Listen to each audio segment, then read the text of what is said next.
The Spanish Cockpit. An eyewitness account of the political and social conflicts of the Spanish Civil War. By Franz Borkenau. Foreword by Gerald Brennan. First published 1937. Table of Contents. Foreword 3. Preface 3. The historical background 5. The Old Monarchy 5. The Restoration period 16. The Primo Dictatorship 22. The Second Republic 25. To a Diary in Revolution 33. 1936-33. August 5, 6 p.m., in the train from Portbou, Barcelona 34. 11 p.m. Barcelona 36. August 6. 38. August 7. 43. August 8. 44. August 9.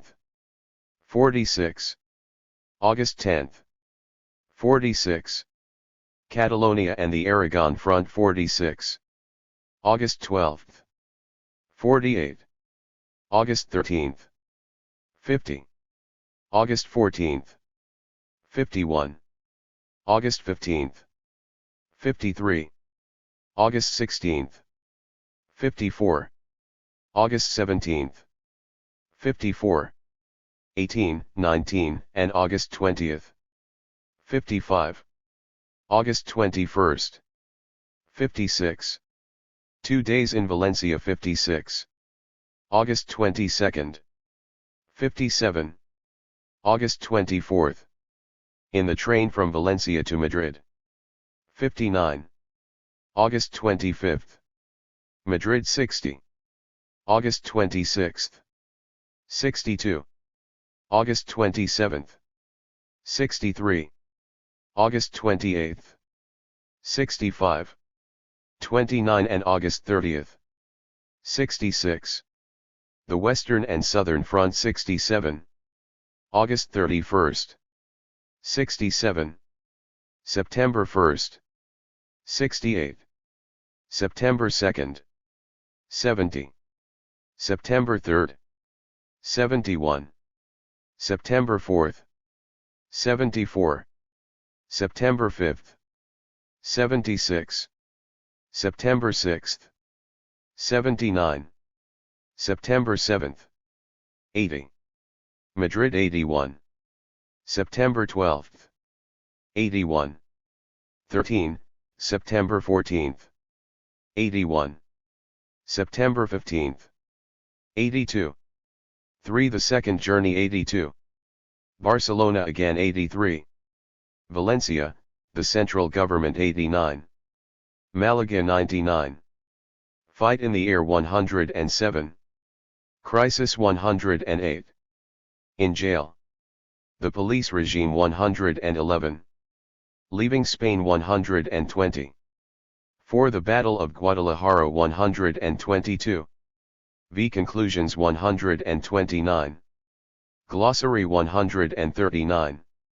Names of Spanish institutions 139. Los paisanos armados eran ciertamente muchos, pero había muy pocos fusiles, y de estos la mitad resultaban inútiles por falta de cartuchos, y con que se hacían los cartuchos y no había pólvora. A esto habíamos llegado 4 meses después de la victoria de Bailén. Todo al revés. Barriendo a los franceses, y hoy dejándonos barrer, poderosos y temibles, y hoy impotentes y desbandados.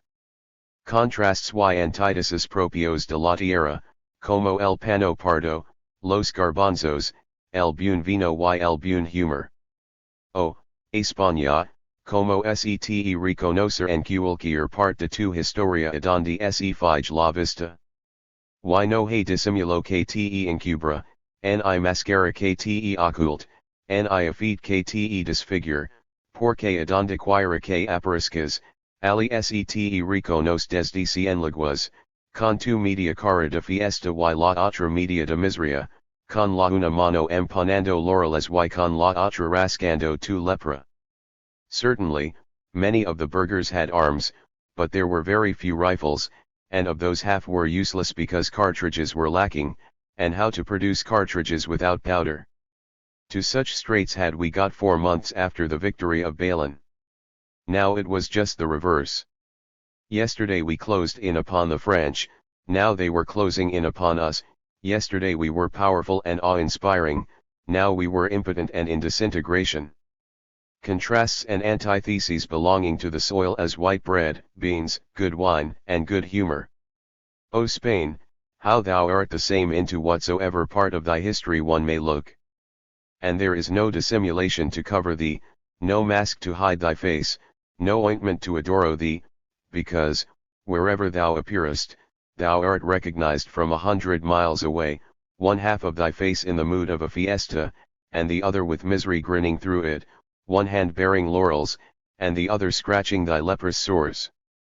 Galdos, Episodios Nacionales. Forward. Gerald Brennan. When the Spanish Cockpit came out exactly a year after the outbreak of the Civil War, it made an immediate impression on everyone who had not been blinded by the propaganda of one side or the other. The account it gave of the political situation was something that few people had been prepared for. We learned that the communists were not playing their historic role of leading the proletariat, but on the contrary were allying themselves with the shopkeepers and rich farmers and doing their utmost to damp down the revolutionary impulses of the peasants and factory workers. We were told that the chief reason for this was that the real revolutionary forces in Spain were the anarcho-syndicalists, and for the first time got an intelligible account of this huge, loose organization which seemed mysterious and incomprehensible because it had no counterpart in any other country. The author's comments on what he saw were brilliantly acute and penetrating, and his desire to get to the truth so evident that no one could doubt that he had given a trustworthy account of the evolving situation. Behind every important book there is a long history of study and preparation, and Franz Borkenhaus was no exception to this. His father had held a position as judge and professor in the Austrian Empire, and Franz was brought up as a Catholic, although he was of Jewish descent. He joined the German Communist Party, and here his intelligence got him a post in the Comintern, where he worked for several years till he became disillusioned both with communism and with Marxism, characteristically giving as his chief objection to them their lack of realism and their pedantry. He then decided to become a sociologist, and after a course of study went out to Panama, where he remained, I think, for 6 months. He had only just returned to Europe when the Spanish Civil War broke out, and he saw his opportunity. The Spanish Cockpit is a classic of its kind because Borkenhaus is the only person to have written on the Civil War who had both a mind of the first order and a thorough political education. He knew what questions to ask, he visited the front and the back regions, and he was an excellent observer. No book on this war is more perspicacious or more truthful. Yet Borkenhaus, whom I got to know and like, was not, as he thought himself, a democratic liberal, but a sort of Nietzschean romantic, who only arrived at the truth after a struggle with himself. This unfit him for understanding the English character. He regarded it as weak and colorless, but helped him to understand and deeply admire the Spanish. For this reason the Spanish Cockpit is not only a model of what the study of a revolution should be, but one of the best books ever published on Spain. Franz Borkenhaus died in 1957. Preface. This book is written with a double end in view. In the first place, it wants to give an idea of the political developments in the camp of the Republican government in Spain. Of these developments, both among the masses and among the ruling strata, relatively little has been said in the already voluminous literature about the Spanish Civil War, and not much more in the daily press.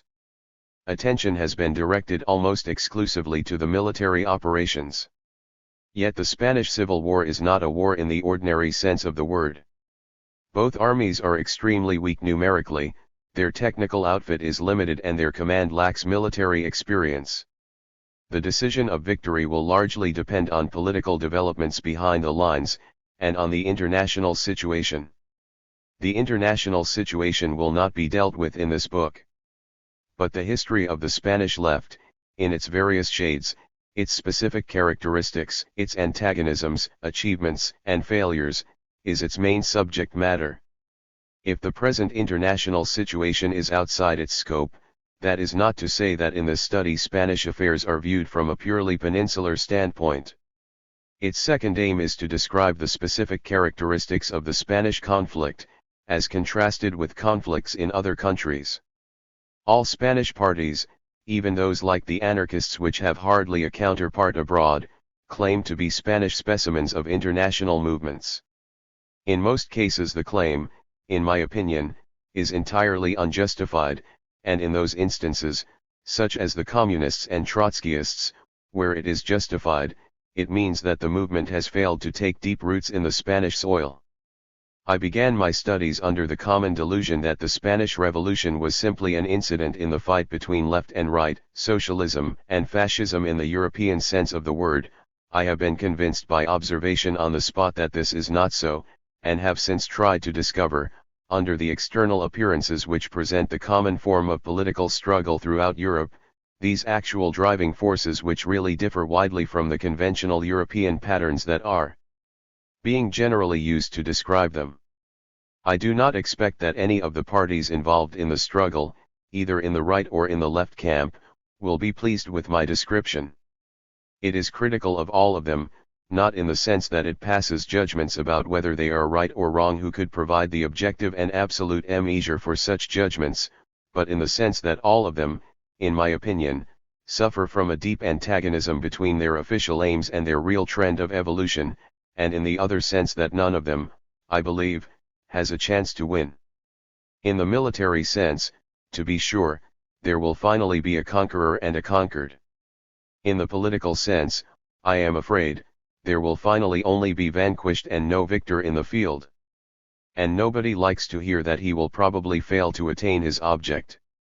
There is, however, a greater actor than the political factions on the stage, the Spanish people itself, which is not identifiable with any of the factions which today tear it to pieces. This greatest actor in the struggle will perhaps emerge not beaten, unchattered. Only the Spanish people, as distinct from its factions, parties, newspapers, and, last but not least, foreign allies and enemies, is inarticulate. But the sociologist, the student of politics, and the historian ought not to mind too much the displeasure of all factions. The simple fact is that a party that has succeeded in taking root in the political life of its country can never be entirely worthless.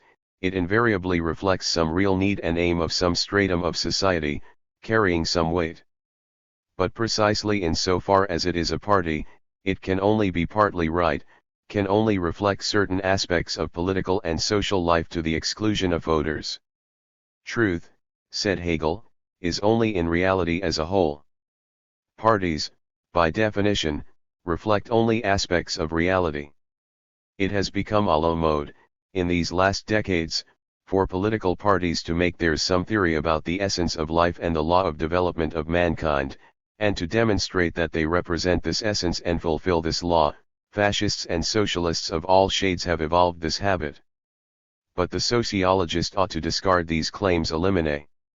If he is not able at least partly to overcome the limitation of party views, and make some attempt to see the whole in its complexity where parties cannot see more than a part, then he had better leave his job and take up the work of a professional party organizer or party journalist. These are necessary occupations, but they are different from scientific research. The social scientist is in a position to make the common claim of the administrator: if all parties resent his partiality, he may well have been fair to them all. I have done my best, in the following pages, to achieve this, though I know well how difficult it is to get rid of political passion in scientific study, of which it would be impossible to rid oneself in ordinary life. The main material of this book is derived from 2 journeys to Republican Spain. I tried to travel to the Franco camp too, but did not succeed. It is a newfangled habit, growing with the gradual development of totalitarian states, to forbid entry not only to definite adversaries, but to all observers of whose subservience one is not certain in advance. This attitude brought my work in the government camp to a premature end. It thwarted the attempt to study the Franco camp from the outset. I ought to acknowledge my gratitude to many people, both Spanish and foreign, humble and in high office, who have been helpful to me in the accomplishment of my work. Among them I owe special gratitude to Miss Rebecca West and Dr. Audrey Richards for having helped me to get to Spain, on my first and my second journey respectively. I am deeply indebted to the friends who saved one part of this manuscript and incidentally helped to rescue myself from the hands of an all too curious police. Dozens of party officials, members of committees, administrators, officers, and political commissaries have obliged me by giving information about their respective activities, sustaining sometimes with chivalrous patience real interrogatories amidst a turmoil of business. Whatever I have managed to find out I owe to them. I express my special gratitude to Señor Jaime Vitlis in Barcelona, Señor A. Arias, then in Madrid, and Señor Hidalgo Rubio in Valencia for having provided me with opportunities to travel through almost all regions of Republican Spain.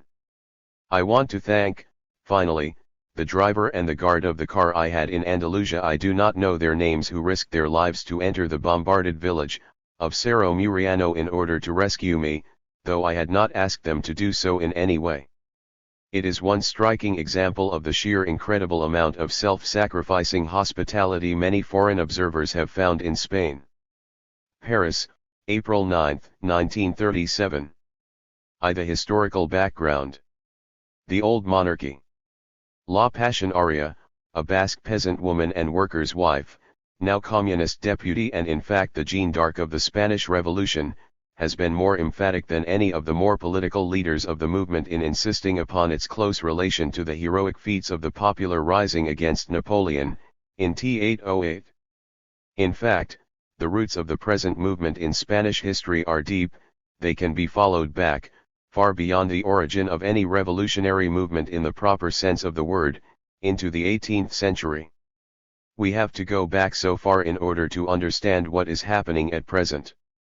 Spain, after having been the leading power of Europe in the 16th and the beginning of the 17th century, after having produced a brilliant literature and art in the first half of the 17th century, had decayed rapidly and, at the beginning of the 18th century, in the War of the Spanish Succession, became the prey of the contending interests of the French on the one side and the British and Austrians on the other. It was at this juncture that the Spanish people, as distinct from the nobility and the higher clergy, appeared on the historical stage for the first time since the end of the Middle Ages. Spain was believed to be a thoroughly aristocratic country. The majority of the aristocracy and of the higher clergy supported, in the struggle for the throne, the Austrian pretender, the Archduke Charles. But he was beaten. The lower clergy and the masses were for the French king, Philip V of Bourbon. He succeeded. Only Catalonia, always opposed to Castile, and in silent revolt since the time of Richelieu, took the opposite side. In 1714 Barcelona was taken and sacked by the Castilians, after a heroic defense.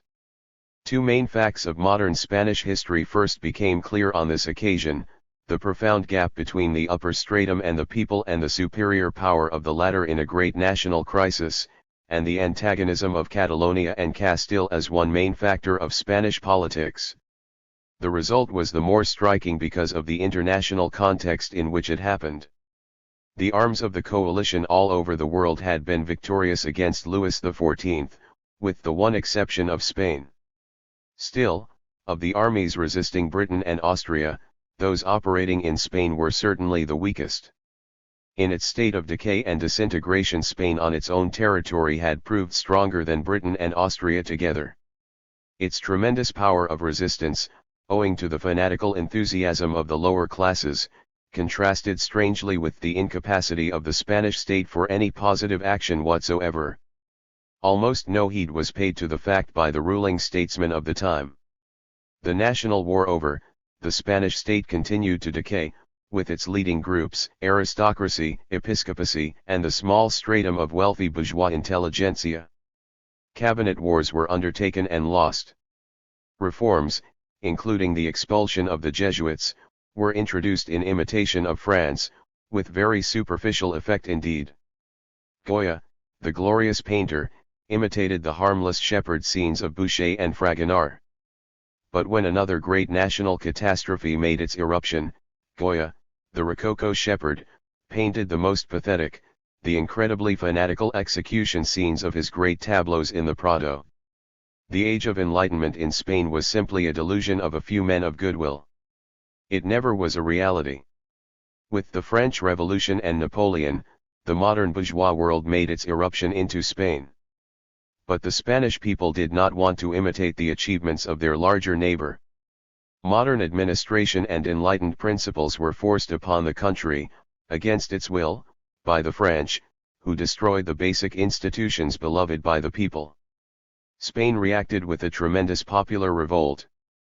The French first forced the Spanish into an alliance, then took over the Spanish fleet and led it to destruction at Trafalgar, finally occupied the country, under the pretext of a march against Portugal, occupied by the British, and disarmed and disorganized the Spanish army. All classes helped them in the task of disintegration.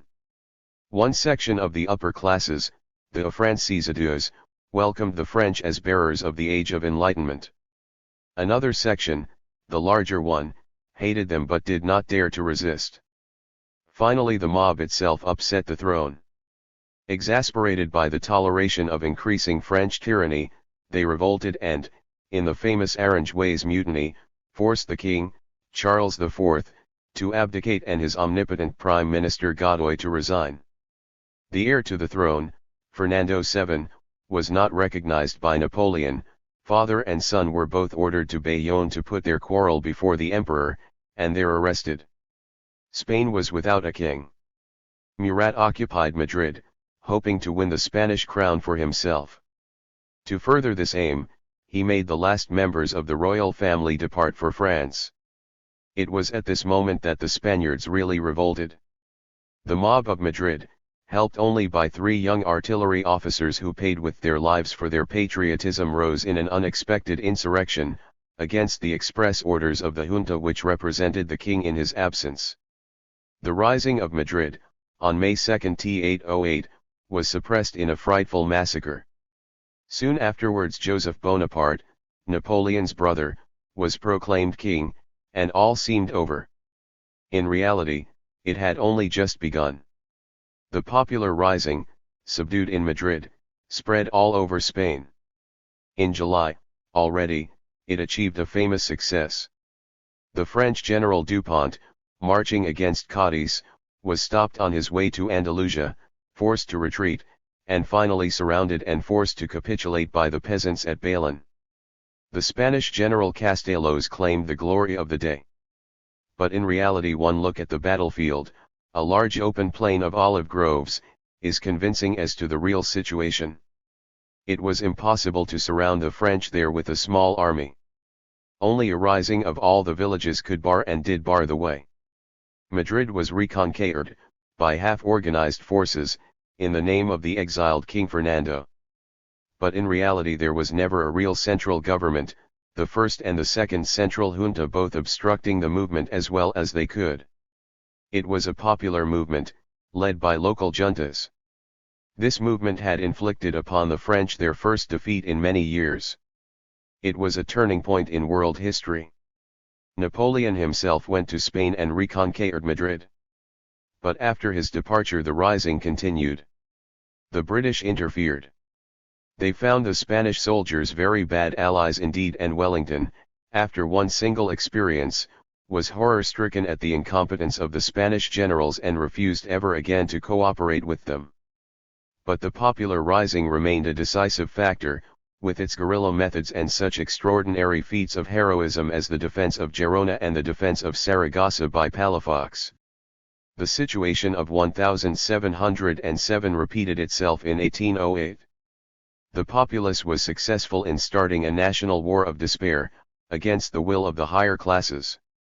This sharp severance between the masses and the higher classes is the real decisive effect of the national wars of 1808–14. In the upper stratum, decay, corruption, political incapacity, as well as complete lack of creative power in any other respect. Below, fanaticism, capacity for self-sacrifice, spontaneity of action, but of action in a narrow, local, prejudiced sense, without constructive capacities on a wider scale. Such was the structure of Spain at the beginning of the 19th century, and such it has remained to this day. The content of the political antagonisms has changed, but the cleavage between the two strata has remained and broadened. It is the distinguishing feature of Spain as compared with other countries who regard themselves as more progressive. To put it into one sentence, in Britain, in America, in France, and in Germany, every popular movement originated in the higher stratum of society and then permeated the masses. In Spain, in these last centuries, no movement in the higher classes ever penetrated deeply the masses. Spain is the country where the spontaneity of the people as against the aristocracy, the bourgeoisie, the intelligentsia, and, in the last decades, the clergy, is most conspicuous. Such a deep severance of the people from ruling groups, such a passing of the initiative to the lowest stratum of society, is always a symptom of deep decay and disintegration of an old civilization. Socialism in more modern countries has accepted wholesale the progressive industrialist outlook of the bourgeoisie. In Spain the masses revolted, and, basically, still revolt against all sorts of progress and Europeanization, and, at the same time, take the lead, in more than one great historical crisis, of the nation as a whole. This one fact shows the profound difference between Spanish and European problems. It makes Spain an unconstructive country in the European sense of the word, and many a self-confident observer of the present civil war has come back full of horror about aimless cruelty and unconstructive slaughter, forgetting that our aims may not be their aims, our values not their values. Spain ceased to participate constructively in Western civilization at the end of the 17th century. On the trunk of Western civilization it is the branch which has withered first, after a period of marvelous blossom. Under the repeated impact of those countries which are still progressing, it has passed into a period of disintegration which is far from being at its end. But in the course of this slow process of disintegration the primitive, spontaneous forces of the lowest classes of which there is so much talk and so little reality in the progressive West have been set free and started to act, with incredible force, along the line of the most basic reaction of all backward people against their more progressive neighbors. The Spanish masses hated and hate this modern civilization which is forced upon them, and fight it with the fury which only Spaniards are able to display on such occasions. Since then Spanish history proceeds, so to speak, in two stories.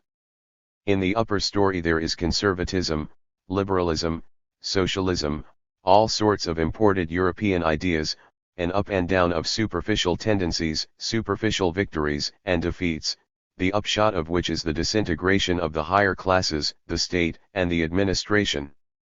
Below, there are the real masses, miserable, subdued, living a life far from the great historical trends of the world, but appearing suddenly, surprisingly, on the days when these forces attempt to disturb them in their traditional existence. Success and defeat in the long run always depend, in Spain, and have done for more than a century, on the capacity of every political and social trend to join with these forces of the depths. If they fail to do so, they are nothing but sounding brass and tinkling cymbals. During the 19th century, and especially in the 20th century, modern capitalism has slowly penetrated the country, from abroad, with a certain participation of the Basques and the Catalans, the latter priding themselves on being the only Europeans in Spain, and very little of the Spaniards proper. The movements of the depths have had to adapt themselves, slowly and partially, to the new mode of life forced upon the country by its stronger neighbors. The history of this process of adaptation is the history of the transformation of the mass movements.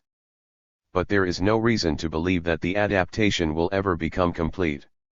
The resistance is very deep indeed, and Spanish republicanism, socialism, and anarchism, as well as Carlism, the particular form of Spanish reaction, are at least as much attempts to adapt modern capitalism to Spanish ideas as attempts to adapt Spain to modern conditions. The higher, Europeanized, superficial stratum reappeared politically for the first time, after an eclipse of 4 years, in 1812. Characteristically it appeared at the moment of decay of the mass movement. After 4 years of horrors unequaled in a war both civil and international, the Spanish peasant was tired and gave signs of falling away from the cause of the fight against the French. At this moment, in order to inspire the movement with a new spirit, the Cortes of Cádiz were convoced. They started to reform the country on European lines. A strange paradox appeared. The European lines on which the country was reorganized were the ideas of the French Revolution, precisely those ideas against which the peasants and burghers had revolted in 1808. But the popular movement, entirely negative as it had been, contained no suggestions as to the political reconstruction of the country. It had only one aim, to expel the French. Other aims could only be borrowed from Europe. The conservatives, the so-called Serviles, were discredited by their inactivity at the critical moment. The assembly fell into the hands of the liberals, who legislated to their heart's delight. Many of the provisions of the Cádiz legislation, such as the administrative division of the country and the taxes on land, subsist till this day.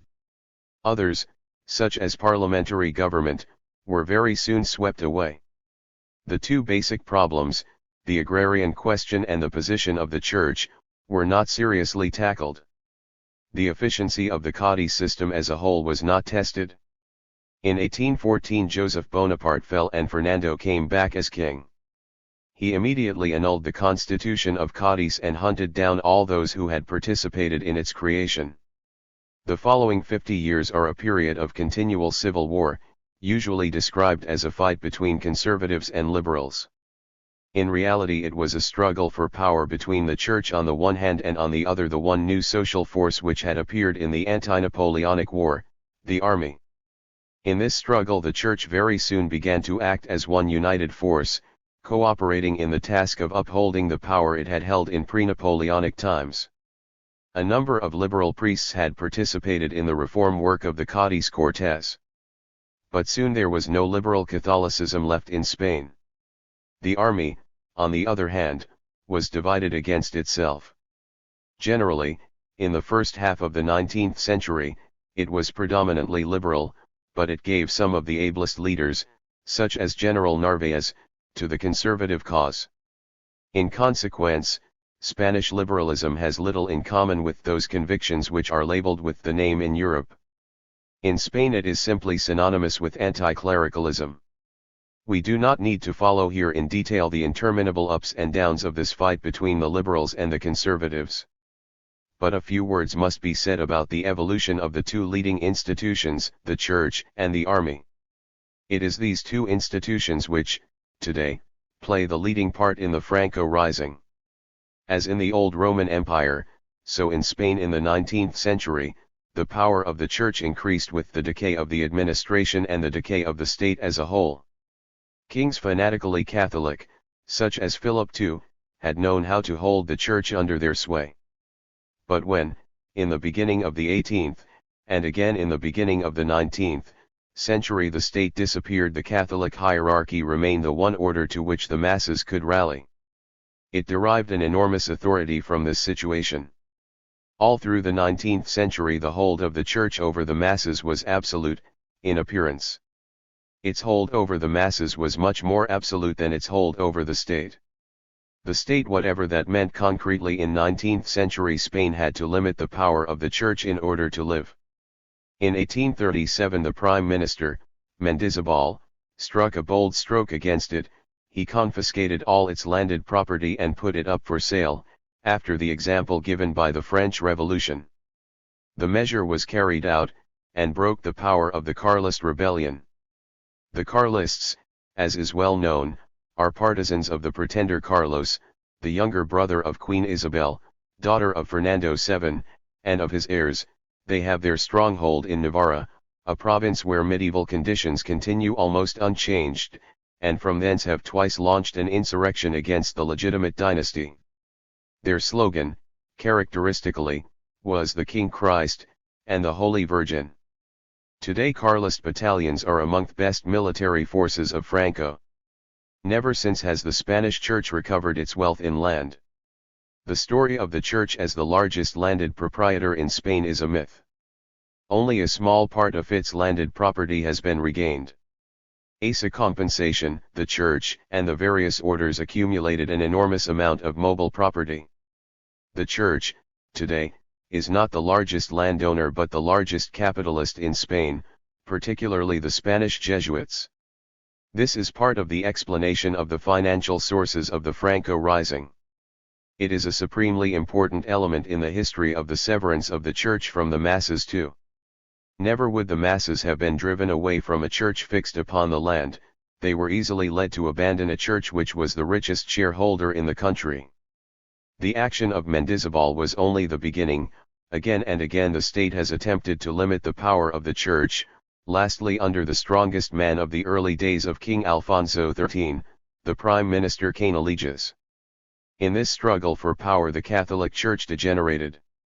More and more it ceased to trouble about its pastoral duties, ceased to be interested in the people, and instead became ever more interested in the struggle for privileges, very largely economic privileges. An ignorant, immoral lower clergy, acting mainly as helpers for the local guardia, and a haughty, worldly episcopacy, that was on the average the Spanish clergy. In order to understand its position in society one must not think of modern Catholicism such as it exists in Germany, France, Britain, and other modern countries. One must think of the late medieval church in the periods of its deepest decay, before the Counter-Reformation. Most of the work of the Council of Trent has been undone, in fact if not in words, in Spain during the 19th century. Accordingly the church lost its hold over the masses. At first it was a silent process.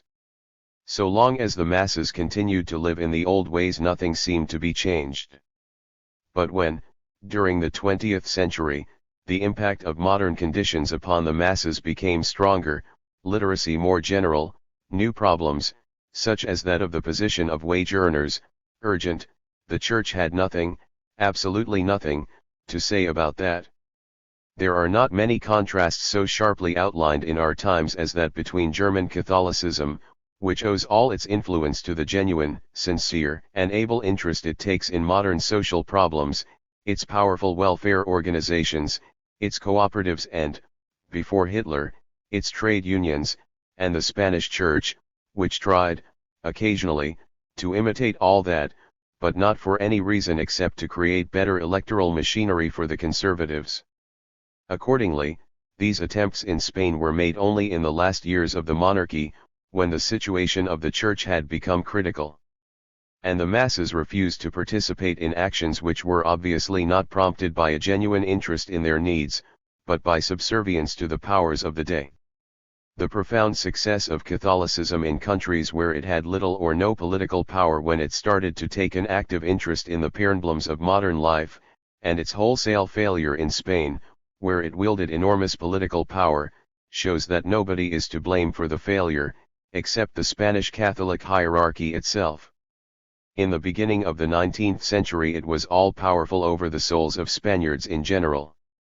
Towards 1930 it had lost all real authority, except in those districts where the clergy had kept close to the masses, Navarra and the Basque country. The one today is with Franco, the other with the Republic. Both are fervently Catholic. In Navarra the clergy, continuing to live with the people the backward life of a primitive community of freeholders, had no need to adapt themselves to modern conditions. In the Basque country, which today is the strongest industrial center of Spain, the Catholic clergy kept close to the masses from the first in the traditional defense of the Basque language against Castilian centralization. Starting from this foundation, the Basque Church created a genuine cooperative and trade union movement and genuine social welfare work. As a result, the Basque clergy has kept the true allegiance of its flock through all political upheavals, to such an extent that socialism, communism, and anarchism never got a firm hold over the center of the Spanish metallurgic industry, Bilbao. It is a clear indication of what Spanish Catholicism could have become had it been equal to its task, or even equal to the simplest duties of pastoral office. The Spanish masses have relinquished the Spanish Church, not because they have lost the traditional religious fervor of the Spanish race, but because the Spanish Church has lost it. The desire for fanatical faith, without which the Spanish soul seems unable to live, has found itself other channels, mainly in the guise of anarchism. The Spanish Church, on its side, has largely become a pretext for political action in the hands of officers who have no profound belief, certainly not the great majority of them, by any means. It has remained greedy for wealth and power, however, and in certain conflicts between Franco and the Carlists there appears already a foreshadowing of future fights between the Church and the military dictatorship. This does not imply, of course, that the Spanish Church has linked its fate to the fate of Carlism.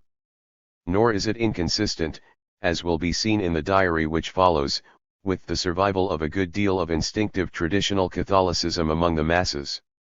But their instinctive belief is infinitely more concerned with images and other religious objects than with the persons of the priests.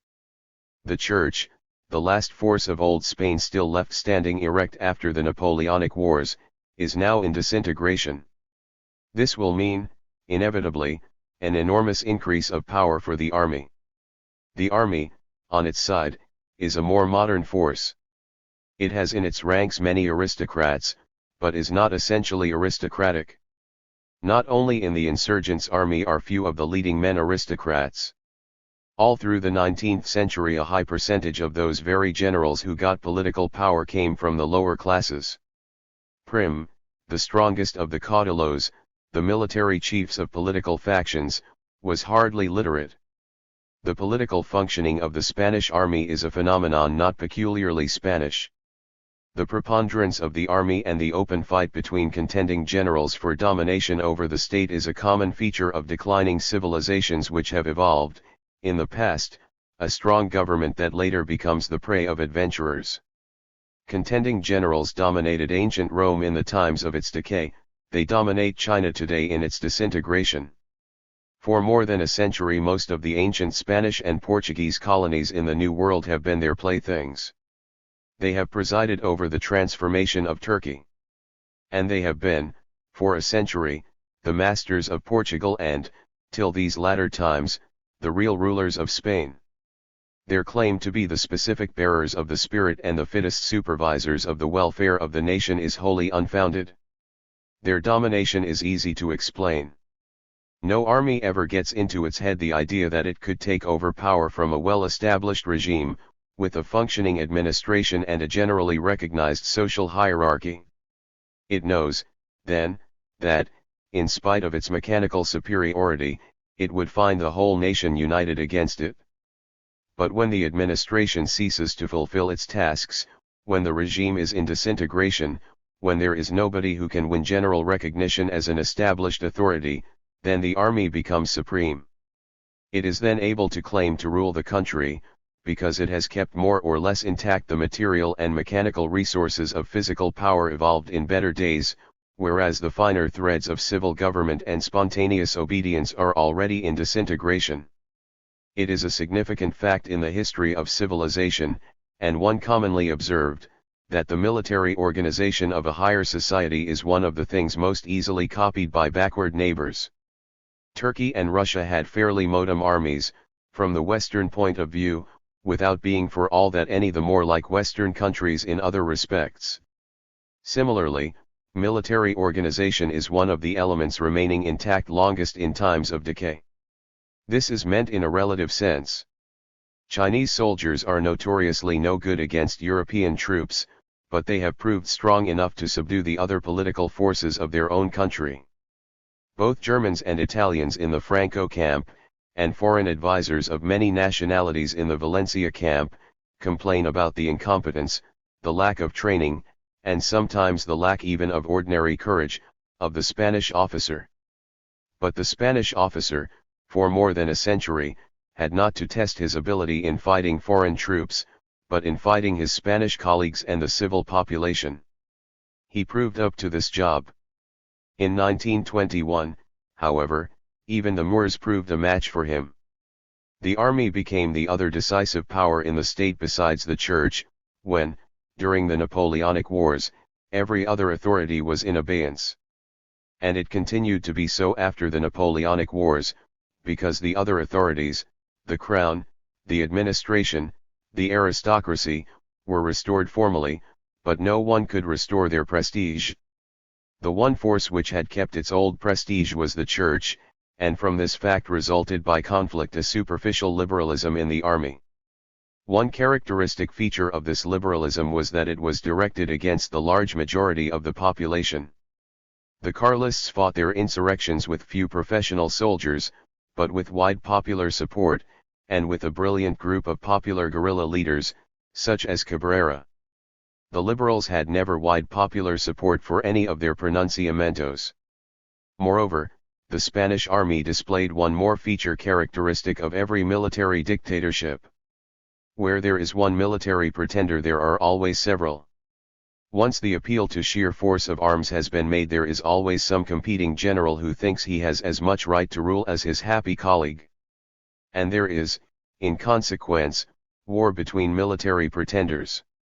Characteristically, this military front against the liberal leaders of the army did not join the popular movement of the Carlists. It expressed itself in the form of a moderate group against the liberals. Thus the Catholic Church was in the favorable position of having alternately two trumps to play, the Carlists and the moderate generals. The history of Spain from 1814 to 1868 is the history of the interplay, the interminable and sterile alternation of these forces. In the meantime, the social texture of the country changed slowly. Foreign capital introduced railways.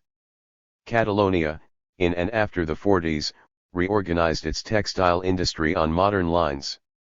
The export of certain crops increased. A few Basques created banks with Spanish capital. These newly arising modern forces, of a European character, worked for liberalism. They turned the balance in its favor. The dissolute life of Queen Isabel had its part in upsetting the former balance. She preferred her favorites to the leading generals of the army, who, at a critical moment, joined forces against her. In 1868 all the forces of the left united and upset the throne. General Prim, the leader of the revolutionary army, made himself master of Madrid. It soon proved to be a catastrophic situation for everybody concerned. Now, even the formal appearance of a settled order had vanished, and it proved impossible to set another in its stead. The army was very far from wanting a republic. But the generals could not agree about a new candidate for the throne for 3 years.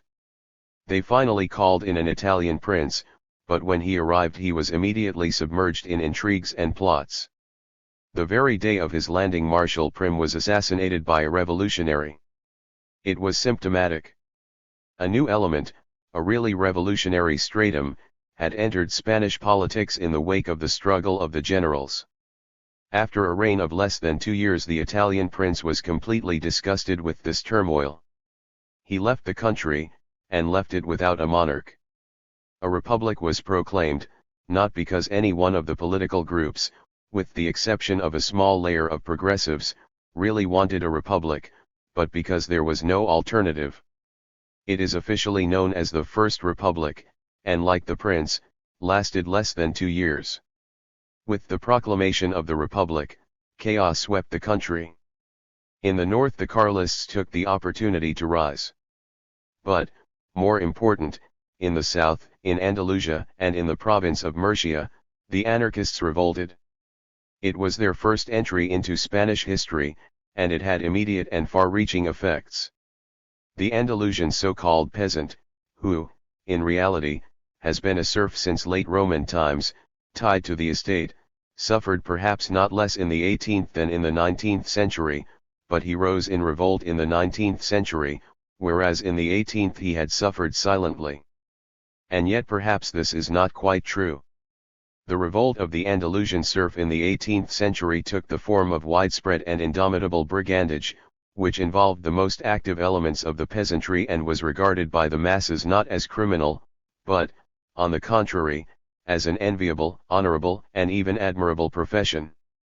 Something of this tradition of brigandage has remained forever in the Spanish revolutionary movement, not in the sense given to the word in modern Europe, but in the sense it would be used in the tradition of Robin Hood. The link between the old and the new spirit is to be found in Bakunin, the founder of anarchism, who praised the revolutionary brigand as the avenger of the oppressed and the truest keeper of the spirit of revolt. This interpretation must be insisted upon because the important problem of the Spanish lumpenproletariat cannot be understood without it. It is a fact that a not unimportant number of these lumpenproletarian elements have joined the anarchist movement, and form part of its redoubtable terror organizations. In Spain these elements are not covered with the opprobrium that would attach to them in countries civilized in the Western sense, any more than the revolutionary brigand is covered with opprobrium in China, or was so in Tsarist Russia. There is a profound difference, in the view of a primitive peasantry, between the man who breaks the solidarity of the peasant community itself by criminal acts and the man who, in seeking his own right against the rich and the mighty by brigandage and murder, helps the common cause of the oppressed. The former, the thief or the murderer who has killed or robbed a peasant, would be unhesitatingly delivered to the police or given short shrift by those he had damaged. The latter will be protected by the poor, throughout his district. This was so at least until far into the 19th century. Brigandage has abated since, but other forms of violence more urban in character, such as assassinations and expropriations, have taken its place. The average Spanish peasant and worker has not developed that respect for his enemy's life and property characteristic of the well-policed countries of the West. This mentality was to be felt even among the militia of 1936. The same men who would have shot unhesitatingly a man who had stolen from his comrade a pair of boots saw no harm in ruthlessly sacking the houses of the fascists, and objected little, I know of actual cases, if militiamen put the money they found there into their own pockets. But the blame should not be reserved for the poor alone. The Guardia, too, did not conspicuously respect the property, nor even the life, of their enemies, who were indeed those very poor that they persecuted for lack of respect for established property rights. It would be worthwhile investigating why, at a given moment, old-style Robin Hood brigandage transformed itself into the risings of villages against their owners. The change dates from the 40s, and is probably connected on the one hand with deterioration of labor conditions and expropriation of communal lands by the aristocracy owing to the change from home consumption to export crops, and, on the other hand, with the creation of the Guardia in the 40s. The Guardia Civil is a supremely important element in Spanish politics, perhaps the most important administrative achievement of Spain in the 19th century. It is recruited on the basis of a very strict selection, and systematically kept apart from the population of the district where it serves. Guardistas never serve in their home district, are not allowed to marry in the district where they serve, and invariably live in barracks. Thus, the state, which could not count upon its army, secured at least one reliable force which was invariably and integrally at the service of its superiors. At the same time, it was a very efficient police force. But, in consequence of all this, it was separated from the population, hated by the masses, and hating them as a natural reaction, and there is no deeper abyss, no more deadly or constant war imaginable, than that waged continually, every day, between the village, especially the Andalusian village, and the Guardia. Anyway, the Guardia made an end of brigandage. Instead, the state got risings. These risings of starving Andalusian serfs, which had continued since the 40s, came to a head during the complete abeyance of the power of the state in 1873. It was a very serious matter, because at this moment the peasant movement, which had before been local, dispersed, spontaneous, and instinctive, came into contact with the First International, and more particularly with the anarchists, who were members of it. This meant that the peasant movement merged with the incipient movement of the urban proletariat into one popular movement. It was the third rising of the Spanish people as a whole. But while in 1707 and in 1808 the people had risen against the upper classes in defense of church and national dynasty, this time they rose, still against the upper classes, but in defense of their own immediate interests. It was a result of the still deeper disintegration of the upper classes and the state during the last 5 decades. A new era of Spanish history dates from this rising. It is important to understand its implications. Joaquín Morón, the leader and theoretician of the Spanish Trotskyists, since executed by a Franco squad, has created the theory, repeated since, uncritically, by people who have nothing in common with Trotskyism, that the predominance of anarchism in Spain reflects simply the preponderance of the miserable Andalusian serf over the modern Catalonian worker. Though this idea is not entirely devoid of a basis in reality, it is a gross exaggeration. In fact, anarchism had a foothold in Barcelona before it ever touched the illiterate serfs of Andalusia. The working class movement, first as a cooperative, then as a semi-political, finally as a trade union movement, dated, in Barcelona, from the 40s. It had progressed, against the strong opposition of the authorities, without a clear theory of its own, but when it came into contact with the newly founded International and its anarchist faction in the 60s, had at once with passion and enthusiasm accepted Bakunin's faith.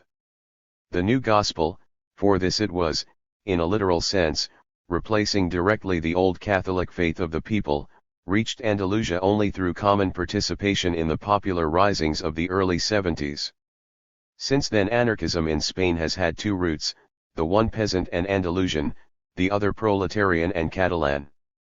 There is no reason to give one more importance than the other. The characteristic feature of the Spanish political situation, and of the Spanish labor movement in particular, lies precisely in the close union of these two elements, so widely different in many other respects. Marxists of various shades, all of them disliking the preponderance of the anarchists in the Spanish labor movement, have offered various explanations of the fact that anarchism, in Spain, has existed as a mass force since the First Republic, at least 30 years before the socialist mass movement began, and that it was still preponderant, in spite of innumerable efforts to supersede it, at the beginning of the Civil War in 1936. All these explanations, at the same time, are depreciations. Nearly all foreign observers are particularly unfair to the anarchists. Those who are Marxists of some description usually come with deeply established prejudices, and most of them do not even try to make contact with the anarchists, but prefer to believe, without the slightest attempt at criticism, everything the Spanish adversaries of the anarchists tell them. Non-socialist observers are naturally prejudiced against the most ruthless and most cruel section of the revolutionary movement. The explanation which follows is not intended to be a defense against these interpretations.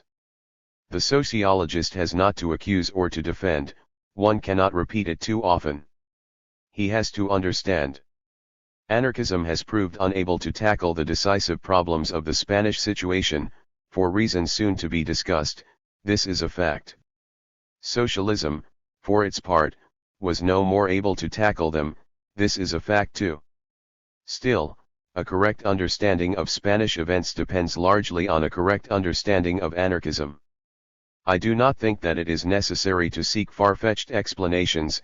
Anarchism says, fairly openly, itself what it is. It has fully explained its convictions in the debates with the Marxists. The salient point of these debates is that Bakunin accepted the atheist faith of the Marxists, but not their materialistic interpretation of history. What are the implications? Marx regarded social revolution and socialism as the inevitable result of the economic progress of capitalism. He identified himself, in consequence, to the full with progressive capitalism and all its implications, including parliament and political action within the framework of capitalism. Bakunin, for his part, regarded social revolution and socialism as the result of the revolutionary action of people prompted by the moral conviction of the immorality, the hideousness, the human inacceptability of the capitalist world. The one waited for industrial development and democratic action, without shunning revolutionary means, to bring the hour of the social revolution nearer.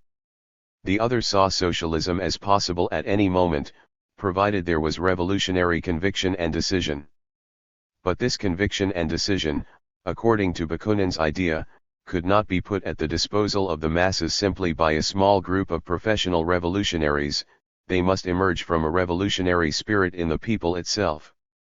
A closely knit group of self-sacrificing revolutionaries would be needed to prompt the movement, but would be of no avail without a revolutionary people.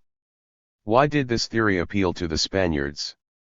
First of all, because at its core stood the spontaneous revolutionary spirit of the masses of the people.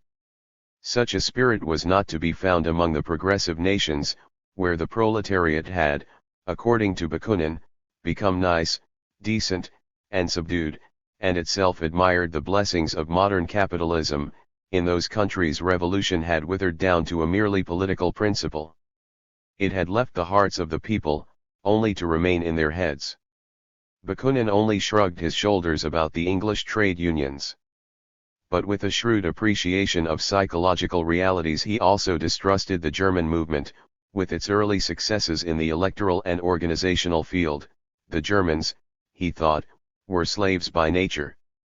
He knew them, from 1848, and his revolutionary instinct was not impressed. Revolutionaries by heart and instinct, according to Bakunin, were first and foremost those nations who did not admire the blessings of civilization, who were not in love with material progress, where the masses were not yet imbued with religious respect for the property of the individual bourgeois. Revolutionary were the countries where the people held freedom higher than wealth, where they were not yet imbued with the capitalist spirit, and particularly his own people, the Russians, and, to a still higher degree, the Spaniards.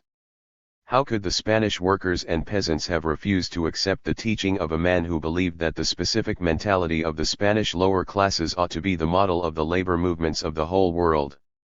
I do not mean to say that Bakunin won his cause among the Spanish revolutionaries by appealing to nationalistic instincts, though, undoubtedly, never a foreigner spoke more lovingly about the Spaniard.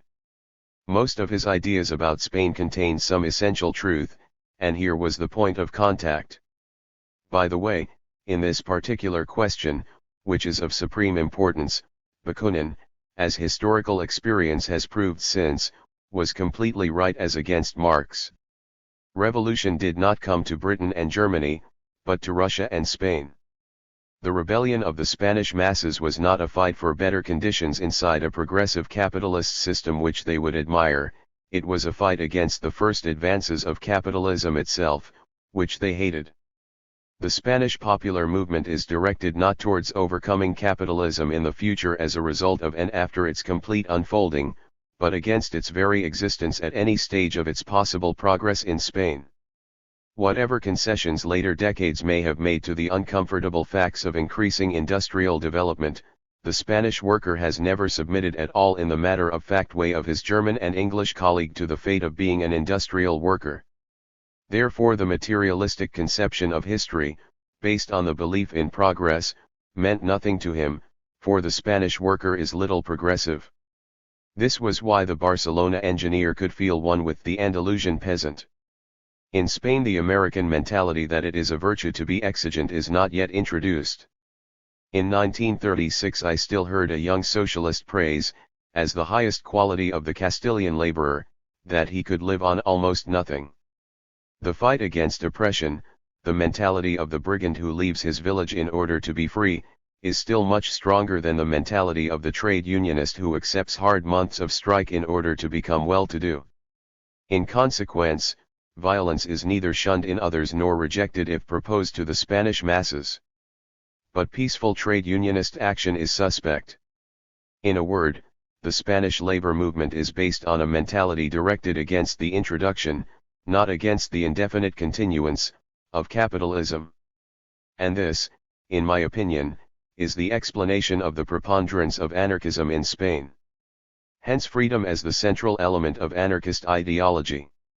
Its libertarianism, this monster word comes from the anarchists themselves, has been ascribed, alternately, to individualism as a feature of the Spanish national character, and to a misunderstood exaggeration of liberalism. As to the second, one ought not to play upon words. Liberal ideology is something profoundly connected with the specifically bourgeois, and more concretely the puritanical ideology, and worlds apart from anarchism. As to the first, it does not exist in the sense in which it is used as an explanation of anarchism. Neither are the Spaniards simply individualists, they have on the contrary a very strong sense both of cooperation and of hierarchy, nor do the anarchists object to collective action, which is, on the contrary, one of the mainstays of their program. The preeminence of freedom in the anarchist program is explained simply enough by the fact that in a movement which cares relatively little for material achievements, tyranny is the main objection against the modern industrial system, exactly as it is the main objection against serfdom.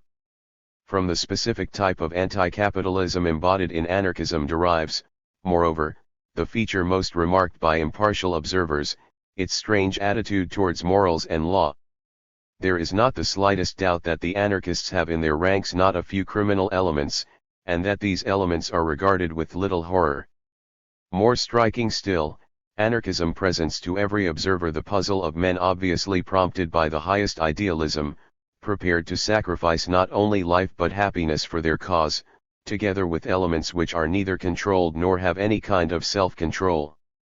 To put the same thing in another form, there is certainly no group of the European labor movement in which moral questions are taken so seriously, in which there is such a genuine, serious attempt to make actions square with convictions, and yet this movement has certainly a higher percentage of criminals in its ranks than any other political party.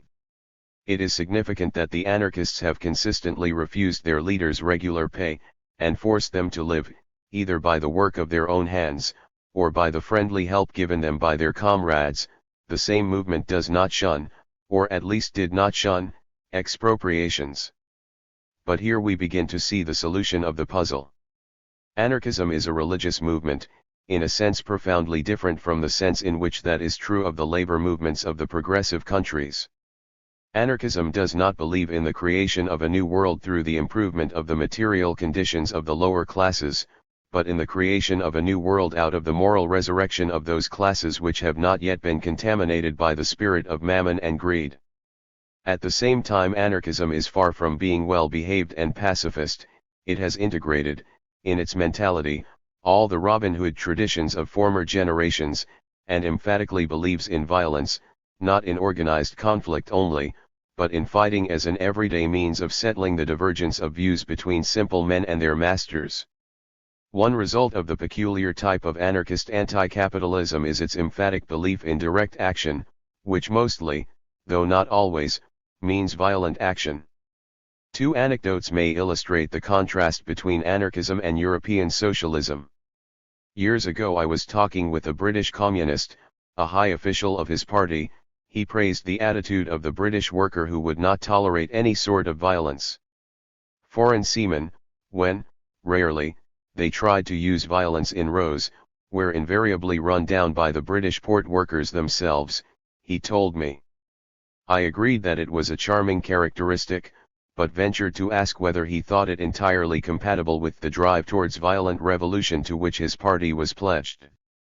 He said he was convinced it would be different in an organized fight. I think he was wrong. Years later, a friend of mine was sitting in a cafe in Toulouse with a group of Spanish workers, when news of the outbreak of the Asturias revolt came in. The Spaniards were exultant about it and started explaining to some French colleagues, "You see, that's the difference between you and us. You descend from burgher craftsmen, our ancestors were brigands." And they related to this fact the capacity of the Spaniards to rise in armed revolt against the established authorities.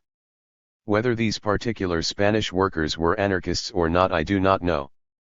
But the whole difference between the European and the Spanish labor movement, and the whole explanation of anarchism, is in the antithesis of these two anecdotes. Backward mentality, inevitably to be overcome with the further development of capitalism in Spain, both liberals and Marxists will say, they both believe in industrial progress. But the majority of the lower people in Spain care little whether Europeans find their views backward. They feel, though perhaps they know it not, that their views are not due to the backward stage of the factories in which they work, the pet explanation for anarchism in the Marxist camps, but are simply one element in the resistance of the whole nation to the industrial stage of Western civilization.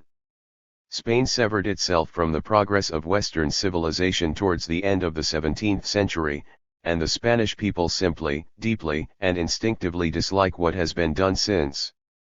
This dislike makes itself felt in the distaste for work in modern enterprises, in the distaste for work in the modern way of intensive application at all, in the inability to handle modern machinery, whether technical or administrative or military or of any other kind, it makes itself felt in the stiff resistance of the administration, of the landed aristocracy and gentry, and even of most factory owners, as well as of the workers.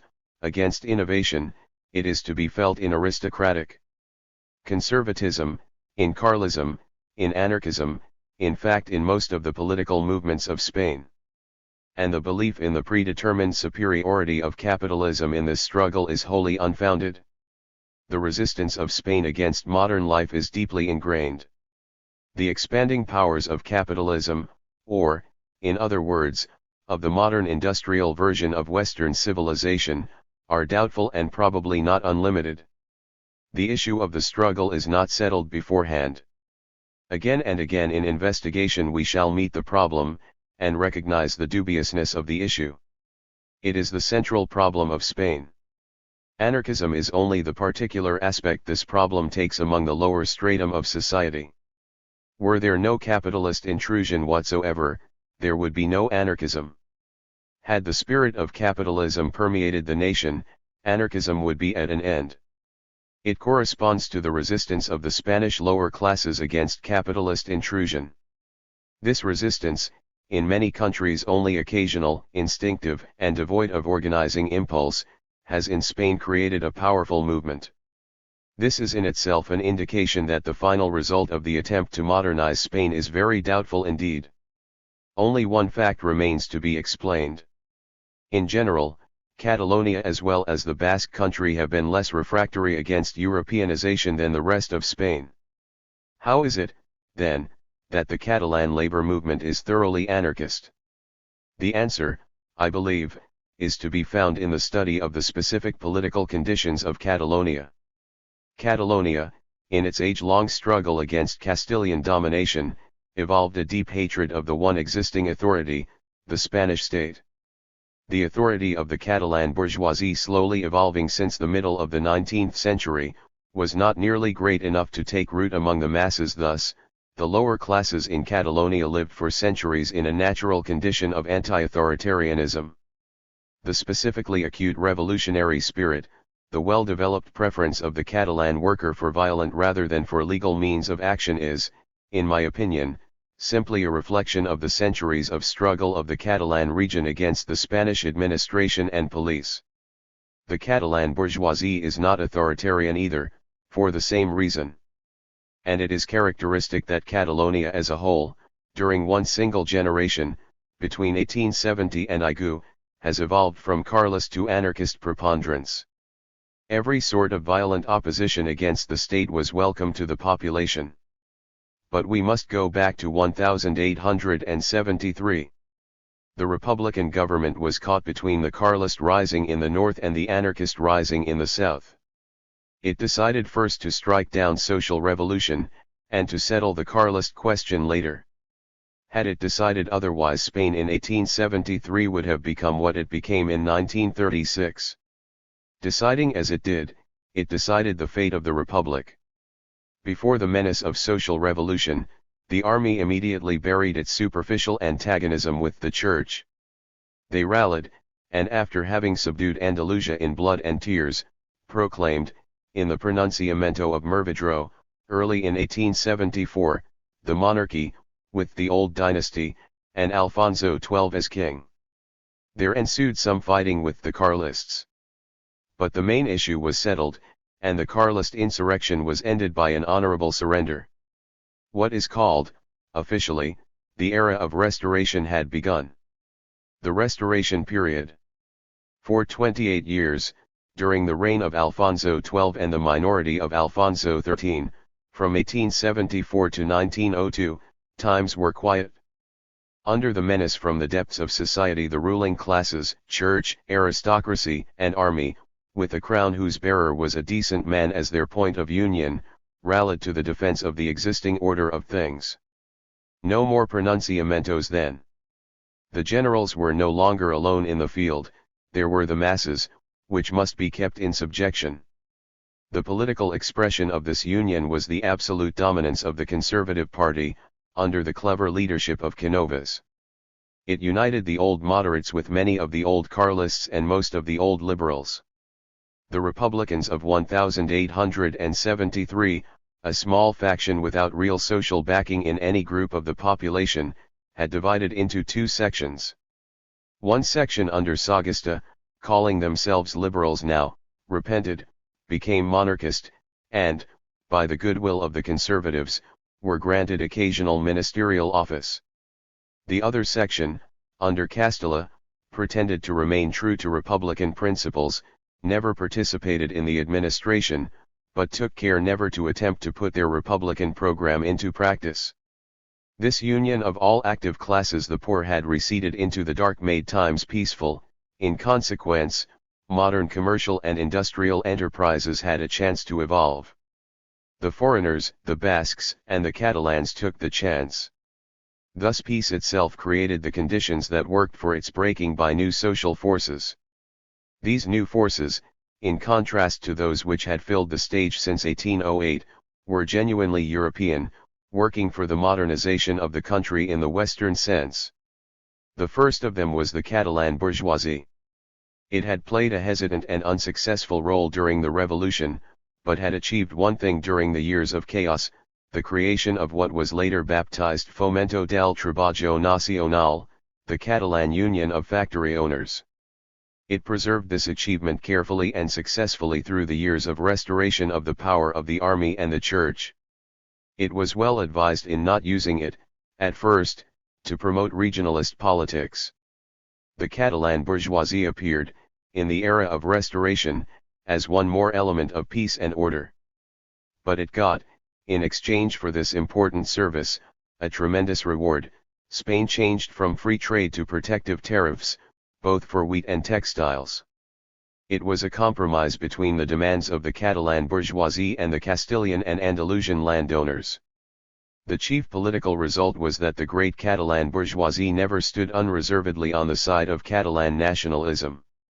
Yet the position in the 90s was such as to make the cause of the industrial bourgeoisie appear as something particularly Catalan. There was hardly any industry outside Catalonia. Towards the end of the century the Catalan textile mill owners felt strong enough to claim a share in the government of the country.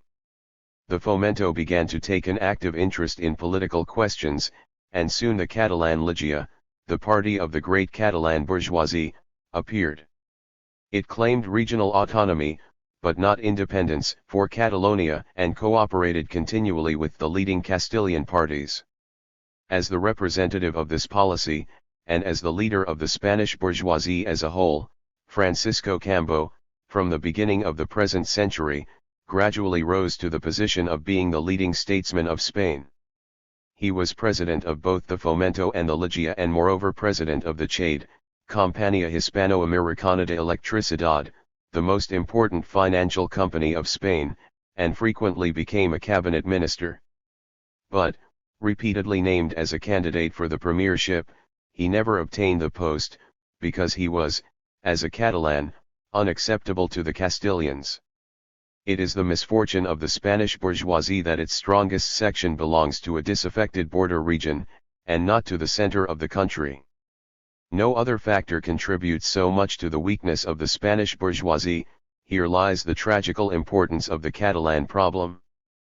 But what else is this than one more aspect of the anti-capitalistic character of Spain as a whole? The one region whose leading classes were thoroughly in favor of Europeanizing the country has always been an outlying and suspected district. Later than Catalonia, the north coast was drawn into the movement towards modernization.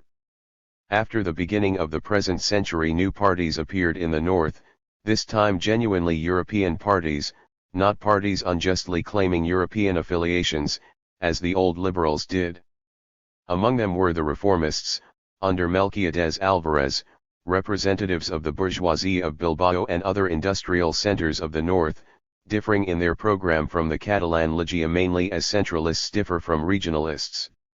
Somewhat earlier appeared the socialists, under Pablo Iglesias, and with them a trade union organization of the Pacific European type, the UGT, Union General de Trabajadores. It is characteristic that the socialists too had their stronghold in the north, mainly in Asturias, i.e. in a region easily permeable by European influence. The socialists were not only pacific but timid. They were, in every respect, the contrast of the anarchists. And this is only natural. The socialists and the UGT were not against but for the development of capitalism. And what else but timid could a proletariat be, when it was as weak, uncultured, untried, poor as the Spanish workers, unless it was ruthless and violent? The UGT got hold of most of the Spanish miners. The socialists limited their campaigns mainly to the important task of fighting elections, which had always been shamelessly made by the administration and the local grandees, the caciques. They tried to make them into something genuine, in order to provide a basis for parliamentary action. In this task they were strongly supported by both the reformists and the Ligia, who both regarded the breaking of the political power of the priest, the chief of the Guardia, and the large landowner as a preliminary condition of their own domination over the state. Soon another ally appeared in the rejuvenated Republican Party, which now cast off leaders of the type of Castilla and under the influence of the Freemasons and the Ateneo, a free university, led by Francisco Giner de los Rios, began to transform into a fighting force. It was backed, mainly, by a section of the Madrid intelligentsia, eager to rejuvenate the decaying country on European lines. This new conglomeration, the Republican revival, is closely related to the revival of Spanish literature at the turn of the century, which was embodied in such personalities as Unamuno, Blasco Ibáñez, Joaquín Costa, and many others. But the bourgeoisie could be bought off with economic reforms, the socialists were timid and pacific, and the young Republican writers were no force to be afraid of. Had the masses not interfered a second time, the coalition of progressive forces might have come to naught. But 1902 marks a revival of the mass movement, never to stop again.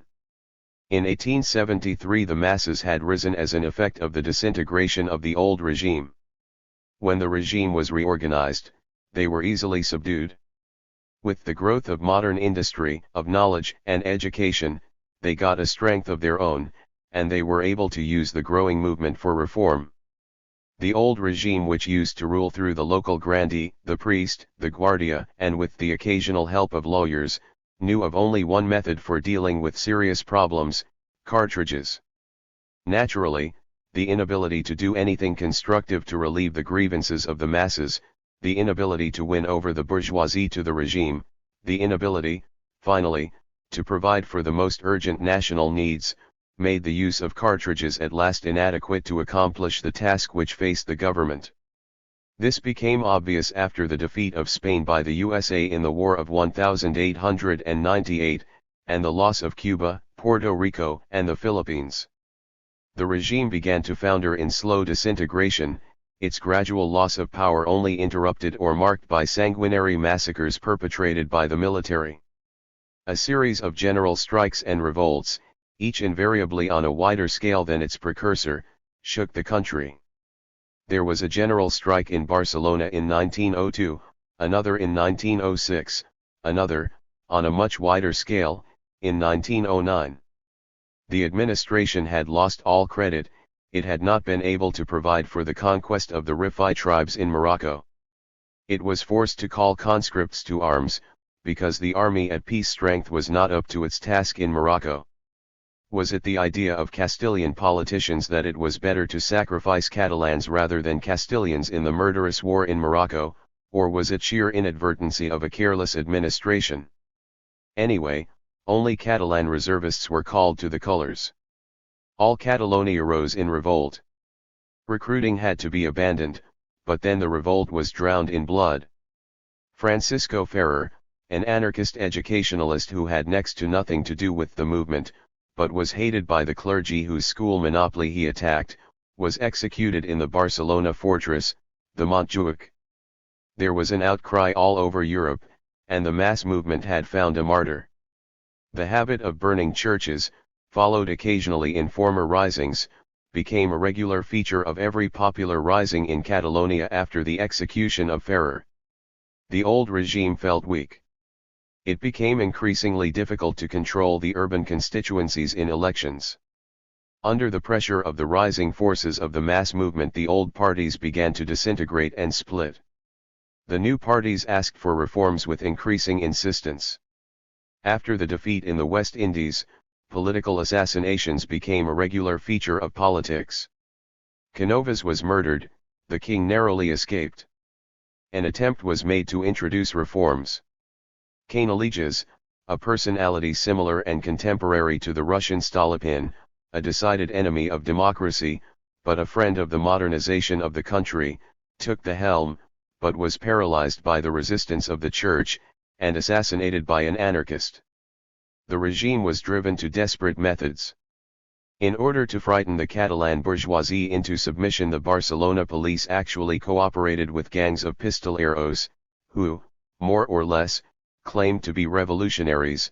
The police itself directed and protected a campaign of assassinations, whose victims were leading men of Catalan industry and of the Ligia.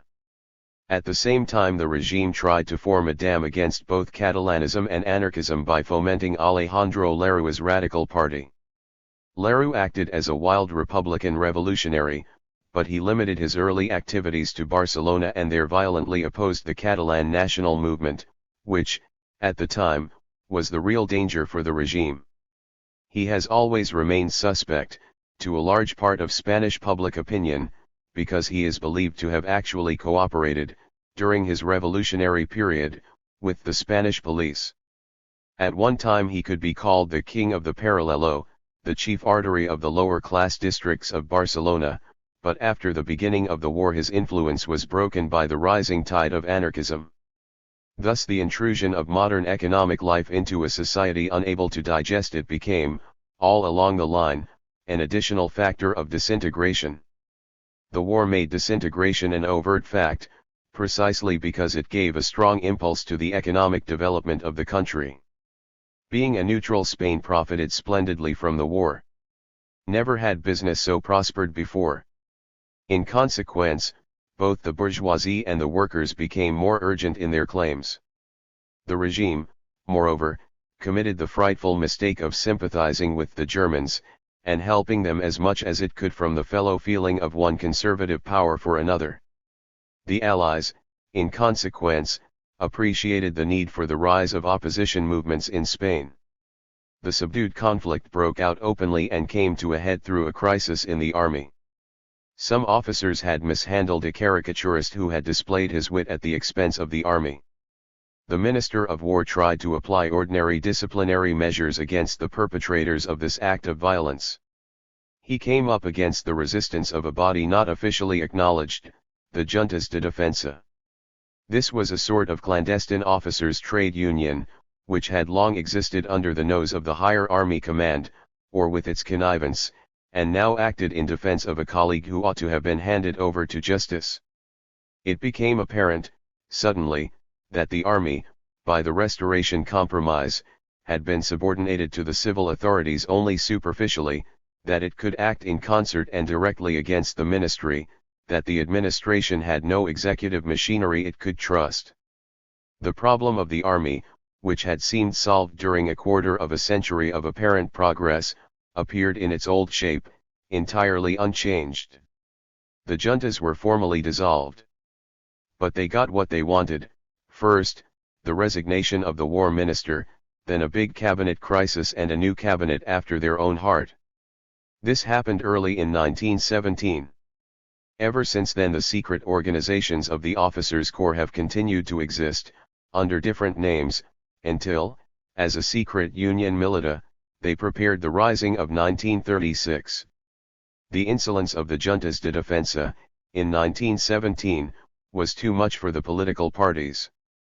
The cry for wholesale reform, for subordination of the army under the civil administration, for the introduction of parliamentary government, for a constituent assembly, rose in the country. The government refused to call the constituent assembly, which would have meant the beginning of a new revolution. More than 70 members of parliament, most of them representatives of the Catalan bourgeoisie, assembled nevertheless in Barcelona as a rump constituent, and were enthusiastically greeted by the municipalities of the larger towns of Spain. 1 month later things reached a climax. The masses rose in the first all-Spanish general strike. It lasted 3 days, led, not in common but on the same lines, by both socialists and anarchists, with the object of proclaiming a republic. But the bourgeoisie sat still, frightened by the prospect of social revolution. More than one change had to occur before a united front of the lower middle classes and the workers strong enough to overthrow the monarchy, was to come into being. For the moment, the revolutionary movement had reached and overstepped its climax. The strike of 1917, as its precursors, was drowned in blood. The problems which had not found a solution on the revolutionary road drove towards a solution by means of a counter-revolutionary dictatorship. But if the immediate practical results of the movement of 1917 were nil, its effect upon the mentality of the masses and of their organizations was immense. In the first place, 1917 had definitely drawn the majority of the country into the orbit of a revolutionary movement. The process of the disintegration of the old hierarchy, of the devaluation of the old authoritarian values, was almost complete. The Spanish people, which, except for the risings in Andalusia, had stood completely aside during the First Republic, had interfered this time. They could no longer be kept within the framework of the old regime. A new regime, fascist, republican, or socialist, must come. Secondly, the political parties had deeply changed their character during, and in the years immediately following, the crisis. The Republicans had fought, and intended to fight again. The Socialists had partly overcome their pacific timidity in their cooperation with the more active and decided Republicans. But the deepest transformations ensued in the ranks of the Catalan nationalists and of the anarchists. The inactivity of the Ligia in the movement of 1917 made it once for all a pro-government force. Cambó soon began his career as a finance minister. But at the same time the Ligia lost its sway over the Catalan masses. It appeared as an agent of Madrid and was treated accordingly. It entered a stage of acute disintegration. For years there was a pullulation of Catalan nationalist groups, all of them more advanced than the Ligia, some of them even demanding an independent Catalan republic. Catalonia, for a decade after 1917, fell back into a state of political chaos. Out of this chaos emerged slowly the Catalan Esquerra, the left, under the leadership of Colonel Macià. It beat both Cambó and Lerroux and proceeded to organize the whole of the Catalan lower middle class. To the right a small stratum of industrialists remained true to Cambó and the Ligia, which became increasingly pro-Castilian, increasingly clerical, and was increasingly hated by the Barcelona intelligentsia. To the left, the whole proletariat fell under the sway of the anarchists. The countryside, for the time being, remained inactive. During Primo de Rivera's dictatorship, from 1923 onwards, Macià tried more than one coup de main in Catalonia. He did not succeed at first, but he gradually acquired the prestige which was to make him the leader of the Catalan nation. In these antagonisms between the Ligia and the Esquerra and in the final success of the Esquerra it was proved that an industrial region such as Catalonia, with all its markets in Spain, could not at the same time be regionalist and allow itself to be led by its bourgeoisie. The dilemma was solved in favor of Catalan nationalism, against the interests of the economic development of the region. So the Spanish bourgeoisie was beaten even in its stronghold, and with it the cause of the modernization of Spain. Anarchism, on the other hand, developed in almost the opposite direction. From repeated defeats the anarchists learnt that, in the industrial districts of Spain, they must to some extent adapt themselves to the conditions of life of a modern industrialized proletariat. Out of this process of adaptation emerged anarchism as it is today, neither simply the old Bakunist League for the destruction of the sinful capitalist world, nor simply one among other labor movements working within the conditions created by modern life and accepting them. The basic convictions of Bakunin have always survived at the core of Spanish anarchism, and, during the Civil War of 1936-7 prompted such actions as the wholesale burning of churches, the burning of title deeds of landed property, the rejection of military discipline and creation of a militia of the Robin Hood type, in the early days, the attempts to abolish the state, also in the early days, and, last, not least, that ruthless anarchist terrorism, which would and did attempt to sweep all the corrupt from the face of the earth. In this context, the corrupt includes all members of right parties, all large property owners, all priests, and others.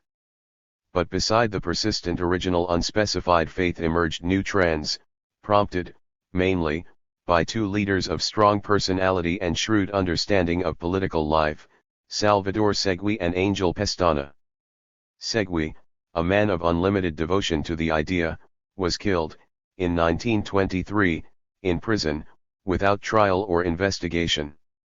Pestana, a less disinterested man, spoiled a splendid political career by going too early and too far along the road of adaptation to the European labor movement. He himself had moved entirely away from the original anarchist convictions and, early in the 30s, tried to form the anarchist movement into a political party which was to participate in the elections. He produced a minor split, but finally remained isolated and today is nothing but an insignificant satellite of the Republicans. But, during the first decades of the century, these two men, with the help of others, made anarchism into a force able to act in the framework of modern industrial society. After the failure of the insurrection and the general strike of 1909, they created the CNT, Confederación Nacional del Trabajo, as an anarchist trade union center, opposed to the socialist UGT. Strikes, both for political and economic ends, the movement had known before, but as an incidental feature beside these more important activities of the movement, insurrections and assassinations. Now economic strikes became a regular feature of anarchist policy and contributed considerably in making certain groups of the Barcelona proletariat the best paid workers of Spain. But in spite of this, the CNT was never an ordinary trade union in the European sense. Not only because the anarchist faith was always kept alive among the membership, but also on account of its special methods. The CNT, in contrast with the UGT, rejected all sorts of social insurance. It did not even keep strike funds, but relied, in strikes, upon the solidarity of those sections of the movement which were not implicated, or upon the sympathy of the public at large. In consequence, strikes had to be short, and to be short they must be violent. And they were. Barcelona never knew the peaceful type of strike action which is normal in Europe. It always experienced strikes plus bomb throwing, or plus riots at the factory doors, or things like those that happened during the last tramway strike in Barcelona, when the strikers set the cars on fire and made them run down the streets in flames, and won the strike with it. Again, the CNT rejected all sorts of agreements with the employers. Strikes ought to lead, in their conception of trade unionism, to the de facto application of better wages and shorter hours by the employers, but without any obligation, on the side of the workers, to keep to a settlement for a given time. The state of war between employers and wage earners must be continual. These ideas are more or less directly adapted from the teachings of the French founder of syndicalism, Georges Sorel, who, surprisingly enough, never in his life became aware that his theories had been put into practice in Spain. With the creation of the CNT, with the rejection of absolute negative destructiveness, with the acceptance of a trade union organization and its discipline, Spanish anarchism transformed itself into anarcho-syndicalism. The strangest thing about it is that it continued to exist successfully under these conditions. Other labor movements, such as that of Norway, have lived through the same attempts to create a trade union movement based on syndicalist ideas, but invariably, after a time, the trade unions reverted to the typical trade unionist mentality, to regular settlements with the employers, to the keeping of strike funds and social insurance funds, to completely pacific methods of action. Only Spain makes an exception. The Spanish CNT is perhaps the one genuinely revolutionary trade union movement of large size in the world. It is proud of it, rightly or wrongly. Anyway, it could not have succeeded had the Spanish proletariat ever undergone that process of embourgeoisement which is characteristic of the industrial proletariat all over the world. But the Spanish world is not bourgeois, and the Spanish proletariat, in consequence, could not he either. The year 1919, as a result of the experiences of the general strike of 1917, brought a new step forward on the way of adaptation to modern industrial conditions, the creation of the Sindicatos Únicos. These are simply industrial unions, as contrasted with craft unions, and the contrast between the old and the new organization of the CNT corresponds exactly to that being fought out today in the U.SA. between Green's American Federation of Labor and Lewis's Committee of Industrial Organization. The case was complicated, however, in Spain, because federalism, the right of the smallest possible unit to decide its own destinies, is one of the panaceas of anarchism. Now here was a suggestion to form monster unions with iron discipline. But again the innovators succeeded in putting their suggestions through, and again the effect was not to make the movement in the least like the UGT, reformist, and pacific.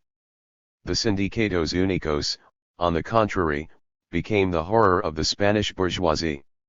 They continued to employ the violent means traditional in the anarchist movement, combining, for instance, strike and assassinations, but, being stronger than the old craft unions, employed them more efficiently. For years Barcelona was thrown into a turmoil of mutual assassinations, not without the interference of the secret police, who, according to the interests of the administration, shut their eyes, alternately, before the assassination of bourgeois and of anarchist leaders. On the side of the revolutionaries, this terrorist campaign united men of the purest heart, such as Durruti and Escaso, with professional pistoleros, an association which has remained one of the weakest points of anarchism, but natural in the framework of the Bakunist faith.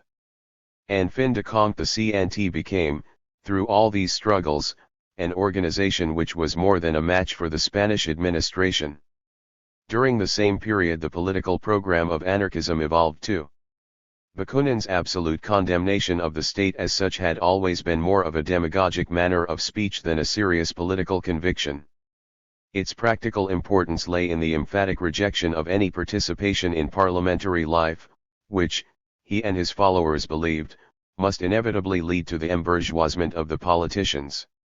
Still, Bakunin had welcomed the Paris Commune of 1871, which, after all, was a central organization of the state, and the Spanish anarchists had created, in 1873, communes after the example of Paris, in Murcia, Alcoy, and Cartagena, which resisted the regular troops for months.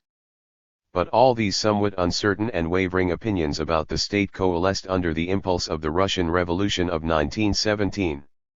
In its first, Soviet stage, when the dictatorship of the Communist Party over the Soviets had not yet become apparent, when the other socialist parties had not yet been terrorized, the GPU not yet created, the Spanish anarchists exultantly welcomed the Bolshevist revolution, and accepted the program of the Soviets as theirs. They watched the evolution of the Russian Revolution, the antagonism between the Soviets and the party dictatorship, and, finally, they joined with the Russian anarchists, with Makhno and the Kronstadt sailors, in this program, Soviets without political parties, Soviets without communists. The Soviet tradition itself is near the popular feeling of Spain. It has its counterpart in the national tradition of the juntas or local revolutionary committees which have arisen, in Spain, in every revolutionary emergency. Such a net of committees arose all over the country in July 1936, and the anarchists intended to transform it into the politically ruling power of Spain. Finally, in 1929, after the death of Segui, when Pestana showed a tendency to cooperate with the dictator Primo de Rivera, the FAI, Federación Anarquista Ibérica, was founded as a counterpart against possible reformist tendencies in the movement, and to keep it close to its original rebel faith. Since then only members of the FAI can hold positions of trust in the CNT. The FAI itself reflects exactly the queer phenomenon that Spanish anarcho-syndicalism is as a whole. Intended to group all those elements who are not simply CNT trade unionists but convinced and active anarchists, it unites in its ranks on the one hand the elite of the anarchist movement, the active guard which has passed through innumerable fights, imprisonments, emigration, death sentences, and which is undoubtedly one of the most idealistic elements existing in the world at present, together with doubtful elements which other groups might hesitate, not merely to entrust with positions of responsibility, but simply to accept as members. But this is the essence of Spanish anarchism. It is a moral and a political conception worlds away from the modern European scene, and all the transformations of anarchism in the last generation, which we have just described, have only brought about a superficial adaptation to the milieu of the modern factory, without transforming the old spirit of popular rebellion of exasperated peasants against their oppressors. In fact, the modern factory itself is only superficially received into the Spanish community. The engines are there, materially, but the mentality which has created them is foreign to the average Spaniard, and so is the social and political order which goes with them. It is precisely because of the slightness of their adaptation to modern industrialism that anarchism has remained near the heart of the Spanish people, and is the clearest expression of the attitude of the lower classes at the present juncture. And so long UNIT had only Spanish adversaries to deal with, whether in competition for the allegiance of the masses or in fighting the army, the Guardia, and the administration, it was invincible. But it was bound to break down as soon as it got in touch with aeroplanes, tanks, and cannon handled by Europeans, not by Spaniards. But for a moment we must revert to the aftermath of the crisis of 1917. The process of adaptation which all opposition groups had entered upon after their defeat would make it much more difficult for the government to win the next round. But the next round was not to come so soon. Before it came, all the adversaries of the government passed through a stage of weakness. It is during this period that the personality of the king, Alfonso XIII, played an important part. Eager for personal power, he welcomed this disintegration, which gave him an easy chance to divide and rule. He did it astutely, discrediting one weak parliamentary coalition after another, playing with his cabinets, cajoling the army as the one real force in the country. He was well on the way towards a personal regime when, in 1921, a catastrophe intervened. The king had supported one of the generals commanding in Morocco in a campaign undertaken against the express orders of the Central Command. But he had underestimated the Moors. They were no more, as in 1909, isolated Rifi tribes, but were now under the unified command of Abd el-Krim, a leader of quite extraordinary gifts. Abd el-Krim took his advantage, surprised the general, who, on the advice of the king, had acted with much daring and little circumspection, and defeated him completely. In a few hours the Spanish army lost its honor, 10,000 men, an enormous train, and all its conquests of 1.5 decades. The outcry in Spain was overwhelming. And the personal responsibility of the king was implicated. He had prompted General Silvestre to disregard the orders of his superiors. From this moment Spanish political life transformed itself into a network of intrigues, wherein the political parties, now even including important sections of the conservatives, tried to unite in order to call the king and the regime to account, while the king tried to divide them in order to escape.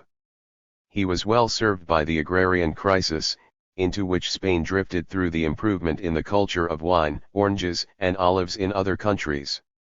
Under the pressure of this crisis the entente between the textile mill owners and the large landowners for the mutual granting of protective tariffs broke to pieces.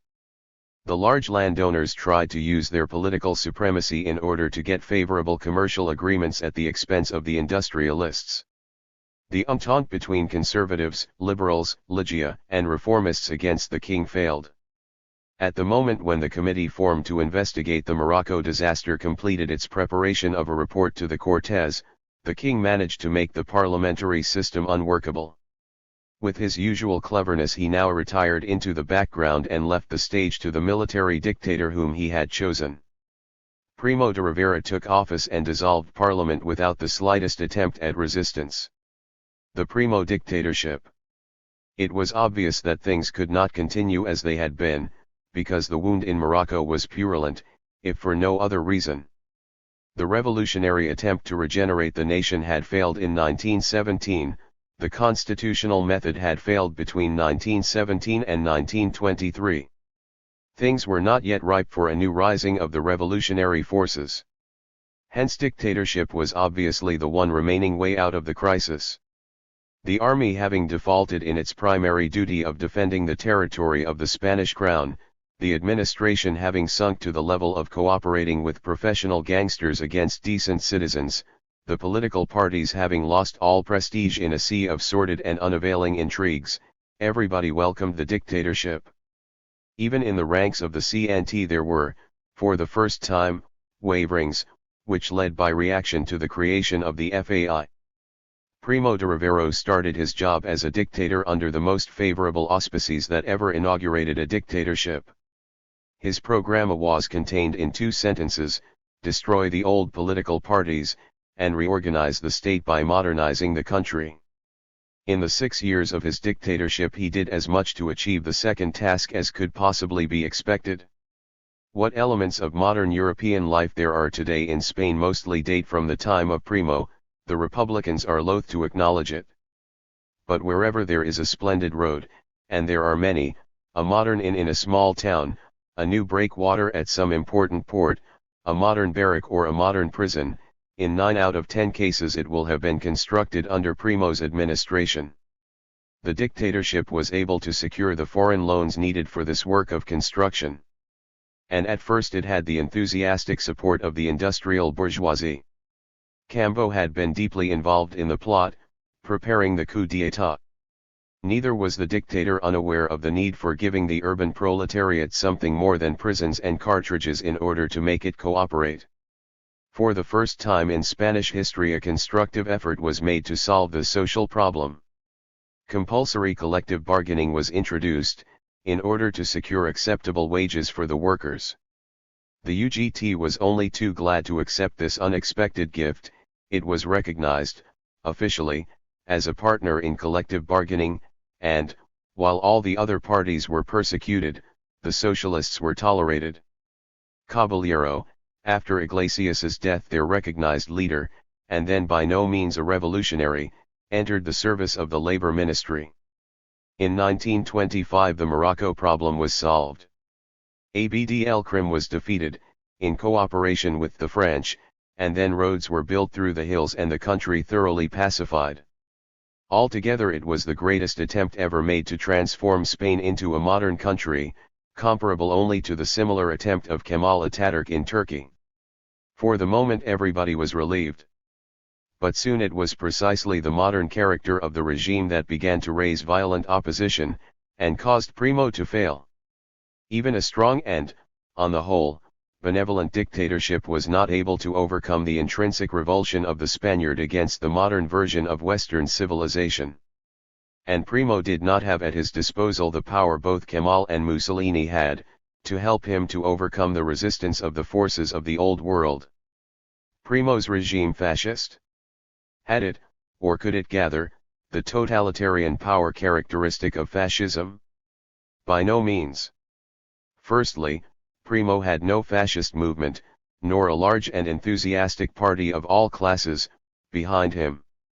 From the first to the last moment he was in power, he was passively tolerated by a population which, after all, appreciated good government, but saw no reason to help it. Moreover, Primo's regime was not only up against the profound Spanish apathy that confronts constructive effort, it contained within itself elements absolutely incompatible with the winning of mass support.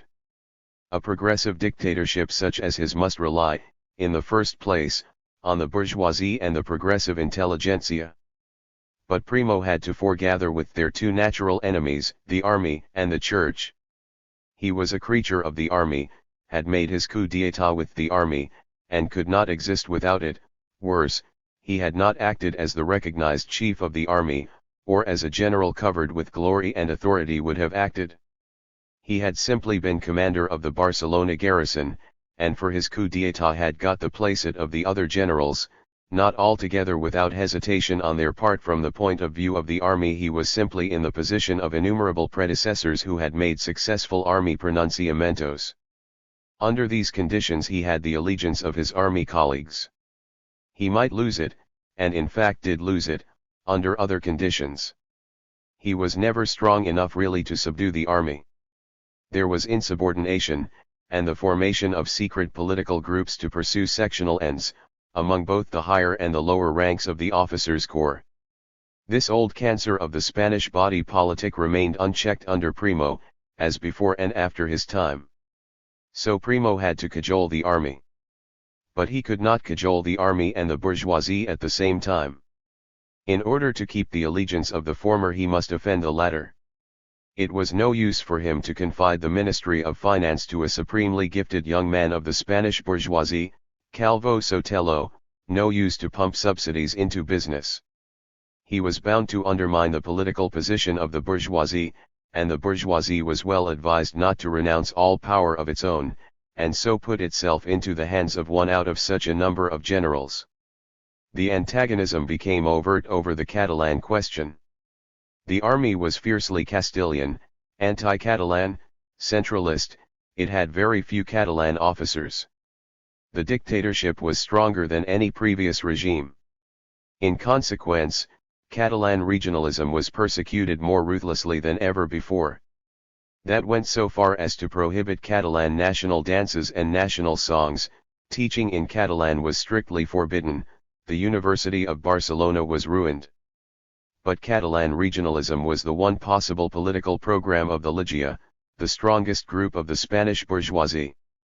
Without it, it could have no support from the masses. In this dilemma the enthusiasm of Cambo and his followers for Primo cooled down. Caught between its industrial interests, which were one with those of the dictatorship, and its political interests, which were diametrically opposed to those of the army, the Ligia wavered, hesitated, finally broke with the regime, but only after having lost what credit it had left among the Catalan masses. The chief result of the Primo regime, then, was to uproot the strongest section of the Spanish bourgeoisie politically, while fostering it industrially. And even this industrial policy was hampered by the jealousy of the Castilians, and in consequence of the army, against any help given to Catalonia. But it was worse with the progressive intelligentsia. In Catalonia they were automatically driven into a position of furious opposition as a result of the persecution of everything Catalan. From this policy only the Esquerra profited. But it was hardly better in Madrid. For the dictatorship had to rely on the deadly foe of the progressive intelligentsia, on the church. It had to insist upon conformity, at least temporarily.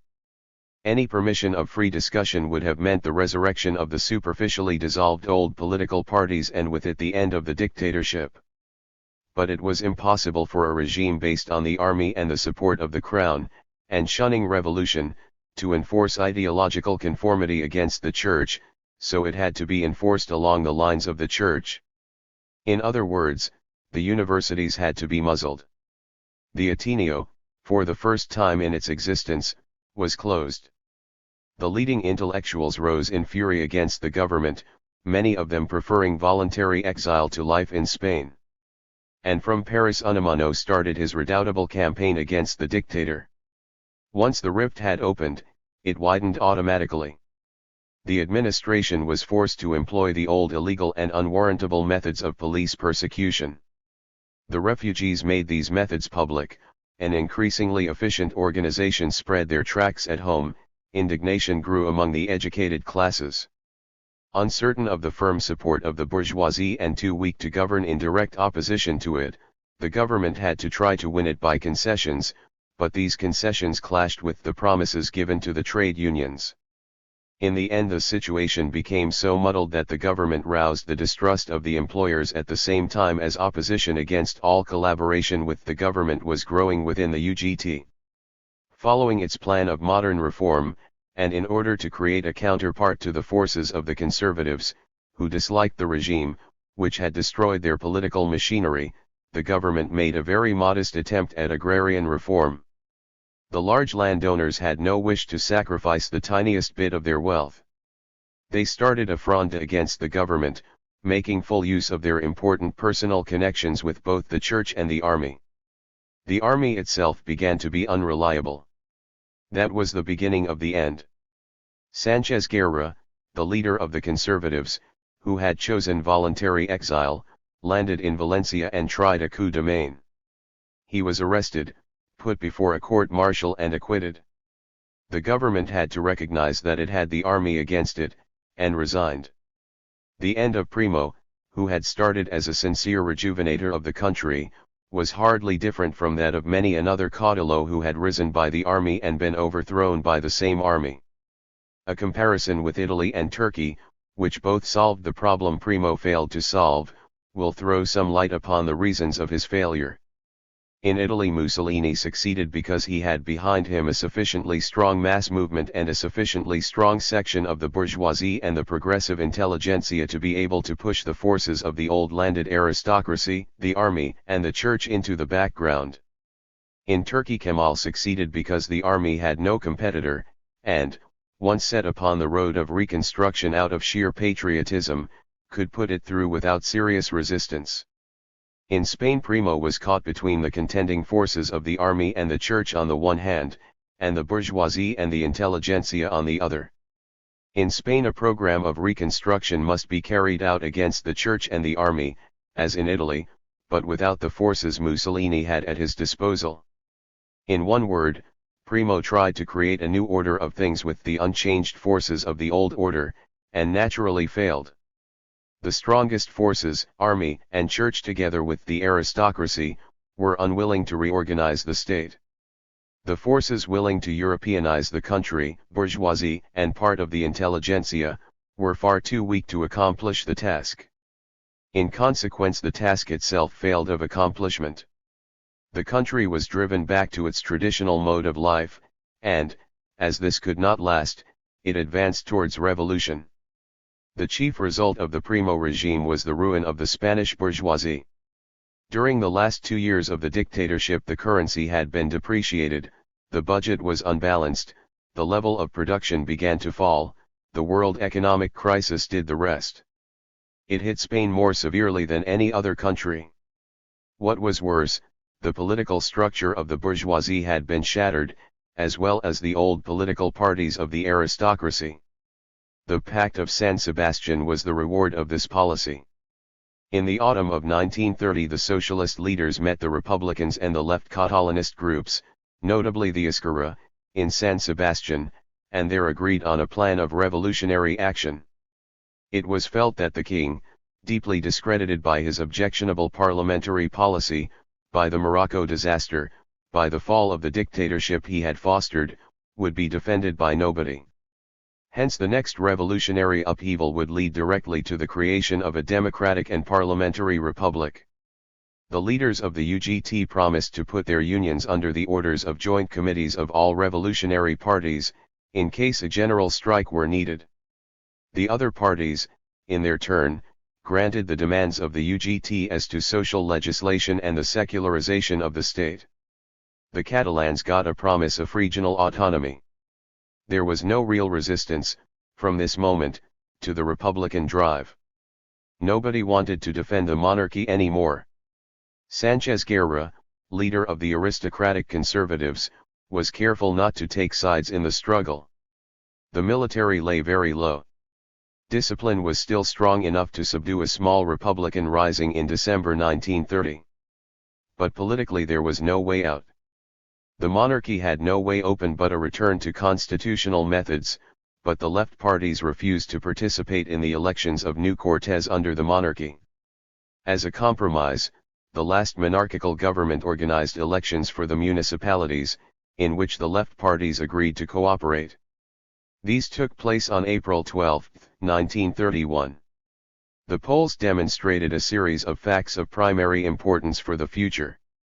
The revolutionary movement had hardly yet reached the countryside, the peasant was untouched, which meant, after all, that it had no deep roots in Spain as a whole. The countryside still obeyed the wipes and the aristocrats and voted monarchist.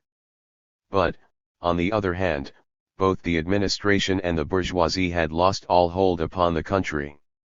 With 2 or 3 exceptions, all the provincial capitals voted for the united list forwarded by the coalitions of those parties that had signed the Pact of San Sebastian. The monarchy had been optimistic, the result came as a terrible shock. The results in Barcelona were decisive. There everybody had expected a success of the Ligia, the Esquerra came in with an overwhelming majority. A few hours later Macia proclaimed the independent Catalan Republic. The only possible help lay in the military. But the generals saw no reason to defend Alphonse, whom they had learned to hate. Many of them, Franco, God, Cabanellas, most of the leaders of the 1936 revolt, were more or less in the Republican plot, feeling the weakness of the monarchy and scenting splendid opportunities for a rule of the sabre in the coming republic. After the election, General Sanjurjo, the commander of the Guardia, went to the king to tell him that the Guardia would not shoot upon the people. Nobody was left to defend the king. He issued a pathetic proclamation that he resigned in order to spare the country civil war. In fact, he was not the man to spare the country anything. He would not have found a single unit to defend him. The Republican Committee took over automatically and without bloodshed. On April 14, 1931, Aznar, the chief of the Republicans, became prime minister. The socialists joined the government, which contained several Catalans. A few months later, at the elections for the Constituent Cortes, the parties of the Pact of San Sebastian came in with an overwhelming majority. The Second Republic. Intrinsically, the new regime was weak. It had both aristocracy and bourgeoisie against it, on the right. On the left it had against it the CNT, the strongest organization of the lower classes, which wanted to use the opportunity to drive forward towards social revolution. It was backed only by the radical intellectuals and by the weaker and more moderate section of the labor movement. It had won, not by its own strength, as did the great revolutionary movements in Britain, France, and Russia, not in the trial of insurrection and victory on the barricades, but simply by the complete abeyance of the forces of the old order, by the complete disruption of every link uniting army and administration with the monarchy. Both the army and the civil service, and perhaps even, after some hesitation, the church and the aristocracy, would have tolerated the republic, had it not changed anything except the form of government. Unfortunately, it was impossible to leave things as they were. The republic had arisen out of deep crisis and intolerable conditions. Something must be done to overcome the disintegration of economic life and administration. Besides, the radical intellectuals were full of ideals, and the masses were pressing behind. From the first day the republic was torn between opposing tendencies. The story which, during the First Republic, made the progressives a laughing-stock was repeated of the Republican Party in the Second Republic. It ought to be a complete rejuvenation of the country, but, by God, it ought not to be a deep upheaval. Intellectuals such as Señor Ortega y Gasset made impressive speeches in the Cortes, and accused mankind and fate because these speeches had little effect. But at the same time the basic problem of Spain, the agrarian question, was tackled with inexcusable timidity. It was perdition for the Republicans, in 1931 as in 1873.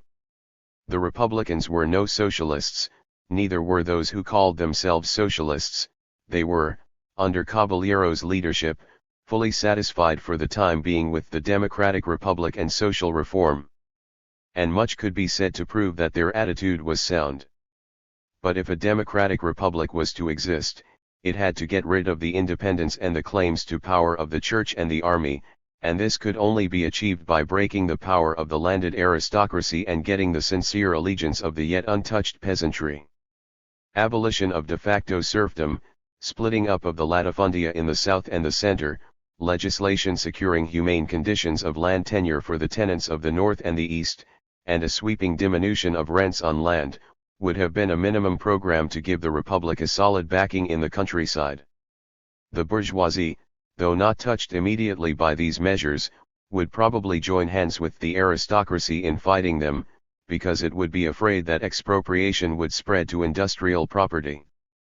But the government, provided it was strong, need not allow that extension, and it would be strong when backed by the support of a numerous peasantry, who, by agrarian reform, had become individual proprietors. The Republicans would have been able to put the agrarian reform through, in the rush of the first months, without much resistance. Once put into effect, it would have constituted a solid basis for a democratic republic with tendencies far from socialist, as it has procured a solid basis for such a regime in France. Later, the bourgeoisie, reassured about their own property, could have been induced to collaborate with the republic. On the other hand, the government would inevitably be caught between the Scylla of the CNT and the Charybdis of the army unless it managed to get a solid backing of its own by thorough agrarian reform, which, at the same time, would have involved a thorough Europeanization of the country. Here was one more opportunity to adapt Spain to modern Western civilization so much admired by the leading Spanish intellectuals.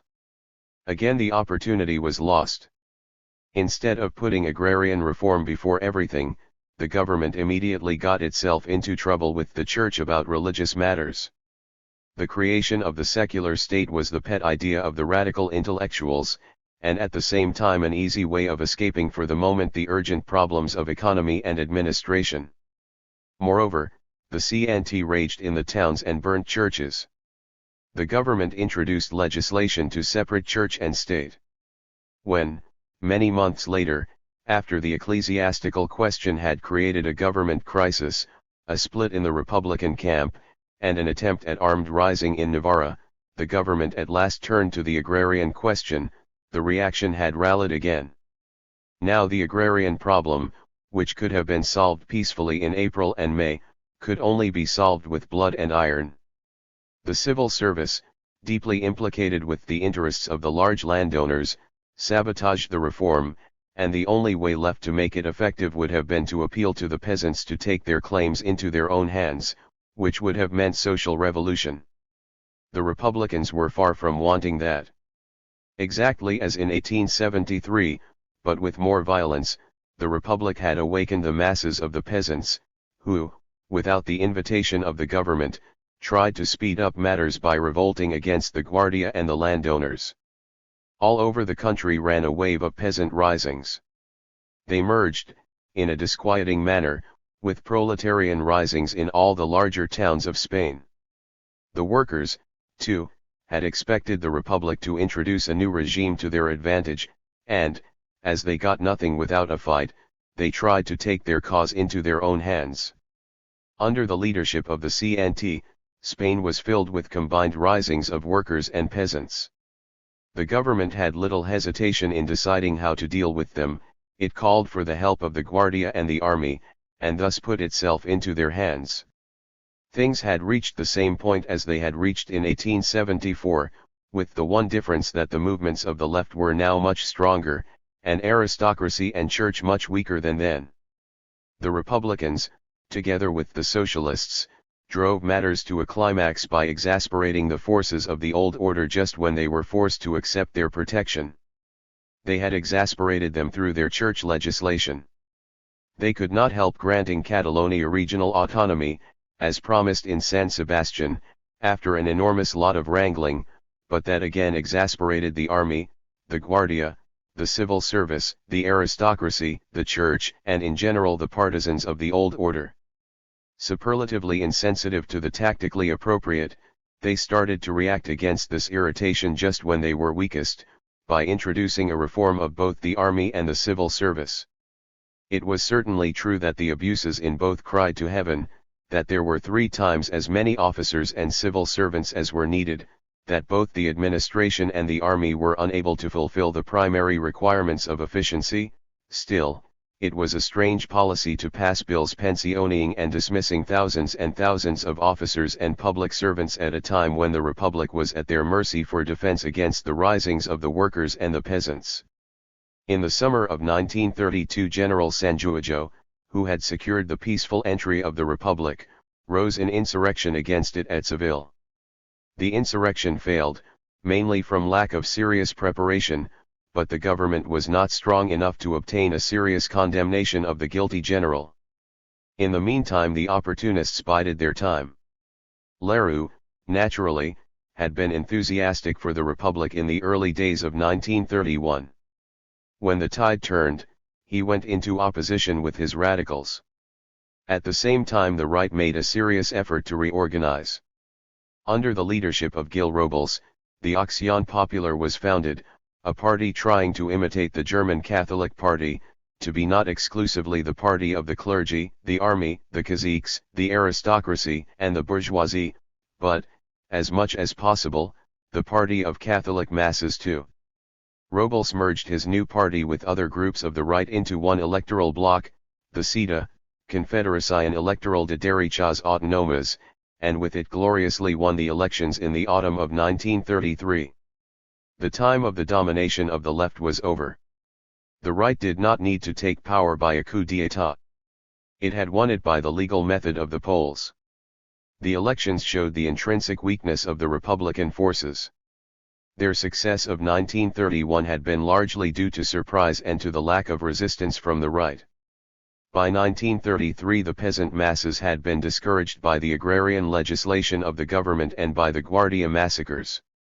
The countryside, which, for one moment after the proclamation of the Republic, had awakened politically and gone wildly to the left, had fallen back into apathy and followed again the lead of the local caciques, who ordered them to vote for the CETA. In the towns the Republic had been a deep disappointment for the proletariat.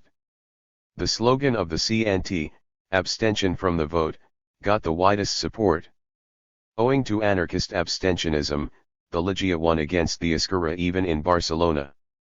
Large groups of small owners in the towns, together with a considerable number of civil servants and intellectuals who had voted for Lerroux in 1931 as a partisan of the left, voted for him now as a partisan of the right. The introduction of the female vote did the rest. This vote was almost wholly illiterate and much more under the sway of the priests than the male vote. It was the complete breakdown of a position which had been mainly artificial and incidental. The Spanish Republic seemed at an end. After the dictatorship the forces of the left had tried and proved miserably unable to reorganize the country. But the alternative now imposed by the elections proved equally unavailing. It was, in fact, the worst alternative possible. For Gil Robles and his CETA, in contrast to Primo de Rivera, did not make a sincere attempt to reform the country with due respect to the forces of the past. They simply represented the union of all those forces which wanted to maintain the past order of things, unchanged and unreformed. Some modern-sounding talk was only for the ears of voters. The real forces behind Robles were the forces which had ruled Spain before Primo, even before 1917, which, after having got rid of the unpleasant sting of both the progressive dictator and the progressive left, enjoyed returning to the old gang, the old corruption, the old inefficiency and immobility. The policy of the right coalition was simply to abolish everything the left had done, and to leave it at that. The separation of church and state was repealed. So were the laws of administrative reform. The reduction of the army officers' corps was reversed, the army increased, and made practically independent of every other force. The agrarian reform, which had never been effective, even in the extremely moderate sense in which it had been passed in 1932, was revised in such a way as to make it wholly illusory. Remained Catalan autonomy, which, in spite of the success of the Ligia, had such a strong backing in the Catalan region as to be at first unassailable. The new Cortes had started with a government of Lerroux and the Radical Party only, supported by the CETA. It was known that an openly Catholic government might mean a big outbreak, and the reaction wanted to strengthen its positions before meeting it. Robles was shrewder than Aznar in the sense that he knew when to do what. In September 1934 he felt strong enough to join the government, taking for himself the Ministry of War. It was the signal for the wholesale abolition of all the achievements of the Republic. The Republican parties wanted to resist. In October 1934 they rose in revolt but failed. It was the famous Asturias Revolt, which was of such wide significance for the subsequent history of Spain. In order to explain it we must go back some months, and study the changes introduced into the Spanish left by its failure to rule the country. Among the Republicans these changes reduced themselves to the final alliance of Señor Lerroux and his radical party with Robles. Lerroux has since declared for the Franco camp, and to a small split inside the radical party, which brought Señor Martínez Barrios, now president of the Cortes, and his Union Republicana back to the left. but the changes in the labor camp were more profound and of deeper significance. From the very beginning the CNT had regarded the UGT as an extremely unwelcome competitor, as a danger to the revolutionary purity of the labor movement, and considered the split in the labor movement as a danger to its power. In fact, the working class of Barcelona was with the anarchists, while the miners and some of the engineers of the North Coast, Asturias, and Bilbao, were with the UGT. The UGT was stronger than the CNT in Madrid, while the CNT dominated, more or less, the labor movement in the East and Andalusia as well as in Barcelona. The forces were not equally divided. The CNT was probably somewhat stronger, but the UGT had quite enough strength to make united action of the proletariat all over Spain dependent on its consent. And this consent was never obtainable. As is natural in backward countries with a backward proletariat, there was no middle line between violence and timidity. The extreme reformism of the UGT was as abhorrent to the CNT as what the socialists called anarchist criminal methods were abhorrent to the UGT people. The gap between the two branches of the labor movement had greatly widened since 1926, when Caballero became an official of the Primo dictatorship and tried to use the legal privileges granted to the UGT by Primo to harass individual anarchists in the factories with all sorts of direct and indirect pressure.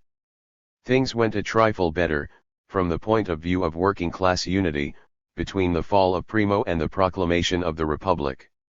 As soon as the Republic was proclaimed, they became worse than ever.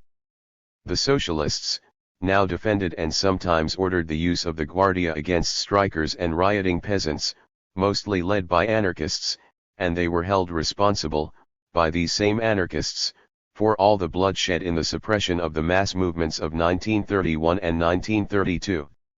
The result of all that was that all contact between the socialists and anarchists had completely ceased when the socialists lost office after the elections of 1933. The anarchists, making no bid for socialist support, rose in armed insurrection against the newly formed Lara government in December 1933. They were easily beaten, and retreated from the political scene, disgusted with all political parties from Robles to Caballero, and more firm than ever in their anti-political faith in direct action. In the meantime a big swing to the left took place among the socialists. They realized that Robles was only biding his time and that, as soon as he took office, he would try to destroy them completely, by law or by violence. Influenced by the double failure first of Primo and then of Aznar and the Republic, by the deep discontent among the rank and file of the movement, and by the disastrous results of the surrender of the German socialists in March 1933 to the violence they refused to fight against, and, last, not least, stimulated by the example, though little less disastrous, of the socialist rising in Austria in February 1934, Caballero suddenly changed his mind and decided that, after all, there seemed to be something in Marxist revolutionism. He got the passionate support of the rank and file when he renounced, formally and emphatically, the old policy of alliance with the left bourgeois parties and led the socialists along the road of preparation to resist the attack of the right by violence. The change of party policy was not effected without serious disagreement among the leaders, complicated by the acrimonious enmity between Caballero and his second-in-command, Indalecio Prieto. But finally the change was effected, even Prieto not opposing it absolutely. It is significant of the real Spanish situation. The turnover of the Spanish socialists to revolutionism has been likened to similar movements in other countries, especially in Austria. In reality, I believe, it is unique. In Austria, in February 1934, there fought a group of some hundreds, or at the utmost a few thousand, Schutzbündler, that is to say, members of the military defense corps of the socialists, who were completely unable to draw the masses of the Austrian proletariat even into a general strike, still less into an armed fight. In Spain, once the slogan of armed resistance was issued, it found an echo, not only in the words but in the hearts of great numbers of the working class. It roused them to a practical response. This difference is not due to a better economic position of the Spanish workers. On the contrary, if anything, the iron and copper mines of Spain, the strongholds of Spanish socialism, were worse hit by the world economic crisis than even Vienna. Nor is the difference due to better preparation. Who knows Spain knows that good preparation is a contradiction in terms if used together with the word Spain. In fact, the Austrians were very well prepared indeed for a rising, whereas the Spaniards were hardly prepared at all. Nor was the menace to the Spanish labor movement greater than that which had faced both the Germans and the Austrians. On the contrary, the impending Robles regime was something much less intolerable for the socialists than Hitlerism. Remains the one difference that the Spaniards saw the fate of the German and the Austrian movements before their eyes. This did, in fact, influence the leaders, but it would be an exaggeration of the broadness of the average Spanish minor's international outlook to believe that foreign examples prompted the passionate response of the rank and file to the leaders' change of policy. In the apparently sudden change of Spanish socialism from extreme reformism to a policy of armed aggressiveness is reflected the same peculiar national mentality of the Spaniard which, in a slightly different form, reflects itself in anarchism. The use of arms is traditional in Spanish politics. The code of lawful and peaceful settling of civil affairs has never really entered the consciousness of the Spanish people. This had been less apparent in the socialist movement than in anarchism, partly because it had become a group of the less violent elements, partly because intellectuals and trade union secretaries played a larger part in the Socialist Party, partly because it dominated in those districts which were for geographical reasons most permeable to European influence. Still, in a decisive hour the Spanish socialist worker was as ready as his anarchist colleague to settle it arms in hand, and this without caring for the fact that both the original Lara government and the later Lara Robles coalition government had a clear well-established legal majority in the Cortes, a Cortes not derived from the managing of elections, for these elections, which had brought the right into power, had been held under a government of the left. But, basically, the socialists had as little a legalist outlook as the anarchists, and they had overcome their timidity with their sudden and overwhelming rise in the last decade, and had been exasperated by the loss of power so splendidly conquered and for a time so joyfully held. The socialists tried, for the purpose of insurrection, to unite all forces of the left. But in that they failed. Aznar and the Republicans flatly refused. The anarchists, embittered by the past policy of the socialists and their own defeats, had fallen back into a narrow sectarianism. The one important group ready to join was the Catalan Esquerra, now, after the death of Macià, under the leadership of Companys. And the small Communist Party, which had hitherto more or less cooperated with the anarchists, supported the socialist attempt. Shortly after Robles had joined the government the socialists started the rising, in the first days of October 1934. But it was doomed to defeat from its first hours because in Madrid and in Barcelona it was a miserable failure. In Madrid the labor movement had been under the personal leadership of Caballero, and the Madrid UGT certainly tried to do its best. But Madrid has never been a working-class center, it is the town of the radical intelligentsia. Since the Republicans failed to support the movement, it was subdued immediately. In Barcelona the Catalan Esquerra, caring little whether the Madrid government was legal so long as it was inimical to Catalonia as, indeed, it was rose. But the anarchists held the working men back. They explained, afterwards, that they had reason to believe that the Esquerra would immediately put down the anarchists after having beaten the Castilians. Without anarchist support the revolt broke down, almost without resistance. Companys was arrested and sentenced to death, a sentence commuted to lifelong imprisonment, and Catalan regional autonomy was abolished. In the other centers, where the lower class element was mostly Republican and the working class element anarchist, there was not even an attempt at a rising, nor was there any in Bilbao and the Basque country, where the Basque Catholic regionalists still hoped to get regional autonomy from parties of the right. There remained Asturias, where the UGT was supreme and rose in a revolt more heroic than any working-class rising since the days of the Paris Commune. So great was the power of the revolt that not only the communists but even the local anarchists joined. Local leaders, unknown beyond their district, rose suddenly to national importance, among them Dolores Ibarruri, called La Pasionaria. For a fortnight the province held out against the government. It governed itself by a sort of Soviet system. The Robles government was unable to find reliable and efficient Spanish troops, and finally subdued the rising with Moors, foreign legionaries, and by air bombing. The Socialist Party was defeated. But its splendid resistance in its strongholds made this one of those defeats which sow the seeds of future victory. In a military sense, the Robles government had won. It was much too narrow-minded to see that the events in Asturias had given its opponents a tradition combining the pride of an army in its previous feats of military glory and the pride of a church in its religious martyrs. Moreover, a few atrocities of the Reds were avenged in a sea of atrocities of the reaction. And as the agents of the reaction on the spot were mostly Moors and foreign legionaries, the nationalist government roused against itself the national besides the social fury of the lower classes. Finally, while something like 30,000 prisoners were kept in jail for 18 months after the revolt, hopeless of release, the spirit of the Asturias Rising was also kept alive among all the poor and burdened of Spain.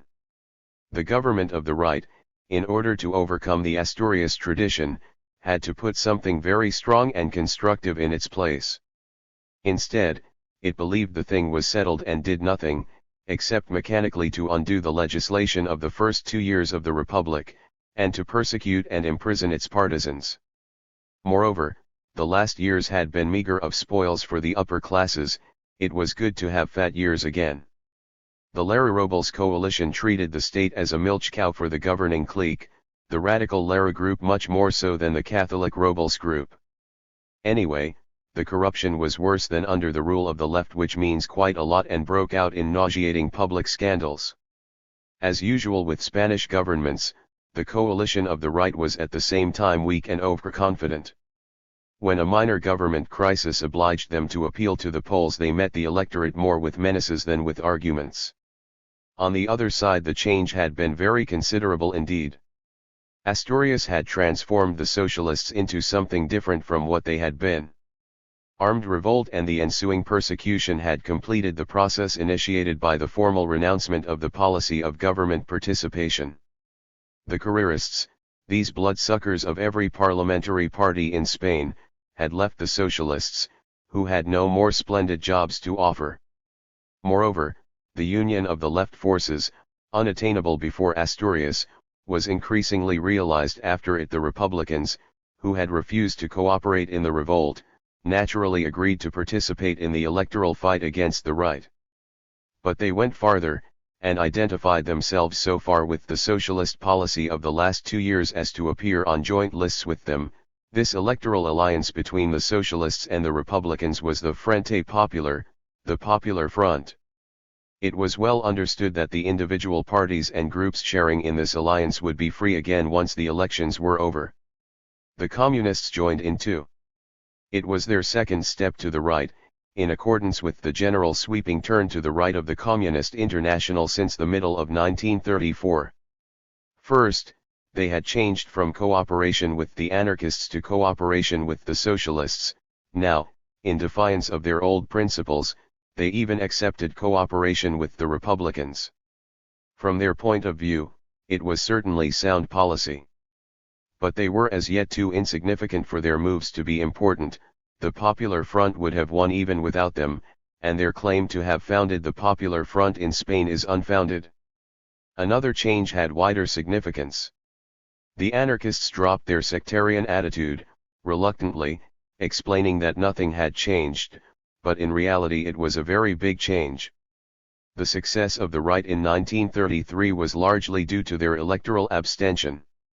Now, under the pressure of the Asturias tradition and of the sweeping demand of the masses for united action, actuated, moreover, by the consideration that their own numerous comrades in jail could only be liberated by a success of the left, they consented to renounce the slogan of electoral abstention and without themselves launching parliamentary candidates to bring their following round to vote for the Popular Front.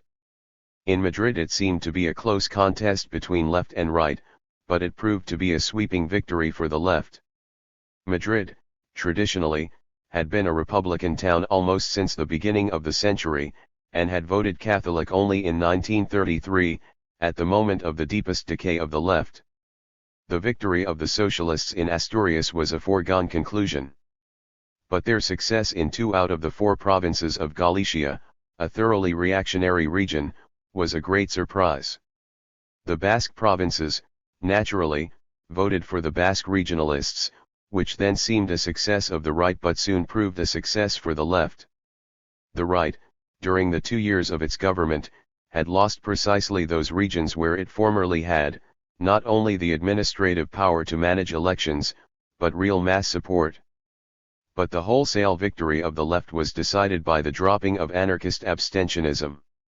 It gave the left a majority in all the Catalan and one Aragonesa province, in all the provinces of the Valencian region, and in by far the larger part of Andalusia. The right retained its hold only in those districts where the elections could still be made by the administration and the caciques, Extremadura, Old Castile, La Mancha, and those parts of Andalusia where anarchist influence had not yet penetrated, notably the province of Jaén.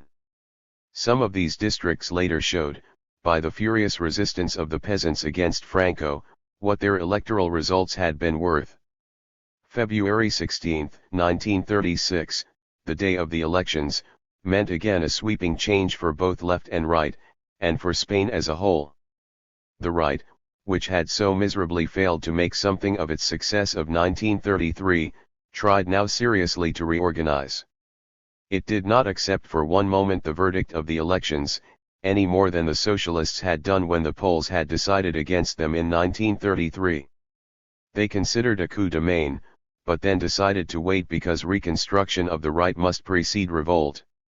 Gil Robles, in consequence, was removed from leadership of the CETA, and Calvo Sotelo, the former finance minister of Primo, took over the helm, with a definite policy to merge and consolidate all elements of the right under his leadership. In that he had considerable success. The army immediately prepared a rising and negotiated for foreign help. In the political field, the young fascist group, Phalange Spagnola, under the leadership of Primo's son, began to rise. It seemed to promise a rejuvenation of the right, where Robles's party had only been a feeble repetition of the conservative party of the Ancien regime. The left took office again. But it was no longer the same left. Many of the elements that had joined it in 1931, and among them intellectuals of worldwide fame such as Unamuno and Ortega y Gasset, had either retired from politics or gone over to the right. The Republican camp was smaller now. The socialists refused to join the government. There was some argument about it, between the right wing of the Socialist Party under Prieto and the left wing under Caballero. Prieto, through 2 of his lieutenants, carried the Asturias organization with him, while Caballero held Madrid, but finally the newborn Marxist orthodoxy of Caballero obtained.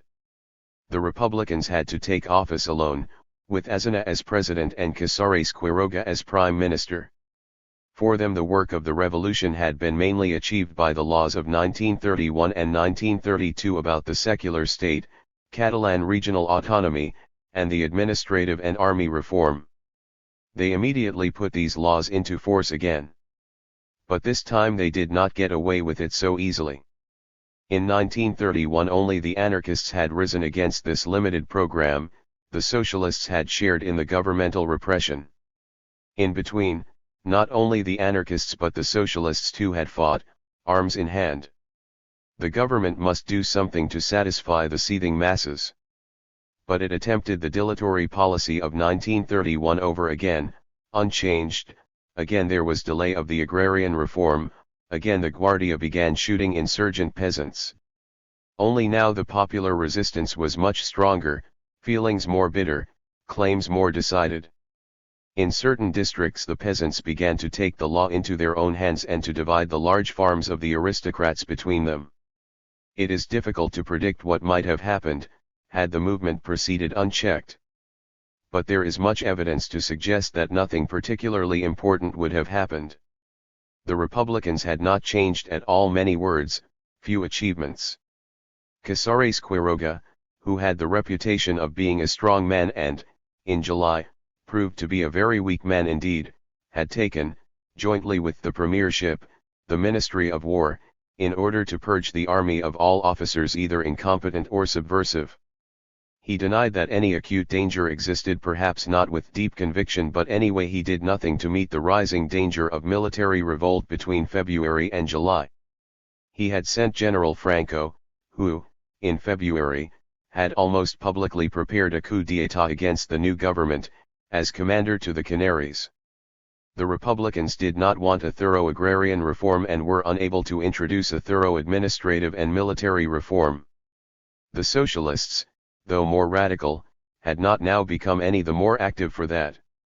They had settled down in an attitude of principled abstention, backing the government with their votes, but refusing to share in it. They would certainly still decline to lead a mass movement against the Republicans and probably be unable to push the government forward, either from without or from within. The rising masses, then, could find support among the anarchists only, or, in other words, no more support than in 1931. The anarchists, it is true, had become somewhat less doctrinaire since I-931, but certainly events since July have amply proved it, not to such a degree as to try to involve the socialists in revolutionary mass movements of any kind. In fact, these mass movements would be somewhat more violent than in 1931, but would, probably, fail in the end from lack of adequate leadership and because of local and regional isolation. In February 1936, as in October 1934, as in April 1931, the masses had united against something, against the old regime which they hated as a tyranny. But the elements of a constructive policy were lacking, now as then, more conspicuously lacking, in fact, than they had been under Primo. The Republic had failed to Europeanize the country. It had marked a step back from the level attained under Primo in this direction. Both left and right had cooperated to bring about this retrogression. There was no reason to believe that things had changed profoundly in these last 2 years. But all that was not put to the test. Instead, the political fight, carried on with immense bitterness, evolved into a series of assassinations. As a reprisal against the assassination of a Republican police officer, a group of shock police killed Calvo Sotelo, the intended leader of the insurrectional movement of the right. This sped things up. The generals got frightened that, while the government was treating them with velvet gloves, uncontrollable elements from among the masses of the people might not allow them to live long enough to rise against the Republic. They decided to rise immediately, though the change of date upset all their preparations. On 17 and July 18 they rose, convinced of immediate success. They got a big surprise. The left had been in rapid disintegration while it was ruling unchallenged. But once the government of the left, upon which workers, peasants, and the small people in general had set their hopes, had been attacked by armed force, the people rose, as it had never risen since 1707 and 1808. The ruling group disintegrated immediately. Casares Quiroga broke down.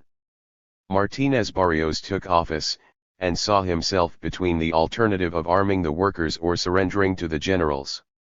He and his Minister of the Interior, Sanchez Roman, resolutely refused arms to the trade unions, which implicitly meant surrender to Franco.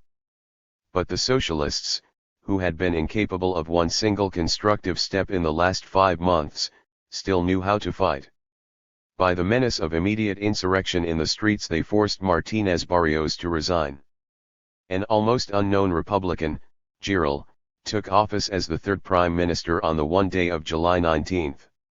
The Prime Minister did not matter much, for the moment.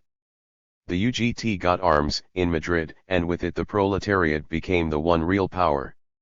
It was enormously helped by the attitude of the military. General Fanjul, commander at Madrid, was in the military plot, but thought it better to wait and see how things would move elsewhere. In consequence of his double play between his friends and his enemies, he gave the workers the few hours they needed in order to arm themselves. They used their time well, and then surrounded, attacked, and took the military barracks. General Fanjul was captured, and, a few weeks later, executed after a death sentence passed by a revolutionary court. In Barcelona the military, under the leadership of the very able General God, put up a better show, but in this wildly leftist town they met with stout resistance. The Catalanists alone, in 1934, had mostly run. The Catalanists united with the CNT in 1936 fought heroically. The Guardia, which in the rest of Spain had gone over to the insurgents wherever it could, held firm in Barcelona.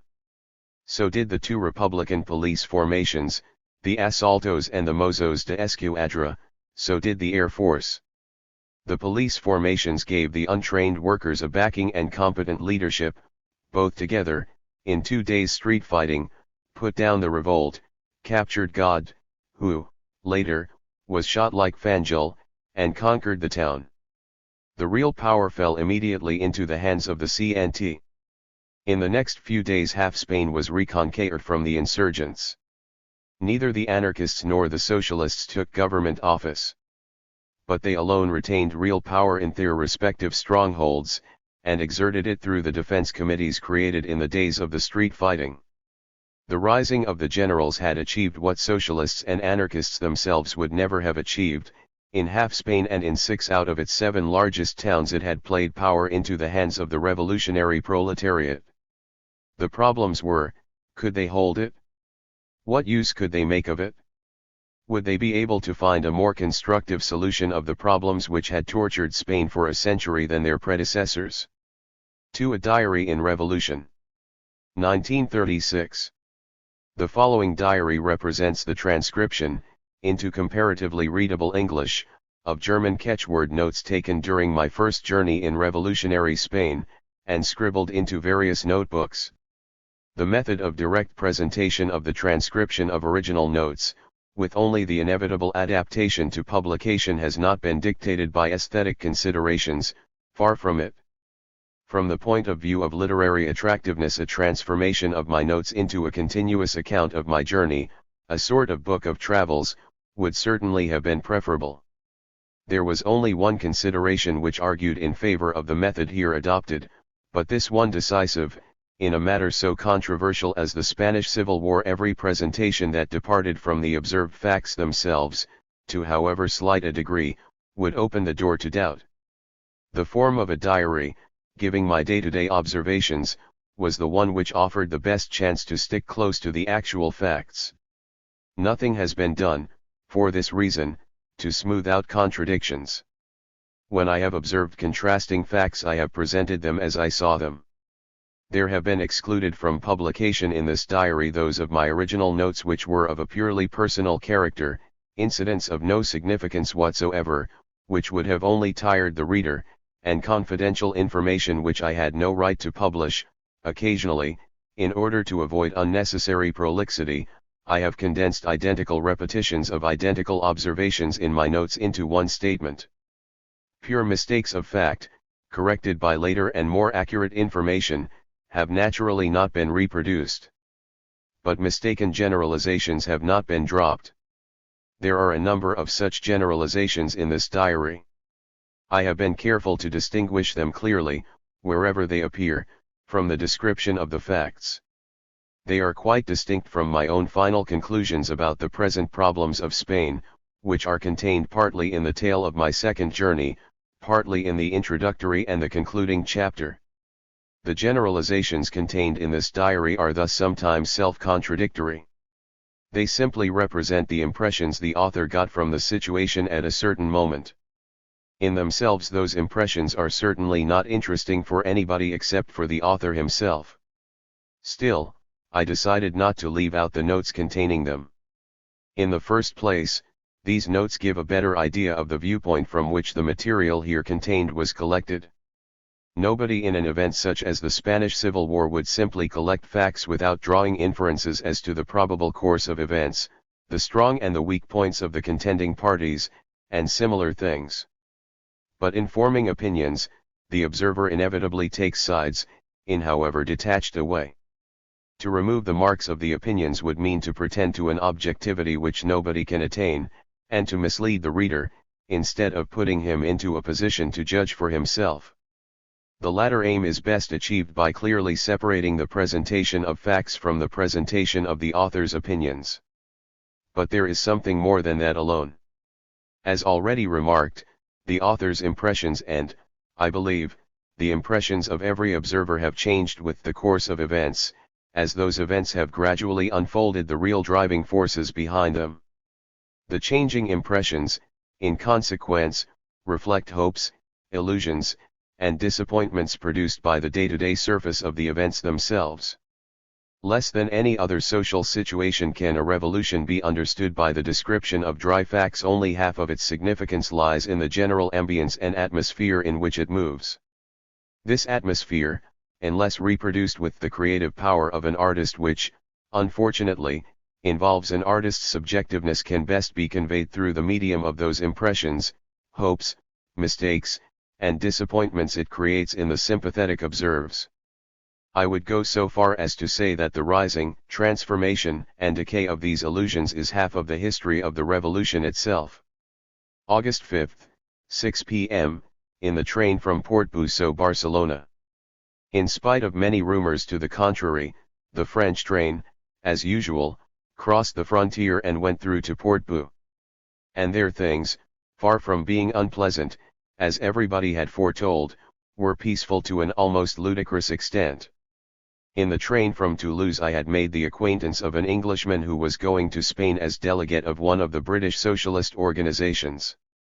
He knew no Spanish, so I offered to act as his interpreter and we decided to travel together.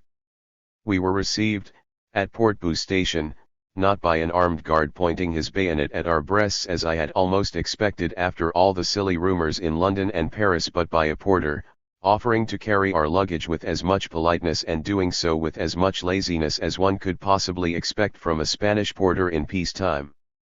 We had to wait for hours, which also was no new experience to me, knowing the country in normal times, and there, in the hall where we were waiting, sat dozens of peasant women, chatting peacefully and not even mentioning the revolution.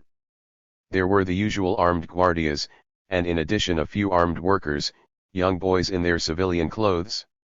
One of them was chatting with us when he was called away, not to perform any specifically revolutionary duty, but in order to find a drink for a crying baby. Still, there were signs of critical events, and of problems both political and social. From a previous journey in Catalonia I knew that the Catalans, though usually knowing standard Spanish, which, in reality, is the dialect of Castile, fairly well, hate to talk it. If talked to by foreigners in Spanish, they were in the habit of replying in French, or, rather what they believed to be French, or, worse, with a curse in Catalan which no foreigner understands. So had it been under Primo.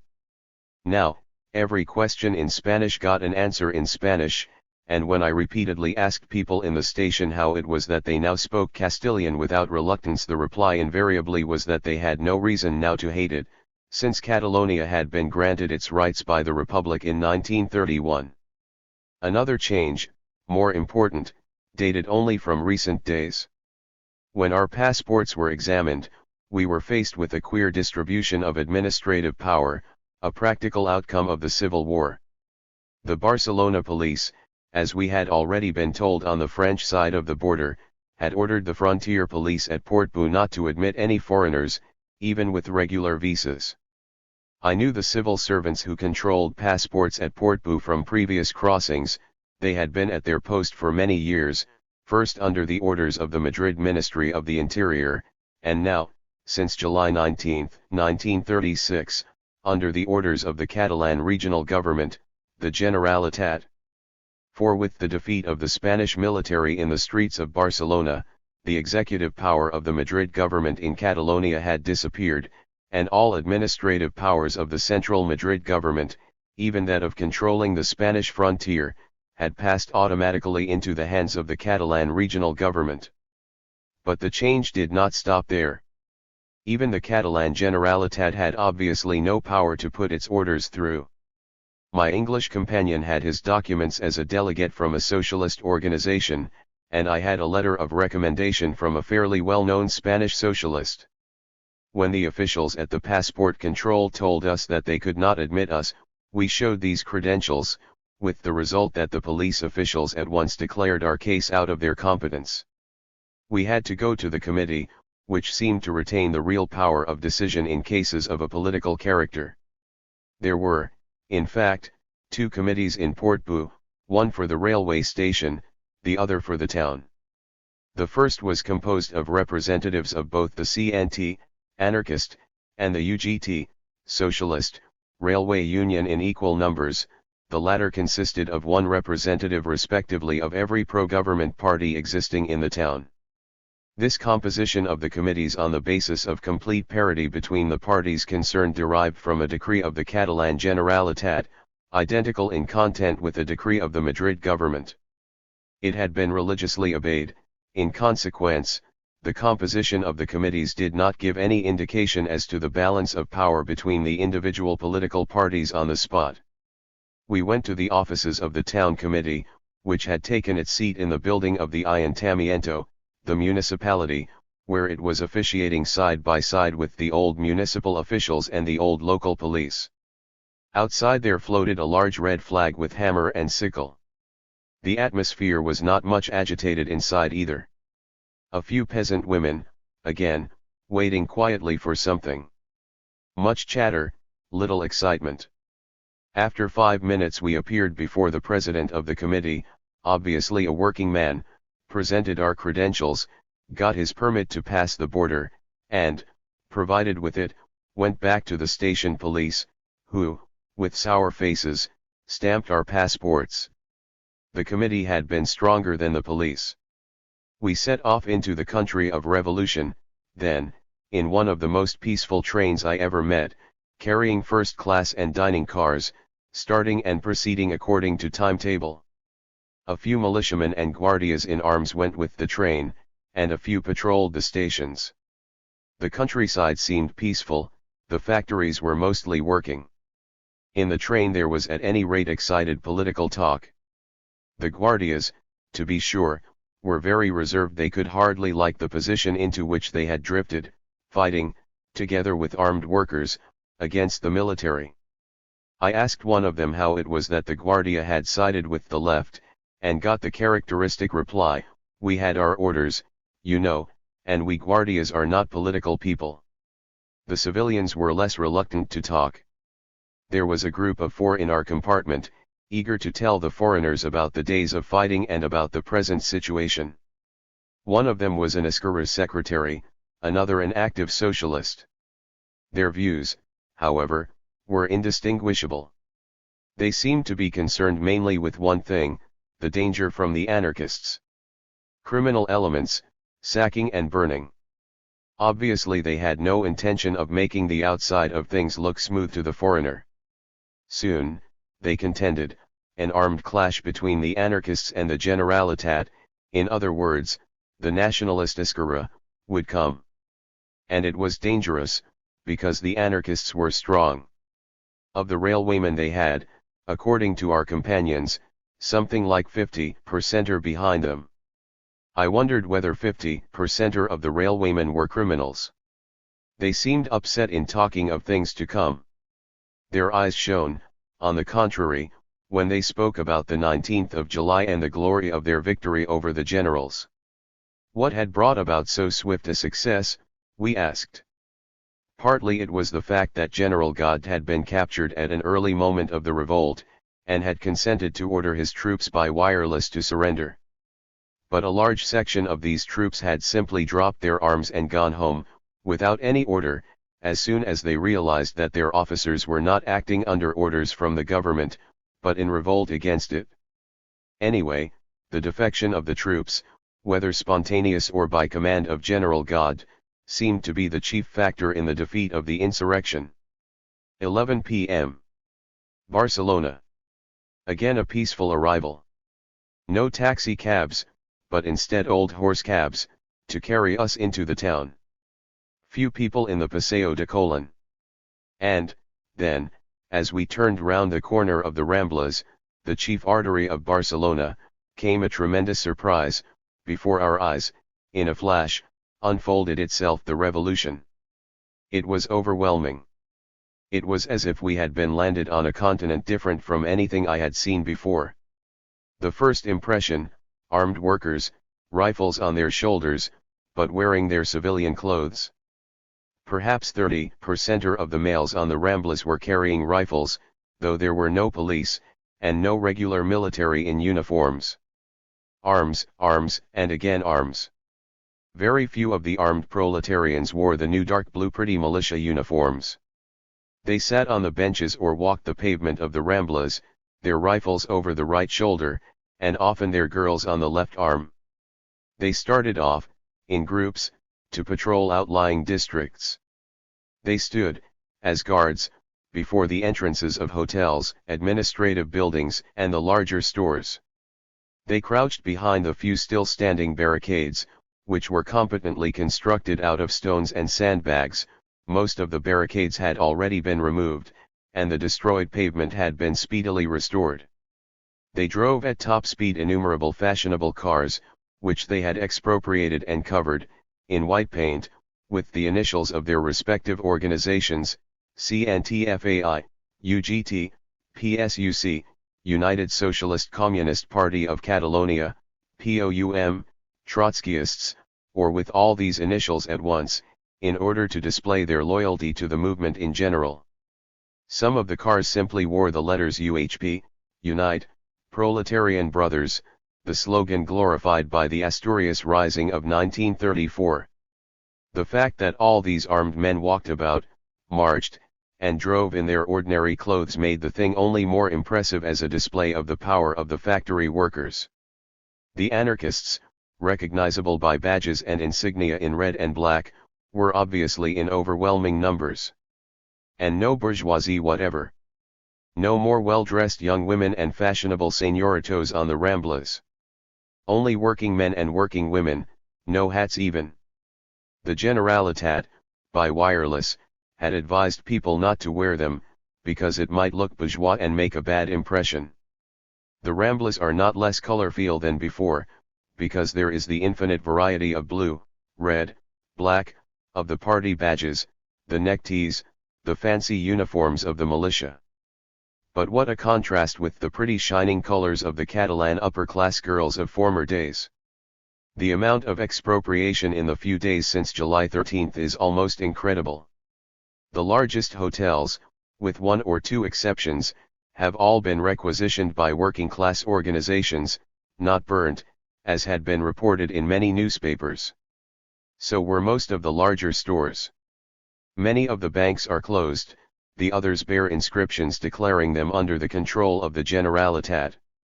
Practically all the factory owners, we were told, had either fled or been killed, and their factories taken over by the workers. Everywhere large posters at the front of impressive buildings proclaim the fact of expropriation, explaining either that the management is now in the hands of the CNT, or that a particular organization has appropriated this building for its organizing work. In many respects, however, life was much less disturbed than I expected it to be after newspaper reports abroad. Tramways and buses were running, water and light functioning. At the door of the Hotel Continental stood an anarchist guard, and a large number of militia had been billeted in the rooms. Our driver, with a gesture of regret, explained that this obviously was no longer an hotel but a militia barrack, but the manager and the anarchist guards at once retorted that not all the rooms were occupied by militiamen, and that we could stay there, at somewhat reduced rates. So we did, and were well cared for, as to food and service. All the churches had been burnt, with the exception of the cathedral with its invaluable art treasures, which the Generalitat had managed to save. The walls of the churches are standing, but the interior has in every case been completely destroyed. Some of the churches are still smoking. At the corner of the Ramblas and the Paseo Colón, the building of the Kosulich line, the Italian steamship company, is in ruins. Italian snipers, we are told, had taken cover there and the building had been stormed and burned by the workers. But except for the churches and this one secular building there has been no arson. These were the first impressions. After a hasty dinner I went out again, in spite of warnings that the streets would not be safe after dark. I did not see any confirmation of this. Life, as usual in Barcelona, was even more seething after 9 o'clock at night. True, the turmoil now abated earlier than in peace times, and long before midnight streets were empty. Now when I went out the streets were full of excited groups of young men in arms, and not a few armed women as well, the latter behaving with a self-assurance unusual for Spanish women when they appear in public, and it would have been unthinkable before for a Spanish girl to appear in trousers, as the militia girls invariably do, but with decency. Particularly numerous groups gathered before the fashionable buildings now requisitioned as party centers. The enormous Hotel Colon, dominating the splendid Plaza de Catalunya, has been taken over by the PSUC. The anarchists, with an eye for striking contrasts, have expropriated the offices of the Fomento del Trabajo Nacional, in the fashionable Calle Laytana. The Trotskyists have settled down in the Hotel Falcon, on the Ramblas. A tremendous group of cars and motor lorries, with one or two armored cars, was standing before the door of their newly acquired offices, and a group of young people in arms was standing about, in excited and eager discussion. I do not understand Catalan. I was glad to hear German spoken. In this atmosphere of general enthusiasm there is no difficulty in talking to anybody. I soon discover that one of the militia women in the group is the wife of a Swiss newspaper correspondent, and now I can begin to gather stories. The care to find out whether they are true or not will come later. Let's listen to what people want to say. A good deal of their talk is of the cruelty of the insurgents, who shoot all their prisoners. Is it the habit of the insurgents only, or among the government militia too, I ask myself? A second point discussed, and this with a surprising frankness and naivety, is the problem of foreign help. Among the group I am in conversation with there are already many foreign volunteers, who have come to Spain eager to find a chance to fight fascism arms in hand, after having lived through its unopposed success in their respective countries, or watched its triumph over a large part of Europe. Among this POUM group, exactly as among the young people gathering at the doors of the Colon, the Socialist Communist Party Center, there are Germans, Italians, Swiss, Austrians, Dutch, English, a few Americans, and a considerable number of young women of all these nations, the latter sharply contrasted, by their unconcerned behavior and by the absence of any sort of male chaperoning, from their Spanish sisters, even those who wear arms. All languages are spoken and there is an indescribable atmosphere of political enthusiasm, of enjoying the adventure of war, of relief that sordid years of emigration are past, of absolute confidence in speedy success. And everybody is friends with everybody in a minute, knowing that in 24 or 48 hours one will have to separate again, when the next transports to the front send people towards different sectors. Among this crowd, the question discussed is not whether Saragossa, the next object of the Catalan troops, will be taken, but when it will be taken. Still, something like a shadow seems to have fallen over the volunteer units in this last day or two. The French, they explain with the frank naivety which is so characteristic of the whole atmosphere, have promised aeroplanes, and with the help of these aeroplanes a big attack upon Saragossa was to be launched in the next few days. But in the meantime the French had accepted the principle of non-intervention. I had known that report, of course, but did not think they had accepted it in earnest. And now, they explain, with supreme unconcern for military secrets, the aeroplanes have not arrived. Things are much more difficult now. It is interesting to listen to what these Marxists say about the anarchists. Immediately after the defeat of the military, they explain, there was quite a lot of looting in the Ramblas, on the pretense of anarchist action. Then the CNT interfered, disclaiming any responsibility for these acts. Now, the first thing that catches the eye on the walls of the houses are big anarchist posters menacing every looter with execution on the spot. But there are other tales, of a more surprising character. In sacking and burning the churches, the militia naturally made a considerable loot in money and valuable objects. This loot should properly have gone to the CNT. It did not, however, but the anarchist rank and file themselves preferred to burn the stuff wholesale, including bank notes, in order to allay any suspicion of robbery. The question of anarchist criminality, settled in such a sweeping manner by our Iskara and PSUC friends in the train, seems really to be somewhat complex. On my way home I saw the burning of a church, and again it was a big surprise. I imagined it would be an act of almost demoniac excitement of the mob, and it proved to be an administrative business. The burning church stood in a corner of the big Plaza de Catalufta. Flames were devouring it rapidly. A small group of people stood about, it was about 11 p.m., silently watching, certainly not regretting the burning, but as certainly not very excited about the matter. The fire brigade did service at the spot, carefully limiting the flames to the church and protecting the surrounding buildings.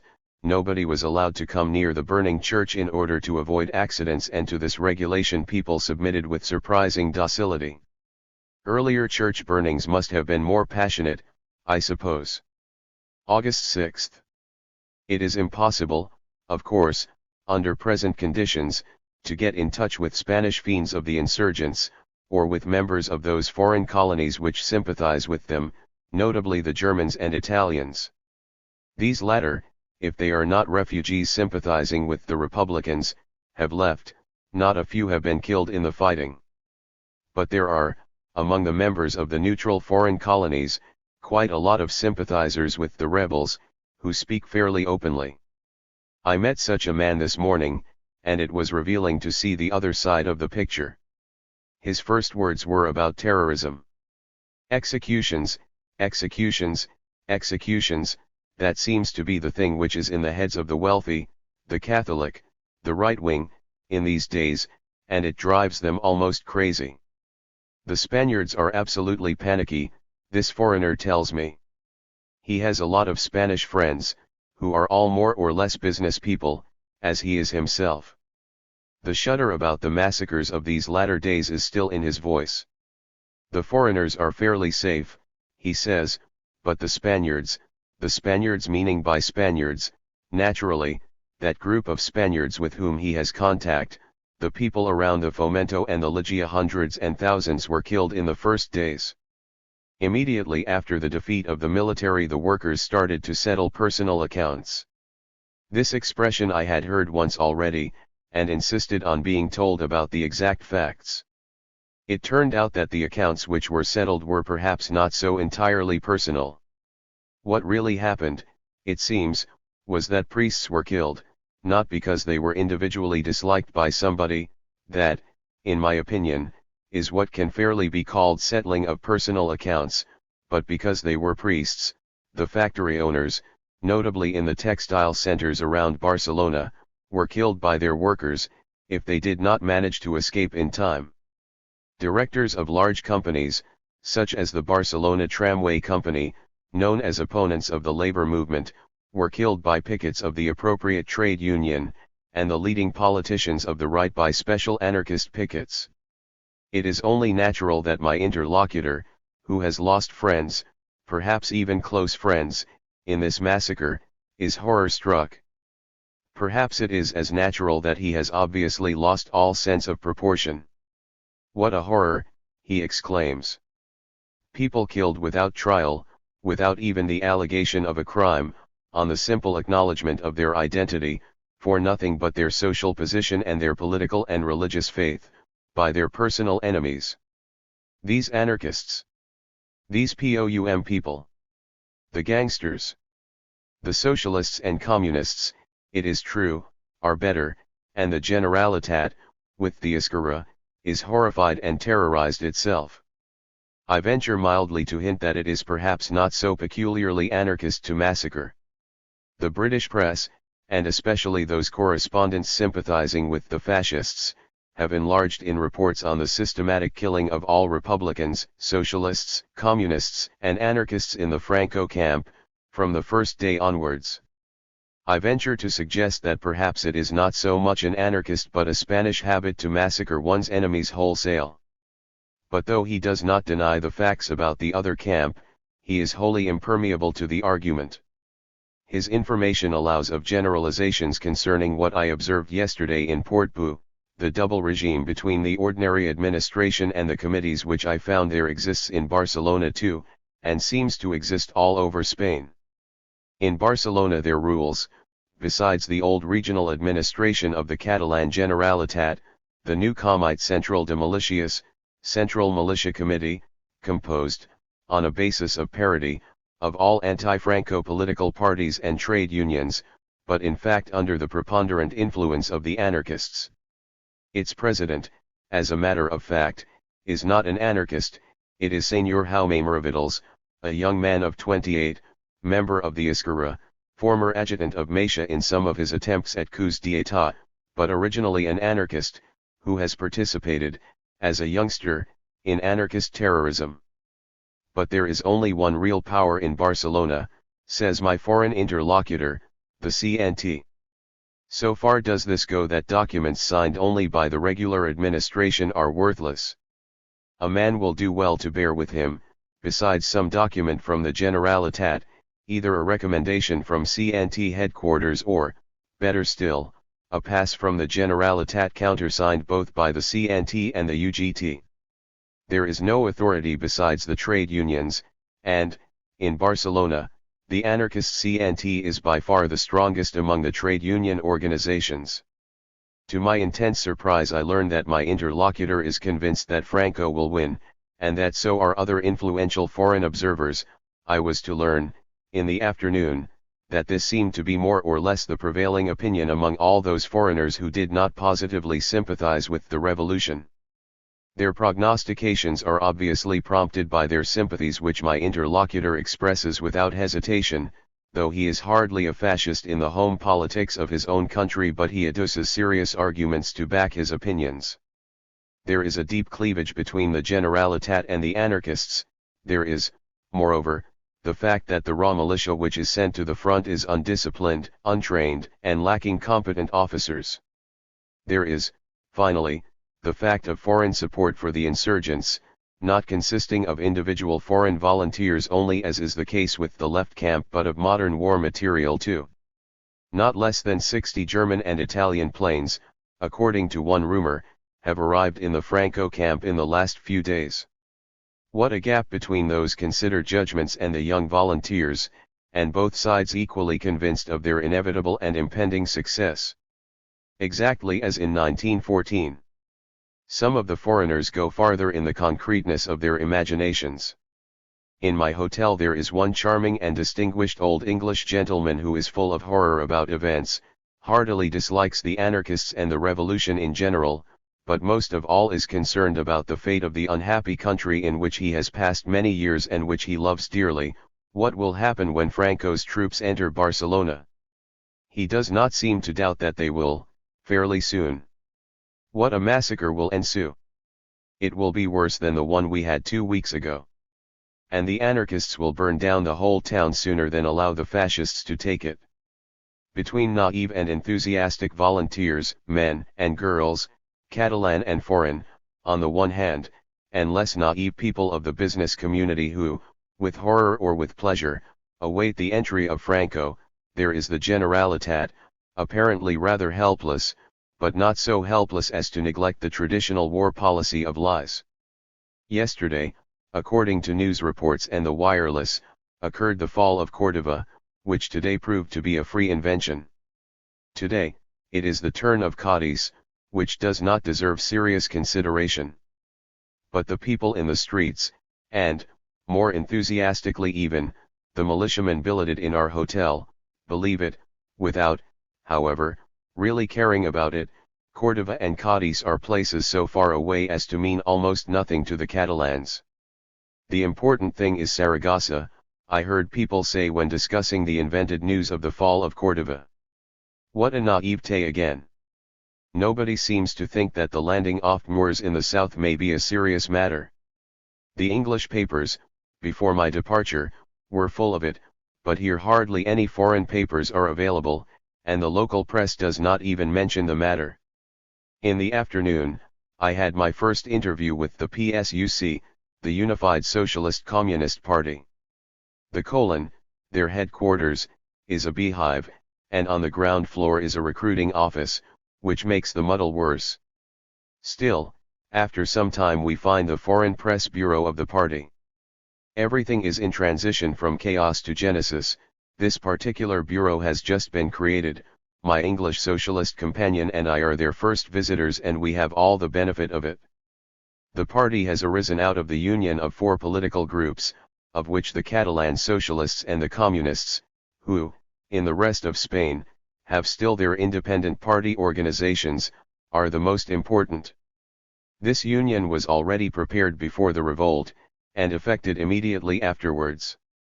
It is an important indication of how much the antagonism between communists and socialists has abated, not only in Catalonia, and not even in Spain only, for nothing could be done without the assent of the Communist International. Generally speaking, the communists seem to have had the better of the socialists in the negotiations. They had by far the weaker organization, but have secured the affiliation of the Unified Party to the Communist International. But the real strength of the PSUC is neither in the old socialist nor in the old communist membership, it lies in the affiliation of the UGT, the socialist trade unions. I question my informants of the press bureau about the groups which the UGT is controlling in Barcelona.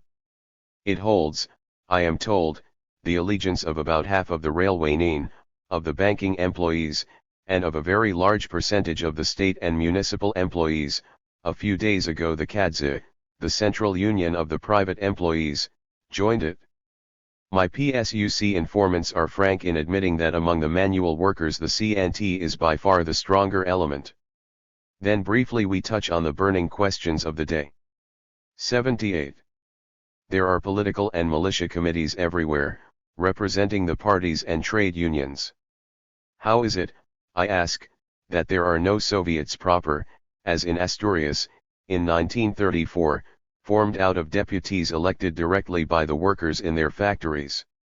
It is because everything turns upon the military problems, is the answer, which does not sound very convincing to me. One talk with either a militiaman or a reactionary will convince any observer that in Barcelona things are far from turning entirely upon military matters. Or were the wholesale killings of priests and employers and the burning of churches military matters? Perhaps the PSUC would like things to be so concentrated on military matters, but the CNT obviously would not. So I am reduced to inferences. It is the CNT which is in a position to decide whether Soviets ought to be created or not to be created. If there are no Soviets, it is probably because the CNT does not want Soviets. If it wanted them, the UGT could not prevent it. And I muse that after all the attitude of the CNT is explicable by the fact that it holds the factories through its powerful trade union organization, and that Soviet elections could contribute nothing to its power, but would, inevitably, give every other party a chance to test its strength in the factories. In Russia, too, the communists, in 1917, became less interested in the Soviets when they had a safe hold over the country as a party. What is happening in the countryside? It seems, according to my PSUC informants, that things there are much less quiet than they look if you pass through it in the train. There has been, obviously, the same kind of massacres, mainly directed against the landowners, and, if these were absentees, against their representatives on the spot. What has been done with their lands? I ask. Again the answer lacks definiteness, as it did about the Soviet problem. Every party, it appears, has its own land policy, and only one fact is certain: the large landowners and in general the partisans of the military rising have been expropriated.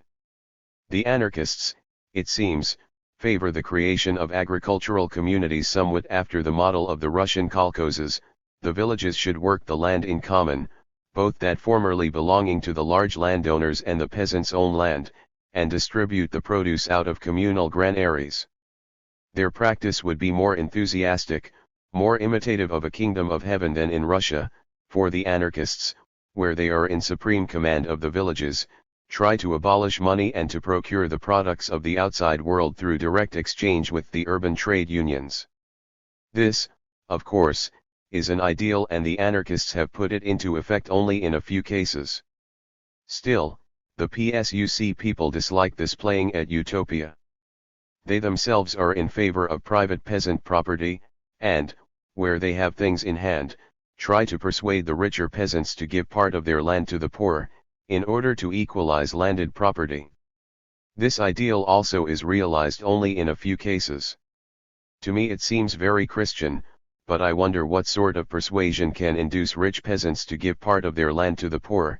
It seems to me at least as utopian a policy as the anarchist panacea of abolishing money. Why, I ask, is there no central decree regulating the whole matter? The Madrid government is opposed to that, and the expropriations are made de facto, is the answer. Again, I am not satisfied. The Madrid government has no practical say whatsoever in Catalonia, which was already passing independent decrees about its agrarian problems in 1932. If there is no general legislation, it is because the Generalitat, not the Madrid government, does not want to make laws about the matter. And this is quite intelligible. Why legislate where there is no power to enforce laws? The anarchists, on their side, perhaps do not feel strong enough to impose their ideals upon all the villages of Catalonia. So things are allowed to drift. Next question, how will the militia be organized? On this point, which, in fact, is the decisive political problem of the moment, the antagonism between PSUC and anarchists becomes overt. The anarchists are in favor of the militia system. This means, my PSUC man explains, that they organize columns from among their members and sympathizers, under the political control of the anarchist organizations, and paid mainly by the factories which the anarchists control. The columns are commanded by elected political commissaries, who appoint their own officers, purely in the capacity of technical advisors. In this shape, the militia, I am induced to think, must be a powerful instrument of the strongest political group, which, in the circumstances, is the anarchists. And now a few occasional remarks from reactionary foreigners come back to my mind. They spoke about the anarchists having kept not only thousands of rifles, but even cannon, captured in the barracks of the military, which they keep out of town, for an emergency in the course of the revolution. And everybody seemed to expect a second anarchist coup, this time not directed against the fascists but against the Esquerra, with which the PSUC seems to be more or less at one. Anyway, 2 days ago, they sent 3 of their members to join the Generalitat, whereas the CNT and the Trotskyists continue to abstain from participation in the legal government. The PSUC, on the contrary, I am told at their Foreign Press Bureau, is in favor of the army system, as opposed to the militia system, and in that are at one with both the Generalitat and the official Madrid government.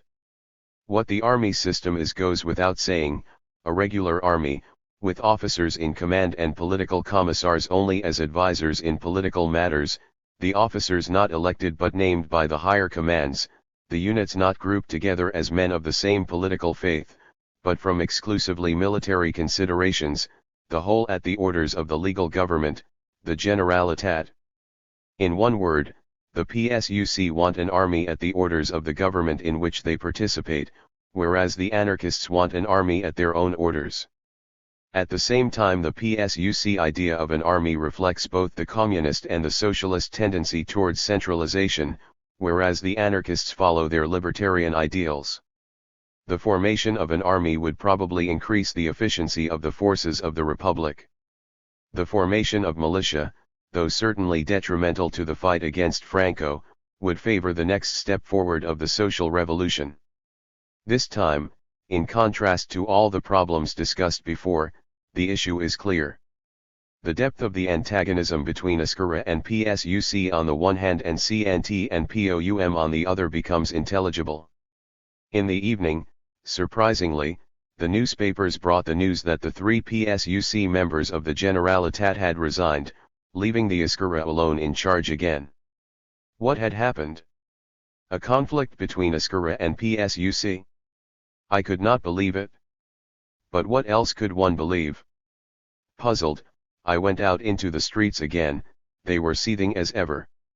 Before one of the churches in the Ramblas, now completely in ruins, a group of militiamen is chatting with some women, and they are making fun at the expense of the church and of the clergy. The conversation is in Catalan, yet I am able to grasp its general trend. There are two main themes which call forth that special kind of laughter that expresses both hatred and contempt. The one is the greediness of the clergy, the church of the poor, the church whose realm is not of this world, has proved very clever in securing the best of the pleasures of this world. The second, proffered, of course, with still more laughter, is the alleged objectionable conduct of the priests, who, if you are to believe them, are professionals of chastity. The whole conversation is neither original nor, I believe, in any way revealing as to the deeper motives of the church burning. But it is interesting to watch, how, in its attack against the church, Spanish anarchism has taken over and adapted to its own use all the arguments used against the Catholic Church by the Protestant pamphleteers of the 16th century. Is the Spanish Church itself similar to the English and German Catholic Church of the Reformation era? A young American businessman, whose acquaintance I made late in the afternoon, and who, surprisingly, is very much in sympathy with the anarchists. True, he has lived so long in Barcelona as to become half a Catalan, says things to this effect, comparing the Spanish clergy detrimentally with his French brethren, the latter cultured, devout, sincere, and decent, and the former, on the average, he says, just the contrary. This young American is an interesting personality in more than one respect, and first of all because he shows, by his own attitude, the enormous sway of the revolution over the souls of people one would not expect to be touched by the revolutionary spirit. The business of this young man is ruined, he says. He has been well-to-do, and in a few days has lost practically all his wealth, so that he can only just manage to continue to live decently. He has never been involved in politics before. One would expect him to be furious, full of hatred against the revolutionaries.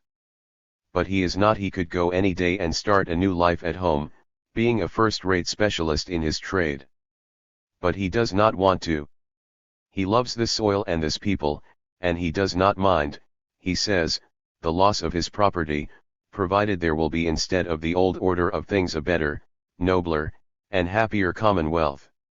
He is full of admiration for the anarchists, who obviously are little less than saviors in the opinion of some and little less than devils in the opinion of others. What is most sympathetic to him is obviously their contempt of money. The communists, he says, the first day after the victory, put in economic claims, such as allowances for the widows of the fighters killed in the defense of the Republic. The anarchists did not say a single word about allowances or wages, or working hours. They simply contend that every sacrifice must be made in support of the revolution, without reward. The determinate fact, anyway, is that wages have been increased hardly anywhere since July 19, least of all in the factories managed by the CNT. I tell him about the bitter complaints I heard a few hours since at PSUC headquarters, of the lack of discipline and organizing capacity among the anarchists, and he does not deny the charge. True, he admits, this is their chief defect. But he emphasizes, as compensation, their self-sacrificing enthusiasm. It seems that this is what has really brought him to admire them. I never thought much of the Catalans as fighters, he says, they usually run away at the first shot, anyway they did so, ignominiously, in October 1934. This time, to everybody's surprise, it was just the contrary. The officers of the insurgents were the first to be mistaken about the fighting power of the people of Barcelona, and that's why they were so swiftly beaten.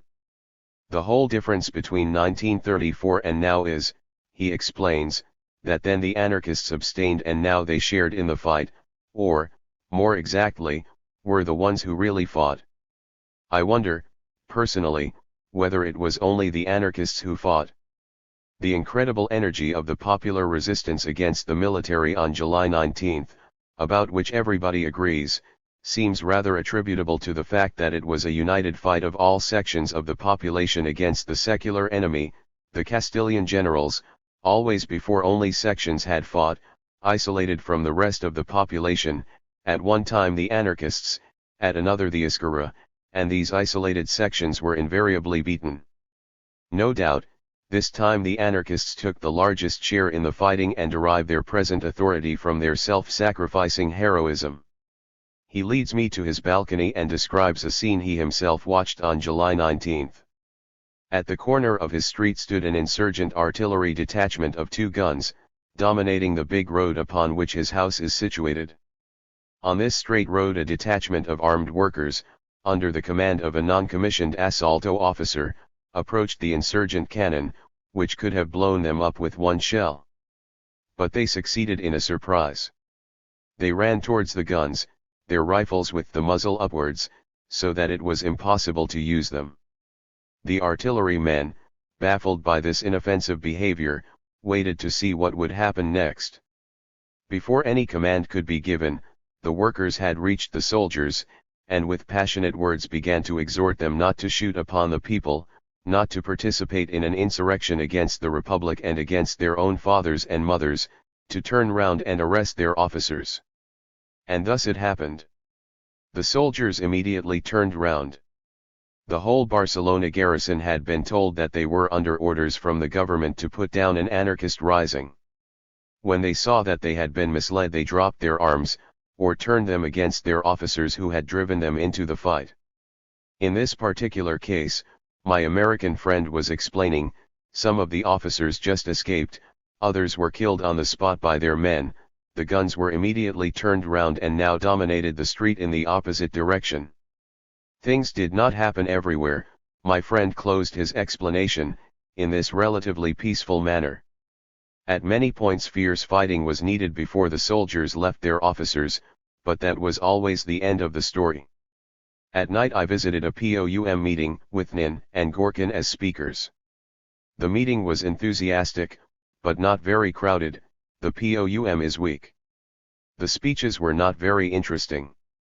On my way home, a young intellectual from the POUM, a German refugee with a good Marxist education, explained to me, "You see, it is quite obvious that neither the Generalitat nor Madrid really want to win.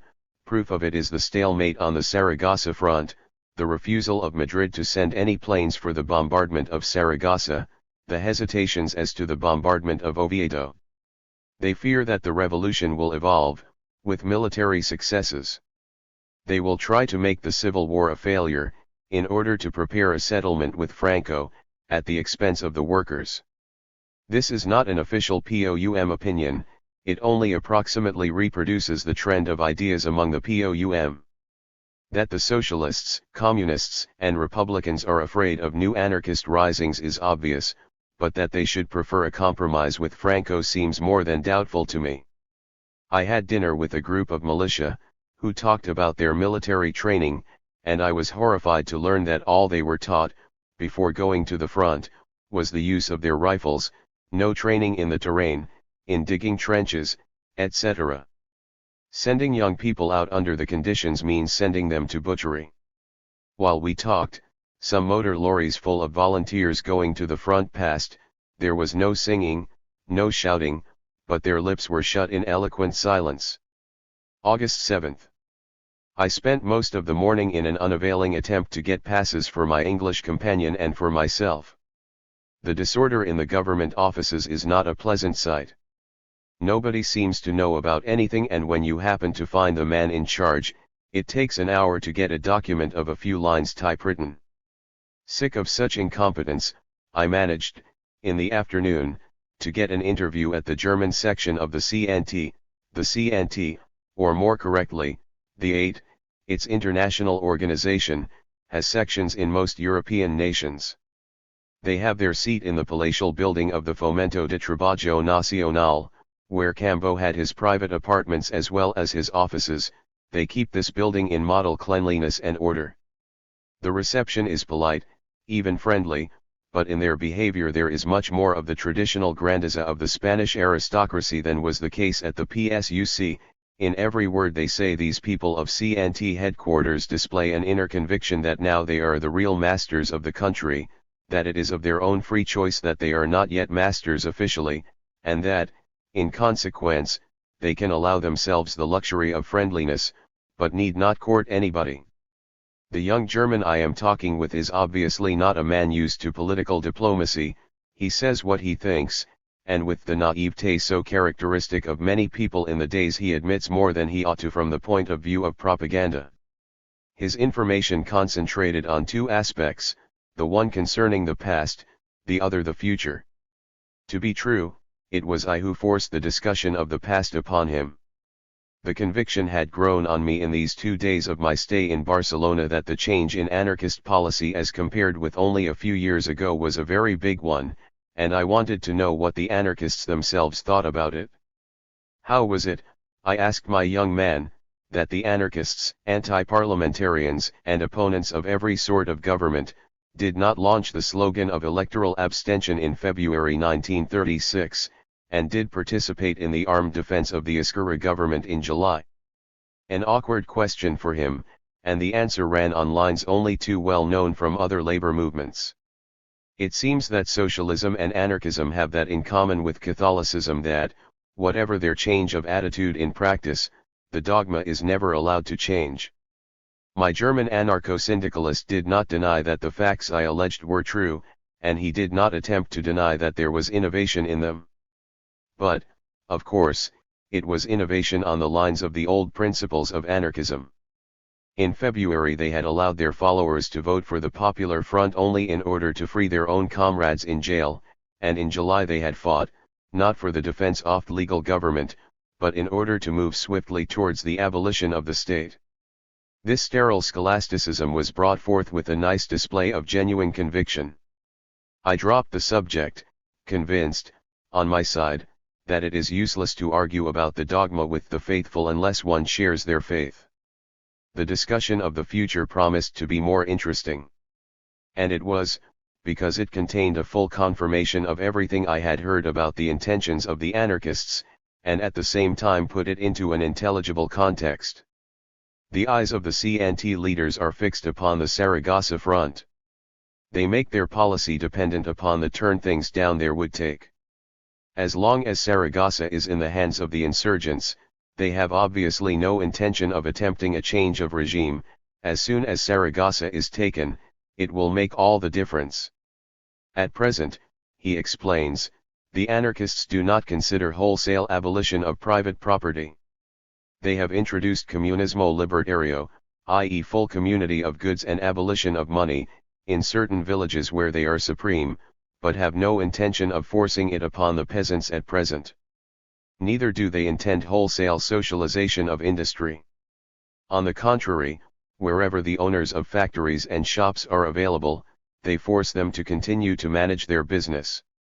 This does not matter very much in the large factories, whose owners generally are not available, but it matters a lot as every look about the streets confirms in the small shops and factories. Neither do the anarchists attempt, at present, to do away with the Generalitat and to create instead a regime exclusively based on the committees. All they do for the time being is to make preparations for more complete change later.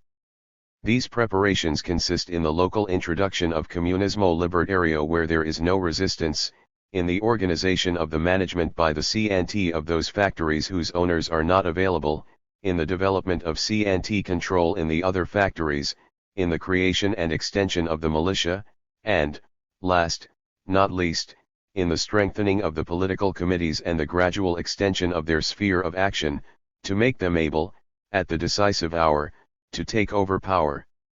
Without much difficulty. And I am given to understand that the fall of Saragossa, which he seems to think is near, will bring the decisive hour. Then, he explains, we shall consider a policy nearer to the fulfillment of our maximum program, i.e. the full abolition of the state, meaning by that the replacing of the Generalitat by the committees, even if other parties resist our aims. In one word, before the fall of Saragossa, only preparatory steps, afterwards, a revolution to abolish the double regime and make the CNT supreme. The surprising thing about it is the limitation of the outlook to Catalonia. These people know that at present a second revolution would sever them from Madrid and catch them between Madrid, Franco, and foreign intervention. But why in the world the fall of Saragossa should make all the difference I am at a loss to understand. What about the resignation of the 3 PSUC members of the Generalitat? It appears that they have been forced to resign because their attempt to join the government had been prompted by the desire to cross precisely those preparatory moves of the CNT which my informant had just mentioned. The PSUC wanted to relieve the Generalitat from the stigma of being a government of bourgeois nationalists only, and attempted to strip the CNT of the claim to be the one legitimate representative of the working class as against the bourgeois government. Joining the Generalitat, they could proclaim the Generalitat to be a joint government of both the nationalist Esquerra and of the trade unions. That is precisely why the anarchists claimed, in the form of an ultimatum, the immediate resignation of the PSUC ministers, and threatened to leave the Central Committee if their claim was not granted. This latter step would have meant immediate civil war in the streets of Barcelona. The Generalitat could not govern without the connivance of the anarchists as expressed by their cooperation within the Militia Committee, which, in its turn, cooperates with the Generalitat. And as the PSUC are trade unionists, but far weaker than the anarchists, and cannot genuinely claim to represent the Barcelona working class, they had to give in to this pressure, and resign. Nothing can be done, at present, without the consent of the CNT. August 8. This morning I visited one of the collectivized factories, workshops of the General Bus Company. Success or failure of the revolution will depend, to a large extent, upon the ability of the trade unions to manage the expropriated factories. In Russia socialization meant at first, and for a long time, hardly anything but wholesale disintegration of industry.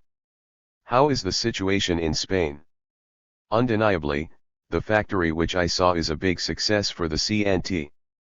Only 3 weeks after the beginning of the Civil War, 2 weeks after the end of the general strike, it seems to run as smoothly as if nothing had happened.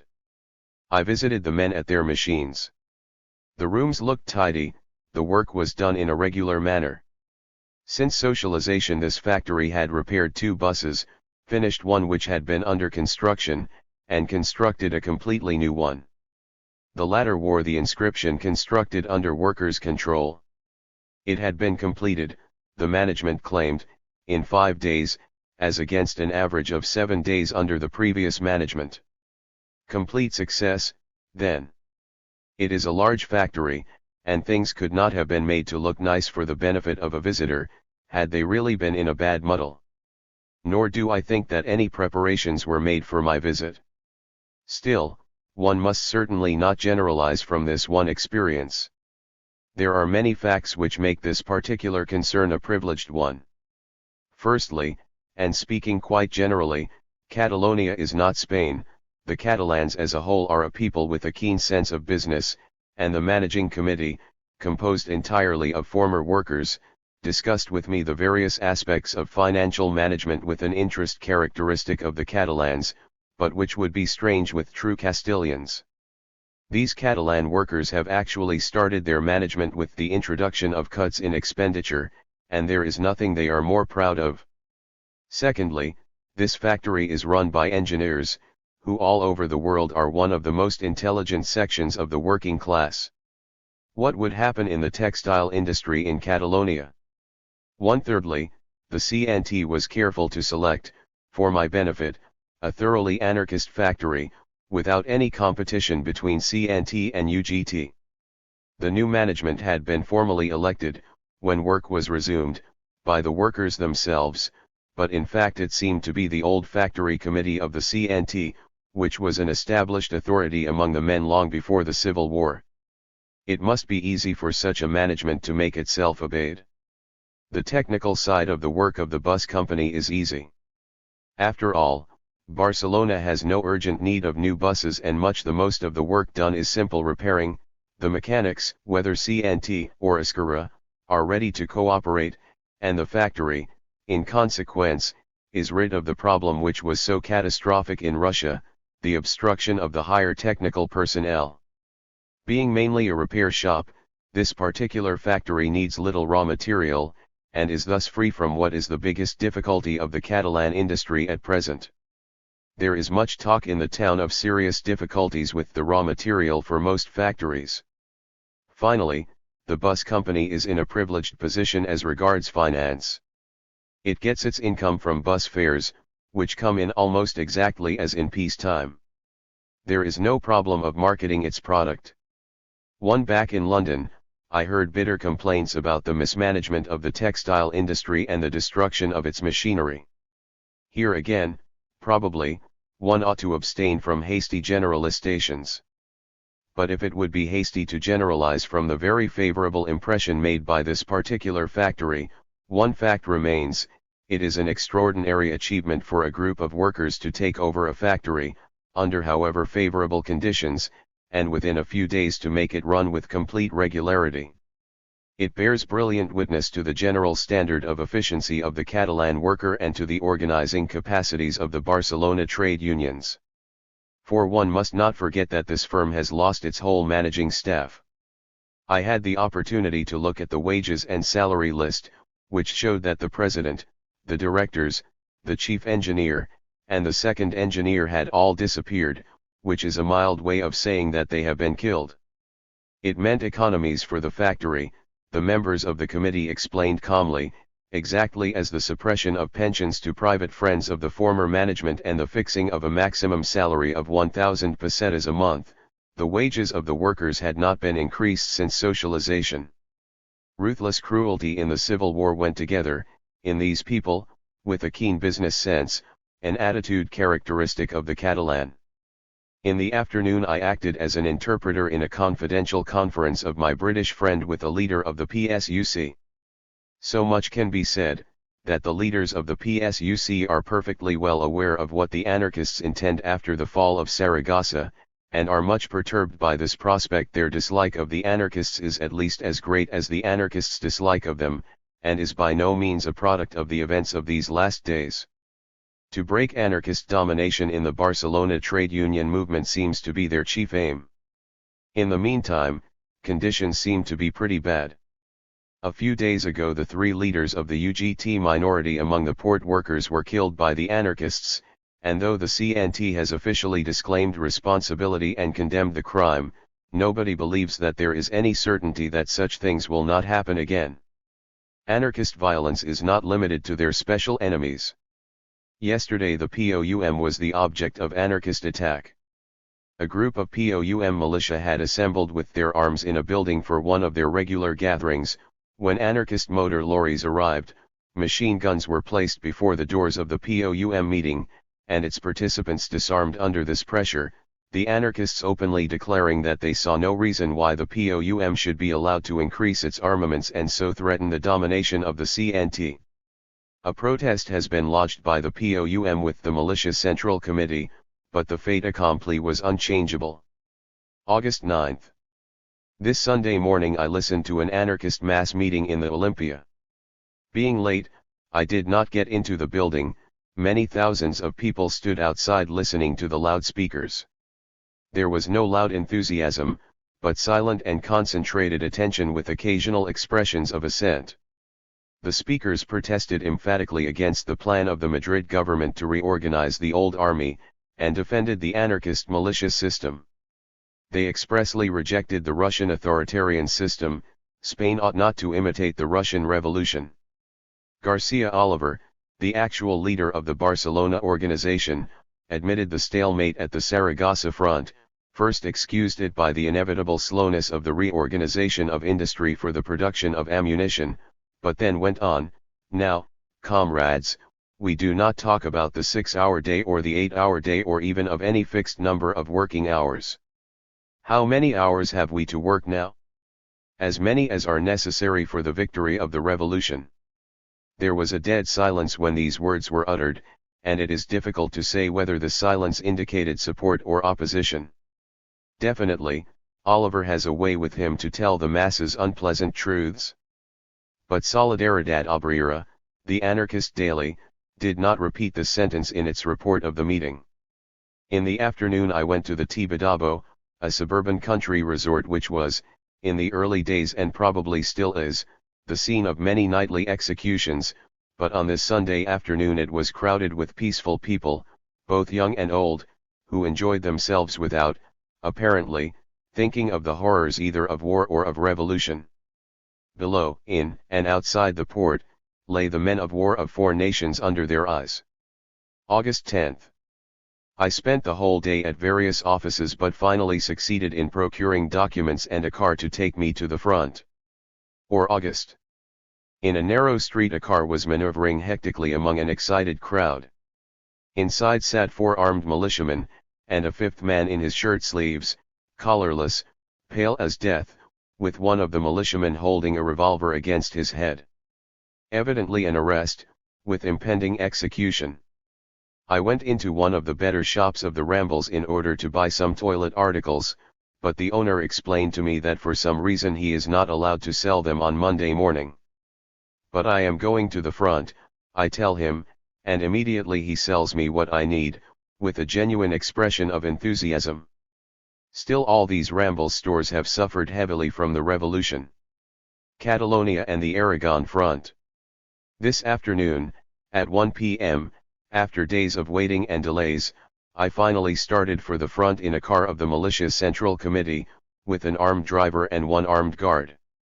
We are 3 in the party, the Barcelona representative of the Paris Fleche, Mr. John Cornford, a young British communist, and myself. Really the Catalonian countryside is not so calm as it looked from the windows of the train. At most villages all the entries are barricaded and heavily guarded day and night. The guards are picturesque and look as if they were cut out from a Goya painting, peasant clothes, very often not too clean, but adorned with red or red-black neckties. They are distinguished from ordinary mortals by red badges with the stamp of their organization, or of the local committee. Bandoliers full of cartridges hold their jackets together. Thus they sit on the road, or more often crouch behind a competently constructed sandbag barricade, leveling their shotguns at the car, or waving them wildly. These shotguns are the best thing about them. The most modern must date back to the Napoleonic Wars and have been kept as a family treasure. Whether they go off in an emergency I cannot tell. The guard invariably stops our car and then starts the scrutiny of the documents, the car's pass, the passengers' passes, the permits to carry arms, the press cards of visiting journalists, and sometimes they even claim to see the party cards of the guards and driver. Going through this procedure more than 20 times a day is nerve-wracking, but it is done decently, and in most cases without unnecessary delay. The villagers evidently had not tired of performing this duty through many weeks, with more care, it is true, in industrial villages than in peasant communities. The latter are sometimes without barricades and even without guards. In practically every village there is a political committee, invariably composed on the basis of the regulations of the Generalitat, which prescribes parity of representation for all political organizations and trade unions. As to mass support, the anarchists predominate in the province of Barcelona, whereas in the province of Lerida the POUM is by far the strongest party. This is due to the fact that Morin, their most popular leader, is a native of Lerida. All the villages and small towns which we passed through, though passionately guarding their own territory, have not sent a single man to the front. The main recruiting for the militia is in Barcelona. In the old decaying townlet of Cervera there had existed a theological seminary. I question one of the village guards, a good-looking boy of certainly not more than 16, about it, and he answers with the happiest smile on his face, "Oh, they've gone, and how they've gone. Churches are burnt without a single exception, only their walls are standing." This has mostly been done by order of the CNT or the passing militia columns. Hardly anywhere in this region has there been actual fighting between the rebels and the partisans of the Generalitat. There are surprisingly few indications that we are approaching the front. The road is intact and there is less traffic than in peacetime. A few motor lorries with provisions and still fewer with ammunition are passing towards the front, and others are coming back empty. We did not meet a single ambulance car. Lerida being the meeting point of all the roads serving the southern part of the Saragossa front, I expected it to be a center of activity. But there is very little. 30 or 40 cars and motor lorries are parked in the plaza and some of the militia are to be seen in the town. There cannot be more than a few hundred of them altogether. Many of them crowd into the offices of the civil governor, and there talk excitedly and enthusiastically of Buenaventura Durruti, the anarchist leader, and his column. He and his men are the popular heroes of the Catalan War, to the detriment of all the other Catalan columns. Durruti has the reputation of being a sort of avenging angel of the poor. His column is known to be more ruthless than any other in shooting the fascists, the rich, and the priests in the villages, and the glory of its self-sacrificing advance towards Saragossa, careless of heavy losses, is told all through the militia of Catalonia. Some of the guards in the governor's offices have served under him. With a naive smile, which has nothing of sadism about it, but rather expresses the satisfaction of a child at a good piece of fun, they show me their dum-dum cartridges, which they have made out of regular cartridges by an incision at the top. Prisoners, one man tells me, meaning by that a cartridge is ready for every prisoner. So that is civil war in Spain. I am inclined to think it is not different in the Franco camp. Only, on both sides, neutral press correspondents most remain silent, if they do not want to get themselves into serious trouble. It is not easy to find a dinner, as meals are rationed. This is really the first sign that we are approaching the front. In our unsuccessful search for food we meet a party sitting in front of a cafe and eating tortillas. They are obviously foreigners, and kindly invite us to share in their meal. They are very reluctant to disclose their nationality, but as soon as I sit down with them I recognize one of them from newspaper photographs as a Russian press correspondent. Even had his photograph not been in the newspapers his secretiveness would not have been much use. Everybody would have recognized him as a Russian from his accent and the few Russian words which he occasionally exchanged with his companions. But he seems to be under the delusion that nobody outside Russia has any knowledge of Russia. For some unknown reason he seems to believe that the secrecy is part of the job of a revolutionary on all occasions. Our conversation again turns on the anarchist problem. We agree that the anarchists are swiftly moving away from their anti-authoritarian dogma towards revolutionary dictatorship. But then, he says, they must leave their organization and join the communists. He obviously does not conceive the possibility of the anarchists, either leaders or rank and file, evolving towards a new attitude without entering the fold of the Communist International. We start again through the night and rapidly approach the front. There are fewer villages now, and in consequence fewer guards. If an enemy patrol penetrated through the advance guards, at the front, it could cut the communications and intercept the traffic without any opposition. At Fraga, already in Aragon, we stop for the night. August 12th. In Fraga we stayed in the same hotel as Major Faras, second in command of the Catalan forces. He is a regular army officer, had been dismissed by the Robles government in 1933, and then made commander of the Mossos de Escuadra by the Generalitat. These Mossos de Escuadra are a police corps specially selected for the purpose of protecting the Catalan government.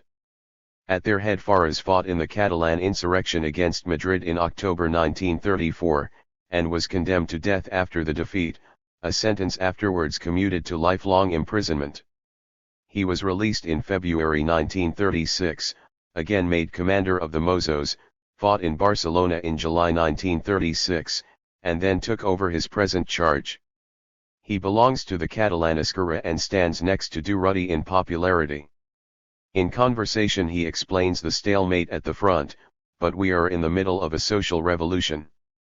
This frank admission of the fact of social revolution is not a usual attitude outside the anarchist ranks. After very few words he drops the conversation, and turns to clamour loudly for food, which could not possibly have been served so soon. With him are a number of adjutants. They are sitting at one table and conversing gaily, but obviously this whole important section of the Catalan staff had no communication with the front during the whole evening and night, either by telephone or by messenger. Had anything happened, Ferrar would probably have remained uninformed for many hours. But he gives the impression of a man of great physical courage. In Fraga we are directly behind the front line, all food is rigidly rationed and so are lodgings.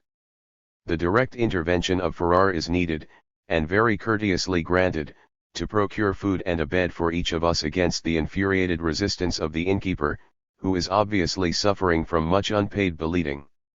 He became more amenable when he realized that we were willing to pay for our accommodation. The village bar is full of peasants. The appearance of 3 foreigners naturally is a big event. They immediately start telling us proudly about their feats. Most of them are anarchists. One man with a significant gesture of the fingers across the throat tells us that they have killed 38 fascists in their village. They evidently enjoyed it enormously. The village has only about 1,000 inhabitants. They had not killed any women or children, only the priest, his most active adherents, the lawyer, and his son, the squire, and a number of richer peasants. At first I thought the figure of 38 was a boast, but next morning it was verified from the conversation of other peasants, who, some of them, were not at all pleased with the massacre. From them I got details of what had happened. Not the villagers themselves had organized the execution, but the Durruti column when it first came through the village. They had arrested all those suspected of reactionary activities, took them to the jail by motor lorry, and shot them. They told the lawyer's son to go home, but he had chosen to die with his father. As a result of this massacre, the rich people and the Catholics in the next village rebelled. The alcalde mediated, a militia column entered the village, and again shot 24 of its adversaries. What had been done with the property of those executed? The houses, of course, had been appropriated by the committee. The stores of food and wine had been used for feeding the militia. I omitted to ask about money. But the big problem was the land and the rents which the landlords had previously received from their tenants. To my intense surprise, no decision had been taken about this matter, though it was more than 2 weeks since the executions. The only certain thing was that the land of the deceased continued to be worked as it had been previously. Those parts which had been let were still worked by their former tenants, and those formerly managed as an estate and cultivated by agricultural laborers were still functioning in the same way, only instead of the squire it was now the committee which employed the necessary labor. As to the rest, there was only vague talk. The committee would eventually receive 50% of the old rents, the other half being remitted, and half of the expropriated lands would be distributed among the poorer peasants, while the other half would be managed by the committee as collective property of the village. Evidently in this village the agrarian revolution had not been the result of passionate struggle by the peasants themselves, but an almost automatic consequence of the executions, which were themselves but an incident in the civil war. Now most of the peasants were bewildered by the new situation. One of them, among many others, simply said, "What do I know? They will give an order about it." I ask, who will give an order? "Oh, how do I know? There will be some government," he replied. This threw a new light upon the vague replies I had got the day before in other villages when inquiring about land expropriation and rent abolition. We drove northward, to the aviation camp of the Saragossa front, which I visited twice, at noon and at night. There were no anti-aircraft guns, and when I asked about it some of the pilots agreed that it was surprising that the rebels, for no conceivable reason, had omitted to raid it. At night I saw enemy signals given from places not far off, behind the government lines. In my presence the men discussed how awkward it was that these signals appeared every night, but nobody thought of sending a patrol to investigate. A small troop of rough militia arrived that night, in the gayest spirits, and was quickly and efficiently quartered on the aviation field, in tents, in a very orderly manner. For most of these boys it was their first romantic experience of camping, and they thought very little of the more serious aspects of campaigning which might follow. Why had the aviators, in contrast with all the other troops, remained faithful to the government? Pilots, after some years of service in the ordinary regiments, were individually selected for aviation training, and thus the links of regimental camaraderie which have been the basis of so many compact risings of the Spanish military against various governments were severed. Moreover, as one of the pilots emphasized, they are selected for technical ability, and that often seems to go hand in hand with a tendency to the left. After all, Modern industrialism does not go well with the Spanish type of Catholic education, and machine-mindedness in Spain, especially among the routine-ridden Spanish officers, must still be something almost revolutionary. This pilot was a liberal patriot without any socialist leanings, and I asked him what he thought of the social upheaval going on around him. "That will be as it must be," was his answer. "Now we are fighting in common against the fascists." But one of his comrades, asked the same question on another occasion, bluntly replied, "To disaster." His fellows, although they seemed to agree, hushed him up. Evidently these liberal officers are caught between their allegiance to the Republic and their dislike of the anarchists, and me almost in despair about it. And now we came to the real front. We nearly missed it, it was so tiny. Driving north on the road to Huesca we were stopped at the last moment by a guard on the road, otherwise we should have driven into rebel country without noticing it. As it was, we climbed a hill to the village of Alcalá de Obispo, and then to our surprise found that we were in the front line itself. Up to a mile behind the lines there was nothing to suggest its existence, then we had seen one shell bursting in the distance, but did not hear any sound. Neither was there a front with trenches or with an outstretched line of troops. The front consisted of a concentration of perhaps 300 men in the village of Alcalá with a few advance guards half a mile ahead. There was no contact with the next militia column, which was stationed in a neighboring village some miles away. Seeing this, I remembered with some amusement the foreign newspaper reports of sanguinary battles, which we imagined were being fought between tens of thousands of men. It took me some time to realize that I was actually in an artillery bombardment. But when there was a shout of "take cover," I noticed that something was happening. From Monte Aragon, one of the chief forts of Huesca, the rebels were shelling what they believed to be the Catalan lines. Fortunately their idea of the position of the lines was entirely erroneous and they were aiming with great exactitude at a spot half a mile from Alcalá, where, as the officers explained, there was nothing but sparrows. A large group of government soldiers was standing erect on the exposed side of the village, watching the fun. Every single time we heard the singing of a shell we receded a few steps, but were quickly reassured by its bursting in the wrong place. The day before, the Catalan troops had had to evacuate the village of Sedimo under a well-aimed artillery attack, but scouting does not seem to be the strong point of the insurgents, and they had not yet found out the new positions. On the Catalan side artillery observation is hardly better. About 6 light field guns were placed in front of the village, and occasionally fired without any adequate direction. 2 howitzers were placed behind the village, but the observer, most incompetently, stood on the church tower almost in front of the guns, and I do not think that the shelling did much damage to the enemy. In this column there was not one single casualty that day, despite an all-day bombardment. Unfortunately my visit was interrupted because our French companion took a photograph, merely on the strength of permission from an officer, without applying to the political committee of the column. As a result we got only a 5 minutes interview with this committee, and were then sent away immediately.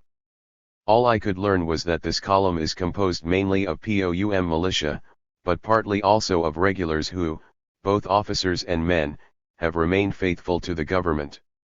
They were distinguishable from the militia by their uniforms, and by their enormous and obvious indifference to the whole affair.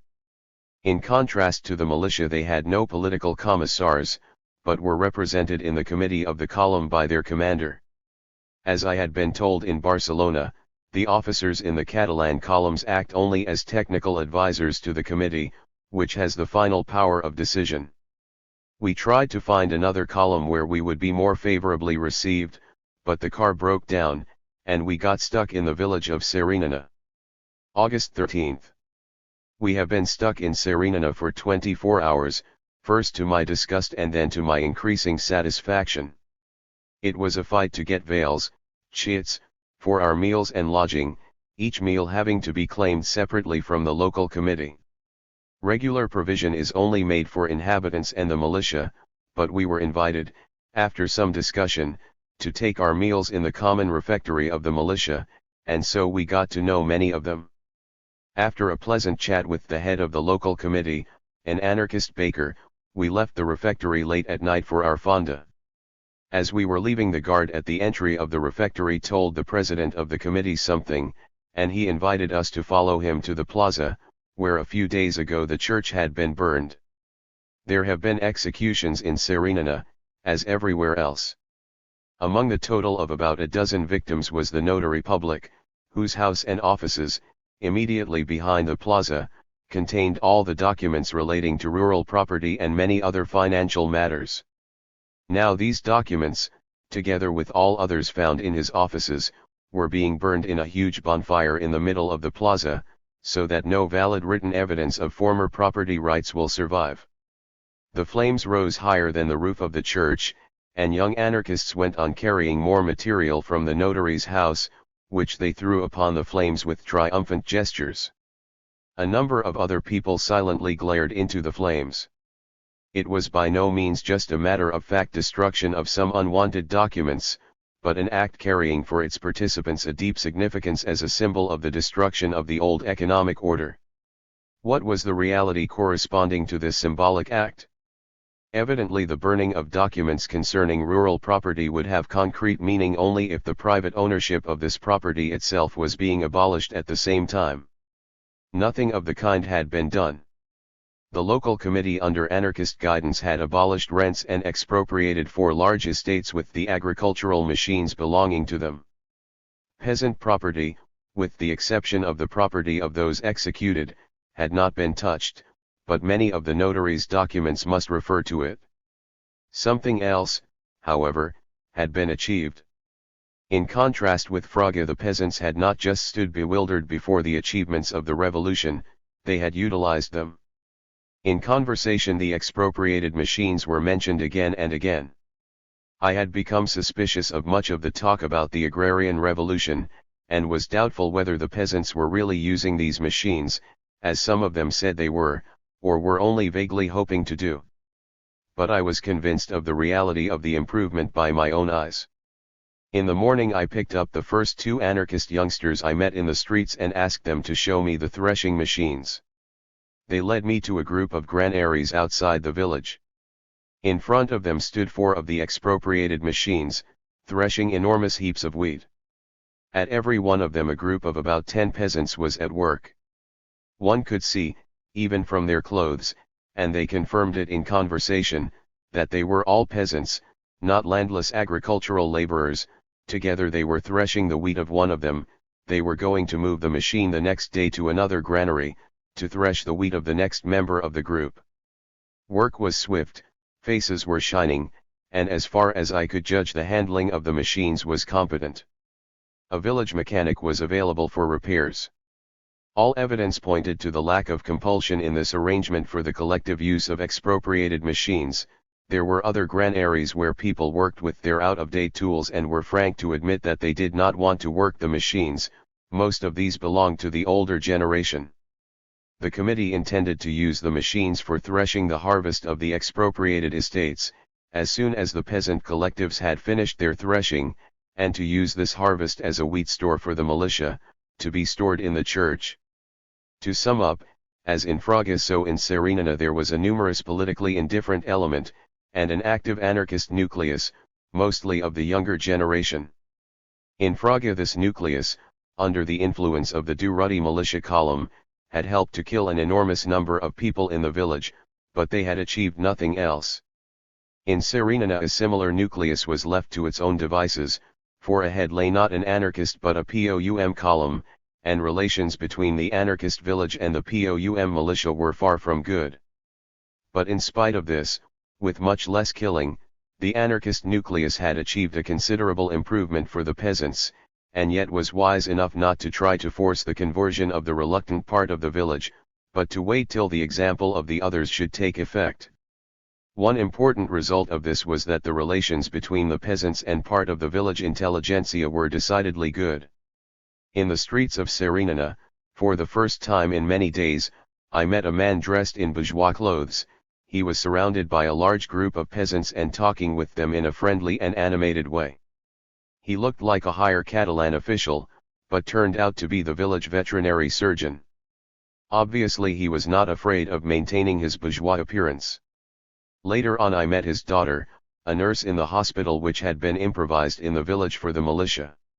She was evidently serving there more competently than the volunteer nurses from Barcelona, and was very proud of her service for the revolution.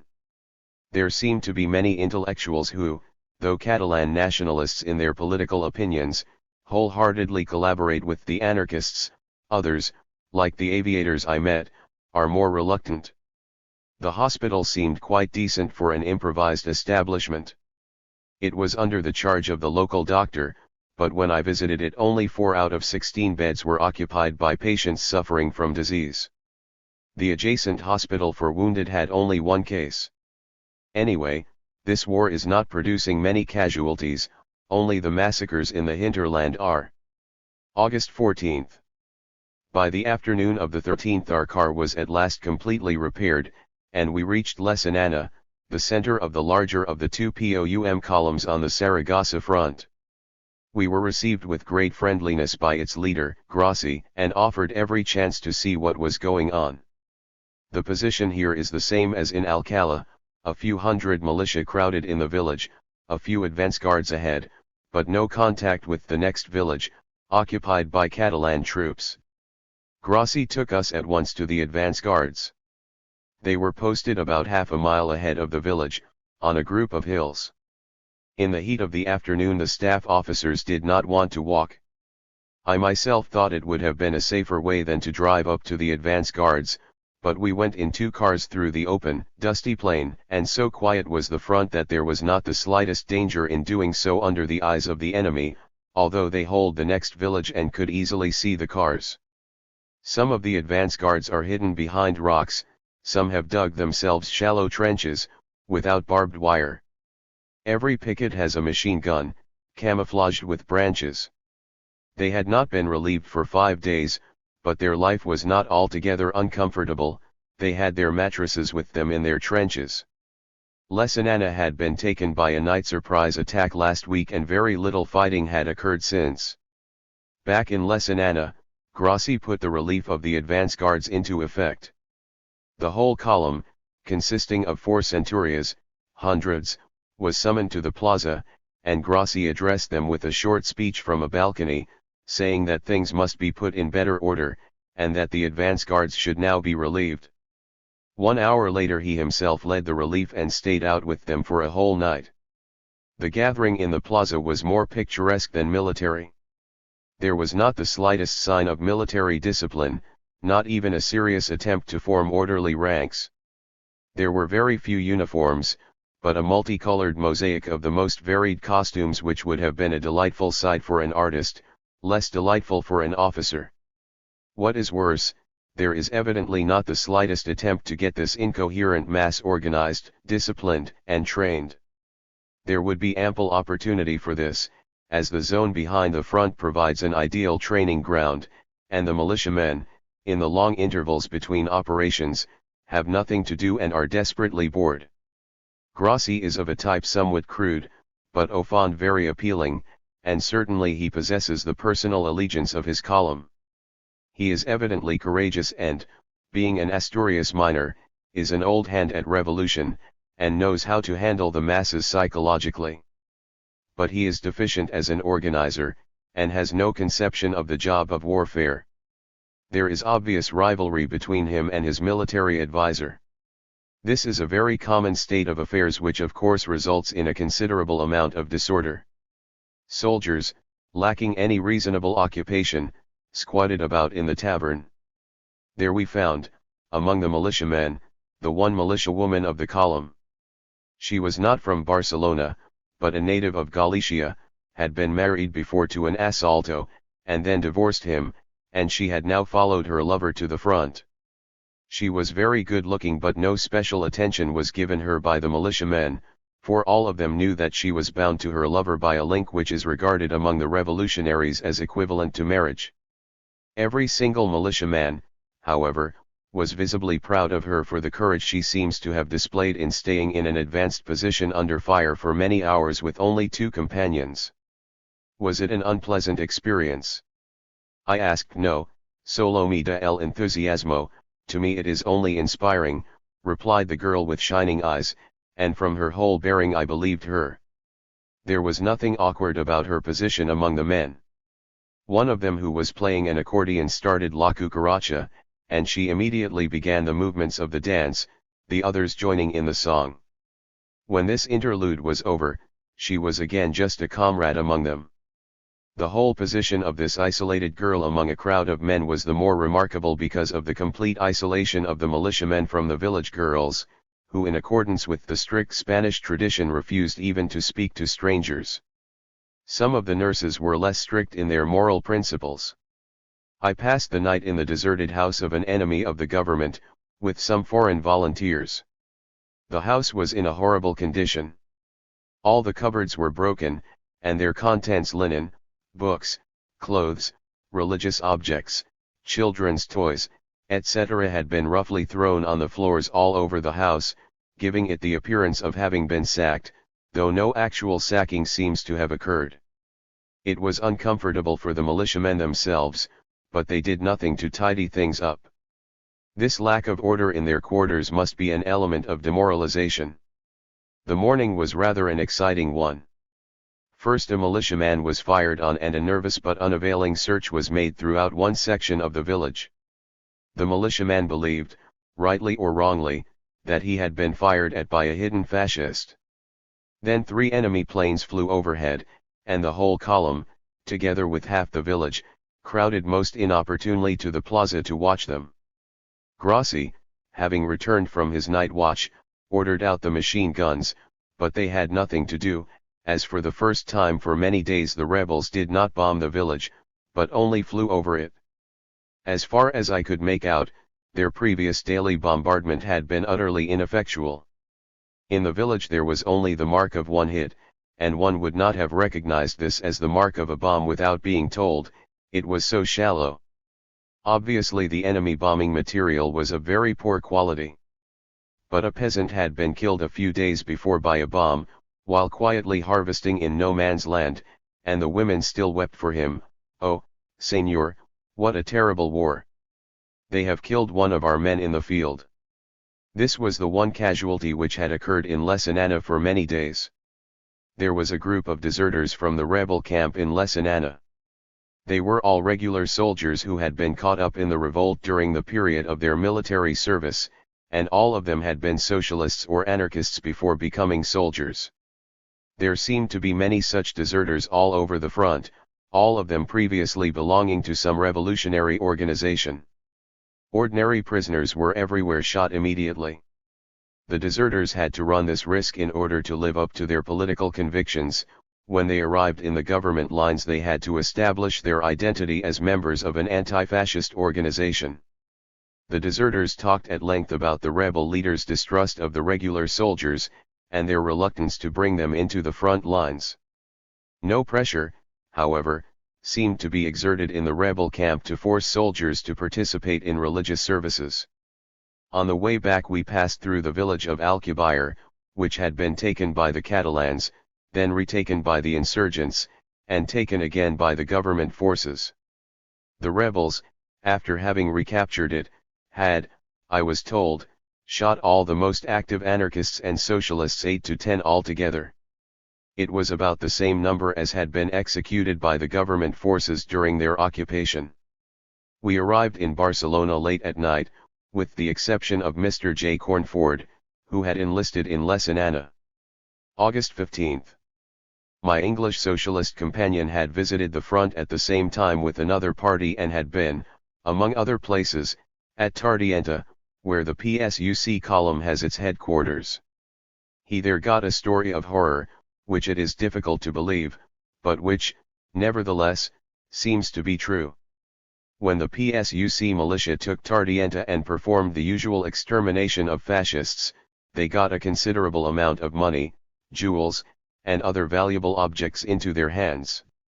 They sent a well-guarded car with these objects to Barcelona, in order to deliver them to the authorities. The guards, it seems, had only their personal documents with them, but no certificate as to the treasure they were carrying.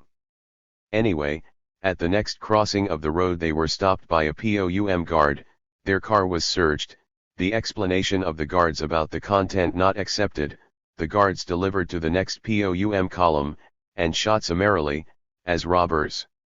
The coffins, to make the measure of horror full, were sent back to the PSUC column at Tardienta, where they got a solemn burial.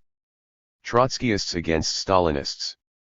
My companion, who is not precisely a friend of the anarchists, had visited the Do Ruddy column and came back utterly disgusted. Undeniably they had advanced farther than any other column in the direction of Saragossa, without sparing their lives, trusting in the unlimited reserve of recruits which the anarchist proletariat of Barcelona can put at their disposal. Finally the Central Command under Colonel Villalba summoned them to stop this waste of human life, and after much wrangling Do Ruddy was induced not to advance farther. So far the tale of my socialist friend. I cannot help being somewhat skeptical as to his conclusions. From what I saw myself at the front, the other columns had no exaggerated desire to sacrifice themselves, and there were practically no losses whatever. In this way the Catalans would never get into Saragossa. Possibly Do Ruddy may have sinned in the opposite direction, but then it was necessary to find a middle line between useless sacrifice and ineffectual timidity. From the point of view of the whole front, the fanatical push of the Do Ruddy column was certainly an asset, if rightly used. But what my companion had to tell about the policy of the Do Ruddy column was really unpleasant. It seems that amidst the general enthusiasm of the peasants for the Republican cause they have found the strange secret of how to make themselves hated. They had to leave the village of Pina for no other reason but the silent resistance of the peasants, which they were unable to overcome. It seems that they had been so ruthless, both in requisitions for the militia and in executions of both real and pretended fascists, that they very nearly provoked a rebellion of the village. Neither had the executions yet stopped. They are, it is said, a more or less regular feature of the activities of Do Ruddy's men. My friend had been invited to watch one, as if it were a pleasant sight. Having seen the front, I am surprised at the lack of realism in the calculations of all political groups. They are all based on the approaching fall of Saragossa, whereas, in reality, nothing seems to be farther off than that. In consequence, the POUM seems to me unfair to charge the government, in private talks, with a treasonable intention to handicap the operations. If they were afraid of what the anarchists might do after the famous fall of Saragossa, it would only be natural. But it is obvious that nothing of the sort will happen, not because of treason in high quarters, but from sheer inefficiency and incompetence all along the line. It would need the heroic efforts of a group of very able officers and politicians to overcome all the patent defects of the militia, and none such are available. But if POUM distrust and anarchist enthusiasm are both unjustified, so are the anxieties of the PSUC and the Republicans, which are equally based on the assumption of big successes in the near future. Reverses will come, not success, if nothing is done to mend existing defects. To overcome them, all parties must cooperate. But before that the socialists and anarchists must overcome their mutual hatred, and the anarchists must drop their anti-authoritarian dogma. Will this happen? Perhaps it will. Under the pressure of patent failures, the anarchists have changed much already. August 16th. A Sunday at the beach, which is crowded with happy people not thinking at all about what is going on around them. Only these places, formerly so fashionable, have lost all their previous cachet and the milieu is everywhere thoroughly proletarian. August 17th. Really, people are sometimes surprising. Representative members of the PSUC express the opinion that there is no revolution at all in Spain, and these men, with whom I had a fairly long discussion, are not, as one would suppose, old Catalan socialists, but foreign communists. Spain, they explain, is faced with a unique situation. The government is fighting against its own army. And that is all. I hinted at the fact that the workers were armed, that the administration had fallen into the hands of revolutionary committees, that people were being executed without trial in thousands, that both factories and estates were being expropriated and managed by their former hands. What was revolution if it was not that? I was told that I was mistaken, all that had no political significance, these were only emergency measures without political bearing. I alluded to the attitude of communist headquarters at Madrid, which described the present movement as a bourgeois revolution, an indication, after all, that it was a revolution. But my PSUC communists did not hesitate to disavow their headquarters. I wonder how it is that communists, who, all over the world, for 15 years have discovered revolutionary situations where there were none, and done tremendous mischief by it, now do not recognize revolution when, for the first time in Europe since the Russian Revolution of 1917, it is really there. Rightly considered, the PSUC will have to give up as many queer ideas as the anarchists before there can be an understanding. Still, the success or failure to come to such an understanding will decide the fate of the revolution. The Spanish Revolution, unlike the French and the Russian revolutions, cannot decide its problems by armed fight between the revolutionary factions, not at present at least. Franco is too strong for that, and any open rupture in the revolutionary camp would bring him immediate victory. This is what at present keeps antagonistic groups such as the communists and the anarchists together. But they are doing their level best to make a muddle of things. A communist deputy and member of the party Central Committee in Madrid, Jesus Hernandez, had given an interview to a French non-socialist newspaper, Paris Midi, if I am not mistaken, covering the anarchists with opprobrium, saying openly that after the defeat of Franco the communists would make short work of anarchists, though it is much more likely to be the other way round, given the present balance of forces, accusing them of preferring to stay behind the lines and kill innocent people. Etc., etc. One of the anarchists in my hotel, a Frenchman, a professional terrorist and not precisely a pleasant type, when getting the news, started telling a journalist, death in his voice, "Cet homme qui a écrit ces saloperies ne doit pas vivre, ne va pas vivre, ou tu il en va savoir le trouver." Nous allons nous débarrasser de ces salades, and much more in the same tone, with an expression in his eyes not leaving any doubt as to his determination. 18, 19, and August 20th. Feeling exhausted, I took a short holiday at Sitges, formerly the most fashionable Catalan beach, but now a rather derelict place. Sitges, in ordinary times, lives mainly by rich tourists, its vineyards have been ruined by pests. The atmosphere was accordingly tense, more unpleasant, in fact, than I had found it in any other village, though on the surface things looked very quiet indeed. A few weeks before the Civil War the Generalitat had installed a new public library in a pleasant public building, and now the reading room was crowded with eager young people, obviously children of the less wealthy section of the population, both boys and girls, who protested violently against the disturbance my few words of inquiry to the attendant brought to the room. But these were remnants of a happier past. Scores of villas had been expropriated and lay derelict now. What had become of the proprietors? Their womenfolk, I learned on my return to Barcelona, had been forced to do low work, such as laundry, for the militia, a proceeding unique, I believe, in all Spain. It is very much to the credit of the Spaniards that the womenfolk of men who have been imprisoned or shot are hardly ever molested. Here it was different. I personally had no difficulties during my stay, but when I left my luggage was searched at the station by a militia woman, in a clearly hostile manner. She seemed to want to do my things as much damage as she could. Again, all over the rest of Catalonia, the habit of searching luggage at the stations had been abandoned after the first days. One afternoon there was a burning of religious objects on the beach, which again was a sad performance. The committee had ordered everybody to deliver objects of worship, such as images, statues, prayer books, talismans, to be burned in public.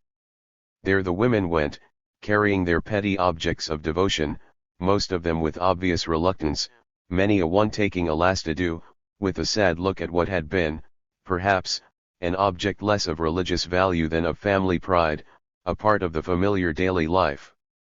There was not the slightest sign that anybody was enjoying the proceeding, with the exception of the children. They looked on it all as first-rate fun, cutting the noses of the statues before throwing them into the bonfire, and committing all sorts of mischief.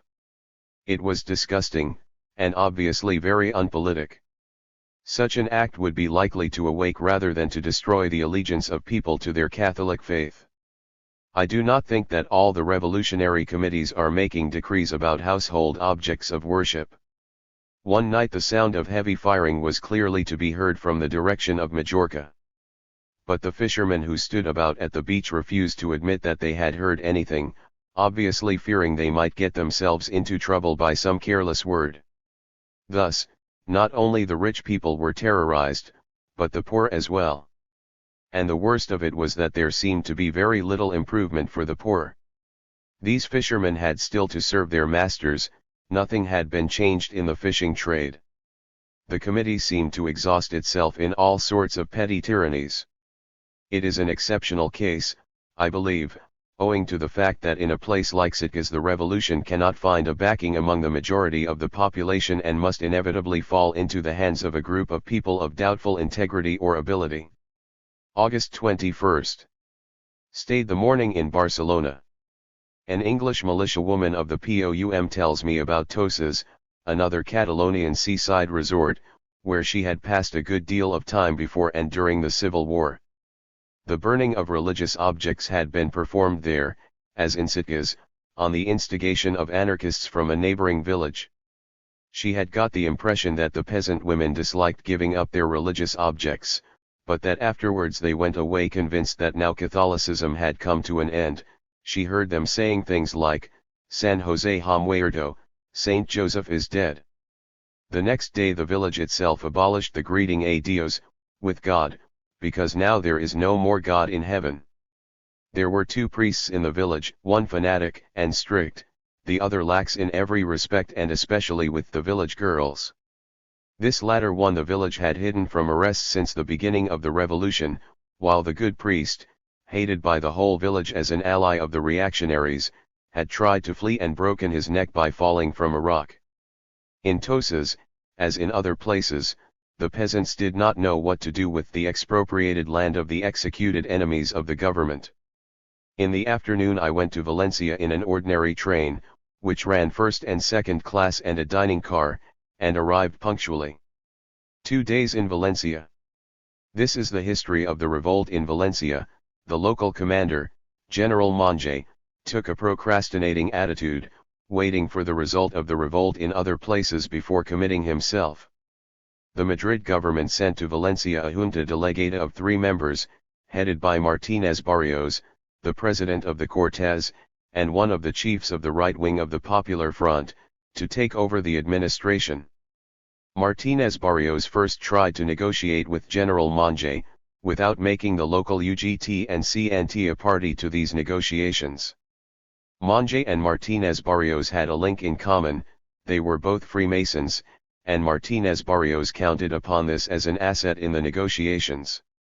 But so did Monge. Valencia was already surrounded by districts which had put down the revolt. Monge had little chance of winning a fight by force, and negotiations were at that time certainly more to his interest than to the interest of his adversaries. After some days Martínez Barrios went back to Madrid, with the conditions of an agreement suggested by Monge. The general, instead of being summoned to obey at once, had been treated as a man entitled to negotiate in his own right. What were the conditions he put to the government? They have not been made public, but according to one version they aimed at nothing less than the resignation of the present government and the formation of a government of mediation between Franco and the Republic, of which Monge, a general actually compromised in the military plot, and, according to this version, Martínez Barrios, should be members. Whether these were the suggestions brought back to Madrid by Martínez Barrios or not, anyway nothing came of them. Negotiations between Madrid and General Monge dragged on, and in the meantime the revolutionary movement developed rapidly in the town. CNT, UGT, and the local Republicans formed a Comité Ejecutivo Popular, created a workers' militia, and refused to take account first of the negotiations, and then of any orders from Madrid whatsoever. Martinez Barrios, when he returned to Valencia, found the situation completely changed. The Comite Ejecutivo Popular openly refused to acknowledge his authority. While he attempted again to come to a peaceful settlement, the Comite put an ultimatum to the troops. After that, some of the troops were allowed to leave their barracks and go home, and the remainder of the garrison, after some more wrangling, was defeated in force by the militia. They stormed the barracks, the men offering little or no resistance, and most of the officers were massacred. Martinez Barrios had to leave Valencia, and went to Albacete, a small town between Madrid and Valencia, which had been reconquered by the Republicans a few days before. In Barcelona they talk now of Valencia as the town where the workers rule. It seems that there exists in Valencia a sort of local proletarian dictatorship as the result of the breach between the local committee and the central government in Madrid. August 22. The idea I got in Barcelona about the situation in Valencia was entirely wrong. Constitutionally, Valencia might almost be, today, an independent Soviet republic. But socially it is much less Soviet than Barcelona, and remains a thoroughly petty bourgeois town. There are far fewer armed militia than in Barcelona, less expropriation and workers' control of shops, fewer red flags and more banners in the Spanish and Valencian colors. More cars belong to some regular state administration than to workers' committees and unions. There are more fashionable, well-dressed people in the streets, and there is a significant number of beggars too, whereas in Barcelona there are almost none, on account of the newly created assistance committees. Valencia has not passed through a social upheaval like that of Barcelona, but only through a short struggle with the garrison which, for local political reasons, has led to a sort of regional independence. And that is all. What are the local forces of the revolutionary movement? They seem to be weaker, in every respect, than in Barcelona. In Valencia only can one understand, by comparison, the importance of Catalan nationalism, of the Esquerra. In Catalonia, through the Esquerra, the lower middle class people, the shopkeepers, the artisans, the intellectuals, participate in the movement. For them the fight against Franco is the fight of the Catalans for their national claims. In Valencia there is a regional movement too, claiming administrative autonomy for the 3 provinces of the Valencia region and equality of rights for the Valencian dialect with the Castilian language. But it is a weak movement. In consequence, the whole stratum of merchants of all sorts, which is supremely important in a town like Valencia, where there is much commerce but almost no industry proper, remains indifferent or hostile. In the rich Huerta de Valencia, with its orange groves and rice fields, its well-organized irrigation system, inherited from the times of the Arabs, and its wealthy peasantry, the position seems to be even worse for the revolutionaries. The Huerta is not inhabited by a miserable population of de facto serfs, amenable to the orders of a few caciques, yet in the February elections many villages voted heavily for the right, and from the shrugging of the shoulders with which questions concerning the Huerta are answered one gets the impression that it is still a disaffected district. Among the elements which support the revolutionary movement the anarchists are undoubtedly the strongest. They dominate the port, but are equally preponderant among the other transport workers, the building workers, and the manual workers in general. The UGT, as in Barcelona, controls the white-collar workers. It definitely controls the railways too. Socialists and communists have separate organizations here, that is in contrast to their arrangement in Catalonia, but in accordance with the rest of Spain. But both the communists and their Trotskyist adversaries, the POUM, are weak. The UGT members, as far as they are interested in politics, follow the socialist lead. The Republicans have a certain amount of allegiance among the lower middle class, but are split into Spanish centralists and 2 groups of Valencian regionalists. By far the most difficult local problem is the attitude of the communists. All the other sections of the movement collaborate fairly well. The anarchists here are more moderate than in Barcelona, and, though they shun every idea of merging with the socialists, are ready to cooperate with them. The socialists are very much to the left, and even the Republicans seem to be on friendly terms with the anarchists. I visited most of the party headquarters and listened to a large public meeting of all parties of the Popular Front. It was obvious that everybody was at odds with the CP. When I went to Communist headquarters and entered the secretary's room, my eye was caught by an enormous picture of Stalin and a smaller one of Kirov. Besides these, there were two posters with the slogans "Respect the property of the small peasant" and "Respect the property of the small industrialist." The secretary at once began to complain about the attitude of all parties represented in the executive committee, except his own. The Junta Delegata, he says, was the authority appointed by the President of the Republic, and the anarchists won't understand that they have to obey. They want regional independence. The socialists would not be so bad if there were only the followers of Prito, the leader of the right wing, but unfortunately there is now Caballero and his group, and these people, after having been reformists for many years, have now turned into wild revolutionaries without limits to their aims. But after all, you will have firm support among the Republicans. I ask. Don't think that, comes the answer, they are continually wavering towards the anarchists, but now we have interfered, and instead of their former representative on the executive committee there is now a man who is firm against them. So you have no support whatever. I tell you, there were moments when we stood quite alone here in defending the orders from Madrid. While we are talking, a man rushes in announcing that the anarchists have just forcibly requisitioned a motor lorry belonging to the communists. The secretary dashes to the telephone, rings up anarchist headquarters, and starts an excited argument, which puts an end to our conversation. Again, as in Barcelona, I wonder what has driven the communists so far to the right as to be more moderate than the Republicans, and to be at one only with Martinez Barrios, who is just within the fold of the Popular Front. If the communists are weak in the towns, they seem to have some peasant support, as a result of their policy of protecting the individual property of the peasants against anarchist attempts at collectivization. From the Communist Regional Committee I got an introduction to the Cooperative of Rice Growers. Nothing has been changed in this organization, which is compulsory by law for all the rice-growing peasants of Spain, except that the former committee has been removed and a socialist put at the head of the new one. They hope to get better conditions for the sale of rice, now that all the rice mills, 33 in number, have been expropriated by the trade unions.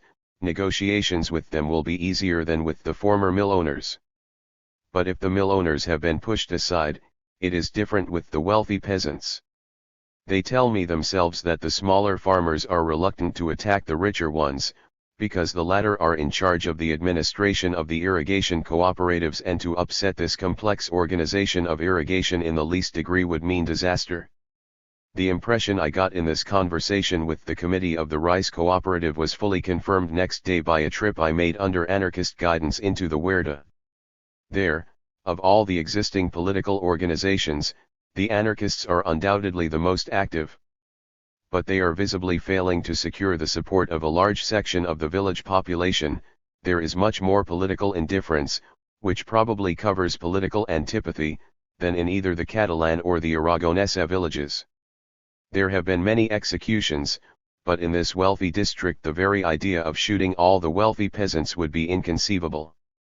There is no doubt that the peasants here are not in favor of the anarchist drive towards collectivization. In the village of Silla, a few members of the local committee in my presence started an argument with my companions from anarchist regional headquarters about it. They not only regarded it as a matter of course that the peasants' land should remain intact, but considered that even the expropriated land of the executed fascists ought not to be collectivized, but distributed among the peasants. This, to be true, was their view of the matter. In fact, wherever I inquired about it, I found that nothing had been decided as to the land of the enemies of the government, and the peasants were as uncertain and almost as indifferent about the matter as in Aragon. In the meantime, the UGT, which has a certain amount of allegiance among the agricultural laborers, cares for the working of the expropriated land, without paying the workers higher wages for their work than before. But at least, one young communist said, contracts with the workers are kept today, and that makes all the difference in the world. The gap between ideals and reality is sometimes grotesque, in Spain, and people are completely satisfied with their own good intentions without bothering to put them into effect. In the village committees the anarchists seemed usually to take the lead, and among other achievements they prided themselves upon the abolition of private commerce in the harvests. All crops were now sold direct to the trade unions, I learned, and I was inclined to admire this extraordinary feat of organization. My curiosity, in one case, went so far as to ask for an interview with the man who was charged with the commercial handling of the main crop, which in this instance was wheat. And then came disappointment. There was no such man, thus there was visible dismay on the faces of the committee members when I asked to see the man who did not exist. After a few minutes they decided to admit that the crops were handled exactly as before, by private merchants. In fact, the problem of the handling of export crops such as the Valencia oranges is far beyond the capacity of small villages. But if the ideals of Comunismo Libertario could not be put into practice, at least it was nice to talk about them. In the borough of Gandia, for the first time in Spain, I was threatened with being shot. I was discussing agrarian problems with the local secretary of the UGT when a messenger came in and asked me to see some gentlemen waiting for me outside. There were 4 of them wearing a sort of uniform unknown to me, with stripes on the sleeves. They at once proceeded to cross-examine me in police manner about my intentions, and when I explained that in this particular spot I wanted to study the agrarian revolution, they retorted that there was no agrarian revolution in Spain, that my research was dangerous, that Spain was not interested in being known by foreigners now, and that if I wanted to bring news home it was quite enough for me to tell England that the whole people was united and obeyed orders from the government. I ought to leave Gandia immediately unless I wanted to be eliminated. I told them I was there with the car of the press department of the Cockpit Regional Ejecutivo, and would they care to come with me to supervise my departure? They did not want to do this very wisely. And I did not leave the town. I soon found out that these people belonged to the Seguridad, in other words the ordinary police of the old regime, and of course they had acted upon their own responsibility. But it was difficult to convince my anarchist companions of this, their firm belief being that only communists could behave in such a nasty manner. Even my observation that communist militiamen would not wear stripes did not convince them. Communists, they said, imitated enthusiastically every sort of military decoration. I do not believe that this is so, but it was characteristic of the mutual hatred between communist and anarchist. In the afternoon I attended, in Valencia, a mass meeting of the Popular Front, to which neither the anarchists nor POUM belong. There were about 50,000 enthusiastic people there. When La Pasionaria appeared on the platform enthusiasm reached its climax. She is the one communist leader who is known and loved by the masses, but in compensation there is no other personality in the government camp loved and admired so much. And she deserves her fame. It is not that she is politically minded. On the contrary, what is touching about her is precisely her aloofness from the atmosphere of political intrigue, the simple, self-sacrificing faith which emanates from every word she speaks. And more touching even is her lack of conceit, and even her self-effacement. Dressed in simple black, cleanly and carefully but without the slightest attempt to make herself look pleasant, she speaks simply, directly, without rhetoric, without caring for theatrical effects, without bringing political sous-entendus into her speech, as did all the other speakers of the day. At the end of her speech came a pathetic moment. Her voice, tired from endless addresses to enormous meetings since the beginning of the Civil War, failed her.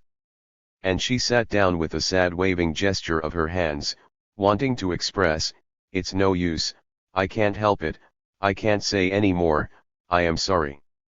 There was not the slightest touch of ostentation in it, only regret at being unable to tell the meeting those things she had wanted to tell it. This gesture, in its profound simplicity, sincerity, and its convincing lack of any personal interest in success or failure as an orator, was more touching than her whole speech. This woman, looking 50 with her 40 years, reflecting, in every word and every gesture, a profound motherliness, She has 5 children herself, and one of her daughters accompanied her to the meeting, has something of a medieval ascetic, of a religious personality about her. The masses worship her, not for her intellect, but as a sort of saint who is to lead them in the days of trial and temptation. August 24th. In the train from Valencia to Madrid. In the corridor of the train I met 2 young anarchists I knew, from Barcelona. They were on an errand of their organization. I traveled 3rd class while they were going 1st class, on free tickets procured by the anarchist organization. We had a meal together in the dining car, and then they invited me to their 1st class compartment. I could not help remarking on the change in their station in life, but they only laughed about my criticism of their becoming bourgeois. After all, the change has not gone very far yet. Although they sit in a 1st class compartment, they still wear their working men's suits, and one of them had brought his rifle with him and put it into the luggage rack. Opposite sat a couple very different from my companions, obviously not traveling on a free ticket. They were probably well-to-do Valencia shopkeepers, and the woman was scared to death by his handling of the rifle, though there was actually not the slightest danger. When he noticed her nervousness, he boyishly began to demonstrate the handling of the rifle. As he loaded and unloaded it, the couple on the opposite bench became more and more desperate. But there was no real enmity between the 2 camps, the old and the new upper class, which here met in such a queer and amusing way. We approached Madrid from the south, through the arid plain of La Mancha. Work on the wheat harvest, which would normally be finished in July, is going on in the fields at full speed. We talked about the miserable condition of the peasants of La Mancha, when suddenly, in the northeast, not far away, a blue mountain ridge appeared. "Is this the Guadarrama?" I asked, and was told that it was. In a flash I realized that Madrid is in constant and imminent danger, that it might be taken any day, if the insurgents break through the Guadarrama front. August 25th. Madrid. Our arrival at the Atocha station, late yesterday afternoon, was not in any way remarkable. There are no taxis, exactly as in Barcelona, but, exactly as everywhere else in revolutionary Spain, there are porters. And the tube and other public transport organizations are working normally. But food is evidently a more serious problem here than anywhere else, and the hotel keepers, for this or other reasons, are much more nervous than elsewhere. My first attempts to find a suitable boarding house were unavailing. Obviously it was difficult for the managers to find food for newcomers, nor did they want to take in a newcomer whom they did not know. But at last I found a satisfactory room in a Swiss boarding house. The manager, although he makes innumerable complaints about all sorts of difficulties, gets as good and rich food for his guests as anybody could desire. The streets here make quite a different impression from those in Barcelona, but between Madrid and Valencia the difference is only of degree. In Barcelona begging has practically disappeared, in Valencia it was visible, in Madrid it is obtrusive. In this respect nothing seems to have changed. The begging of many children in the cafes is especially repellent. It does not seem to be the consequence of destitution by the Civil War, but simply an ingrained habit. Occasionally one might tell a boy that there are now places for poor people to get food without paying, but he would pay no attention, and continue begging. If begging has remained the same, so has, to a certain extent, its antithesis, luxury. Certainly there are fewer well-dressed people than in ordinary times, but there are still lots of them, especially women, who display their good clothes in the streets and cafes without any hesitation or fear, in complete contrast to thoroughly proletarian Barcelona. Because of the bright colors of the better-dressed female element, Madrid has a much less lugubrious aspect than even the Ramblas in Barcelona. Cafes are full, in Madrid as in Barcelona, but here they are filled by a different type of people, journalists, state employees, all sorts of intelligentsia. The working class element is still in the minority. One of the most striking features is the stronger militarization of the armed forces. Workers with rifles, but in their ordinary civilian clothes, are quite exceptional here. The streets and cafes are full of militia, all of them dressed in their the new dark blue uniforms. Most of them do not wear any party initials on their caps. We are under the sway of the liberal Madrid government, which favors the army system as against the militia system favored by Barcelona and the anarchists. What initials there are on the uniforms generally do not indicate allegiance to one or other political party, but membership of a particular trade union branch. The anarchists, of course, wear their CNTFAI on their hats, but from this spelling plebiscite it is evident that they are a minority in Madrid, though not an entirely negligible one. On the whole, the military element looms much larger in the streets of Madrid than in those of Barcelona and Valencia. We are nearest here to the most difficult and dangerous of all the fronts, the Guadarrama. Churches are closed but not burned here. In the afternoon I went to Nuestra Señora de la Florida, to see the Goya frescoes. The church was locked, but the keeper unlocked it on my behalf and showed me them. True, this church has been out of service for a long time, but another church, in the immediate vicinity of this one, has been requisitioned for the use of a district militia committee. Most of the requisitioned cars here are being used by government institutions, not political parties or trade unions. Here the governmental element is much more in evidence than in Barcelona, where the socialist, anarchist, and trade unionist element was more obvious. A striking example of the difference is that here in Madrid an ordinary police permit to sojourn is sufficient. It would be useless in Barcelona. There does not even exist, in Madrid, a central political committee. Very little expropriation seems to have taken place. Most shops carry on without even control, let alone expropriation. The hotels had militia billeted in their rooms, and some of the most elegant ones, such as the Palace Hotel, the largest hotel in Europe, are still, and are intended to remain, in the hands of working-class organizations. But gradually the bleeding of militia in hotels seems to be subsiding. The manager of my boarding house told me that last night he had served a group of militiamen for the last time. From today on they will be fed in some militia refectory, and in future no militia are to take their meals in his house or at his expense. The banks wear inscriptions similar to those in Barcelona, declaring them to be under government control. Only a few with their headquarters in rebel territory are declared requisitioned. In fact, in all Spain, banking is one of the trades least hit by expropriations. To sum up, Madrid gives, much more than Barcelona, the impression of a town in wartime, but much less the impression of a town in social revolution.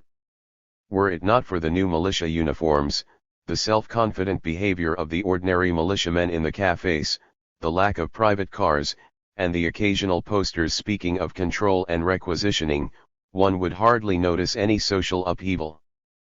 Perhaps the peaceful impression is deceptive, at least there is terrorism behind the scenes. The conversation of the day is the terrific massacre which happened yesterday. It was provoked by the news of the massacre perpetrated by the insurgents after the capture of Badajoz. They are said to have driven some 1,300 prisoners to the bull ring and there to have shot them wholesale with machine guns. The official censorship, of whose unintelligent and obstructive attitude all foreigners bitterly complain, did not allow the news to appear in the papers, in order, as they explain, to avoid an outbreak of popular vengeance. This was hardly an intelligent policy, as the news soon spread through the whole town, causing both consternation and fury.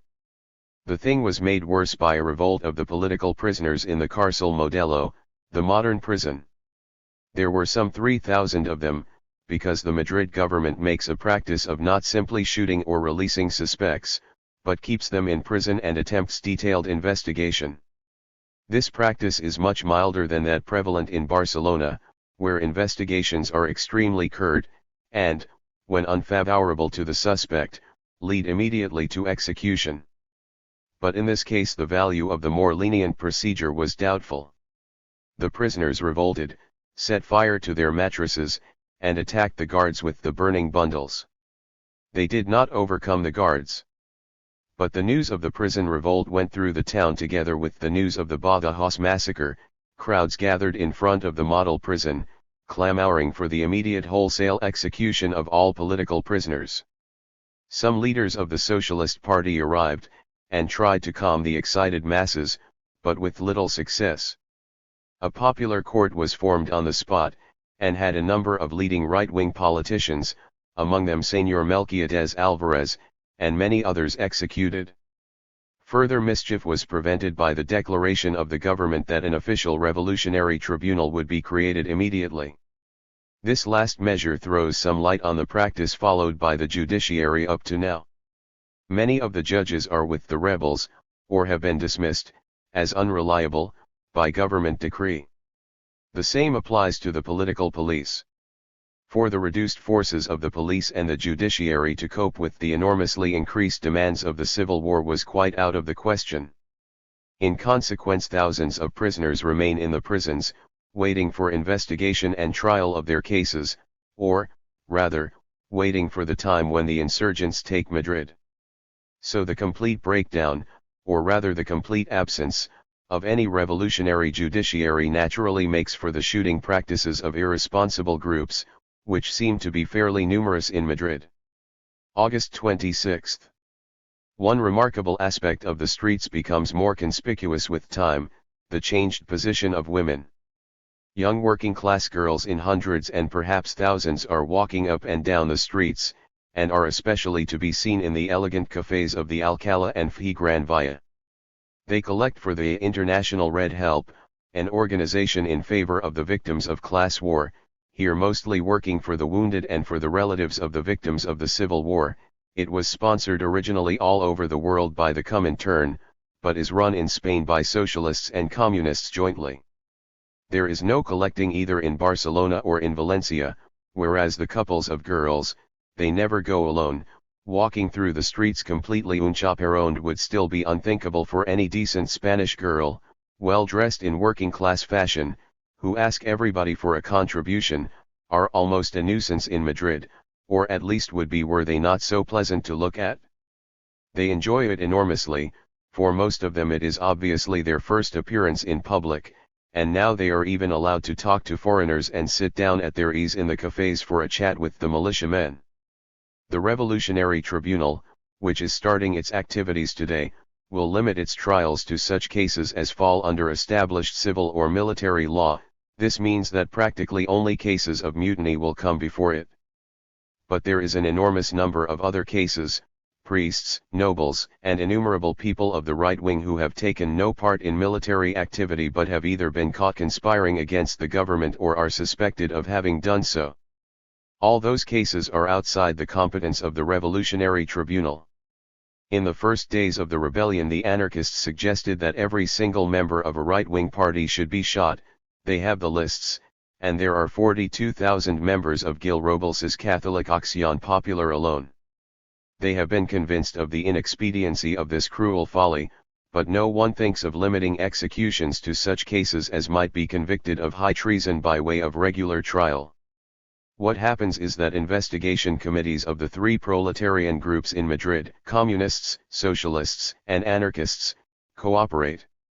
Each of them has a list of suspects, and when they arrest one they ask the two other parties their opinion. If they all agree, then the man is either executed or released. If they disagree, closer investigation ensues. It is certainly a rough and ready manner of dealing with an insoluble problem. For insoluble indeed it seems to be. This, at least, seems to be borne out by another story. On July 19 the newly formed militia put down the military revolt in Madrid by storming the Montana barracks. Then, after 5 hours of heavy artillery action, followed by a successful attack, the militia went back to the center of the town, and was acclaimed by a large crowd. When they reached the Puerta del Sol, a largely reactionary district, they were suddenly fired at from the windows on all four sides of the square.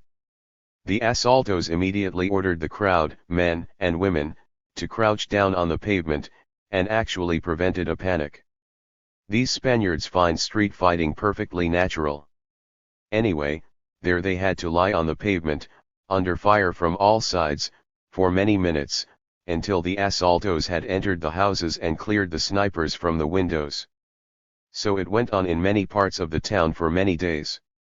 Such an outbreak would be bad enough, but worse are the numerous well-confirmed stories of espionage, treason, desertion of officers, storing of arms by the sympathizers of the rebels, signaling to the enemy, and so on ad infinitum.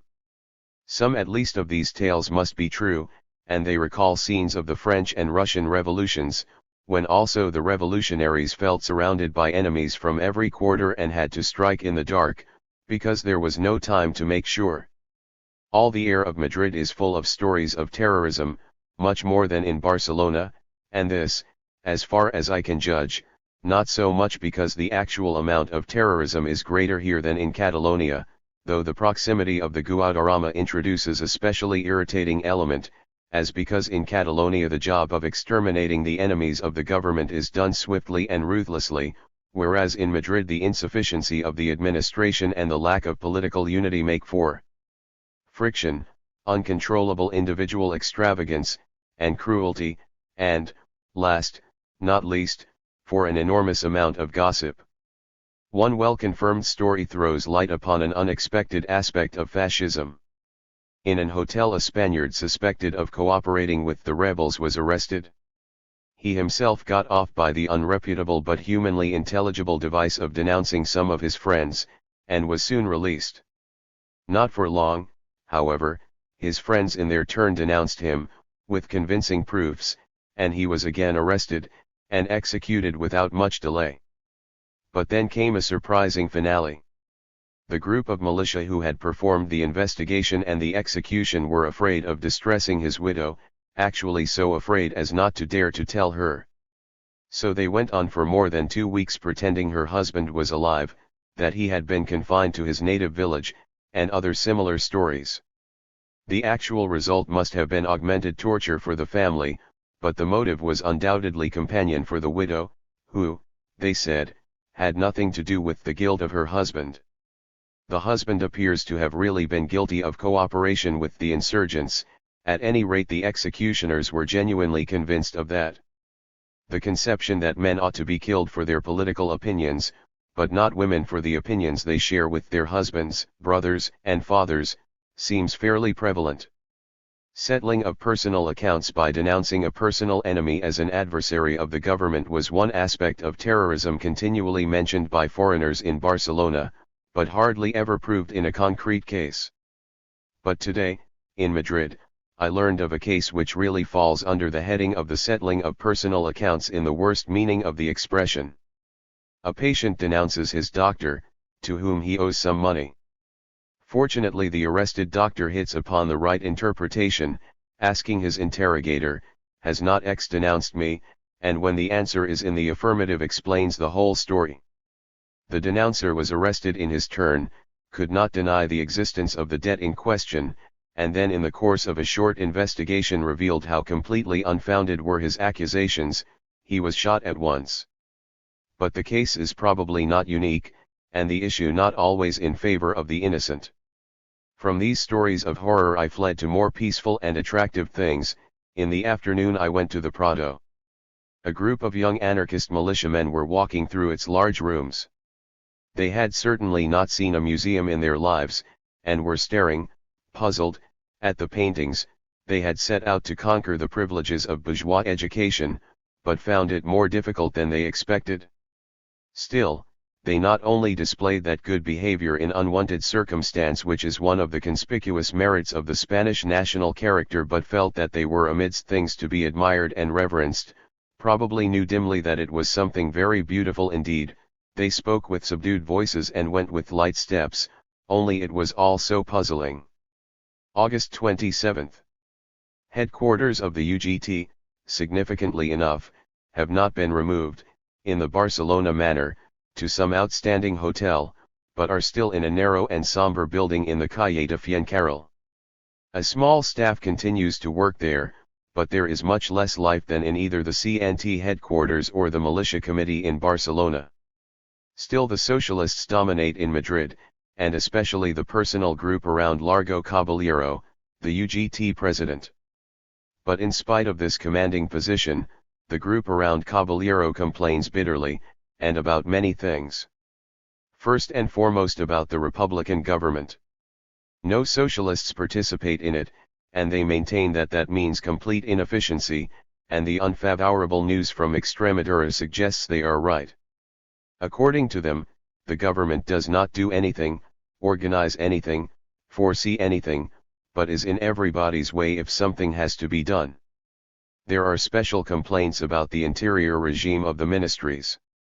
Most of the state services, they say, are quite unreliable. A number of state employees are actual traitors, but the liberal ministers are not to be got beyond a sham expurgation of the administrative staff. Today in Formaciones, the personal organ of Indalecio Prieto, a moderate socialist, complains that in the Home Office the reading of a socialist newspaper is still frowned upon. The Ministry of War had actually not gone so far as to organize a central staff. There is no unified control of military operations, no organized delegation of authority. Even the transfer of a group of militia from one commander to the next needs a personal decision of the minister himself, and even then probably no one at the front will take any notice of it. The prevailing feeling is that this cannot go on, and that the liberals are either unwilling or unable to do better. While the socialists feel prompted to take government and responsibility into their own hands, yet important considerations make them shrink from such a step. Some, of whom Araquistan is the most important, do advocate an immediate change of regime, but to their view two strong arguments are opposed. The first is voiced by the right wing of the Socialist Party, led by Prieto and Galarza, and carries weight because supported by the leaders of the Asturias miners. They ask for the maintenance of friendly relations with international democracy, which, according to them, are dependent on keeping the present character of the regime. As long as the present government continues, the democratic countries might regard the Madrid government as a legal government unlawfully attacked by the military. But when the socialists take power, transform the old administration thoroughly and set out in the direction of a proletarian republic, then the argument that they are acting in defense of the legal government might be regarded abroad as a fraud. In consequence, Prieto and his friends suggest the inclusion of a few socialists and communists in the government, but with Giral continuing as prime minister and most of his colleagues keeping their portfolios. This attitude is backed up by the communists, who, here as everywhere else in Spain, represent the extreme right wing of the labor movement, and consequently cooperate with the right-wing socialists rather than with Caballero. Caballero violently opposes Prieto's views. His group stands for complete socialist domination as soon as possible, and abstention from participation in the government as long as that is not possible. It is the classical attitude of orthodox Marxism, to which Caballero has been converted late in life, after 30 years of extreme reformism. To Prieto's suggestion Caballero objects, on the ground that such a coalition, still under Republican leadership, would not be able to perform the purge in the administration, the military reorganization, and the ruthless control of all economic activities, which, together, are the primary conditions for the winning of the war, and an inefficient participation of the socialists would only compromise them and give the anarchists a grand opportunity. Besides these substantially important divergences, there is a remarkable amount of personal antagonism. Each group has its own daily newspaper, Claridad is Caballero's organ, and Informaciones Prieto's. The official organ of the Socialist Party, El Socialista, has lost most of its importance through this fight of the two contending factions. Comment on the communists is especially bitter in the Caballero circle. The Soviet Union does not help us at all, they say, no more than France or England. All they do is to intrigue in our politics, strengthening every tendency towards the right wing of the movement, and they do that for reasons of Russian foreign policy, which is anxious not to jeopardize the Franco-Soviet pact by too revolutionary an attitude in Spain.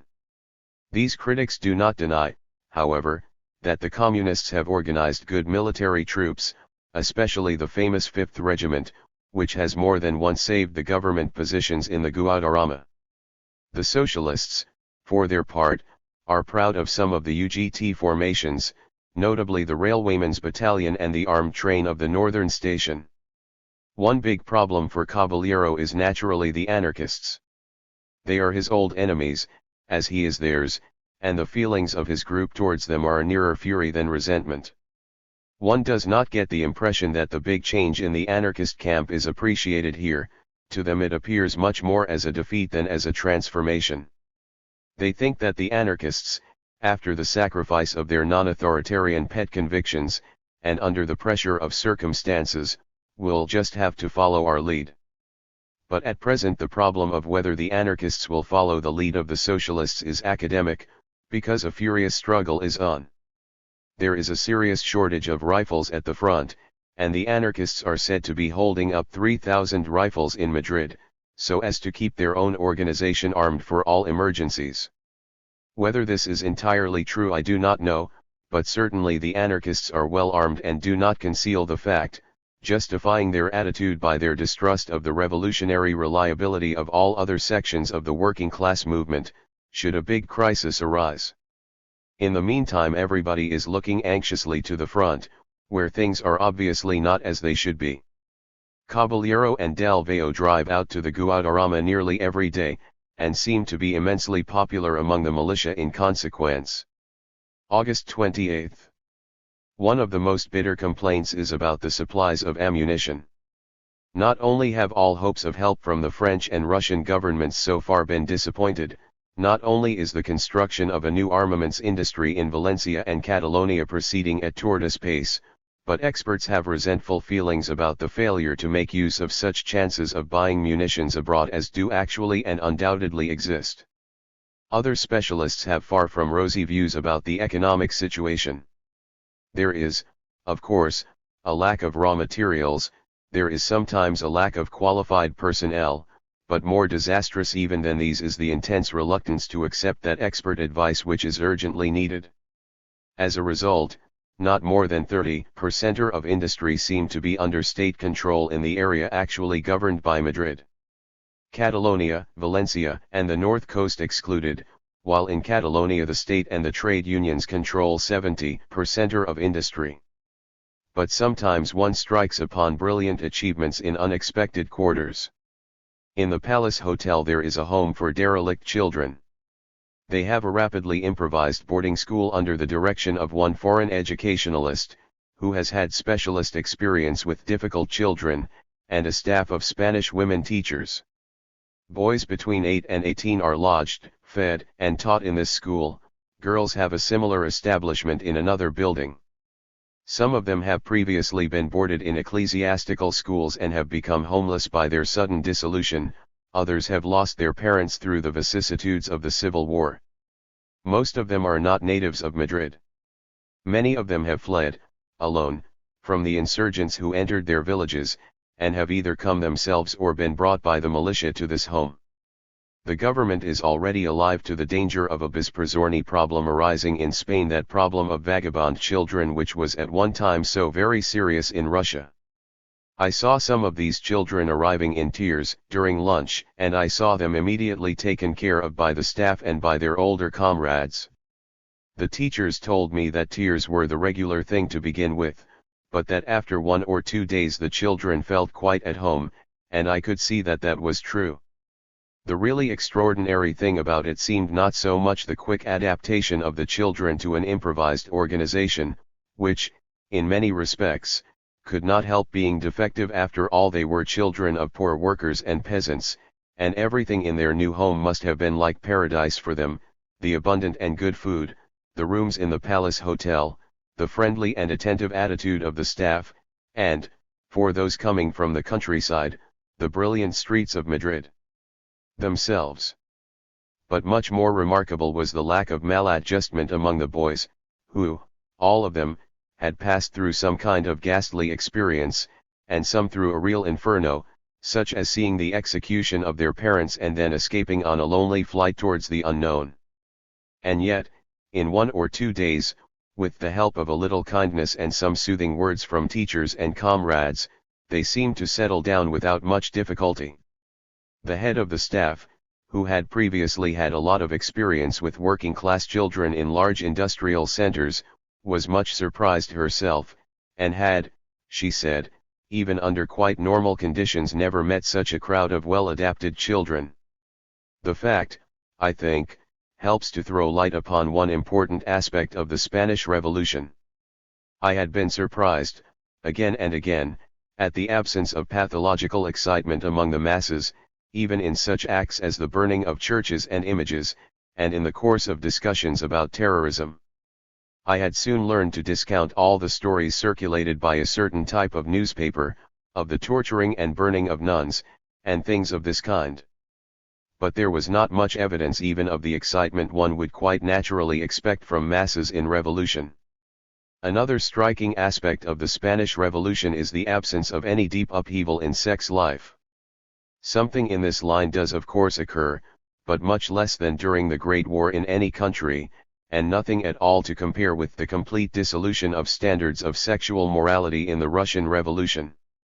As for the participation of some women in the fighting, it has always been traditional in Spain.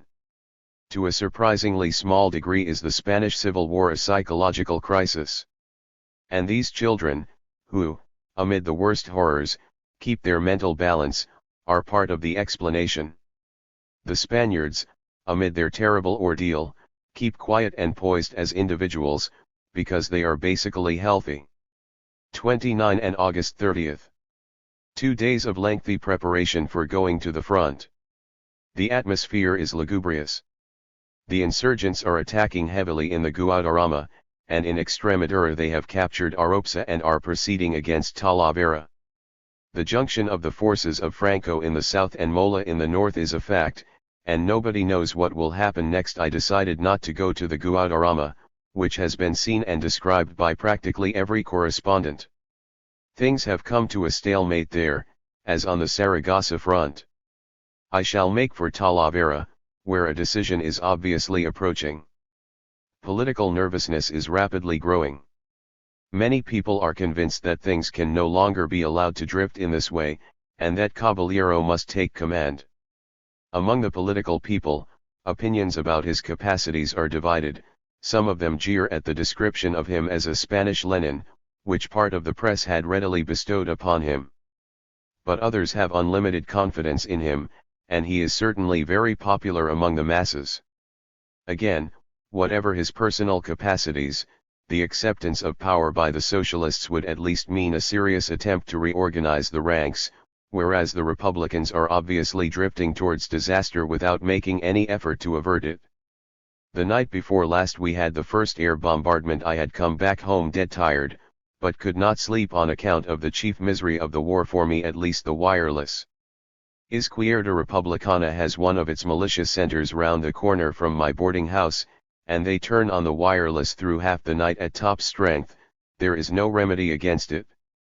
So I lay in bed, cursing the Himno Derogo, the Spanish liberal anthem, which the wireless was just playing for the 100th or 200th time in a few days, and it is not good music. Suddenly there was a big crash very near. I was later told there had been some before, farther off, which I had not heard through the noise of the wireless, and the wireless stopped immediately. I knew at once it was a bomb, though I have not been through a war. But the one sensation I had was of relief that the maddening doodle of the wireless had disappeared. I went to a balcony looking on the Gran Via on the other side of my boarding house, and there I found a curious scene. The street lights in the smaller streets of our district had all been extinguished, and only the lights of the Gran Via, the Alcalá, and Cibeles were shining, unmistakably indicating the site of the telephone center, the central post office, the Bank of Spain, and, last not least, the War Ministry, which had been the object of the bombing. Was it treason, or was it simply negligence? Anyway, it was shameful. Nobody was very nervous in our boarding house. The cool fatalism of the Spaniards showed up splendidly. But down in the street they were doing all sorts of stupid things. The militiamen fired their rifles in the air. A machine gun, posted on the roof of the War Ministry or somewhere in the neighborhood, started rattling and then stopped again. The bombing seemed to be over, and was so in fact, but the irregular rifle and machine gun fire in the streets presented a real danger. I took cover behind the stone wall of the balcony. But nothing further happened, and the firing slowly quieted down. Next morning onlookers were gathering along the gutter in the garden of the War Ministry, staring at the big hole the bomb had torn, certainly not more than 10 feet distant from the building itself. The bomb was dropped more accurately than any Spanish pilot could have done it. It could only have been the work of a man who had had experience of war, either an Italian or a German. By sheer good luck the bomb had killed nobody, and only wounded 2 or 3 militiamen. But the explosion was violent enough to shatter the windows and whirl around the chairs and tables of the elegant cafes in the Alcalá, some 150 to 200 feet distant, causing a panic, not only among the customers but among the militia as well. The latter, unaware of the aeroplane, had believed that a bomb had been thrown in one of the cafes by a fascist, and were with difficulty restrained from firing indiscriminately at the crowd. In the afternoon I went to visit some friends in their home in the West End, near the Manzanares River. They had a long and unpleasant tale to tell. At the corner of the street was a meadow where, every morning, a car arrived, some 15 to 20 prisoners were rushed out, and summarily shot. The corpses were left lying there for a few hours, as a deterrent, and the inhabitants of the surrounding streets were at least not discouraged from having a look at them. The conversation turns upon the critical situation at the front, for which most of the guests are starting as officers in a few days' time. One of the young men was just complaining bitterly about the bad quality of the materiel. The machine guns are always getting stuck, the ammunition is years old when our host excitedly called us to the balcony. There lay the Guadarrama, nearby in the sunny afternoon, but thick in clouds, not clouds of rain but clouds of fire. They covered the larger part of the nearer slope of the Sierra. Obviously they were not rising simply from fires kindled by shells. Something systematic had been done to bring about a large forest fire. Had Mangata's column, which, we knew, was operating in that direction, set the whole Sierra on fire in order to stop an unexpected advance of the insurgents? We all felt the fate of Madrid terrifically near. The Western and Southern Front. August 31st. After the customary delays, which seem endless, we do start at last, in the afternoon, towards Talavera. We are 5 again, driver, armed guard, 2 photographers from VU, and myself. This countryside is already familiar to me. There are guards and controls in all the villages, committees composed of all the parties. But there are obvious important differences too. The villages are much poorer than in Catalonia and Levant. They grow wheat instead of fruit and vegetables. Sometimes there are large granaries. We are in the zone of large, semi-feudal estates.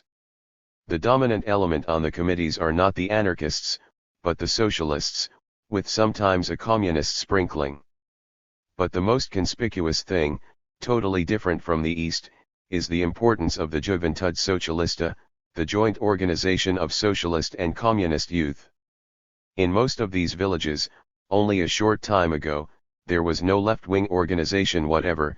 Certainly there was none before the proclamation of the Republic in 1931. Even now only the younger generation has been at all deeply touched by the socialist missionaries from the town. The lack of a political tradition of old standing makes for the dominance of the Juventud organization and for the prevalence of very young men on the committees, in marked contrast with Catalonia and Valencia, where men between 30 and 40 prevail. The administrative system is different too. The ayuntamientos continue to administrate, side by side with the political committees.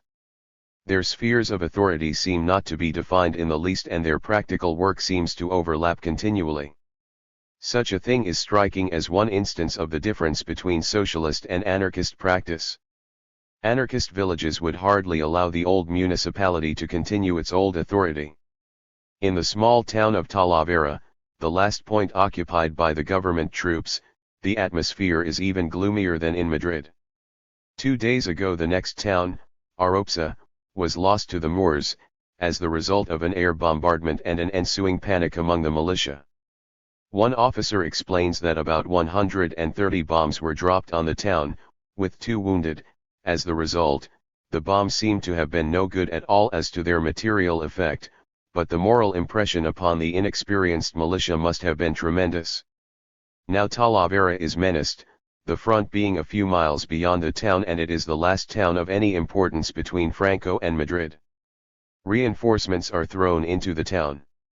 One body of them, a fairly large anarchist column, enters in smart parade, but some of the men have not even rifles.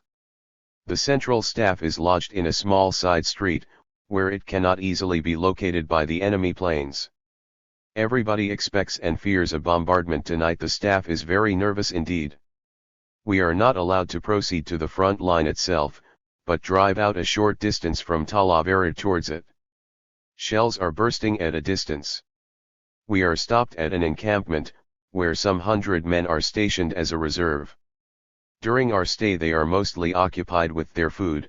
A herd of sheep has been found masterless and now contributes to the commissariat of the militia. The militia here look very different from their comrades in Catalonia. There are more blue militia uniforms and less picturesque fancy dresses and civilian clothes. There are a few old army officers and non-commissioned officers. But there seems to be much less cohesion than at the Saragossa front. Whereas the individual columns there were politically united and all of them recruited from Barcelona, there is no unity, either political or local, in this column.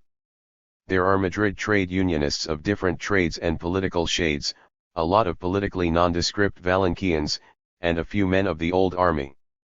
There is not the slightest trace of a unified command in this motley crowd.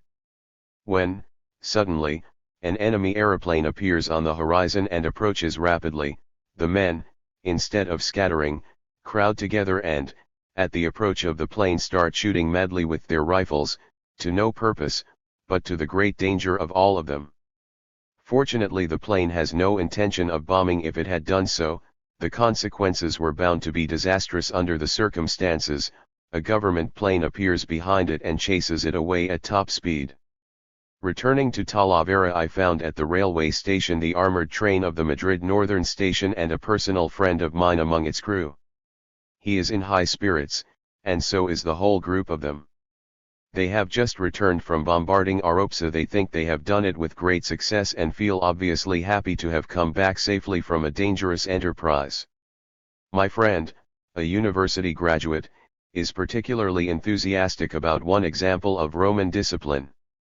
A few men had gone to scout from the train, but had not returned at the appointed time, because, contrary to orders, they had made prisoners and lost time doing it.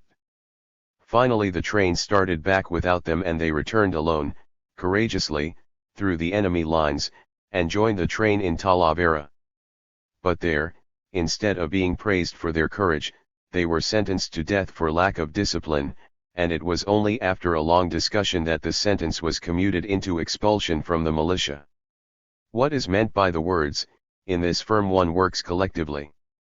The words are written on the entries of almost all shops and hotels in Talavera. They do not indicate, I learn, expropriation, but simply an agreement between the UGT and the owner that a certain share of the profits goes to the workers. The method is distinctly different from the policy of the anarchists in Catalonia, who are prone to proceed to full expropriation. But then, in Talavera, as in all the towns of New Castile, it is the socialists and not the anarchists who are predominant. What has happened to the large, wheat-growing estates? Most of them have remained in the hands of their owners for many weeks, though these owners belonged, all of them, to the right wing. At first only the convents and such small estates as they owned were expropriated. Now, at last, a general expropriation of the large estates has been put into effect, and the laborers are working and managing them themselves, under the leadership of the UGT. Most of the wheat is sent to the front, without payment either in money or kind. There is no desire to conceal that there is a good deal of discontent about an expropriation which has so definitely worked out to the disadvantage of the agricultural laborers. September 1st. We drove southward towards the southern wing of the Extremadura forces. Excitement runs high everywhere. In every village we are asked for news of the battle which is going on a few miles to the north. The villages are strongly guarded, and occasionally we are told that there is no time to work the fields because the whole village is on guard. There is undoubtedly one feature in common between these villages of western Spain and those of the east, so entirely different in many respects. The land question is completely unsolved and the greatest uncertainty prevails about the problem of how to solve it. Where the whole land belongs to one or two aristocrats who are with the insurgents, the problem is relatively simple. There the land is automatically expropriated and remains in the hands of the committees and the trade unions, who have not changed anything in the mode of cultivation. The same hands work the same land, the divisions between the old estates are upheld, the old wages are paid, and the only difference is that they are no longer paid by the landowner's estate agent, but by the committees and unions, and that the wheat is not sold to merchants, but somehow divided between the villagers and the troops. But in some places there are peasant farms, and some of the peasants are rich, and sympathize with the rebels. There has been the average number of executions, and the land of the deceased remains in the hands of the committees. But there are no hands to cultivate those lands of expropriated peasants formerly worked by their owners. So sometimes the land of those expropriated remains uncultivated, sometimes agricultural laborers are called in and get their ordinary wages for the tilling. What will finally be done with the plots remains entirely undecided. Some peasants are in favor of distribution among the poorer members of the villages, others favor collective management, but no definite policy is followed, either by the committees or the political organizations. In spite of the hesitations and shortcomings, I had not yet seen any villages so passionately sympathizing with the government cause as these absolutely destitute places on the border of Extremadura and New Castile.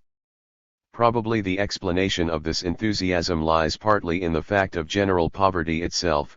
These villagers have nothing to lose and much to win from a revolution, and, being all poor, are not handicapped by any social antagonisms between haves and have-nots within the village itself.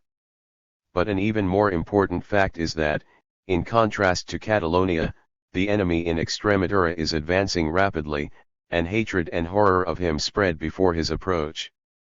All the villages are full of armed peasants, many of them not belonging to the villages where they are on guard, but to other villages already occupied by the Franco troops. Hosts of peasants have fled at their approach. There is a marked shortage of rifles, and we meet groups which have first passed through the enemy lines at night, at great risk, then for a couple of days searched the neighboring villages for arms, and finally remained in the village where they obtained arms, helping to prepare its defense. Some of these groups number not less than 40 men. We passed through Porto San Vicente, the southern angle of the Extremadura front, and the staff told us that 11 miles ahead of the government advance guards is the village of Alia, which is defended by its inhabitants alone, without any help from the government militia. This miserable village has changed hands 3 times, but is still holding out. Its one connection with the government camp is a telephone call every morning from Porto San Vicente, put through to make sure that the fascists have not yet entered. We get leave to proceed, at our own risk, to Alia. There we found a village wretched indeed, but in wild political excitement. Whoever has been able to find a rifle wears one, and numbers of peasants from villages farther west and occupied by the fascists help in the defense. At the outbreak of the Civil War the Guardia Civil revolted and took possession of the village, executing those they knew as sympathizers with the government. Then the peasants retook the village and, in their turn, massacred the Guardia. Then the village was again taken and retaken. At present, there is no contact with the enemy, who is believed to have his advance guards in Guadalupe. Nobody has any but the vaguest ideas of the actual positions of the enemy. Indeed, that is so all along the front, but his coming is expected every day. In the meantime the village lives as it can. Half the land belonged to a Marchioness, and her flocks are herded now as before by her former shepherds, whom the committee, for lack of money, feeds in kind. And so great is their enthusiasm that in their destitution they have sent food to the troops behind them in Porto San Vicente without asking for pay. Still, this village, the most excited I ever saw in Spain, has not a single anarchist among its inhabitants, and the one existing political organization is a very small group of socialist youth. In the February elections this village, which is so undoubtedly and wholeheartedly revolutionary, voted heavily for the right, under the pressure of the caciques. When we make ready for our return, one of the peasants stops us. Evidently he has something upon his heart. Will the seigneurs journalists who come from France be kind and allow him to put a question? With pleasure. Tell me then, please, one thing.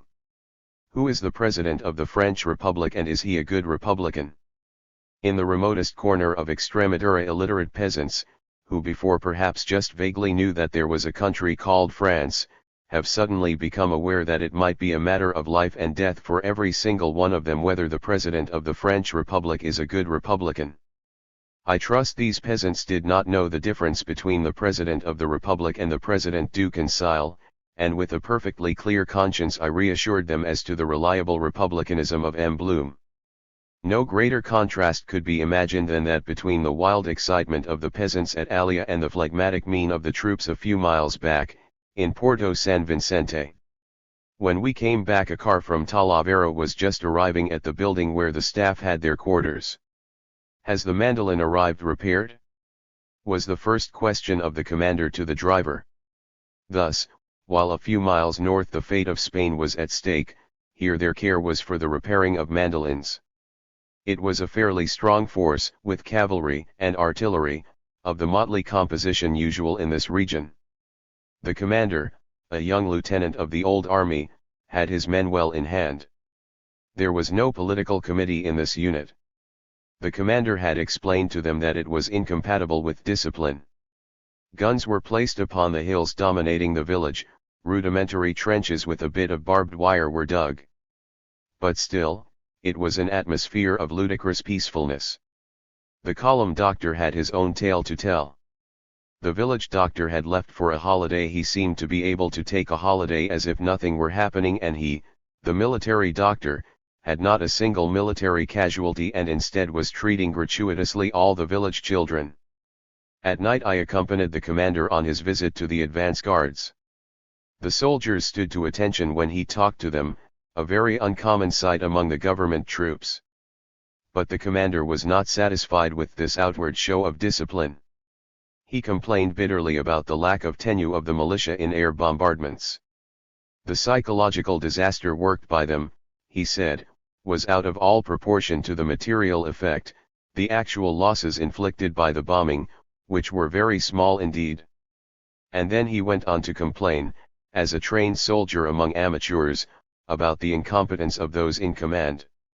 Occasional scouting had proved that the enemy in Guadalupe beyond Alia was very weak, and, according to this officer, 1,500 men of all troops would be sufficient to cut the insurgents' communications with their rear and with Portugal by a sudden thrust upon Trujillo, but the 1,500 trained men were lacking. I thought of the battle a few miles north, whose result might well be influenced by some action in the sector of Porto San Vicente. "Well," I said, "you have a troop of trained cavalry, and moreover, every single member of the peasant militia in Alia has ridden horses since he was a child, and knows the district as well as he knows his own pocket. Why don't you make a sudden forced reconnaissance towards Guadalupe? It is certain to draw off enemy forces from the Talavera sector." "Oh," he replies, "Guadalupe has no strategical importance. I cannot help thinking that more activity on this amazingly quiet sector while there is a decisive battle going on not far to northward could do no harm, even if it had no strategical importance. What about the famous guerrilla talent of the Spaniards?" But my young lieutenant, active and prone to justified criticism of the command as he is, seems to regard actions on a small scale as below his dignity. September 2nd. A long drive brought us to Toledo about noon. That is certainly at present the nastiest spot in all that part of Spain which is under the rule of the Madrid government. The town has always been very Catholic and anti-socialist. The administration and the militia feel themselves surrounded by passive resistance and treason, and the stubborn resistance of the Alcazar against their unavailing siege maddens them. It appears that besides some 20 hostages carried by force into the Alcazar, a considerable number of civilians, men and women, joined the insurgents by their own consent in their retreat to the fortress, when the militia stormed the town. The photographs of the hostages are exhibited in the chief militia refectory, in order to protect them from the wholesale massacre which is bound to ensue should the Alcazar fall into the hands of the militia.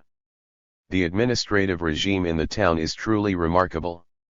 Nobody recognizes the orders issued in Madrid, which are accepted everywhere else. My companions and I divided the work of getting information between us, as we were short of time. They went to the Plaza de Zocodover, where the besiegers of the Alcazar are concentrated, and came back with the information that things there were exactly as they were a fortnight ago, when they last visited it, and that not the slightest attempt is being made to hasten the siege, which, it seems, consists in a simple encircling of the Alcazar, without any serious actions being planned by the militia. While they were gathering these strange impressions, I tried to get information about the fate of the works of art, notably the Grecos.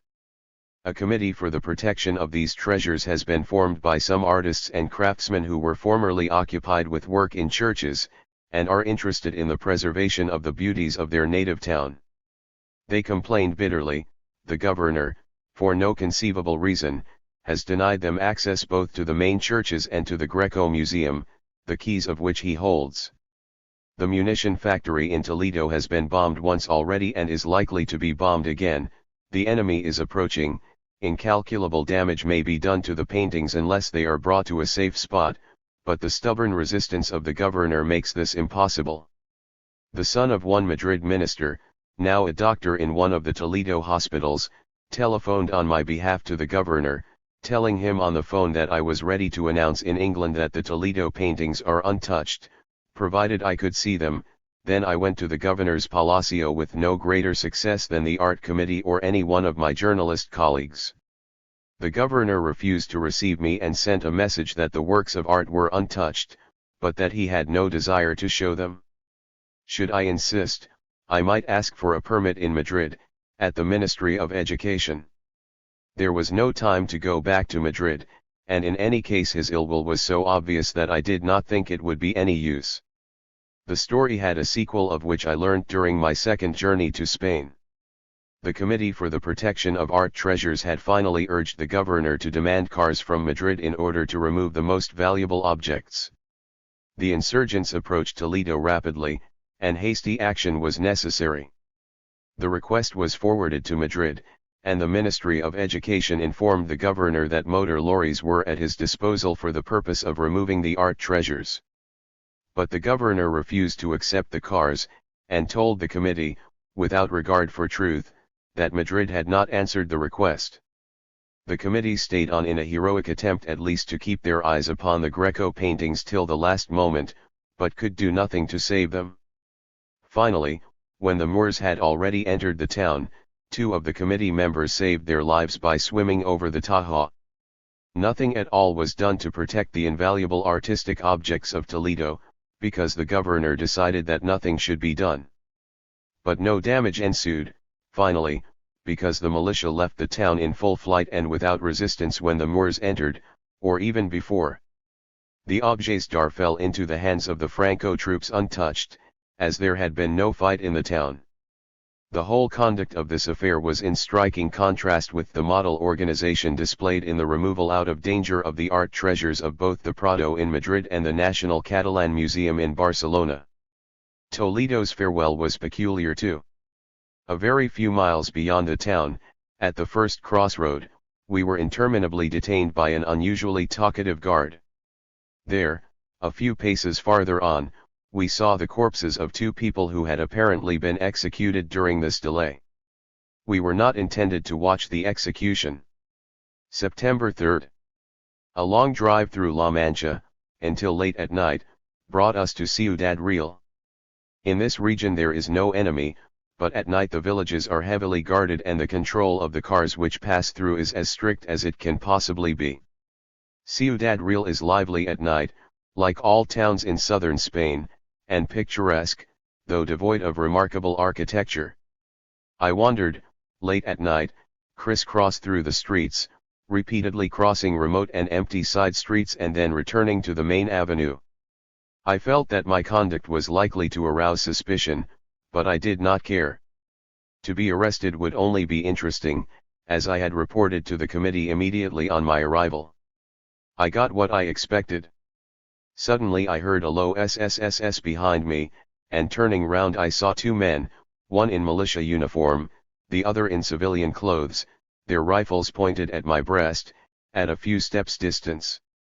"Manos arriba, hands up," said the militiaman very quietly. I obeyed the order. One of the men stepped sideways and continued to point at me, while the other approached and calmly and quietly started to search my body.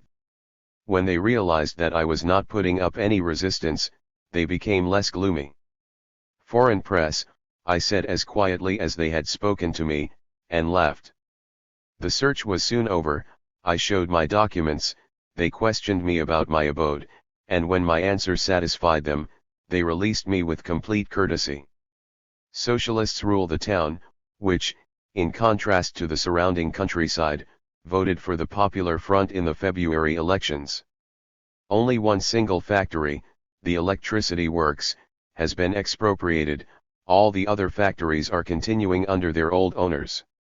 Terrorism seems to have been out of proportion to the smallness of the economic change. The market goes on unchanged and uncontrolled, so do the cafes and the shops, but 95% of the lawyers have disappeared, and all the priests. From our car I see a lady in elegant morning dress emerge from a corner. She looks at us with an indescribable expression of splendid defiance. I imagine she must be the widow or daughter of an executed man, and her display of fashionable mourning and of contempt of the authorities needs tremendous courage. At the Provincial Bureau of the Reforma Agraria I learned that although the economic life of the town is going on almost unchanged, the villages of the province are in wild social revolution. 3 estates in the province were transformed into peasant collectives before the Civil War, under the law of agrarian reform. Since the insurrection, 256 have been expropriated and taken over by their former laborers, or, rather, 256 expropriations have been legalized by the Provincial Bureau of the Reforma Agraria. Actually, an overwhelming majority of all the larger estates have been expropriated and collectivized by their hands, and the business of the Reforma Agraria in the whole matter has only been to give a legal placet, but all the same this business has been enough to take up their whole time, to the exclusion of the much more important task of giving technical advice to the newly created agricultural collectives. The legal placet, moreover, is a mere formality. True, the peasants have to justify the expropriation, and I saw one or two of the explanatory documents. They said, in substance, that the owner of the particular estate in question was a well-known reactionary, that he had either cooperated in the revolt, or fled to the rebels, or simply refused to give pecuniary support to the village committee, which, in consequence, had decided to lay hands on his estate. Reforma Agraria in the provincial capital, or at any rate in Ciudad Real, does not check the substance of the concrete charges brought against the owner, but proceeds simply on the basis of his well-known political opinions. Thus, in the whole province of Ciudad Real, only one single expropriation has been quashed by Reforma Agraria on the ground that the owner was actually not a reactionary at all, but that a political pretense was being used in order to strip him of his property. 2 members of the Regional Bureau of Reforma Agraria drove me out, late in the morning, to a newly organized agricultural collective near Ciudad Real. They would have preferred to show me one of the 3 old ones, which, probably, function splendidly, but I insisted on seeing one of the collectives started after the outbreak of the Civil War, of which there are more than 200.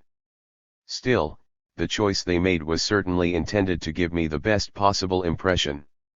The farm I was shown was very near the town, in direct contact with the administration of Reforma Agraria, and, last, not least, under the leadership of a socialist laborer who had belonged to the party for many years, known prison and persecution, and acquired a fairly good understanding of the task incumbent upon him.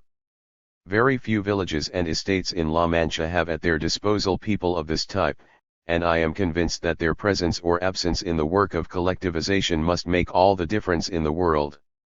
In the courtyard of this farm bits of wrecked agricultural machinery lay around.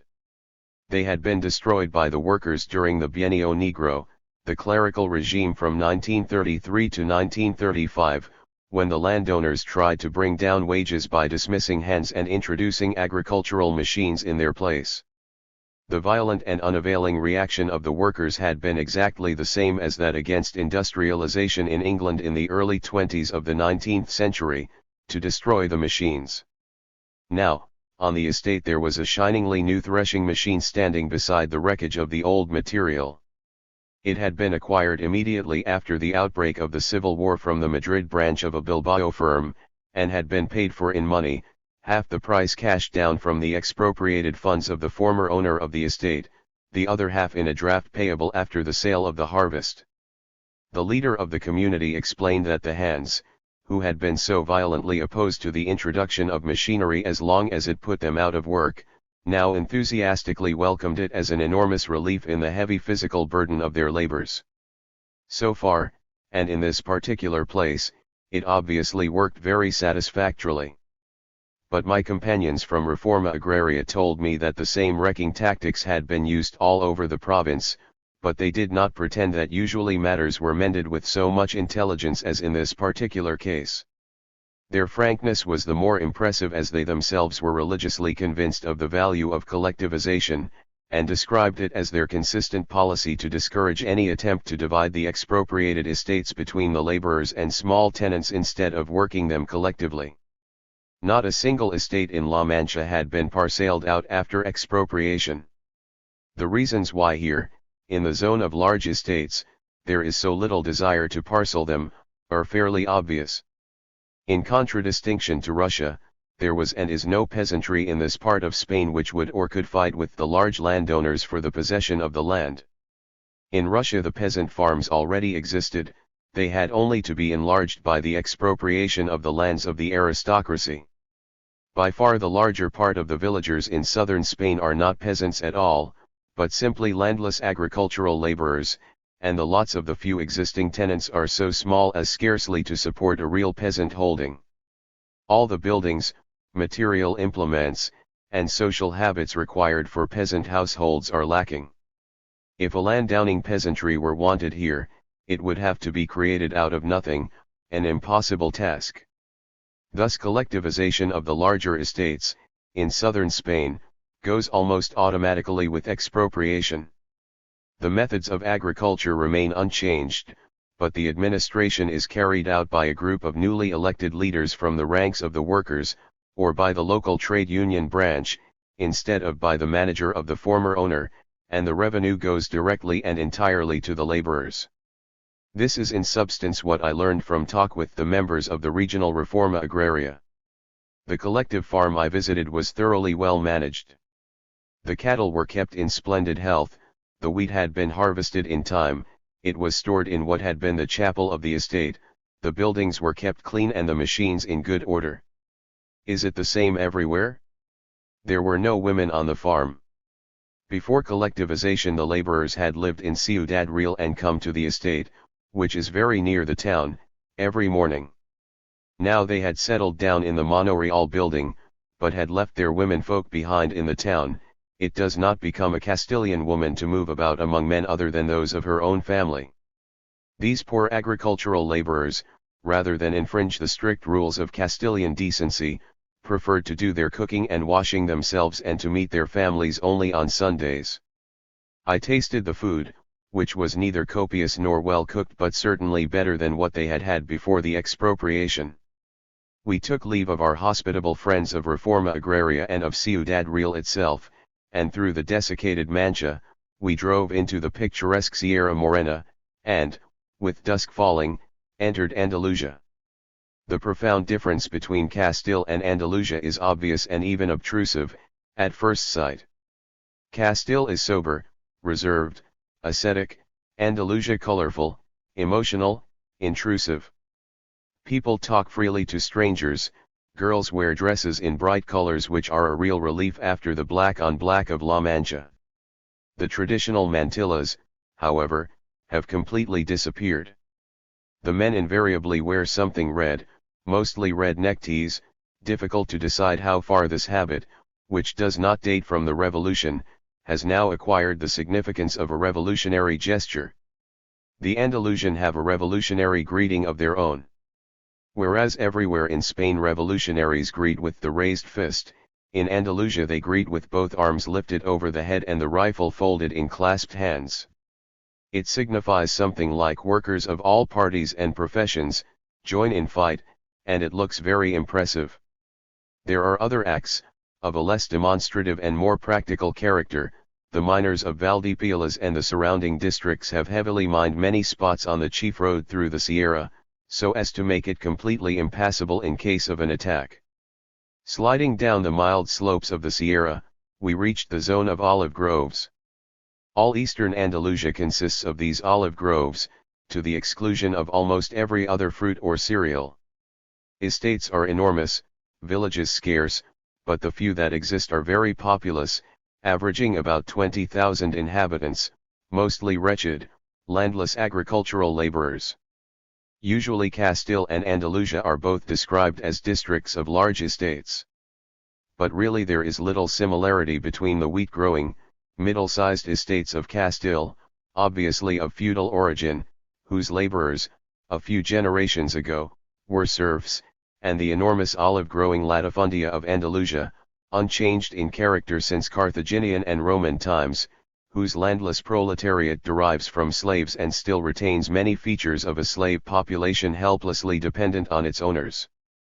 Again, the villages of Castile are of the true European type of peasant villages, whereas the Andalusian village, better described by the Spanish expression pueblo, clearly recalls an antique civitas, in which the whole population of a district crowds together, while the countryside is left uninhabited. We were pleasantly approaching Bailén, our goal for this day, and nothing warranted the expectation of anything but a quiet evening, when suddenly we approached two motor lorries which, to my bewilderment, did not carry lights. And then, horror of horrors, in the middle of the main road from Madrid to Córdoba, there lay, in front of the first of the two motor lorries, corpses. It was an impression unlike any I had had before.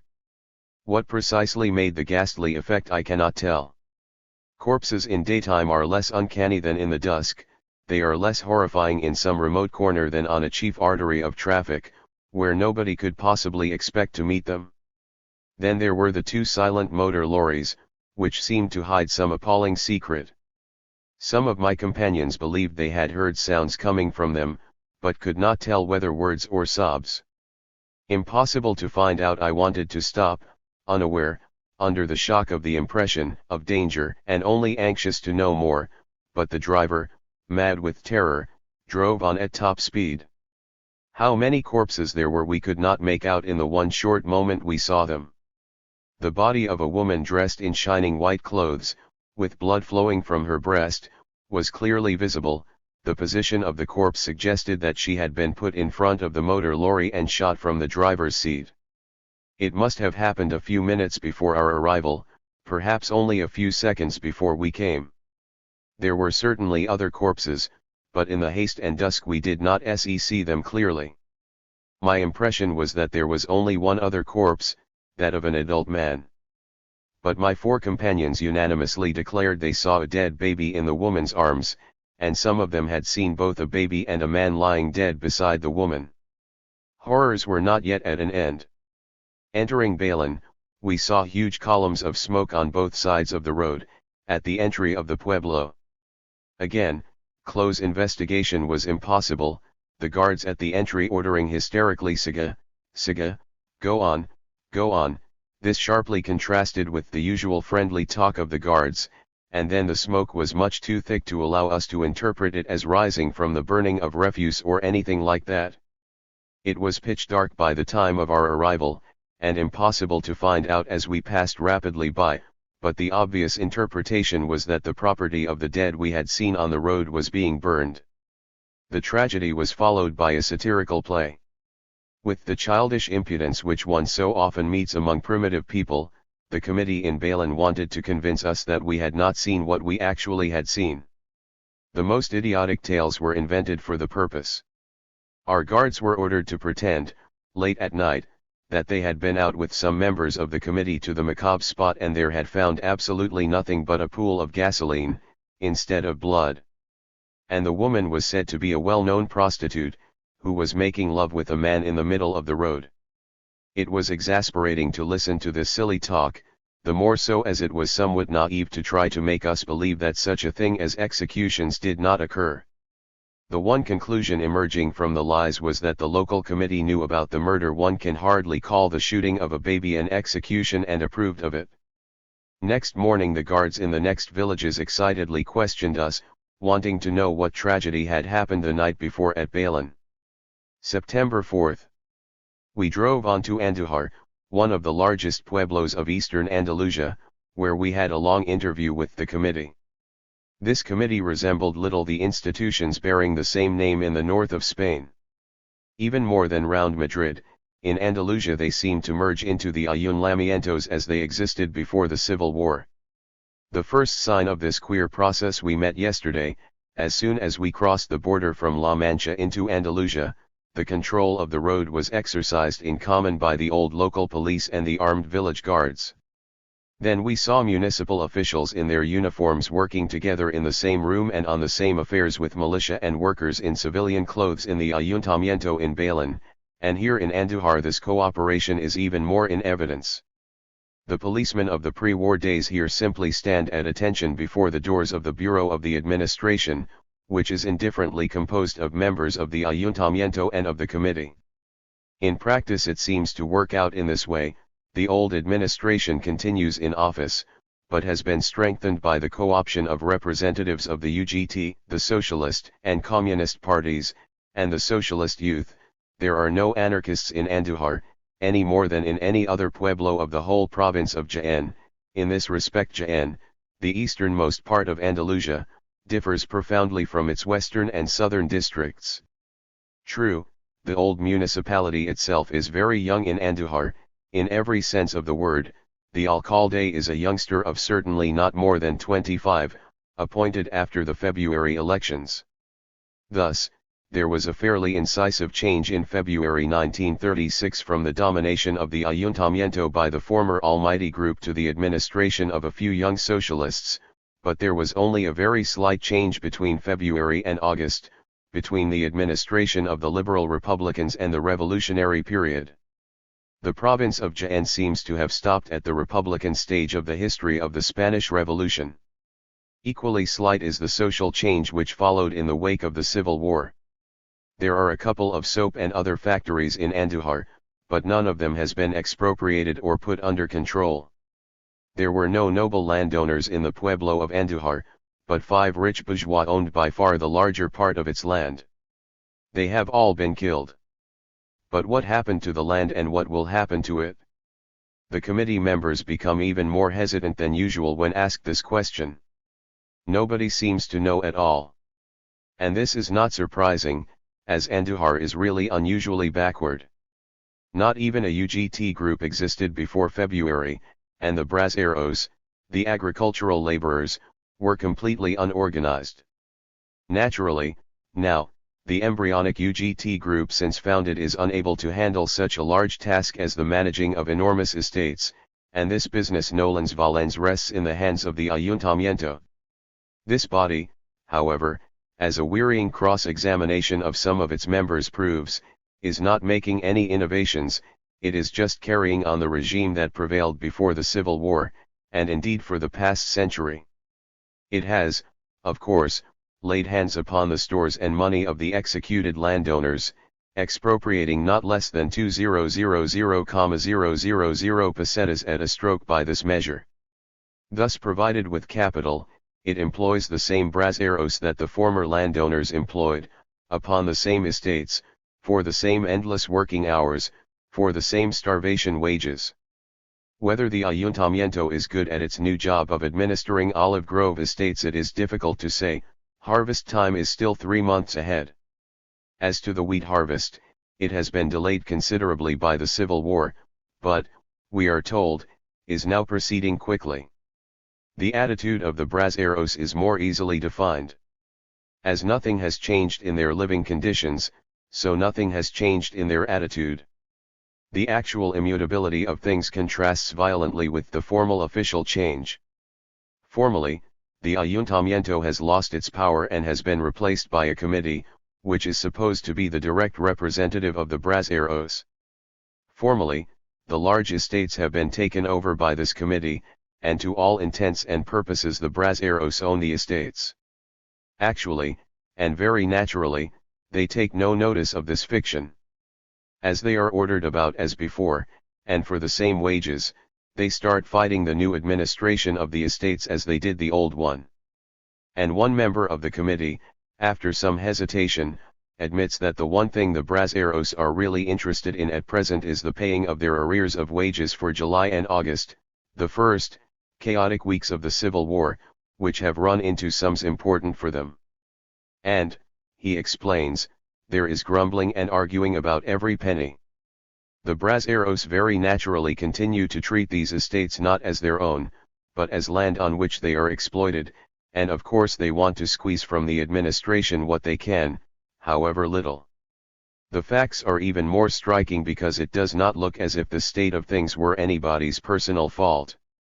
The alcalde, for all his lack of years and maturity, is a splendid type, clear-headed, energetic, polite, and clever. Some of the members of the local administration are not Andalusians but people from the north of Spain, who have nothing of the proverbial Andalusian vagueness and unreliability about them. The town is in good order, the church not burned, but used for government offices, as in most pueblos of the province of Jaén, and the administration is obviously not lacking in enthusiasm. Nor has the fighting been less passionate or shorter than in other places, far from it. The Guardia revolted, and was driven out of the pueblo, but retreated to a castle some miles away from Andújar, where they hold out to this day. They tell us that there is another similar spot in the Sierra Morena, even more dangerous, because from their refuge the Guardia occasionally raid the main road for food, killing the militia they capture with the motor lorries. All over this district there was heavy fighting before the rebellious Guardia was subdued. On the other side of the front, in the Franco camp, between Córdoba and Seville, it is the reverse. There the peasants revolt, and the insurgents have to subdue the villages one by one, even on the main road, and have not yet come to an end of it. In the afternoon we reached the front line at Villafranca. The trip was not remarkable in any respect. The troops were the same motley crowd I knew from Talavera, only this time it was the Andalusian and not the Valencian element which prevailed. The line was completely quiet. Only there was continual mention of air bombardments. From Andújar onwards, the main road was damaged in various places by bombs, and hasty repairs were proceeding. A few days before our visit a French socialist journalist, René Lafont, had inadvertently driven into the insurgent lines at this very spot. The car had been fired at from an ambush, she had fallen wounded, and been captured by fascist volunteers. 1. One Sim has died since from her wounds, a war prisoner in Córdoba. We passed the night at Montoro, headquarters of the Córdoba front. About midnight I was startled out of my sleep by 4 heavy detonations. Rushing downstairs, to my amazement I found the innkeeper of our fonda in quiet conversation with friends. When I asked him about the detonations, he smilingly and soothingly replied, "Son solo golpes de gracia, it's only coups de grace." It had been 4 volleys for a mass execution carried out just beyond the small town, and the sound seemed to be so common that nobody paid any attention to it. If the revolutionary transformation of society in this region is very slight, the civil war here is certainly more cruel than anywhere else. September 5. At the Montoro headquarters we learnt that the northern wing of the government army would attack Córdoba next morning from the village of Cerro Muriano, and we went there through the mining district of Penarroya. The mines have stopped working at various times, some of them in 1930 with the beginning of the world economic crisis, others with the revolution of 1931 or later, some in February and the subsequent months, for both economic and political reasons, and the rest, very few, after the beginning of the Civil War, when, obviously, to spend money on mines certain to be expropriated soon was not profitable. About half the mines belonged to Spaniards and the other half to various foreign concerns. They produce mainly lead, bismuth, and copper, consequently a part of their produce would be very important for the munitions industry. But not the slightest attempt is made to set them working again, either by the miners themselves or under state administration. Civil war, however, has been very bitter in this district. There always was an inextinguishable blood feud between the Guardia on the one hand and the miners and braceros on the other. And the Civil War gave an opportunity to both sides to satiate their desire of revenge. In Pozo Blanco, for instance, a pueblo of 20,000 to 23,000 inhabitants, the Guardia revolted on the first day of the Civil War, with the help of the few wealthy people living in this far corner. They had much more and much better arms than the miners and so got hold of the pueblo, but the miners, instead of submitting, surrounded their own pueblo, and, helped with arms from the government, for 4 weeks laid a regular siege to it, until the Guardia was starved out and surrendered. They were killed to the last man, about 170 of them. As a reprisal, the pueblo was air bombarded 3 times during the next 4 days, and a couple of people were killed. Pozo Blanco does not regret it, it has got rid of the Guardia. The ordinary police continue to serve, as elsewhere in Andalusia. This tragedy, in all its stages, is typical of many pueblos in eastern Andalusia. At about 1 p.m. we reached the headquarters of the northern sector of the Córdoba front, and were billeted in a hospital, in a very pleasant sanatorium. The staff itself was less pleasant. I have seen a number of staffs now, of various degrees of competence and pleasantness, from very good ones, by existing standards, to more unsatisfactory ones, but I never saw anything like this. The first thing we learned was that the attack had failed, that instead, since 6 in the morning the enemy had been attacking heavily. The coincidence of the enemy's attack preceding by just a few hours the attempt to attack from the government side was surprising, but it did not seem to be a subject for consideration by the staff. Neither was the failure of the intended operation itself, or, for that matter, the whole war. While, a few miles ahead, a heavy attack on an important position was proceeding and, affairs were not going in favor of the government, the staff, officers, doctors, nurses, of a more than dubious quality, were sitting down quietly to a good lunch, chatting, flirting, telling dirty stories, and not caring a bit about their duty, not even trying to establish any contact with the fighting lines for many hours. The wounded who were brought in from time to time were neglected by the nurses in the most shameless and repugnant manner. Finally, by about 3 o'clock, we had passed through the ordeal of standing what the staff thought was good behavior, and proceeded to the front, to the small village of Cerro Muriano. There, at 3:30, we found pandemonium. A little way ahead of the village there is a low wooded ridge, from which occasional rifle and machine gun fire was sounding. The wood was burning on the right side of the village, from shelling in the morning. The fighting was obviously not very heavy at the moment of our arrival. But we witnessed a scene such as before I only knew from stories of the 30 Years' War, though probably similar things happened occasionally in the World War. The whole village was in flight, men, women, and children, on foot, by donkeys, by cars, and motor lorries. The latter had been crowded at the entrance to the village opposite the front, for troop, munition, and food transport. These cars and lorries were simply stormed by the inhabitants, a few of whom knew how to drive, and did drive the vehicles away, or if ignorant of driving, forced the drivers at the rifle point to disobey orders, leave the battlefield, and carry off the fugitives. All that naturally in a hullabaloo. Women carrying their babies in their arms, and their cattle at rope ends, they sobbing, the babies crying, men trying to carry on their arms and backs what small portion of their movable property they could bear away in their haste. The whole village, in a few minutes, was completely derelict. Many of the fleeing men wore the C&T initials on their caps. Cerro Muriano is just in the province of Córdoba, which is much more anarchist than Jaén, and carried their rifles with them, not to use them against the enemy, but against whoever might try to stop their flight.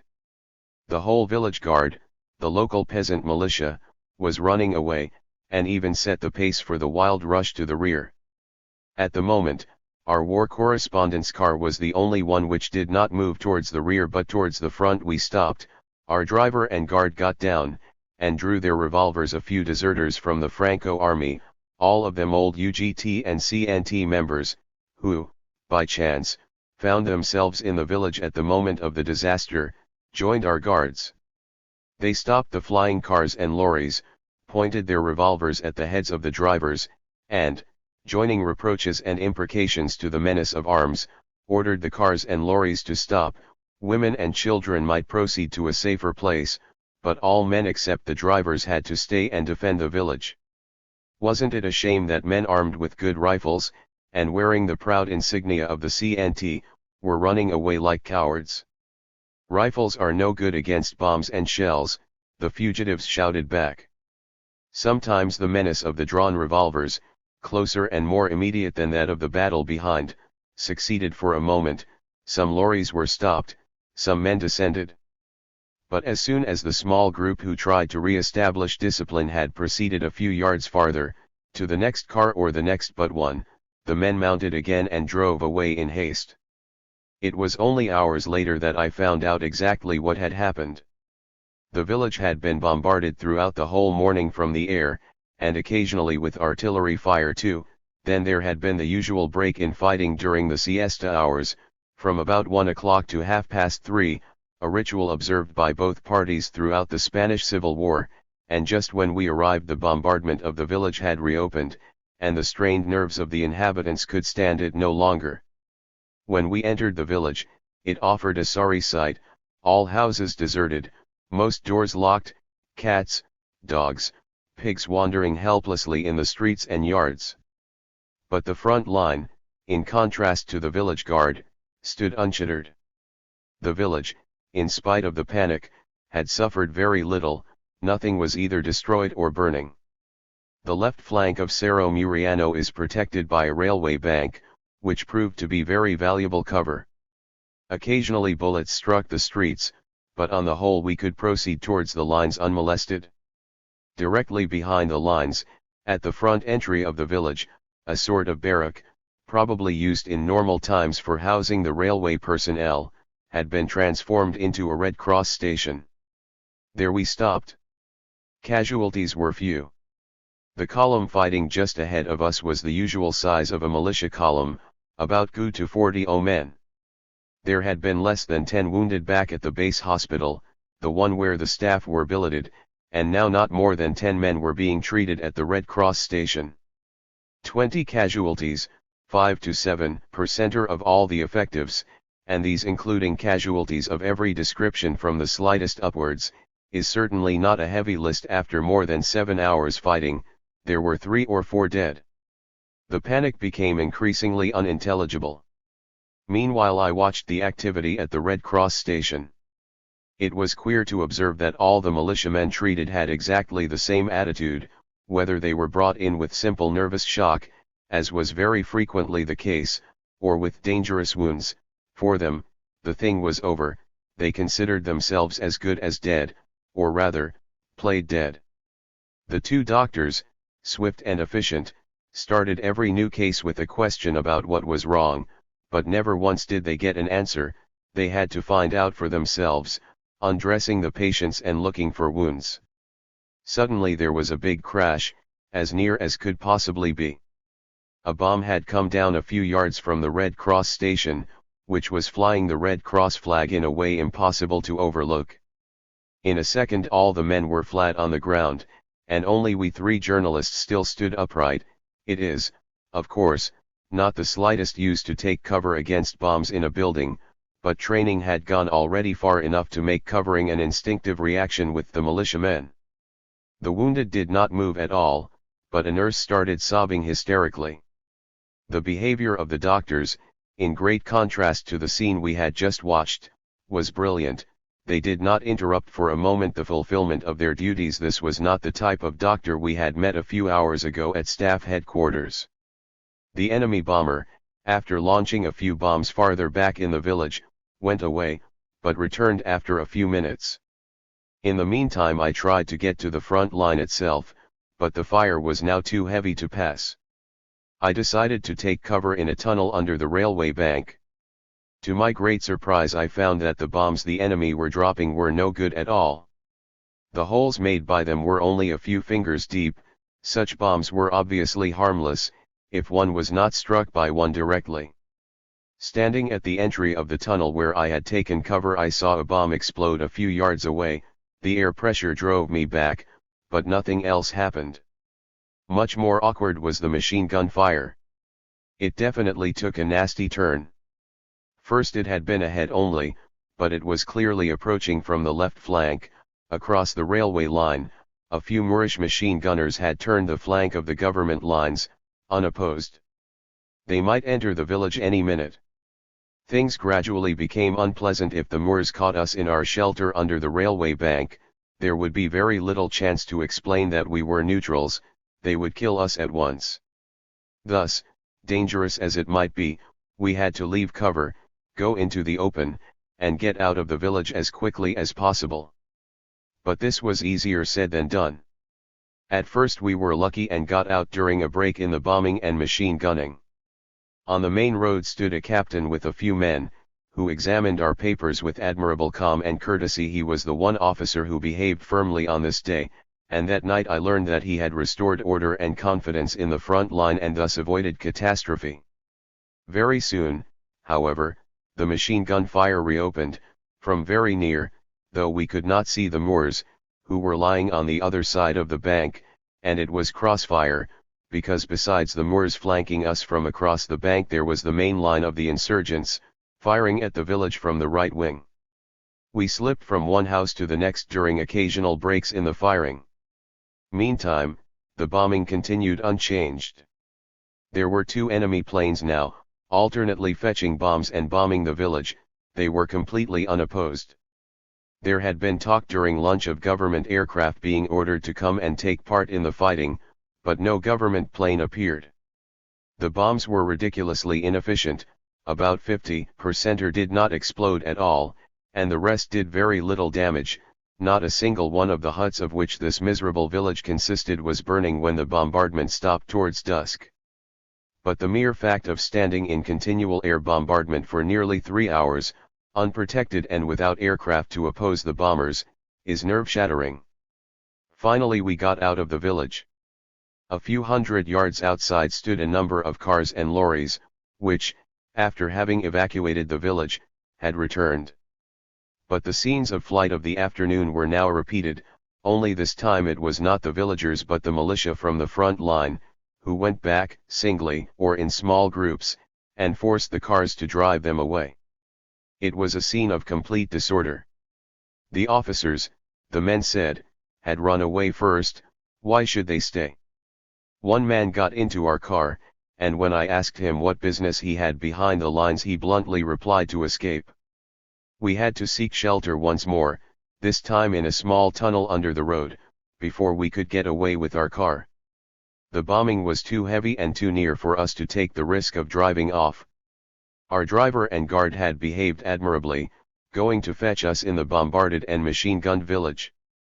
There was another journalist's car whose driver had ignominiously run away. There were similar differences between the various small units of militia.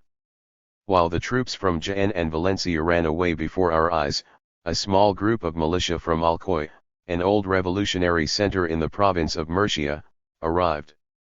They stood the bombardment which, I must repeat, did no real damage with the proudest gallantry and unconcernedness. There were two girls among the group, more courageous even than the men.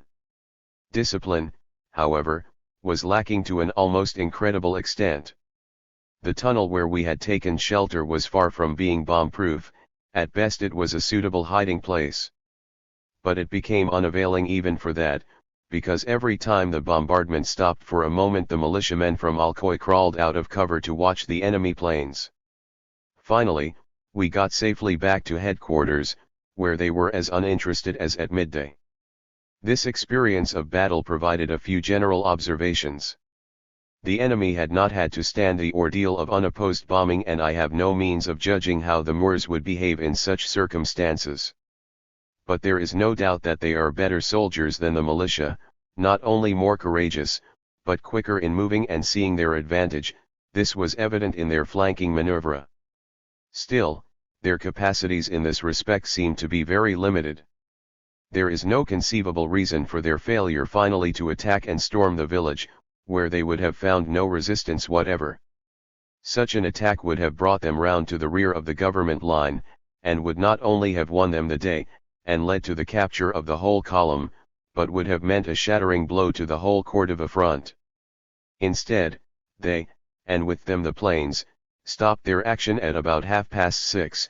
They probably thought that they had done a good day's work, that dusk was approaching, and that was enough for this time. Moreover, the bombing was utterly incompetent. I wonder where the fantastic bombing material used on this occasion can have been produced. Bombing itself consisted in the dropping of bombs from a great height, without any previous observation. In short, the whole action of the insurgents on this day was a farce, and not even a sanguinary one. But it was worse on the government side. It is difficult to find appropriate words to characterize the conduct of the staff. The officers in the front line lacked even ordinary courage. The village guards had run away, so had the militia, as soon as it found things really unpleasant. Some of the disastrous features of the combat witnessed were obviously due to the incompetence of the staff, and such a degree of incompetence and lack of responsibility must be exceptional. Still, there may be many staffs of inferior quality among the government forces. And even where staff work is better than at Cerro Muriano, there remain certain disastrous peculiarities of the militia itself. It cannot stand the impact of modem arms, air raids, and shelling, even from small guns. And it has no conception that a position must never be left without express orders from the command. When the militia runs away, the militiamen individually feel that fate has been against them, they do not feel guilty in the least. If this is not changed, the insurgents will certainly win the war. They have modern war material from abroad. It is neither copious nor good in quality, but it seems to be too much for the militia. Thorough training would certainly help to make the militia fit for fighting, but discipline is still more important. After Cerro Muriano, I believe the stories told about Aropsa and Talavera, how the militia ran away not after heavy fighting, but at the first bombs dropped and the first shells fired. This is in direct contrast with the undeniable heroism they must have displayed in the street fighting in Madrid and Barcelona. But then, for Spanish mentality, there seems to be all the difference in the world between fighting in one's own street and facing the enemy in the open. September 6th. We passed the night at Pozo Blanco, together with some Spanish journalists, who were in no doubt about the disastrous result of the day, in spite of their eloquent and optimistic telegrams to their newspapers. One of them called my attention to the southern sector of the Cordova front, not from the military, but from the political and psychological point of view. I was well advised in following his hint. In the afternoon, after a long and trying drive, we entered Castro del Rio. Castro, a typically populous and wretched Andalusian pueblo, is one of the oldest anarchist centers in Andalusia. Its CNT group looks back upon an existence of 26 years, and, since the defeat of the Guardia in Castro, the anarchists are the one existing organization. The beginning of the revolution in Castro was very similar to that in Pozo Blanco, revolt of the Guardia together with the caciques and the rich against the Republic, first successful, then leading to the siege of the village by its own inhabitants, the starving out of the Guardia, their surrender, and finally the inevitable wholesale massacre. The insurgents, whose main lines run a few miles from the village, had attacked it twice since, but without success. All entries were heavily barricaded and watched with unusual technical competence. And so the local anarchists had had time to introduce their anarchist Eden, which, in most points, resembled closely the one introduced by the Anabaptists in Munster in 1534. The salient point of the anarchist regime in Castro is the abolition of money. Exchange is suppressed, production has changed very little. The land of Castro belonged to three of the greatest magnates of Spain, all of them absentees. Of course, it has now been expropriated. The local ayuntamiento has not merged with the committee, as everywhere else in Andalusia, but has been dissolved, and the committee has taken its place and introduced a sort of Soviet system. The committee took over the estates, and runs them. They have not even been merged, but are worked separately, each by the hands previously employed on its lands. Money wages, of course, have been abolished. It would be incorrect to say that they have been replaced by pay in kind. There is no pay whatever, the inhabitants are fed directly from the village stores. Under this system, the provisioning of the village is of the poorest kind, poorer, I should venture to say, than it can possibly have been before, even in the wretched conditions in which Andalusian braceros are wont to live. The pueblo is fortunate in growing wheat, and not only olives, as many other pueblos of its kind, so there is at any rate bread. Moreover, the village owns large herds of sheep, expropriated with the estates, so there is some meat. And they still have a store of cigarettes. That's all. I tried in vain to get a drink, either of coffee or wine or lemonade. The village bar had been closed as nefarious commerce. I had a look at the stores. They were so low as to foretell approaching starvation. But the inhabitants seemed to be proud of the state of things. They were pleased, as they told us, that coffee drinking had come to an end. They seemed to regard this abolition of useless things as a moral improvement. What few commodities they needed from outside, mainly clothes, they hoped to get by direct exchange of their surplus in olives, for which, however, no arrangement had yet been made. Their hatred of the upper class was far less economic than moral. They did not want to get the good living of those they had expropriated, but to get rid of their luxuries, which to them seemed to be so many vices. Their conception of the new order which was to be brought about was thoroughly ascetic. September 7th. We passed the night at Andújar and then drove back to Madrid, hurriedly. All through the last days news from the front had been very bad, even in the optimistic distortion of the official newspaper. Yesterday it was so disquieting that we decided to drop our plans for Malaga and to return instead. Caballero has taken over the government, maybe he will bring the radical change in war and administration which is the first condition of success for his cause. Little happened on our hasty journey. All along the road we met fugitives, large groups of them had arrived in various places of La Mancha, they had, very naturally, spread uneasiness, but had been received with the greatest hospitality. We took lunch in a fonda in La Mancha, when suddenly a man entered carrying an object which I discovered to be a bomb. It was, he explained to the excited onlookers, one of a few hundred bombs dropped the night before on the railway junction of Aranjuez without effect. He had carried it more than 100 miles in his car, to bring it, an unexploded bomb, back home as a souvenir, and so toy-like was the bomb that it had not exploded even under this treatment. Madrid. 8-11 September. Most of this time was spent in getting documents for leaving Spain and establishing contacts for my next visit. The aspect of the town has changed little. There is the same unconcerned gaiety, though the difficulties of provisioning are obviously increasing and food is rather scarce in the restaurants. But at night, to be sure, the town has changed. Lights are extinguished, only a few lanterns, tramways, and cars show blue lights. Innumerable house entries have been marked as bomb-proof shelters. Posters tell about the first measures to be taken in case of gas attacks.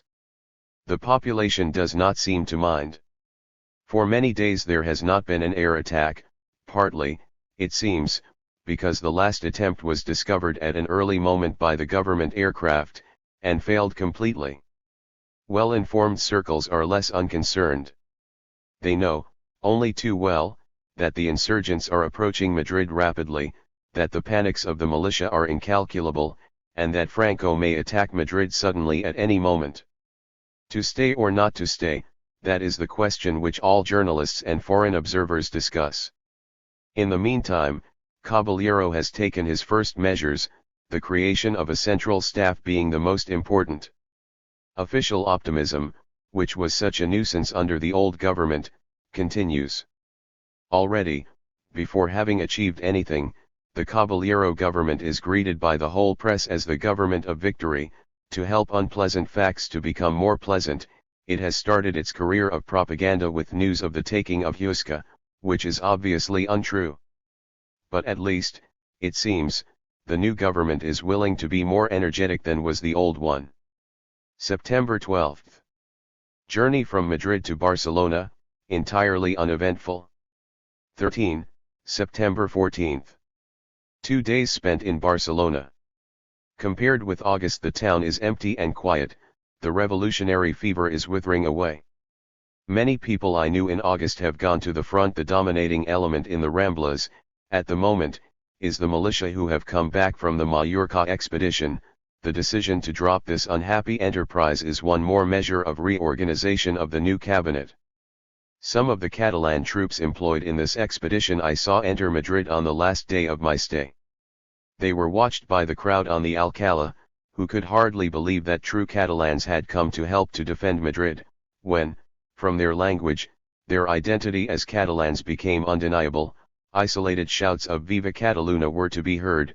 It was so strange, compared with the earlier bitter strife between Castile and Catalonia, as to be almost incredible.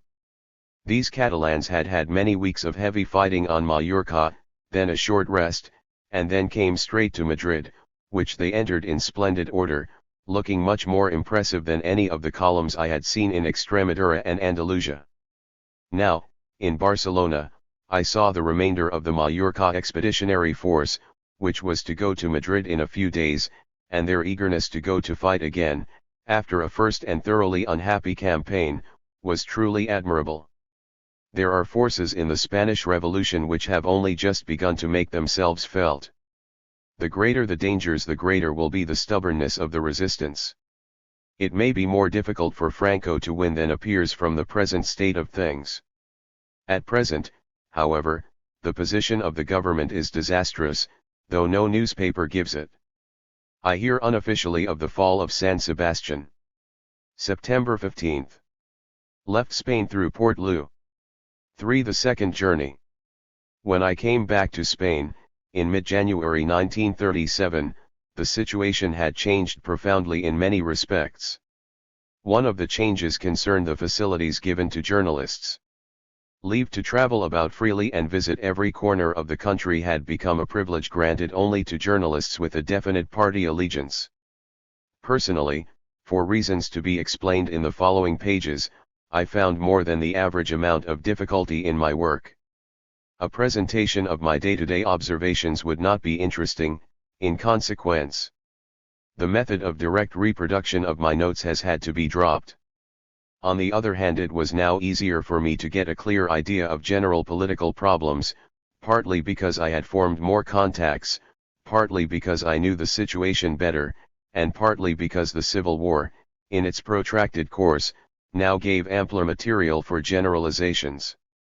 I decided, therefore, after a few days' stay in Spain, not to try again to study the regional diversity of events, but rather to concentrate upon a study of the main political problems.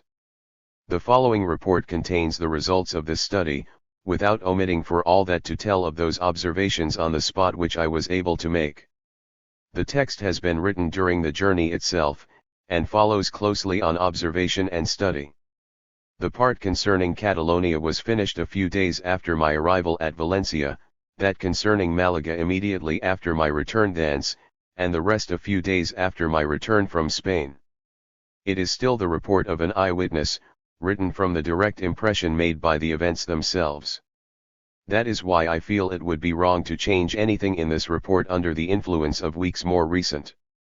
The period of January and February, which I was in a position to observe as an eyewitness, is only one stage in the course of the Spanish Civil War, and in itself carries no more weight than any previous stage or any stage to follow. It happened to be a disastrous stage, which found its climax, politically, in a protracted government crisis without issue, in the removal of General Kleber and the withdrawal of Mr. Rosenberg, and, in military matters, in the catastrophe of Malaga and the defeat of Jerima. My observations in this report about my second journey are occupied with this stage, and not the Spanish Civil War in general, which has obviously entered a new stage since the Battle of Guadalajara. This latter period I attempted to discuss in an appendix, so far as that is possible with the limited information available abroad. But if things have eventually taken a more favorable turn for the Republican camp, both in military and in political matters, since mid-March, this does not lead to the conclusion that the history of the months of disaster is without importance. Every stage of development leaves a deep imprint upon the following events. The victory of the workers in the streets of Madrid and Barcelona in the first days initiated a process of social revolution which continued to influence events deeply, even after it had come to an end. The nationalization of industry in Catalonia is only one of its more important after effects. The defeats of September and October forced the Spanish anti-fascists to call for Russian help and, in consequence, to give in to Russian political pressure. This first period of defeat is over, but its consequences, as described in the present report, have changed and continue to change the whole trend of the Civil War, both in military and in political matters. The period of political reaction, totalitarian trends, and renewed military defeats which lasted throughout January and February will leave also its mark upon future developments. The military disasters have been overcome, for the time being, but the fact of the emergence of totalitarian tendencies will remain. Whether it will be defeat or success for the arms of the Republican government now, will depend more on the fitness of military and administrative machinery than on the spontaneous rising of a people in arms. This, again, will determine the future fate of Spain. Nothing is lost in history, and every action, every policy, finds its adequate reward in later events, not, to be sure, in the moral, but in the political sense. Therefore it is the duty of the historian to catch, as well as he can, the concrete shape of things in concrete situations. Therefore I left my description as it stood, rather than indulge in vaticinia ex evento. Barcelona again. One point at least my second departure for Spain had in common with the first one: rumors. The crossing of the border was described by friends and acquaintances as just as awful as everyone had expected it to be the first time. It was suggested that the French authorities put every possible difficulty in the way of travelers, and that the Spanish committee on the other side submitted every foreigner to a nasty and humiliating search. Nothing of the kind happened. The crossing proved to be even smoother than the first time. As to the French authorities, they merely made every passenger sign a form to say that he crossed at his own risk and renounced beforehand any claims upon the railway company in case of accident. The border tunnel between Cerberry and Portbou had been repeatedly, though not very successfully, shelled by the insurgent cruiser Canarias. I, however, had a quiet crossing because at the moment a government man of war was stationed near the frontier and hindered further attempts at a naval attack. The train was crowded with a convoy of volunteers for the International Brigade, most of them from the other side of the Atlantic: Canadians, Americans, Cubans, Mexicans, Filipinos, a motley crowd altogether. They had been well set up with coats and boots, and, to judge from their physique, none of them can have been unemployed for long before enlistment. It was rather an adventurous type which prevailed, men seeking the excitement of a fight. Some of them were obviously splendid material for soldiers.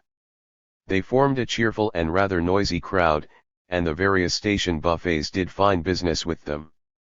At Perpignan they all left the train. There was a centre of the Communist Party there which subjected volunteers to a last sifting before conducting them into Spain. 2 days later this same convoy entered Barcelona, amid the hearty acclamations of the crowd. The French authorities had put no difficulties in their way. So much for the French side of the border. The Spanish side proved to be equally harmless. There was no search, only a mild investigation of the importation of foreign currencies. The political committee still existed, as in August, and still examined and passed my documents. But for the sake of greater convenience it had now officials in the station itself. In contrast to August, it now seemed to be composed mainly of anarchists, who were polite and friendly to me. As in August the train, provided with first-class and third-class compartments and a dining car, started and arrived in time. But the rest of the scene was entirely different. Where in August there seemed to prevail entirely normal conditions, there was now a real armed camp. All along the coastline troops were stationed and trenches built against attack from the sea. The trenches, as far as I can judge, may be quite sufficient to ward off an attack by insurgent forces, but would certainly be no good against the attack of a modern navy. The troops were entirely different from the militia I had known in August. There was a clear distinction between officers and men, the former wearing better uniforms and stripes. The pre-revolutionary police force, Asaltos and Guardia Civil, now Guardia Nacional Republicana, were very much in evidence. The Asaltos again wore their brilliant uniforms of dark blue with peaked caps and much gold braid. The Guardia had exchanged their old theatrical three-cornered black hats for modest green caps. Neither Guardia nor Asaltos made the least attempt to appear proletarian. The uniform of the privates was not yet quite unified, but the multicolored Robin Hood style of the militiamen had entirely disappeared, and there was a definite attempt towards a uniformity of clothes. Very few men still wore their party initials on their caps, most of them did not wear any political insignia. And even an anarchist soldier in my compartment did not speak of the militia but of the army. The dining car was full of officers and pilots. I do not think there were any privates. There were drinks, but practically no food. Barcelona came as a shock, as in August, but in the opposite sense. Then it had overwhelmed me by the suddenness with which it revealed the real character of a workers' dictatorship. This time it struck the observer by the clean sweep of all signs of this same dictatorship. No more barricades in the streets, no more cars covered with revolutionary initials and filled with men in red neckties rushing through the town, no more workers in civilian clothes, but rifles on their shoulders, as a matter of fact, very few armed men at all, and those mostly Asaltos and Guardias in brilliant uniforms. No more seething life around the party centers and no large car parks before their entries, and the red banners and inscriptions, so shining in August, had faded. There was still no definitely bourgeois element visible in the streets. Certainly the really rich people, if there are any, did not appear in public. But the Ramblas, the chief artery of popular life in Barcelona, were far less clearly working class now than then. In August it was dangerous to wear a hat. Nobody minded doing so now, and the girls no longer hesitated to wear their prettiest clothes. A few of the more fashionable restaurants and dance halls have reopened, and find customers. To sum it up, what one calls the petty bourgeois element, merchants, shopkeepers, professional men, and the like, have not only made their appearance, but make a strong impress upon the general atmosphere. The Hotel Continental, where I had stayed in August, one of a few journalists among a large crowd of billeted militia, had entirely resumed its pre-revolutionary aspect. The militia had been removed, the rooms were full of paying and fairly well-dressed guests, and business in this particular hotel seemed to be excellent. Not only the revolutionary spirit had abated, even the war has receded. It was in Valencia, where I went a few days later, that a high official of the government said to me in some bitterness, "But the Catalans are not at war." This man was absolutely right. Very little recruitment is now going on in Barcelona. One meets convoys of foreign volunteers going farther south through Barcelona, but during the week of my stay I did not see a single convoy for the Aragon front. And news from this front, which had become entirely stagnant for many weeks, was awaited with little eagerness. As is natural in these conditions, few wounded and convalescents are to be seen in the streets. On the other hand, anxiety about air attack and even more about a naval attack was growing, and very efficient preparations were made against it. It was said that the recent bombardment of Valencia had spurred on preparations. Anyway, what is done is impressive, and as usual the Catalans prove efficient in things they really want to do. Overabundance of refuges have been prepared, and all over the town the windows of stores have been protected against the air shock of falling bombs by the sticking of long strips of paper all over them. Artistic Mediterraneans that they are, the Barcelonesa have transformed necessity into attraction and have arranged the paper on the windows in such pretty designs as to make the shops even more appealing than before, instead of spoiling them. One afternoon, at the Thibaudou, I heard the heavy rolling of cannon shots, but it was only anti-naval batteries at practice. 2 days later, at 2 o'clock in the morning, I was awakened by the same sound, but this time it was meant in earnest. A rebel cruiser was shelling the harbor, with little success, as we learned next morning. A few minutes after the first shots, the piercing sound of the sirens all over the town startled people out of their sleep. Then the light went out for 30 seconds as a warning, and 3 minutes later it went out for good. By this time everybody who wanted to had found safe shelter in one of the refuges. Mine was 2 floors below ground level and well provided with light and with chairs. It was only a few minutes after the beginning of the alarm that a night guard arrived to see whether everything was according to regulations. I felt thoroughly well protected under such an efficient organization. But the big problem of Barcelona is not bombs, the problem is food. And the food problem is inextricably involved in political antagonisms. To understand it, a few words must first be said about the political situation. Since August, the political system of Catalonia has undergone a thorough process of simplification and unification.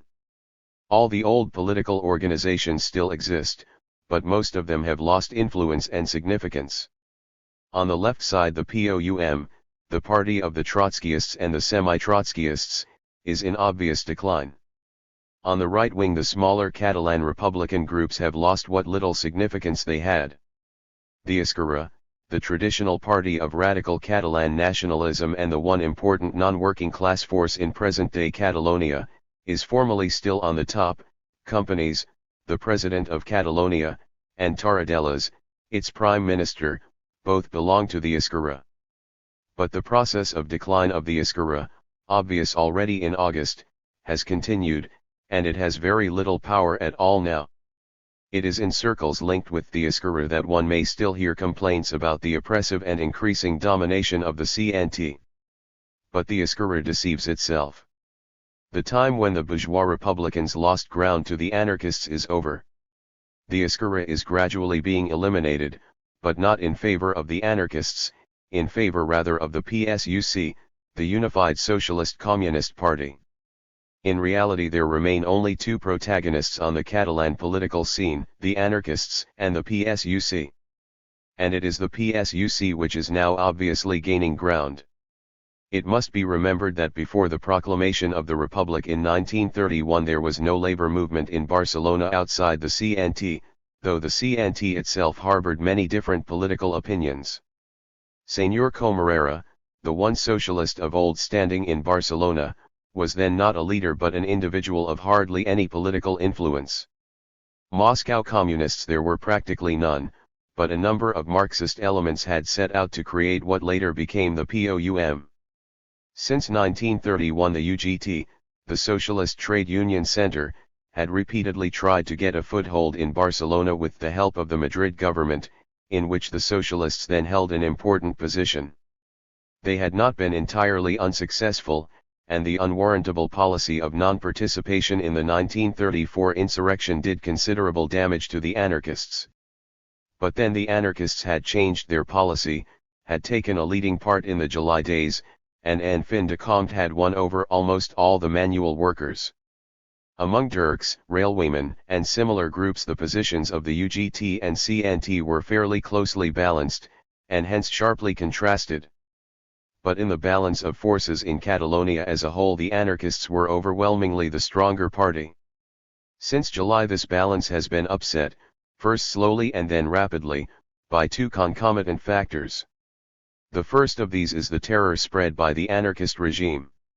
Mass expropriations and mass executions have frightened to death the small owners, who are a very important element in Barcelona.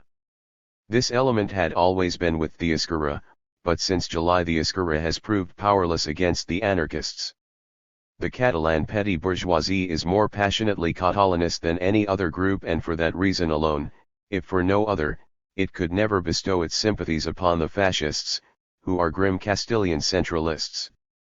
But since July they were on the lookout for some protection against the CNT which would be more efficient than the Esquerra. The attitude of the peasants, the second strong element in the social texture of Catalonia, is more problematic. In the first days of the civil war the anarchists had dealt the village bourgeoisie a terrible blow, and the process of extermination continued roughly until November. The peasant was none the worse off for it when the anarchist executed the landlord. But then terrorism sometimes did not only hit the village bourgeoisie but genuine peasant elements too. The advantages won by the extermination of the higher layer of the village proved in the end less tangible than at first appeared. The socialists and communists objected to wholesale expropriation of rents and large estates on principle. The anarchists objected to sweeping legislation on the matter for the dogmatic reason that they are opposed to centralized legislation of any kind. The outcome was that the peasant did not get an established legal status for his newly acquired property rights. On the other hand, requisitions for the militia and the towns grew more burdensome as time went on. The result is that the peasants seem to be falling away from the anarchists in large numbers, and that the villages as a whole are withdrawing again from the political movement of the towns. These molecular movements weakened the position of the anarchists. Then came the crisis of the beginning of November, when the insurgents, after having taken Toledo, rapidly approached Madrid, and everything seemed lost. At this moment Russian help came as a salvation. But Russian help did not only change the military position, it definitely upset the political balance in favor of the communists. The Russian help was by no means extensive. They sent a certain number of specialists, instruction officers, artillery officers, pilots, and the like, whom they keep in monastic seclusion and absolute separation from the rest of the government troops, though the fact of their existence is not kept secret. They sent, moreover, a considerable amount of material, not only once, but all through the critical time. This sending of Russian material is the more important on account of the slow development of the native Spanish armaments industry, in spite of all efforts. This slowness is mainly due, besides the traditional Spanish inefficiency in industrial matters, to the antagonism between anarchists and communists in Barcelona. The material sent by the Russians is paid for, of course. But perhaps the most important element of Russian help was neither Russian officers nor Russian bombs but the international brigades, the foreign volunteer forces recruited by the communists all over the world, which have played a decisive role in the defense of Madrid. These international brigades have men of almost every country of the world in their ranks, with the one exception of Russians. No volunteers except the specialists just mentioned have been recruited in Russia. But even this limited help was salvation at the moment of supreme crisis. The arms, of course, went mostly to the Valencia government. What remained in Catalonia went to the PSUC, to the exclusion of all other political forces, with the result that all the traditional political mechanisms in Catalonia were upset. In August the PSUC had been afraid of the overwhelming superiority of the anarchist arms, which might be used for a coup de main after the fall of Saragossa, then naively expected by everybody. Now at a stroke the PSUC grew superior in arms to the anarchists. At the same time it was put into the position of carrying on a large propaganda with considerable means. In this respect too the anarchists became inferior, and with all that all the molecular processes which had been going on since July suddenly found a point of concentration. All the elements dissatisfied with anarchist preponderance at once ranged themselves behind the PSUC. An old rule about revolutions was once more confirmed: a revolution must either be carried through to the end, or had better not start at all. The anarchists had frightened large layers of the population without finally being able to take power into their own hands and crush all resistance. The inevitable result was the reaction against them which today is so evident in Barcelona. They still dominate the smaller and less important factories, especially the textile mills, whether expropriated or still managed by their former owners, because they have still the support of the majority of the manual workers. But in the much more important war industries, though still holding the allegiance of the majority of the workers, they have become dependent on the indispensable help of technical advisors who are almost invariably communists, Catalan, or foreign. And among the population at large their influence is declining. As to the PSUC, its forces are increasing steadily, to a small extent from the ranks of the manual workers, to a larger one from black-coated workers and small owners. At the same time it is changing in character. At the time of the unification of socialists and communists, a few days after the July battle, the communists were a very small group indeed. Now, with the overwhelming importance of Russian material help, Russian ideological influence, and Comintern advice, and with the very strong influx of foreign communists, the great majority of them not Russians, the PSUC has become a party directed for all practical purposes by the Comintern. And now the PSUC is attacking. The anarchists had joined the Catalan government a few weeks before the crisis of the war in November, and before their comrades in Madrid had joined the central Spanish government. As far as I can make out, it then was an act dictated by realistic insight into the necessity of cooperation of all anti-fascist forces in an emergency. The Catalan government, which until then had consisted only of members of the Esquerra and smaller similar groups, was completely transformed. Together with the anarchists the PSUC joined, and Nin from the POUM got a seat as Minister of Justice. It seemed to be a move away from anarchist anti-political dogmatism, but at the same time a big move to the left in Catalan politics. After the November crisis, however, the significance of the transformations changed completely. Together with material and ideological help the Russians, through the intermediary of the PSUC, introduced political pressure. As a first step they obtained the dissolution of the Central Militia Committee, which had been a second and more powerful government besides the official government of the Generalitat, and had been under predominant anarchist influence.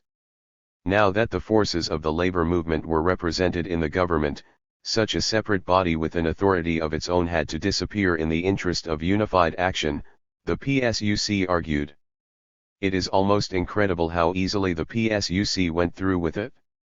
The Cockpit Central de Militias had been the most advanced outpost of a Soviet system in Spain. It had been the intention of the anarchists to extend its powers to the limit of silent extinction of the Generalitat. Now, instead, the militia committee was extinguished, and the anarchists, instead of a powerful independent position of their own, kept nothing but a few ministerial seats. Muravitlys, the president of the Cockpit and the unofficial contact between the anarchists and the Esquerra, was removed to the propaganda ministry. The Comité de Investigaciones, a subsection of the militia committee, which had been terrible in repressing all enemies of the revolution, was dissolved, and instead a Comité de Vigilancia was created, working under the regular administration. The Soviet phase of the Catalan Revolution was at an end. The second blow was dealt to the POUM. It is difficult to say whether it was more hateful to the PSUC on account of its anti-Stalinism in Russian affairs or its extreme leftist tendencies in Spanish questions. Strangely enough, the PSUC this second time did not pull it off so easily. As a matter of fact, the POUM was liked by nobody, being overbearing and claiming with its small forces leadership over the old established mass organizations, both anarchist and socialist. All through the time of their supremacy the anarchists had handled the POUM rather rudely, but this time they felt that they were themselves concerned in the attack. The PSUC claimed the exclusion of the POUM from the Catalan government on the ground of their alleged counter-revolutionary activities, meaning by that the pretended collaboration of Trotsky with the Gestapo. The anarchists resisted, and a ministerial crisis of 4 days ensued. But the Russians withheld important arms they had promised, and finally the anarchists had to give in. There was no holding back the PSUC after that. They launched a campaign for the dissolution of all sorts of committees and for the full re-establishment of administrative authority of the Generalitat. At the same time, about New Year's Day, they enforced a new reconstruction of the Catalan government, putting into the food ministry the man most to the right in present Catalan politics, Comarera. The anarchist attitude to these moves was hesitant and equivocal, as the policy of revolutionary parties on the decline always is. They have lost orientation. They had to give up their old anti-authoritarian and anti-political panaceas, and now they obviously do not see a way of combining the role of a revolutionary advance guard with cooperation in a centralized and disciplined organization of front and hinterland. The POUM is in open and obvious disintegration, some of its elements tending towards a striking of the flag. The anarchists are not in open disintegration but in a slow process of decline. They are managed in every way by the PSUC, who obviously hope either to swallow them at one moment of their evolution away from their starting point, or to deal them a blow at a moment of still greater weakness. With the arrival of Comarera at the Food Ministry, open conflict broke out between communists and anarchists in Catalonia. Comarera personally was heartily disliked by the anarchists, because he represented a political attitude which can best be compared with that of the extreme right wing of the German social democracy. He had always regarded the fight against anarchism as the chief aim of socialist policy in Spain. He had disliked, from the first, the polity of nationalization of the anarchists. To his surprise, he had found unexpected allies for his dislike in the communists, who, as early as September, launched the slogan, "Protect the property of the small industrialist." But it was impossible to put this policy through in Catalonia. Expropriation of factories had gone much farther in Catalonia than in the rest of Spain, and had mostly started with the killing of the owners and of their heirs, unless they had managed to escape abroad or to the Franco camp. In consequence, the nationalized factories under CNT control could not be denationalized. But Comarera found an opportunity to deal the policy of nationalization a big blow in his own department. It was easier to abolish state interference in the sphere of commerce than in the sphere of industry. Comarera abolished state intervention in the provisioning of Barcelona. This provisioning had been carried out, until then, by bread committees in the villages, which acted as sections of the political committees, which, in their turn, were mostly under the influence of the CNT. These bread committees cooperated with the CNT in delivering flour to the towns. The PSUC, naturally, claimed that they did not cooperate but obstruct. The villages certainly were not happy about the necessity to send bread to Barcelona without adequate reward. Things certainly could not remain in such a chaotic state in this any more than in other respects. But Comarera, starting from those principles of abstract liberalism which no administration has followed during the war, but of which right-wing socialists are the last and most religious admirers, did not substitute for the chaotic bread committees a centralized administration. He restored private commerce in bread, simply and completely. There was, in January, not even a system of rationing in Barcelona. Workers were simply left to get their bread, with wages which had hardly changed since May, at increased prices, as well as they could. In practice it meant that the women had to form queues from 4 o'clock in the morning onwards. The resentment in the working class districts was naturally acute, the more so as the scarcity of bread rapidly increased after Comarera had taken office. It is doubtful whether Comarera is personally responsible for this scarcity. It might have arisen anyway, in pace with the consumption of the harvest. But now the anarchists saw their opportunity to charge Comarera with the bread shortage. He had attempted to break the economic policy of the anarchists. He had, they alleged, created a major crisis in consequence. And both parties began to attack one another publicly with the utmost acerbity. Sticky backs of the anarchist youth organization, which could hardly have been issued without the consent of CNT headquarters, clamored for the resignation of Comarera, a man inept and of bad faith. The PSUC replied by posters, some of them anonymous, reading "Less talk, less committees, more bread, all power to the Generalitat." The food problem, thus, must be envisaged under at least 3 aspects. In one sense, it is an object of contention between the anarchist ideal of collective management of supplies and the Republican and Communist policy of protecting private trade all along the line. In another respect, it serves as a weapon in the general fight between anarchists on the one hand and Republicans and PSUC on the other hand, the PSUC utilizing it to discredit the committees and the anarchists trying to discredit, with the food shortage, the PSUC food minister. But finally the problem of supplies, inevitably, however much politicians of all shades would like not to think of that, is the problem of feeding the population with food, rather than with mutual recriminations. And in this last respect the consequences are disastrous.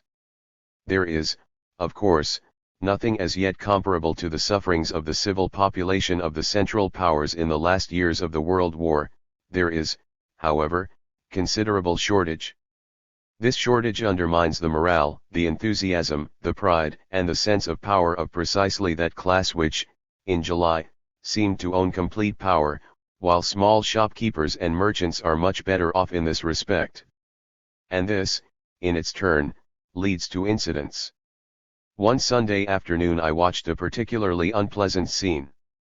In the street I was passing through were two bakeries and queues waiting at their doors, of together perhaps 300 or 400 people. They were watched by 9 asaltos, 7 on foot and 2 on horse, all in their pre-revolutionary uniforms, rifles shouldered and loaded with live cartridges. As it was Sunday the queues were composed of men and women in about equal numbers. Both shops were closed, and the people were vainly waiting for bread. At one moment one of the two bakers put a poster at his door, to the effect that no bread would be distributed on this day. Murmurs, outcries, a certain amount of unrest, but no attempt at any sort of action, among the waiting crowd.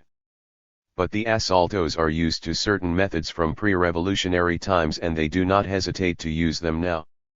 The two horsemen drove their horses up the pavement, and made them turn round and round on the pavement among the exasperated crowd in such a way that the men and women in the queue came again and again in contact with the hind hoofs of the horses. It is not a cruel, but a particularly unpleasant procedure, the more unpleasant as there had been no sort of disorder.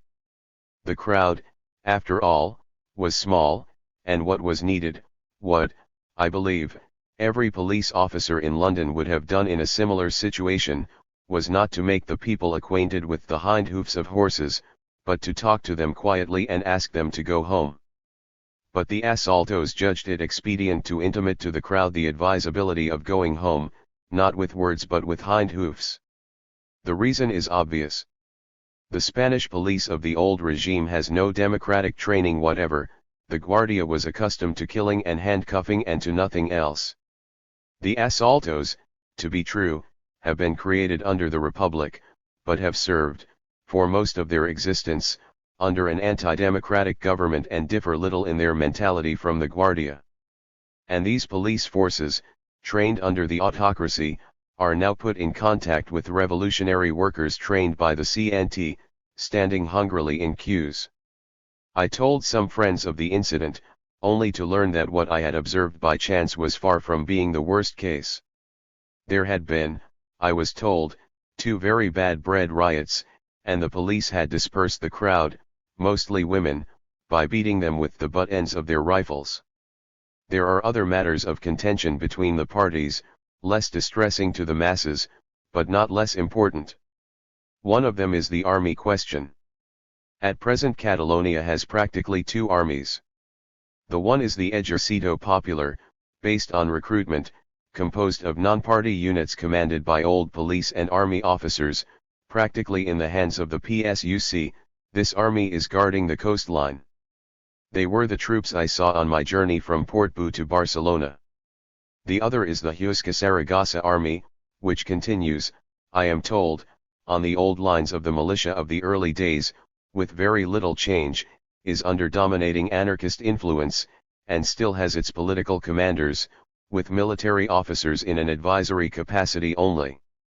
The antagonism between these 2 armies is doubtless one important factor in the complete standstill of operations at the Aragon front. In principle the anarchists admit the necessity of reorganizing the militia. But in practice every item is contentious. The PSUC aim at the complete abolition of all features of a revolutionary army. Not only shall the officers be appointed from above, but there shall be no soldiers' councils, no soldiers' meetings. The privates shall salute the officers in a military manner. The old ranks and distinctions shall be re-established. In one word, they want a regular army, under a military commander, who, inevitably, would be either an officer of the old army or a foreign specialist, and in either case a man under their influence. The anarchists are in a bad dilemma. The whole reorganization goes against their principles. The militia of the type created in the first days is their pet achievement. Still, the military inadequacy of this type of armed force is beyond doubt. But if they reorganize the force, it will slip out of their hands. Deadlock, then, indecision, wavering, with the probable result that for months to come Catalonia will be severely handicapped in its participation in the war. On the other hand, the anarchists, if armed power slips completely out of their hands, cannot expect to find mercy at the hands of the PSUC. In every revolution armed power decides, in the last resort, the anarchists can hardly be reproached for knowing it sooner or later they will be destroyed unless they keep an army of their own. No middle way, then, between remaining inefficient in the field and making a big step back from the revolutionary starting point in politics. This is the dilemma, the blank wall against which the Spanish Revolution has been constantly and painfully butting since November 1936. To sum up, one must realize that the swing of the pendulum has been wider in Catalonia than in other parts of Spain.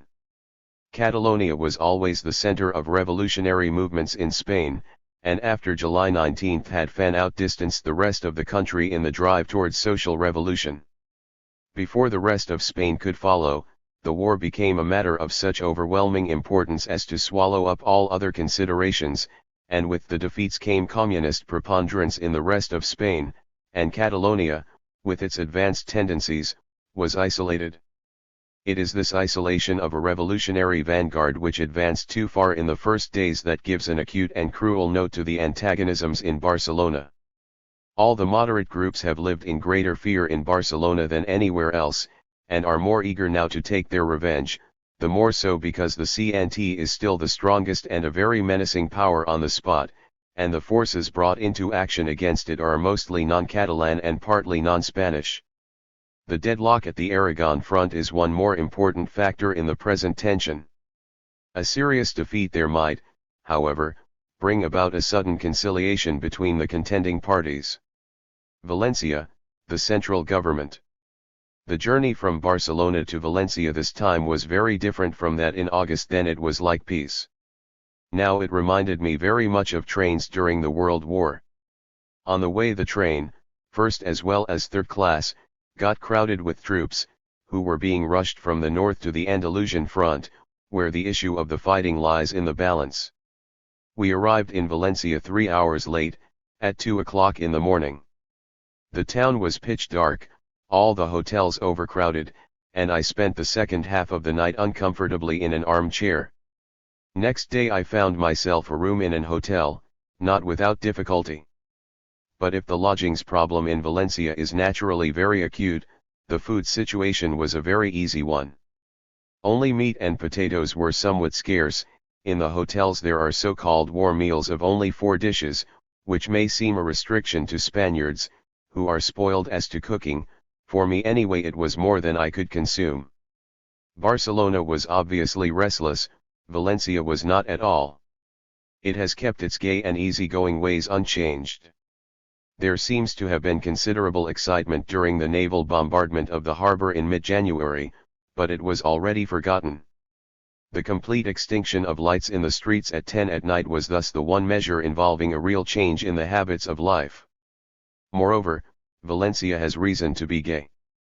The arrival of the government with so many people has brought a boom to shops and hotels, while the construction of refuges is keeping the building trade busy. There was a bit more recruiting in Valencia than in Barcelona. There were numbers of military parades and similar displays just suited to the Valencian temperament. On the whole, things in Valencia had not so definitely moved away from the July days as in Barcelona. As in Barcelona, there are fortunately many less executions now than then. As in Barcelona, there is a certain reassertion of centralism.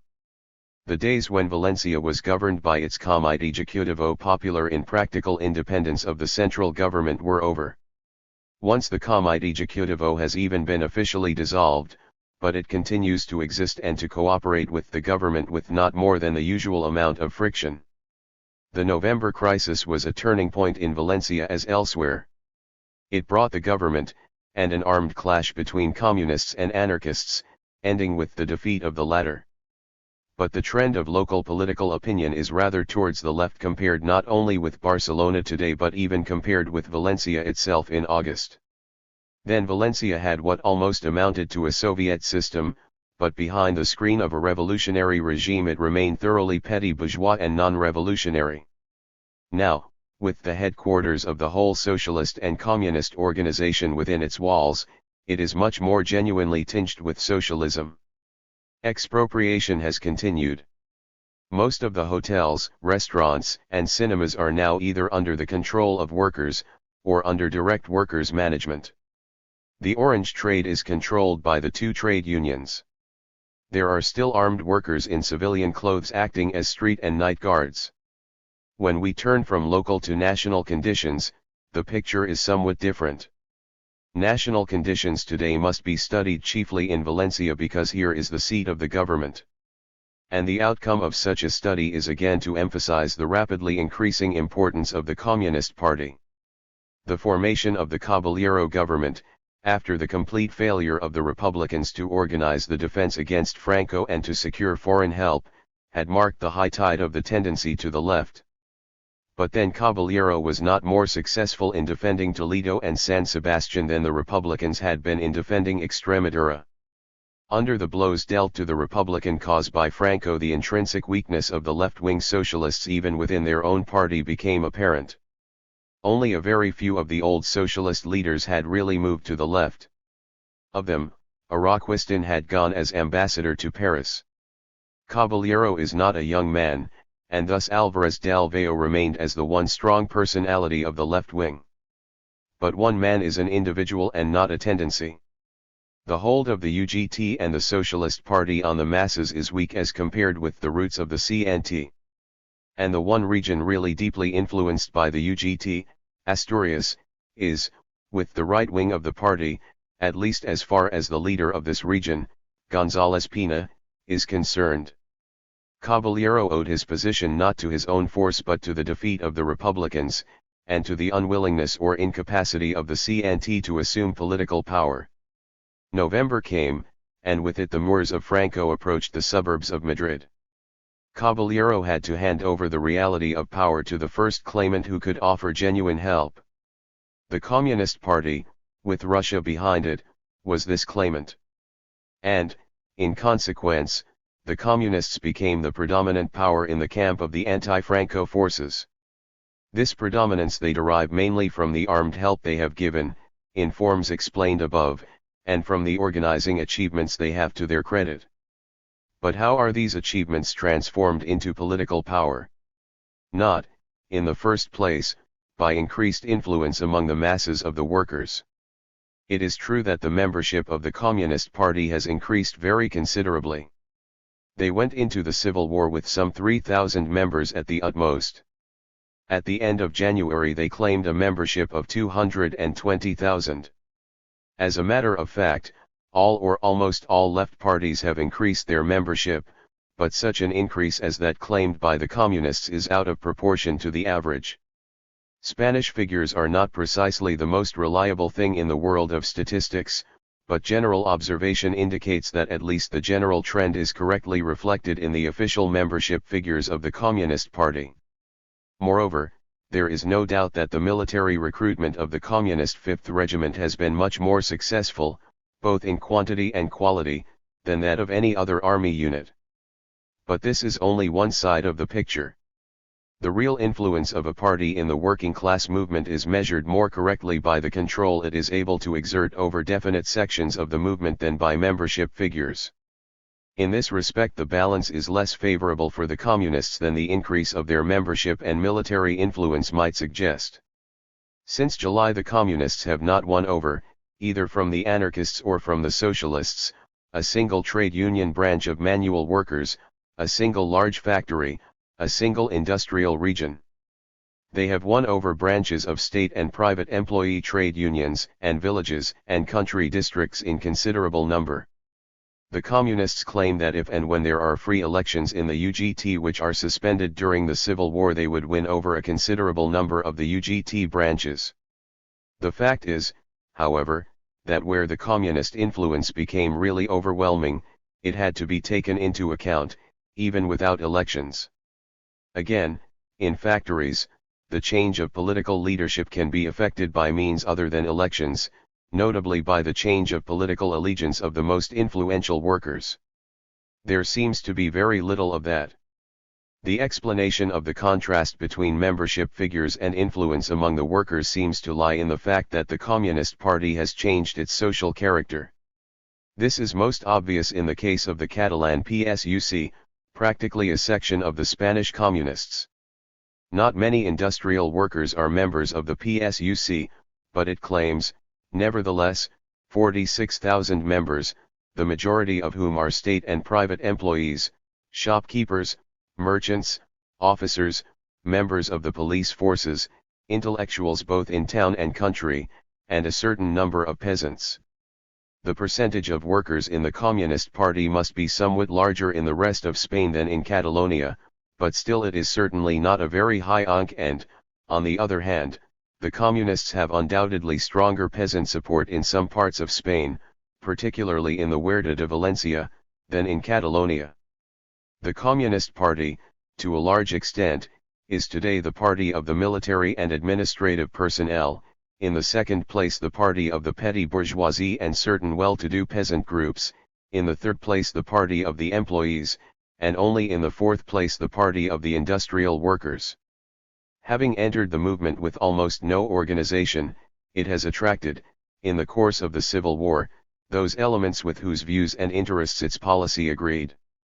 It is an evolution of wide significance, not only for the present and future political situation in Spain, but for international politics in general. But communist influence does not work today through its party organization only, or even in the first place. It mainly works through a policy of merging organizations formerly independent, under predominant communist influence. The PSUC in Catalonia is one classical example, and the Unified Socialist Youth, which in September was overwhelmingly under the influence of the Caballero Group and is now practically a communist organization, is another. The process, of course, finds its limits where anarchist influence of old standing exists. 2 years ago the Communist International could not even conceive of political advance by any other means than by fighting every other organization to a knockout. Now, on the contrary, there is very little open fighting, but a truly Fabian policy of permeation which, as far as the influence of the Comintern is concerned, is proving much more successful. The basic original communist conception of a fight to the finish with all other working class organizations has been abandoned. The remarkable thing in Spain, however, is that this process of permeation does not proceed by personal influence. The two strong personalities the communists had in Spain, Nin and Morin, have both left the Comintern long ago and founded the POUM. Morin, it seems, has fallen into the hands of the insurgents and been executed.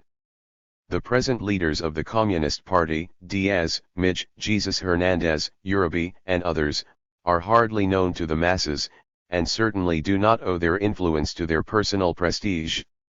And La Pasionaria, who has an enormous amount of personal influence, is not a political leader. A certain amount of political leadership is provided by the Russian ambassador, Rosenberg, and the Russian consul in Barcelona, Antonovovzenko, the latter being the military leader of the Bolshevist insurrection in Petrograd in November 1917. But these are foreigners, who can give advice but who cannot stand before the eyes of the masses. Communist influence, after all, works neither through a dominating organization nor through dominating personalities, but through a policy which is welcome to the Republicans and the right-wing socialists and which has the backing of such supremely important factors as the international brigades, the command of General Kleber in Madrid, and Russian help in general. Neither the Republicans nor the right-wing socialists are strong political forces in themselves. In fine, increasing communist influence today is a symptom of the shifting of the movement from the political to the military and from the social to the organizational factor.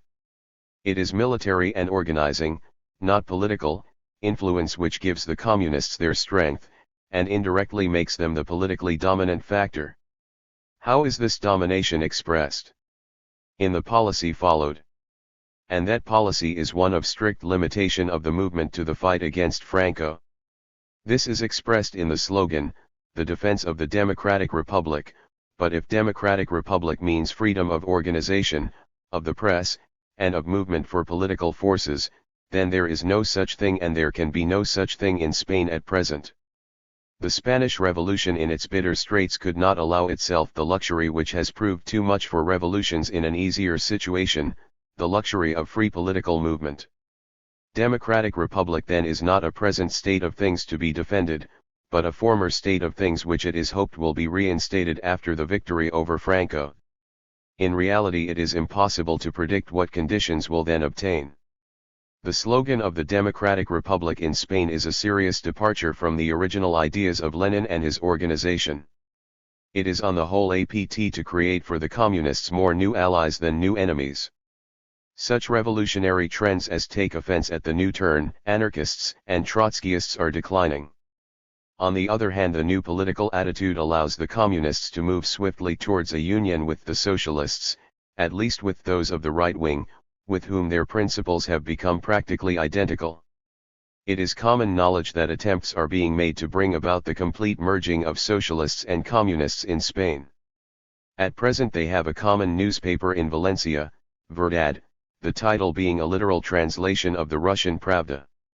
And behind the chance of merging with the socialists lurks the bigger chance of closer alliance with the democratic countries.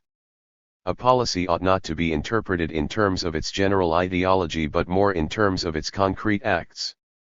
What are the communists driving at in Spain at present? Besides unification with the socialists, the communists aim, and quite successfully, at the closest possible collaboration with the Republicans. This collaboration is not made too public as far as Señor Martínez Barrios's Unión Republicana is concerned.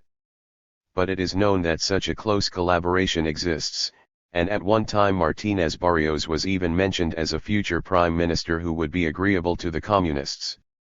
But if communist collaboration with Unión Republicana is going on behind the scenes, this is not the case with Izquierda Republicana, the party of Aznar, the President of the Republic.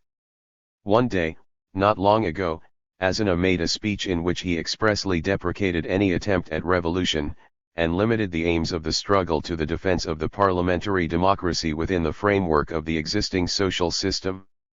This speech, which was almost a declaration of war on the anarchists and a formal repeal of the revolutionary declarations made at the accession of the Caballero government, has found emphatic and unlimited approval in the communist press, and is known to have been based on a previous agreement between Aznar and the communists. The moralists, as usual, were wavering. Fragua Social, their Valencia newspaper, attacked Aznar and got a scolding for it from Solidaridad Obrera, the Barcelona anarchist paper and central organ of the CNTFAI. There is no difference whatever, at present, nor has been since the beginning of the Civil War, between Izquierda Republican, the party of the non-socialist Republicans, and the Communists. And this agreement of views is not limited to the present phase of the Civil War but, for reasons soon to be explained, seems to be an understanding for good, even in the field of the social regime. Today a unification of the Communists with Izquierda Republicana might find fewer obstacles than even one with the Socialists. Members of both parties speak with the highest respect of their respective organizations. As one young Republican editor, now political commissar of a militia column in Malaga, put it to me, the Communists have been best in organizing work, and moreover they are by far the most conservative section of the movement. I do not see any reason why I should not be a communist, and probably I will join the party one day. The saying about the Communists as the most conservative section has become almost proverbial among all sorts of people, from stiffly anti-socialist foreign observers to anarchists. Summing up, and taking into account the disintegration of the POUM on the one hand, of the left wing of the socialists on the other, the close collaboration of the communists with the right-wing socialists on the one hand and the two Republican groups on the other, one is faced with a definite tendency towards a complete political unification of the movement, with the moralists as the one serious obstacle to it. But this is a serious obstacle, in spite of the undeniable decline of the anarchists. An anarchist opposition proves of considerable weight in the crucial question of the moment, which is the transformation of the government. The communists are decided that Caballero must go. They find it awkward, and at critical moments almost intolerable, that the group which really directs affairs should not be formally and publicly at the helm. If a dramatic turn to the right, away from social revolution is intended, as no doubt it is, it cannot possibly be done while Caballero is in the supreme office. Various names have been mentioned as candidates for the premiership, among them Martinez Barrios, Prieto, and Negrin, the socialist minister of finance. Since at least the last week of January, well-informed people have been talking about the cabinet crisis. But so far nothing has come of it. And that mainly on account of anarchist resistance. A cabinet with Prieto as premier or in a dominating position, as war minister, would make their participation either impossible or transform it into a formal renunciation of their revolutionary faith. Many attempts have been made to subdue anarchist resistance. In this matter, as in so many others, November was the decisive moment. When the government evacuated Madrid, complete chaos automatically ensued for a short while in many parts of the country, and the anarchists, as the one remaining revolutionary force, saw themselves automatically in command. In Madrid, while all the rest of the cabinet had gone, 2 anarchist ministers remained. They did not, however, make a bid for power, and after a few days, the Junta de Defensa was formed, under predominantly communist influence. 2 roads were opened from Madrid to Valencia, the one through Tarancon, the other one through Cuenca. Both places, at this moment of general disintegration, fell into the hands of the anarchists. An anarchist picket at Tarancon made it its business to stop all male fugitives from Madrid, among them the government. Only through the personal energy of Del Valle was the government allowed to pass. Still, the incident was sufficiently significant. The anarchists made themselves a great nuisance on the road, but they did not seriously attempt to arrest the government, and after having been scolded by one single energetic man, allowed the government to continue on its way. The chief officials of the UGT made their way through Cuenca. There they found themselves seriously menaced and in danger of their lives for a few hours, but were later released finally and unconditionally. Half-hearted and aimless anarchist risings called for violent repression from the other side.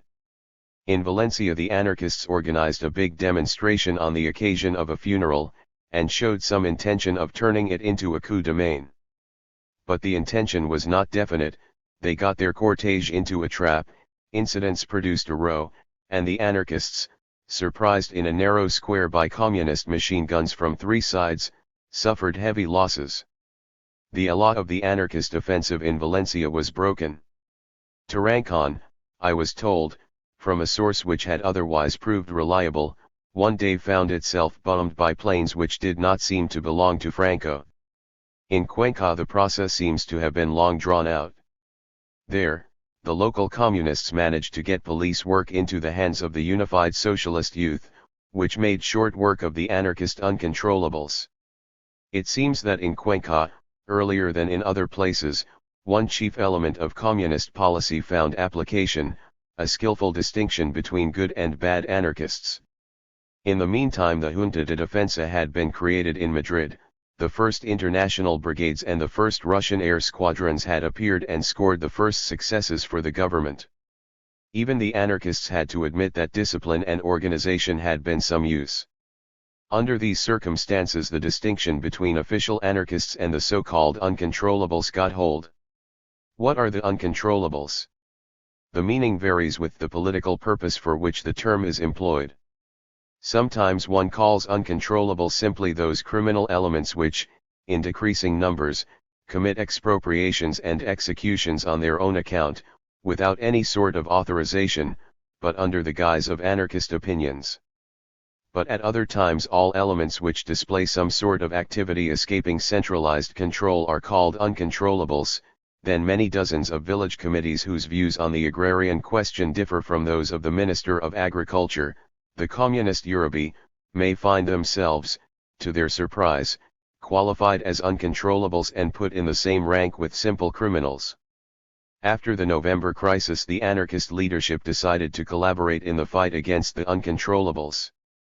And it seems that in Cuenca earlier than in other places a wedge was driven, by this fight, between the anarchist leadership and its uncontrollable supporters. Anyway, Cuenca, which had been a center of anarchism, became soon a model UGT town. Dozens and dozens of similar processes must have evolved in these weeks all over Republican Spain. First a half-hearted and aimless anarchist attack, then serious reprisals of one sort or another by the communists, the UGT, and the government, backed by the new material force and moral authority of the international brigades, the Russian command and help, and the Russian pilots. The invariable result was that the communists got the superiority in material strength, and the allegiance of the whole non-proletarian element, and that the anarchist advance was stopped. The anarchists kept control over those elements which had followed them before July 19, and not much more. But these initial successes against anarchist violence were only the prelude to a more important subsequent fight about important social matters. None of these is more characteristic than the one raging around the CLUA. Its description may stand for many other similar instances. The CLUA is an official organization for the marketing of the orange crop, which is supremely important for the acquisition of foreign exchange. It is a joint organization of CNT and UGT, representing all trades concerned in handling the orange crop, packers, transport workers, shippers, but, characteristically enough, not the orange-growing peasants themselves. These latter, on the average, are one of the wealthiest elements among the Spanish peasantry, and before the Civil War were the backbone of the Derecha Valenciana, a Catholic conservative regionalistic group. Today, one of the best observers of the problem tells me, they are mostly with the Communist Party. Technically, the CLUA works fairly well. Oranges are sold and transported, partly by ship, but not, of course, in such quantities as in normal times.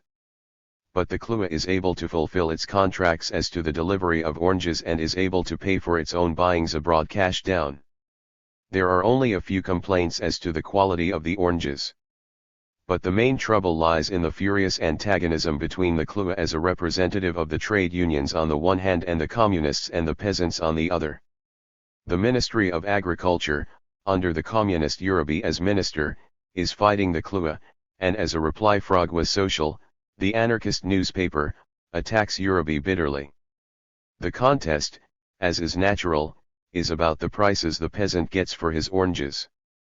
In abstract, these prices are fixed by the prices obtainable on the international market. But these prices never directly touched the peasant, who, before the Civil War, sold his oranges, not to a public organization, but to local merchants. These merchants, now, have been excluded from the local market and only a few of the more important ones are still active in helping the CLUA on the markets abroad. Instead, the Ministry of Agriculture pays to the CLUA 50% of the international prices in advance on the delivery of their crop, the remaining 50% after deduction of the expenses, to be paid after the sale of the oranges has become effective. This latter half of the revenue is not tangible at present, the orange harvest is just proceeding. And the first half is not paid directly to the peasants, but to the CLUA, which has not only to pay for the oranges, but its own staff and the wages of the transport workers and seamen as well. The communists contend that as a result of the mediation of the CLUA very little of the money paid out by the Ministry of Agriculture reaches the peasants. There is no reason to doubt the substantial truth of this contention.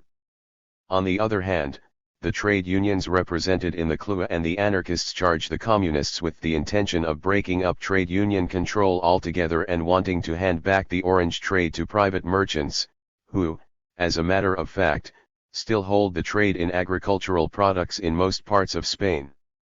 Again, there is no reason to doubt the substantial CLUA. The CLUA further contend that private merchants, when delivering the oranges abroad, would be paid with drafts upon foreign places, that there are no means to control their dealings abroad, and that they certainly would not care to get their accounts in foreign exchange into Republic Spain, but would prefer either to let them stay abroad or, still worse, bring them into insurgent territory.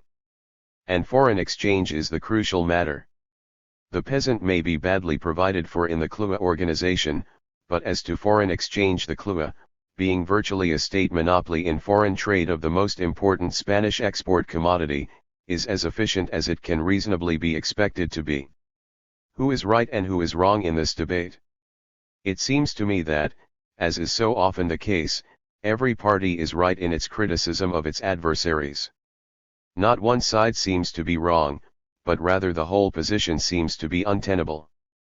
The root of the evil is the profound antagonism between the wealthy peasants of the Huerta de Valencia and the trade unions. Only a joint organization of both elements could smooth out differences and establish rules which would satisfy all parties concerned. An organization of the peasants alone, which would be bound to be dominated by the wealthy element, would naturally be out of sympathy with the present regime. An exclusively trade unionist organization under anarchist predominance, as the CLUA, can hardly be expected to take account even of the most elementary needs of the peasants. Were the peasantry of the Huerta poor and starving, as that of Andalusia or La Mancha, no such antagonism would exist. But, unfortunately for the Republican government, the olive groves of Andalusia are mostly in the hands of the insurgents. The Valencia government must treat about the valorization of its most important crop with a disaffected element. In the matter of the CLUA, the Spanish Revolution meets, on a reduced scale, the problem which was paramount in the Russian Revolution, the kulak, the wealthy, conservative, disaffected peasant. One cannot pretend that its methods of dealing with the problem are very happily chosen.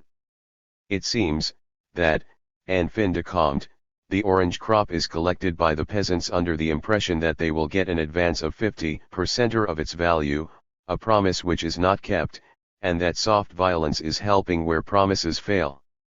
One or two serious incidents have already arisen.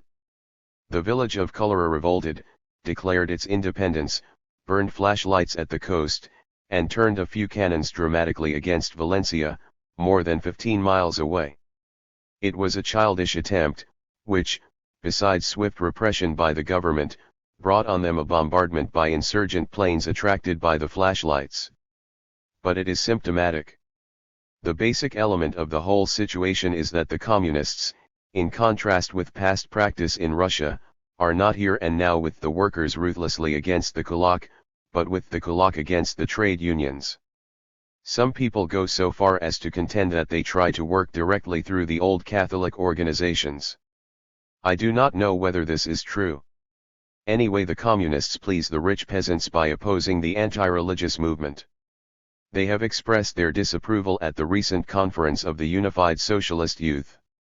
I do not think many people will approve of the church burning which occurred in many parts of Spain in July. It was a barbarism and a political mistake. Where Catholicism was on the decline, the measure was useless; where it was vigorous, it must have created increased antagonism to the Republican cause.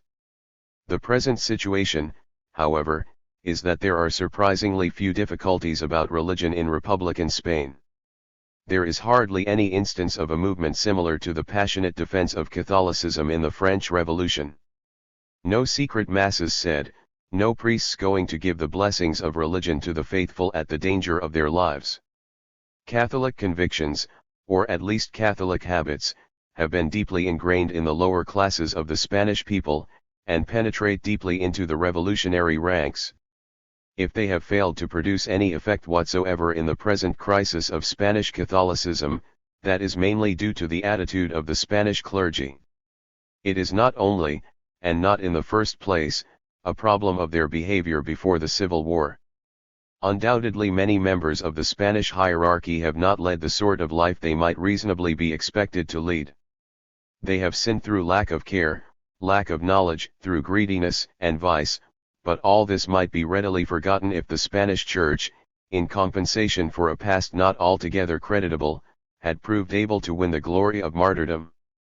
It has demonstrated its deep decay by its complete incapacity to do so. Many priests have been surprised by the July events and been killed because they were unable to flee in time. But very few cases are known where a priest has gone back to his parish in order secretly to dispense to his flock the blessings of the sacrament under persecution. French Catholicism survived the crisis of the Revolution successfully, in spite of many misdeeds under the Mame regime, because, when called to martyrdom, it gave martyrs in large numbers for the Catholic faith. Nothing like this is happening today in Spain. And the flocks, abandoned by their natural leaders, the priests, lose interest. In a time of wholesale self-sacrifice of hundreds and thousands of revolutionaries for their convictions, the fact that the Catholic Church cannot put forward a dozen cases of heroic self-sacrifice is naturally disastrous for its cause. Hence there is certainly no immediate difficulty for the government in the religious problem. And no more priests are killed, no more churches burnt now. On the other hand, the Catholic clergy in the Basque Country readily sacrifice everything for the cause of their flocks in the struggle against Franco. Other problems too turn upon this inextricable muddle, the agrarian question. It is a question to which many journalists and foreign observers pay very little attention, but it seems to me to be in reality almost the crucial point of the whole movement. In practice very little seems to have changed in the conditions of landed property since August. But instead a major political conflict has arisen about the conditions created in the countryside during the first months of the movement. Investigation has become much more difficult since neutral journalists simply do not get permits now to go and investigate on the spot. Still, from newspapers, travelers' tales, and occasional observations during my own trip to Malaga, I found I could get a fair amount of information. Rents to the large landowners have been paid nowhere. The effect of this abolition of rents ought to be enormous because the usual arrangement is that 50% of the total crop is paid as rent in kind. In practice the effect is diminished by requisitioning, direct and indirect, such as has been described in the case of the Clua. The large expropriated estates remain on the hands of the committees, or rather, with the decline of the committees, to which further reference will be made, in the hands of the municipalities, which run them by the labor of their old workers under the old conditions.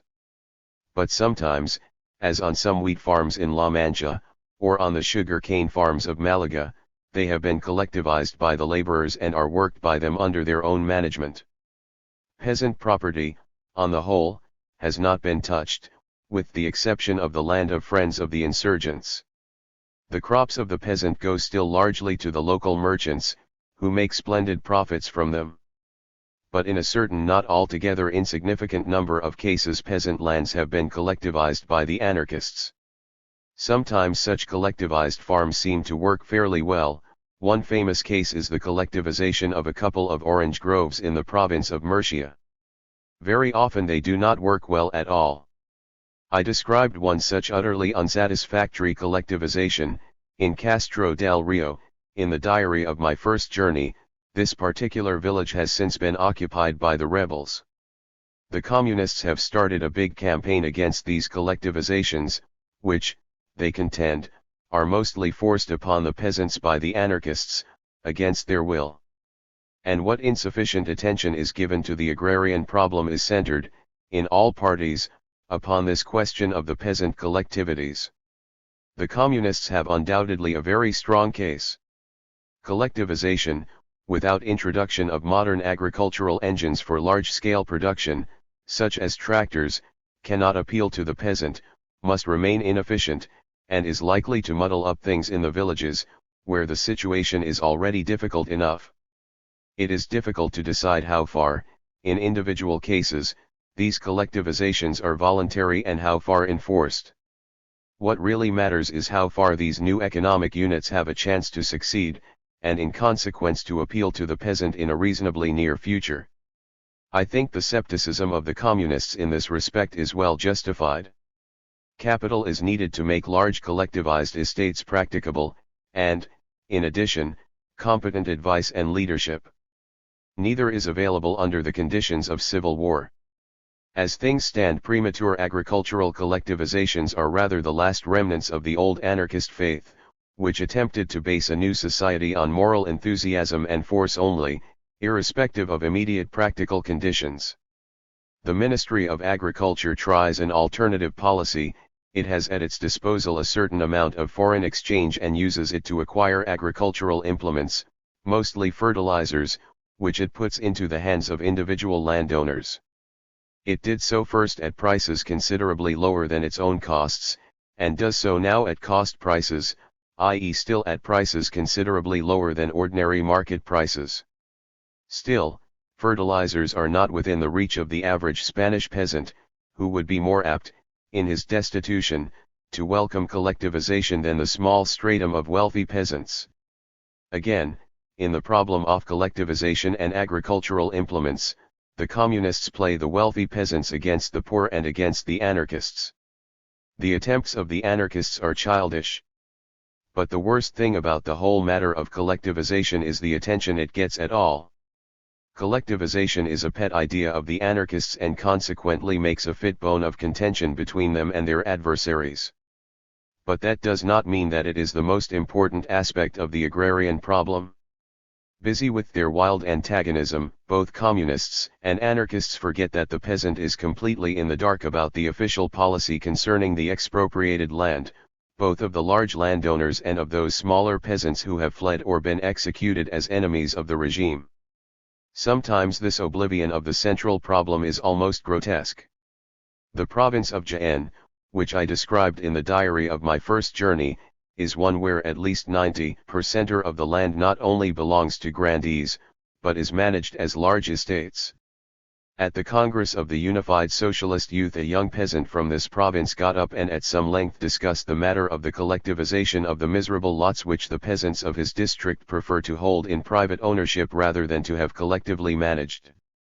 But he forgot to mention the enormous estates which had remained in the hands of such municipalities as Andujar and Bailen, and which, if dealt with either by collectivization or popular division, would make the peasants forget altogether the argument about their miserable holdings, from which they draw starvation crops.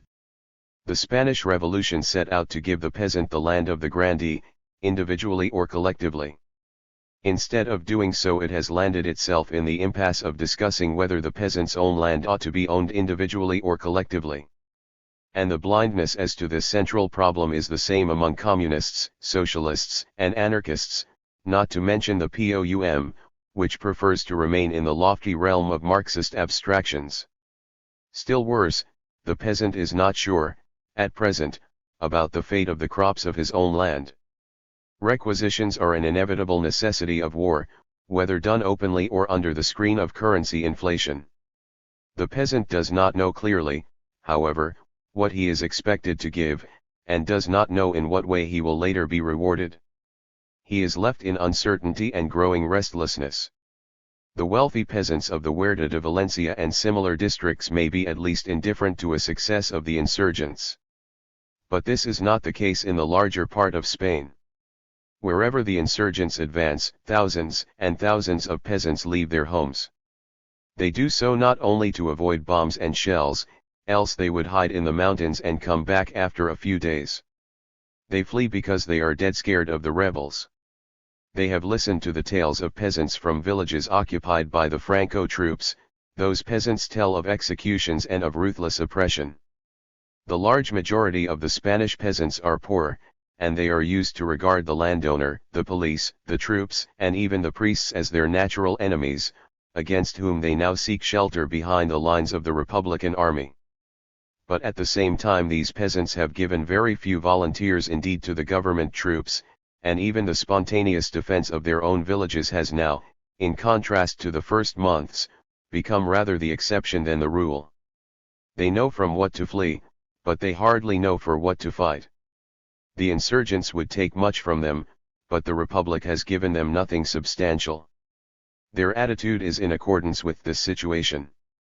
Still, if there is practically no volunteering for the army in the villages, there is no resistance against conscription either. In a general way, all men between 20 and 30 should be conscripted. But as there are not sufficient registers, those who want to do so can easily hide.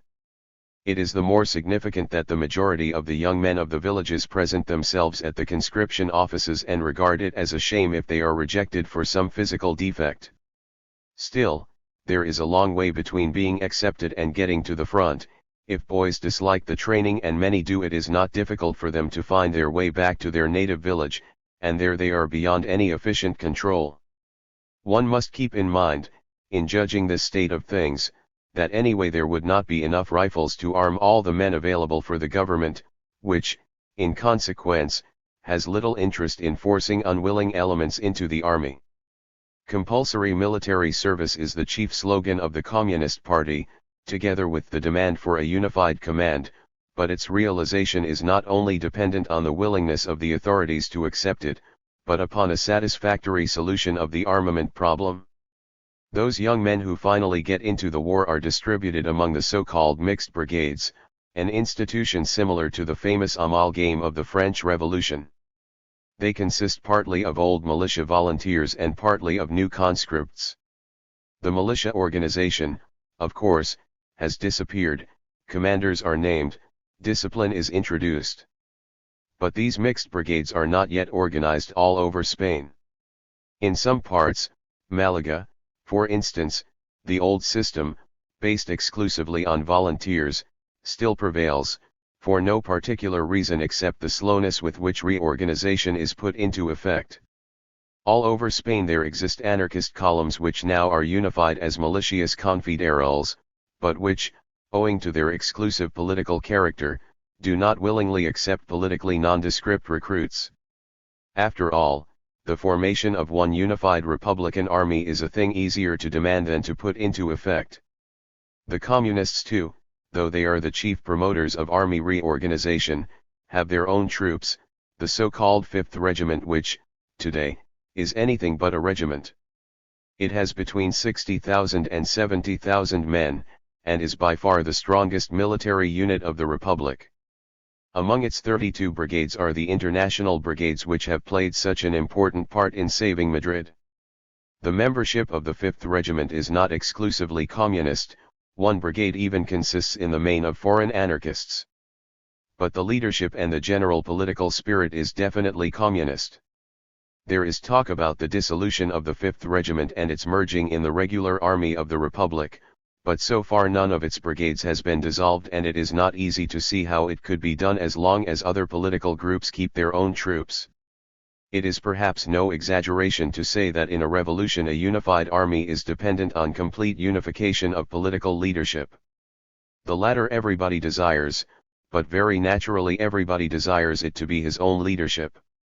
Unified political leadership would mean agreement about immediate policy, and this is lacking. In the meantime, nobody doubts that the Communists have given the Republic its best troops. It is obviously their chief service to the Republican cause. But they try to introduce the methods of military discipline into civil politics too. I have already mentioned their drive towards a unified political party. Another aspect of the same tendency is their hostility to the committees. It does not take such violent forms in Spain proper as in Catalonia. Still, there is a definite and well-planned drive towards the dissolution of the political committees, those embryos of a Spanish Soviet system. Generally speaking, the Communists, in this respect, have not yet obtained everything they want, but they are well on the way to obtain it. Their chief means is communal reform. A ministerial order has outlined the reform of the ayuntamientos, the municipalities. In future they will be composed of representatives of the trade unions and other mass organizations, but with the alcalde, the mayor, at their head.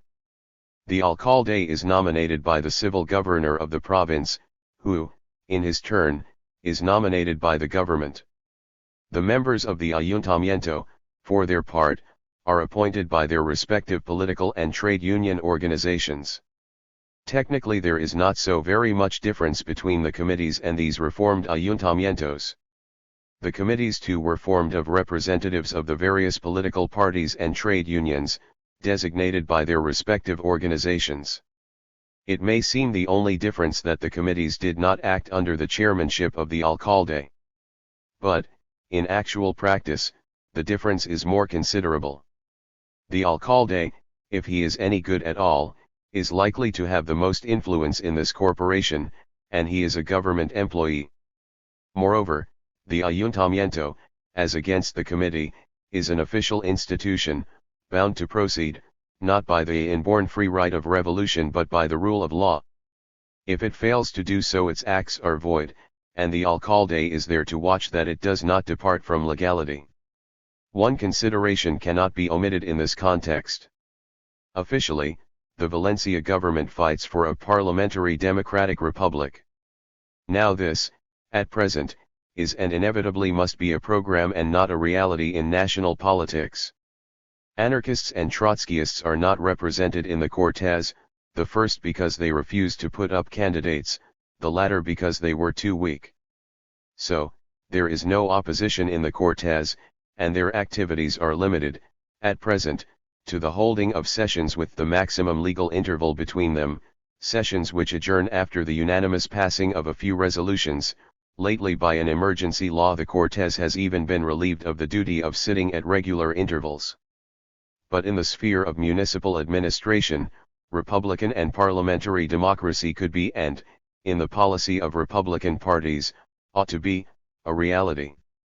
There must be restrictions, of course, in civil war. But the municipal reform just described does not introduce restrictions as an emergency measure. It is not intended so at all. It abolishes elections entirely, and instead puts the nomination of representatives of the various parties, not even on the basis of proportional representation according to the following of the different parties, but on the basis of parity. In practice, it works out in such a way that the municipal council is formed after the local secretary of the UGT, the secretary of the communists, the president of the local Republican group, and the representatives of the anarchists, if there are any in that particular spot, have come to an agreement. Thus municipal democracy is abolished. I do not think that this is incidental. It is not due to neglect, because the law was carefully considered, and it is not due to any special features of the Spanish municipalities. For a correct interpretation, one must remember that usually socialists, communists, and republicans are not politically divided, though their personal rivalries are frequently important. The law hands over municipal administration to the party bureaucracies, which are guaranteed equal rights as to their different groups, whereas no heed is taken of the wishes of the population. If elections took place even with the strictest banning of all elements sympathizing with Franco, the vital issues of the day would become planks in electioneering platforms, and the various party bureaucracies would be forced to take some account of the wishes of the electorate if they wanted to get their candidates elected. It is this that all the parties want to avoid. The need for absolute unity in civil war provides a plausible argument, but it is no argument for a reform which is not intended as an emergency measure. This municipal reform marks an important stage in the development towards the dictatorship of party bureaucracies, not, as is pretended, towards parliamentary republican democracy. And the only difference from the present state of things in Russia is this: in Russia the ruling bureaucracy belongs to one party, whereas in Spain it is still divided between 3 or 4 parties, but these parties are rapidly moving away from their historical antagonisms and towards absolute political unity, notwithstanding clan rivalries. As the rule of the committees marked the anarchist and Soviet stage of the revolution, so the new municipal legislation marks its bureaucratic stage. The profound decay of the anarchists can be measured by the fact that they accepted, though with some hesitation, the introduction into the municipalities of the political regime most violently opposed to their ideals. At present, things are still in a state of transition and disorganization in this respect, as they are in so many others. The old civil service exists, but in most places it lost authority in July and has recovered very little since. The political committees, on the other hand, are in a state of disintegration, partly because they now lack official recognition, partly because they are disabled from within by the communists, partly because the fervor of the mass movement which brought them into the forefront has abated. The new ayuntamientos are far from working as yet in a regular manner. Moreover, in every town and village there exist a multitude of committees for special tasks of all sorts: recruiting, provisioning, policing, controlling cars, controlling arms, controlling lodgings, etc., usually formed on an all-party basis. These committees originally derived their authority from the local political committee, of which they were sections. Now they continue to work because they are indispensable, but without any clear authority whatever. It is no longer, as in August, a double regime, here the bureaucracy, there the Soviets, but instead it is a multiple administration. The revolutionary trends have been stopped, but central organization has not yet come in its stead. The most serious consequence of this plurality of independent political and administrative forces is the failure to transform the government. Malaga. While I was staying in Valencia, the insurgents' offensive against Malaga, which had started the very day I arrived in Spain, got stuck, after a few initial successes. But as everybody expected important developments from this corner, I decided to visit it. It took me 3 days, from the morning of January 29 till the morning of February 1, to get there. I had not seen the revolution before in most of this particular part of Spain. But how different it was from the countryside in general, as I knew it in August and September. In the villages there existed committees, one could learn that during conversations at meals. But these committees no longer had a place in the consciousness of the villagers. In September, a simple question about the committee would always bring information about the political committee, which, as the prime source of authority, was clearly differentiated, in the mind of the population, from all the subcommittees which might work under its auspices. Now it would happen that people, when asked about the seat of the committee, did not even understand what was meant. Sometimes they enumerated various committees. Do you want the committee of the CNT? Or of the UGT? Or the Transport Committee, in order to get gasoline? No, the political committee, I answer. There is no such thing. But finally it appears that a committee of the Popular Front exists, a so-called Comité d'Enlace, a joint body for the establishment of contact between the various parties. Still, in the particular place where this happened to me, this committee had kept certain of its old attributes, notably police functions. We were stopped in the streets and ordered to show our papers by agents under the others of this committee.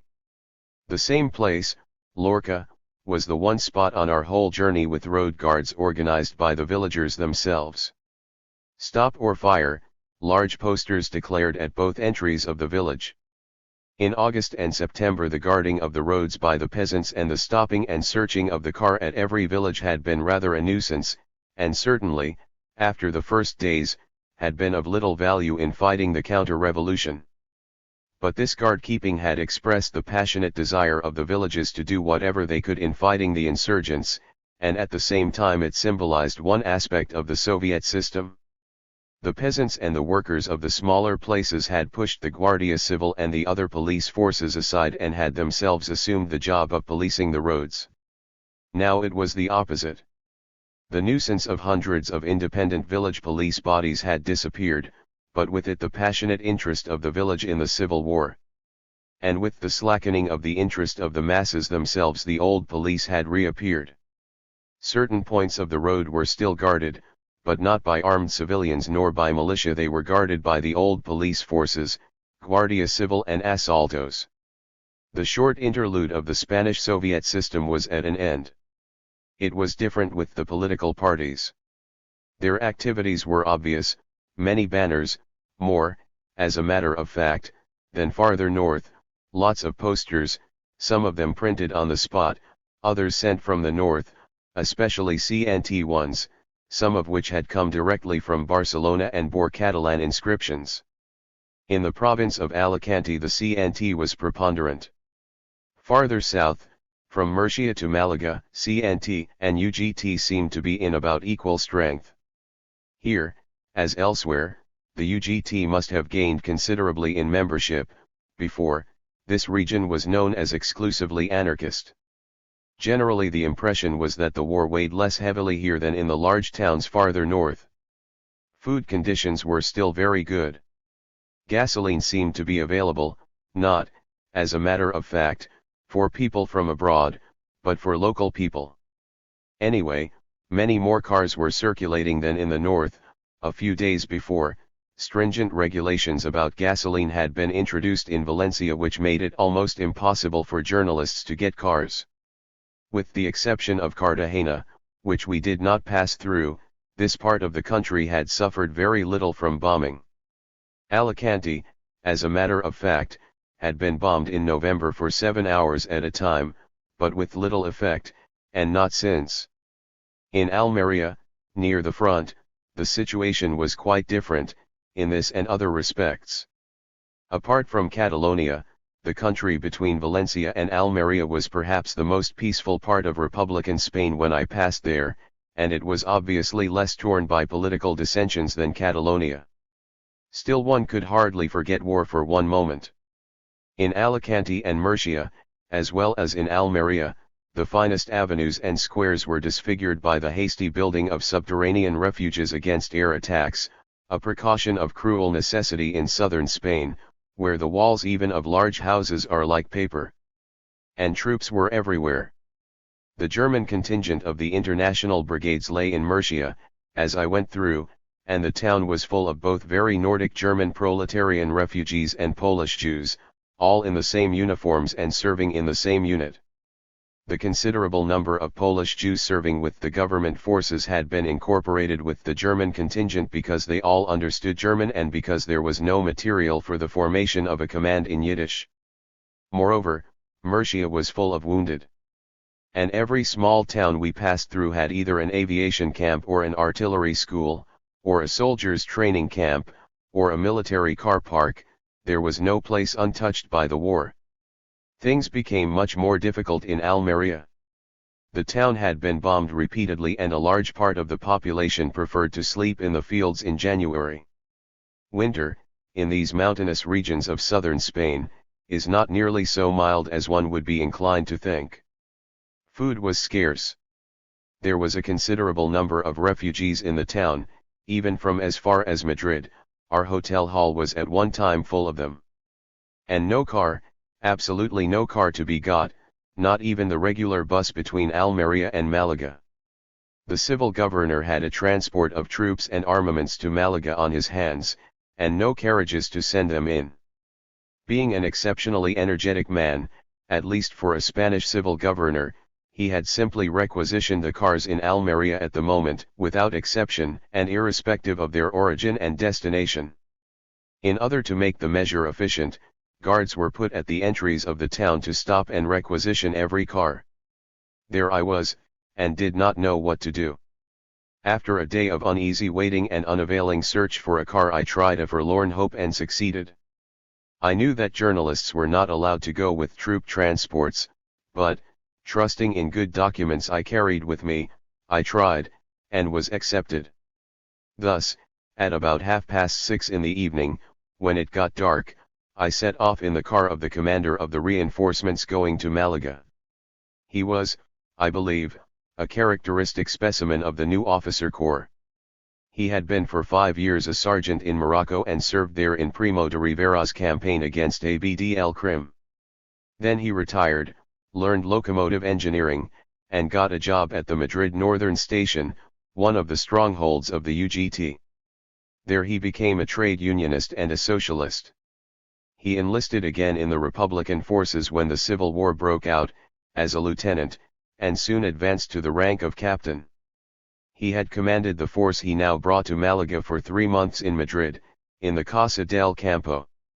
His men obviously liked him, but not in the deferential manner one is used to in continental armies. They treated him absolutely as their equal.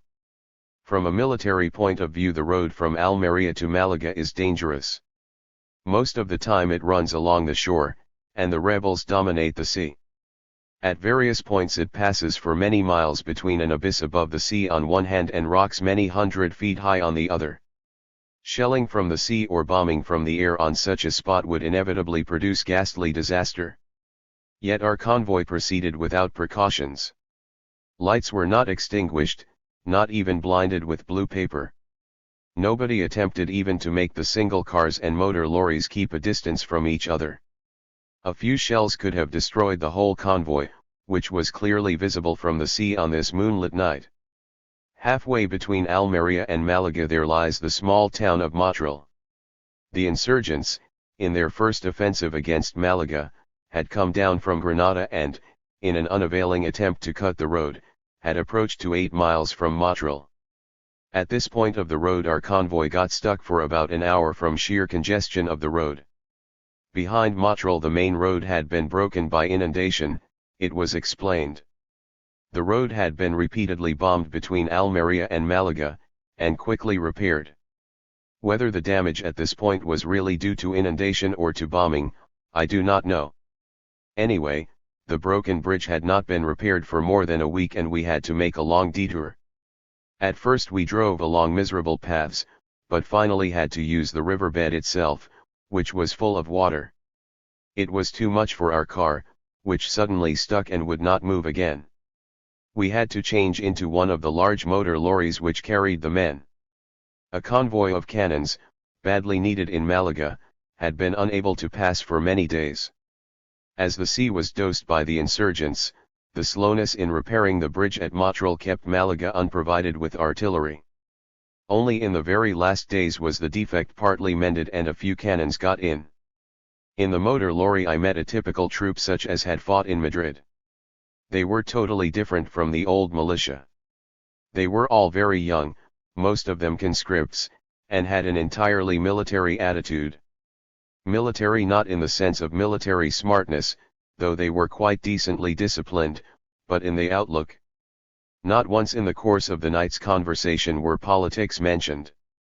There was talk about food, about arms, about fights, about lodgings. A suspect sound made us all, at one moment, expect the sudden arrival of enemy planes. They were used to that and not particularly excited, though the situation, on this particular spot, would have been pretty bad. At 5 o'clock we arrived at Nerja, 15 miles from Malaga, where our transport stopped. The men in my camion, together with my captain, went to a theater hall where they were billeted. In a few minutes the hall had been emptied of seats and prepared as a dormitory, without disorder and without any damage to the furniture. It contrasted favorably with the militia lodgings in August. Altogether it was obvious that this was not a mass of political crusaders, but an army of regular soldiers. I slept for 2 hours, and then went on to Malaga in a regular overland bus. Clouds gathered and it started to rain heavily. At first I regretted this, but as soon as I had entered the town, about 9 o'clock in the morning, I gave a big sigh of relief because of the rain. For a few hours at least, it would give safety from bombing. The impression Malaga made upon me was ghastly. It is difficult to say which side displayed the greater destructive fury in Malaga. I entered through working-class suburbs. A few houses are destroyed by shells from the sea. My first idea was that this was much less terrible than what I had expected. I soon changed my mind. Next comes the fashionable Caleta district. It has been destroyed wholesale, burnt down in the first days by the crowd. A few hotels are standing, the largest, the Miramar, requisitioned as a hospital. All the rich villas have only their walls left. It is impossible to describe the impression made by such a city of the dead. The bus follows the coastline to the harbor. Along the harbor runs a beautiful esplanade and behind it, a few hundred yards from the shore, is the center of the town. Here fewer houses had been burned. Instead, there were the indescribable effects of bombing and shelling. Ruins, ruins, ruins, some of them still smoking in the dreary rain. The actual amount of destruction is somewhat smaller than one thinks at first. After the first impression one is inclined to say, the whole center of the town is in ruins. But this is not true. Even in the center something like 2/3 of the buildings are untouched, and the percentage is considerably greater in the suburbs. Taking the whole town and suburbs together, I think that it would be an exaggeration to say that even 5% of the houses have been destroyed. Still, the impression is one of absolute disaster, partly because most of the destruction is concentrated in the two richest districts, the Caleta and the center. but more important is the feeling of helplessness conveyed by the ruins. How could I protect myself in an air raid, one is tempted to ask. There is absolutely no protection. 4- and 5-story houses have been cut through by the bombs. There are no cellars. There are no refuges, with the exception of caves in the rocks at the edge of the town, and there can be none, because the sea water is in Malaga directly under the land level. And there was an air raid every day except on days of bad weather, which, in Malaga, are exceptional. The worst of these raids happened when Cuipo Delano's first offensive got stuck at Marbella. The population had believed it was used to the worst and did not mind hearing about 1 or 2 dozen dead as the result of one raid. But this time, at 1:30 in the afternoon, just at the closing hour of shops and offices, when large crowds were in the streets, 9 bombers swept down over the center of the town. In a few minutes there were, I was told, 26 dead and over 1,000 wounded, men, women, and children. At that time the military command in Malaga had not a single scout plane at its disposal. It was a massacre without resistance. The military command moved to a place somewhat out of town. The population never after rid itself of the terror inspired by that slaughter. There was no more laughter, hardly a smile in this southern town. Even a squadron of scouts, which arrived the day before I came to Malaga and, after months of helplessness, had brought protection, did not relieve the tension. The whole first day of my stay it rained. The rain gave me an opportunity to inquire quietly. I went to the civil governor, who sat alone in his office. Nobody seemed to bother about him. He obviously carried little authority. But he was capable of lying with the utmost effrontery, telling me, within sight of the ruins, that nothing had happened, that complete normality prevailed, that no air raid had taken place for many days, and that the worst raid had cost them 2 dead and 7 wounded. He ended by recommending me an hotel in the zone most hit by bombs, probably in order to display confidence. To make the point clear, I must add that his attitude was peculiar to himself. The next day a cable of mine indicating the true extent of the disaster passed the military censorship without the slightest difficulty. From the governor I went to the political committee, transformed into a comite d'enlace. They did not tell me lies, and they were kind in helping me in technicalities, but they, too, obviously sat aimlessly about. There was no working civil administration in Malaga, except that represented by special committees for provisioning and similar matters. The old administration, represented by the civil governor, had lost authority in July. The new one, represented by the committee, had slowly lost authority in the communist fight against the committees. The communists are very important in Malaga. It was already their first stronghold, before July. And now there was no authority except the military command. But this was unable and unwilling to take account of matters not purely military. Strangely enough, this absence of authority did not create a state of chaos.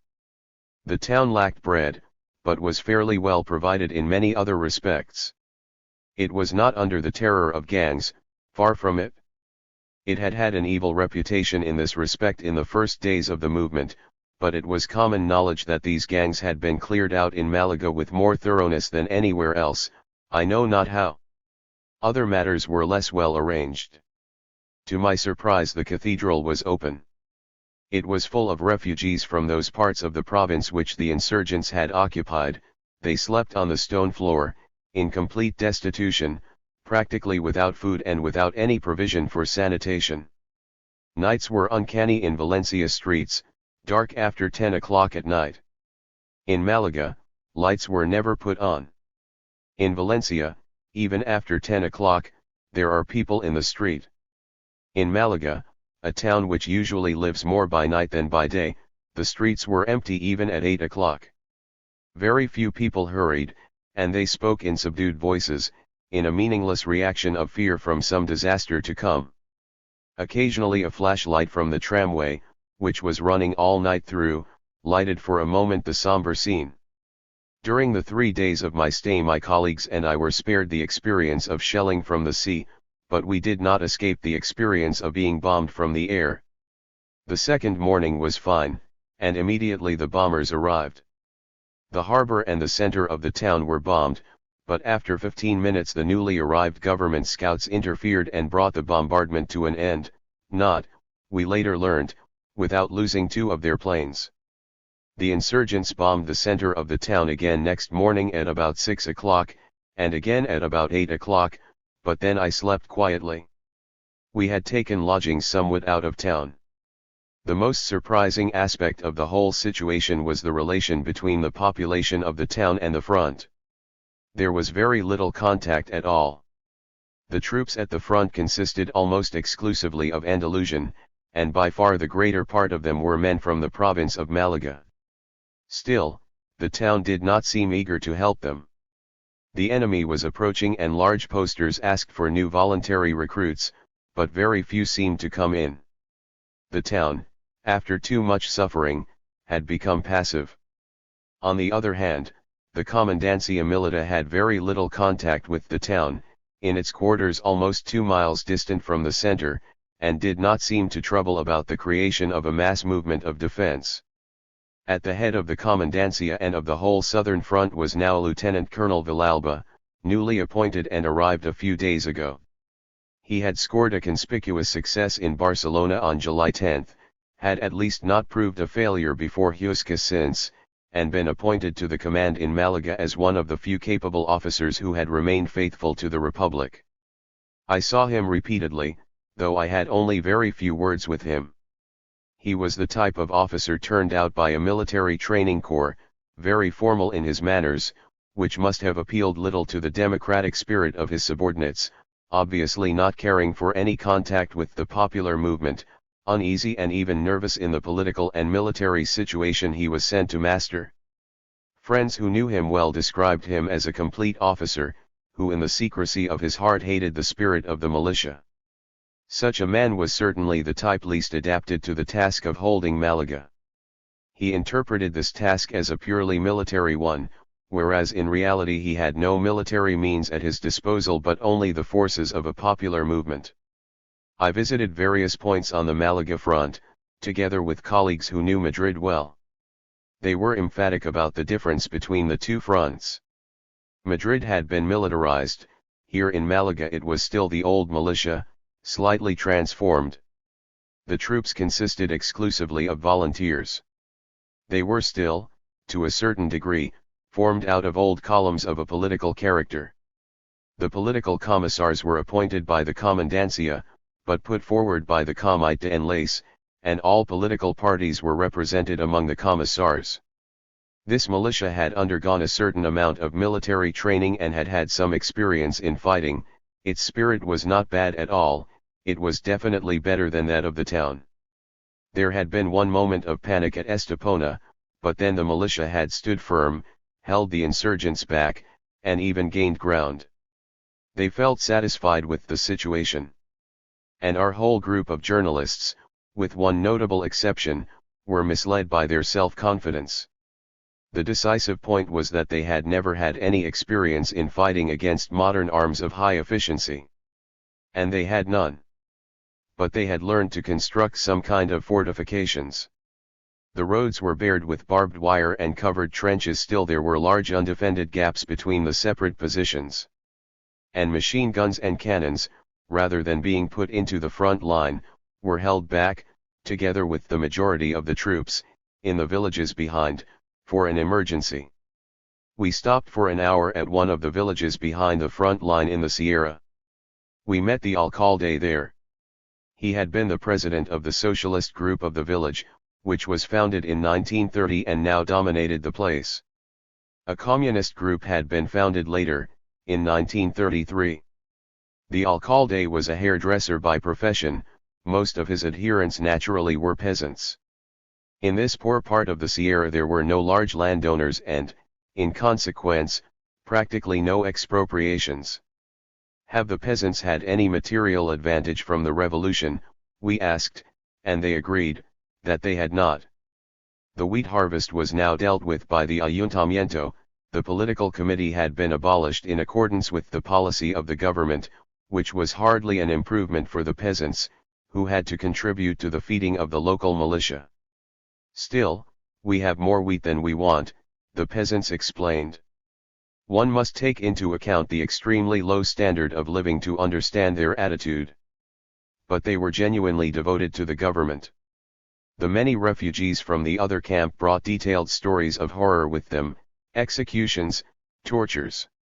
So the peasants of this village had voluntarily contributed a great deal of unpaid labor for the construction of fortifications. All along the Malaga front this work was done by unpaid volunteers. We asked one of the peasants, "For what are you fighting?" "For liberty," was the answer. It did not occur to him that his fight might have any economic implications. Though the enemy was only a few miles away, all these peasants obviously did not scent any imminent danger. At this particular spot the front had been stable for many months. But the danger came, a few days later, and before it the front broke.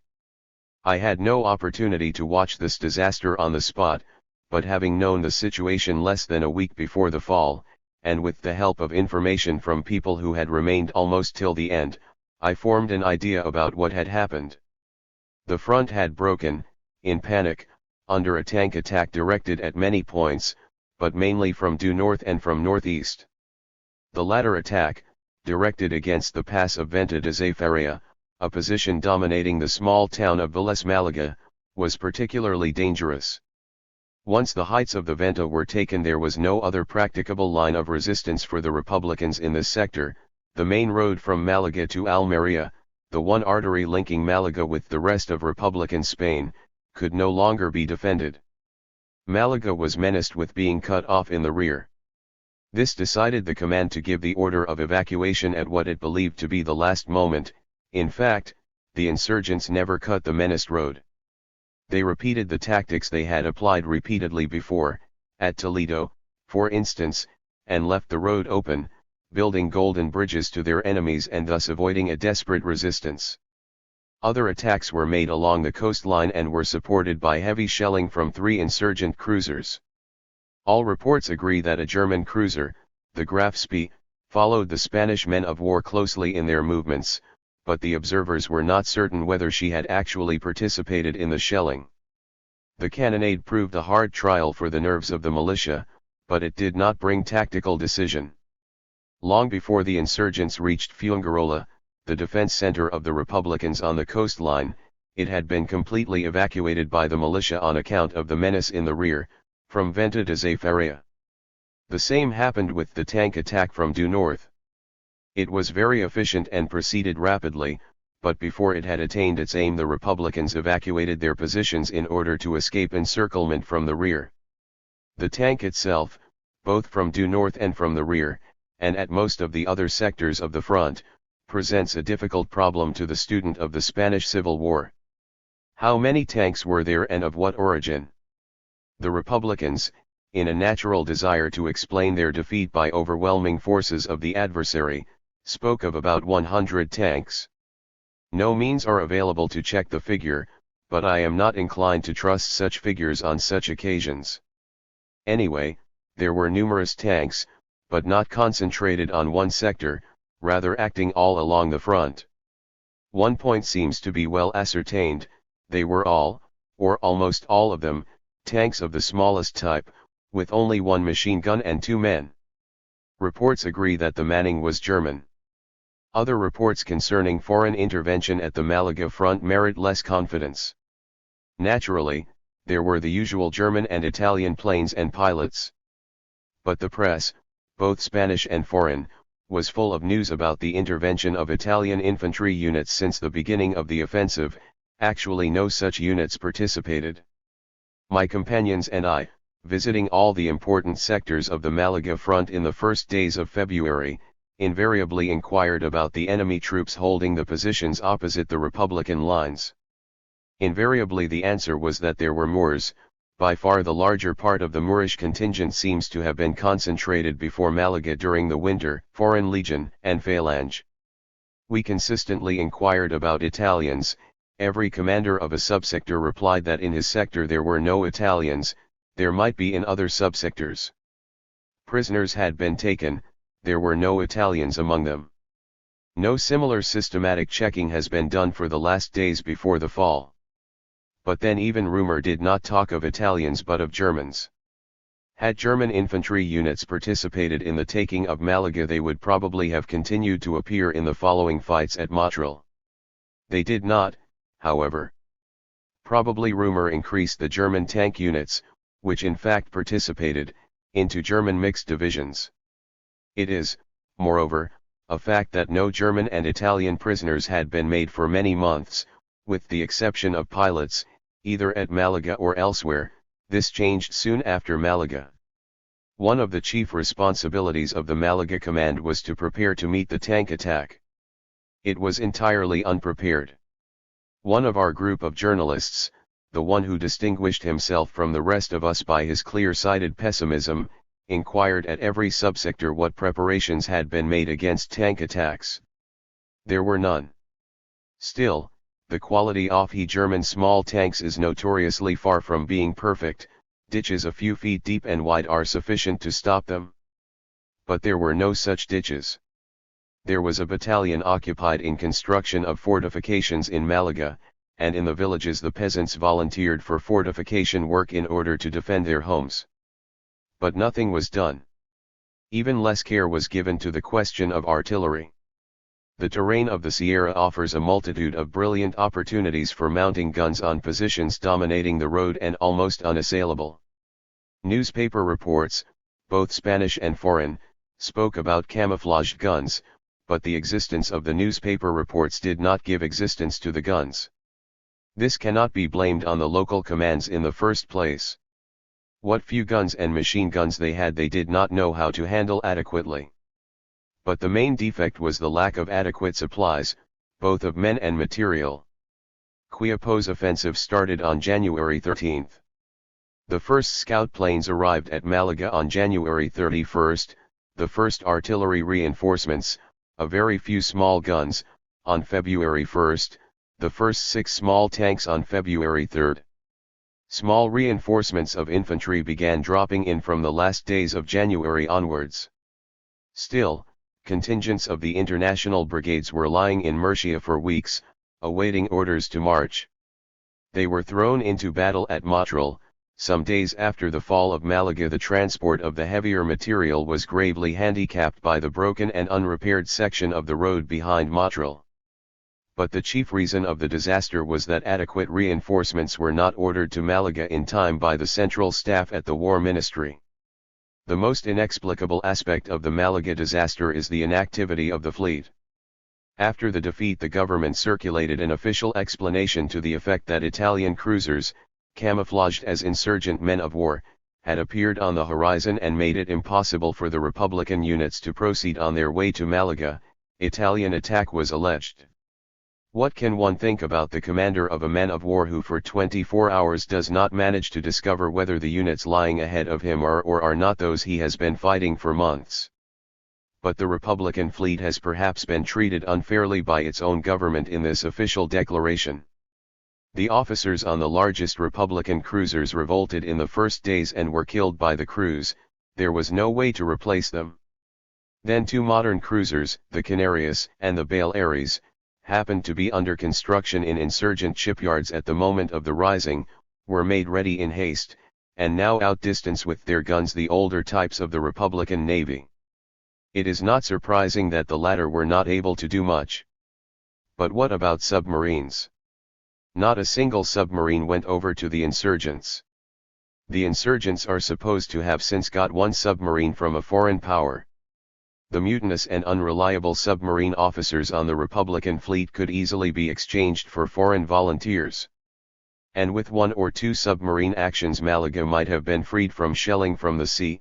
More, the blockade of the whole government camp might have been broken. But the submarines, for no conceivable reason, did not appear. Considering the limitations of the type of tanks brought into action by the insurgents, probably the balance of arguments leads to the conclusion that Malaga need not have fallen. At the moment of the catastrophe, the impression in the Republican camp was that it had been taken by overwhelming forces. But later developments, notably the speedy stopping of the insurgents' advance at Motril, proved that had only one of many factors functioned a little better, the disaster might have been avoided. Let us have a look at these different factors and the reasons of their failure. The militia had lost the habit of running before bombs, light shells, and machine gun fire. It had stood firm, as long as there were no tanks, it ran before this new unexpected arm, which it had not learned how to oppose. It was a test from which they came out badly. The weakness was not of the militia in general as compared with the new mixed brigades. There is no evidence that the contingent sent from Madrid in the last days held out better than the slightly centralized local militia, but it was a sign of the inefficiency of the commands and of Spanish troops in general as compared with foreigners.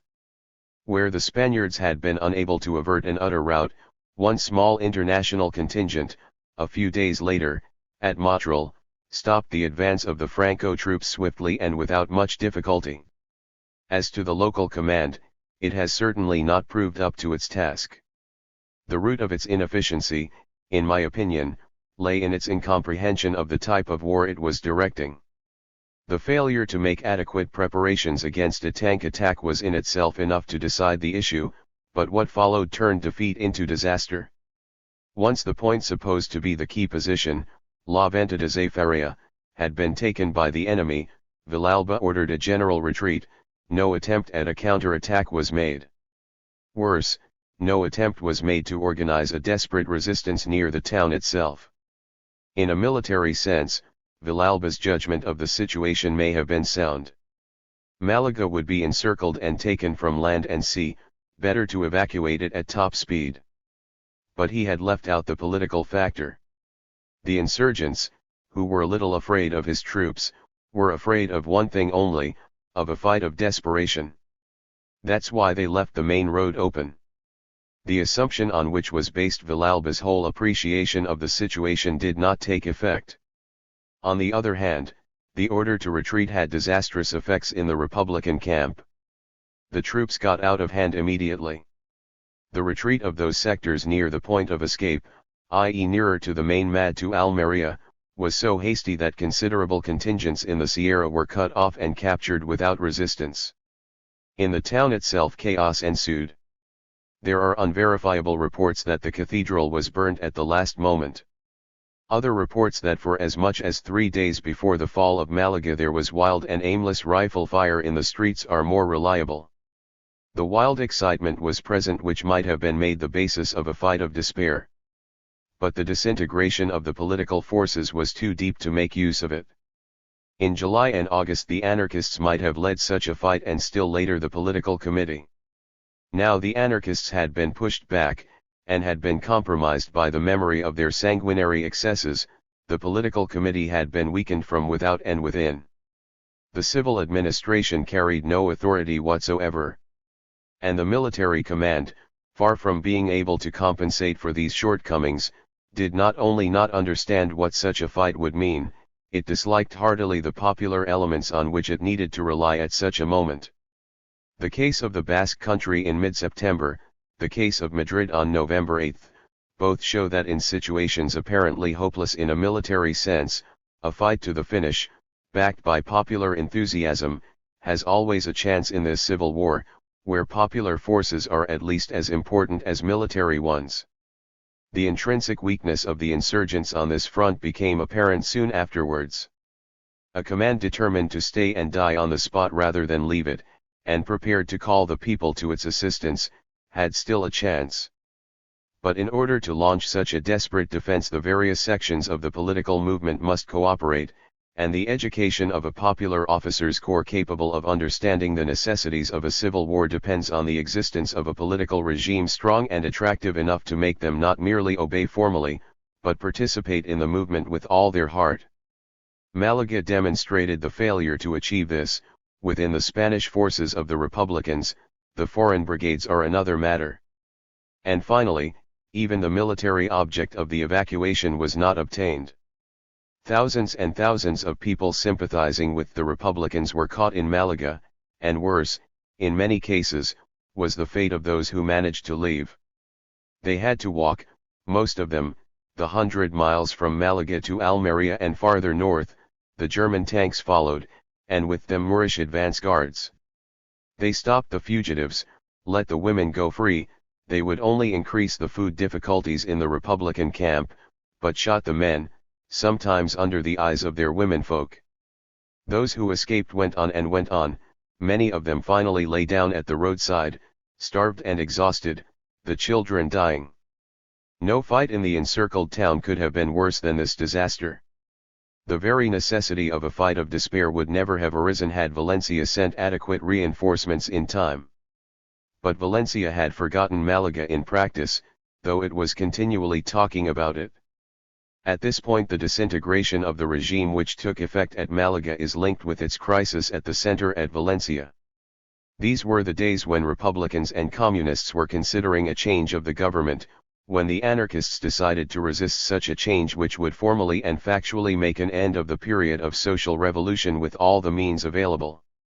During the 2 weeks preceding the fall of Malaga, in Valencia everybody who had only a slight contact with political events wondered whether they would awake one morning to the noise of a street fight.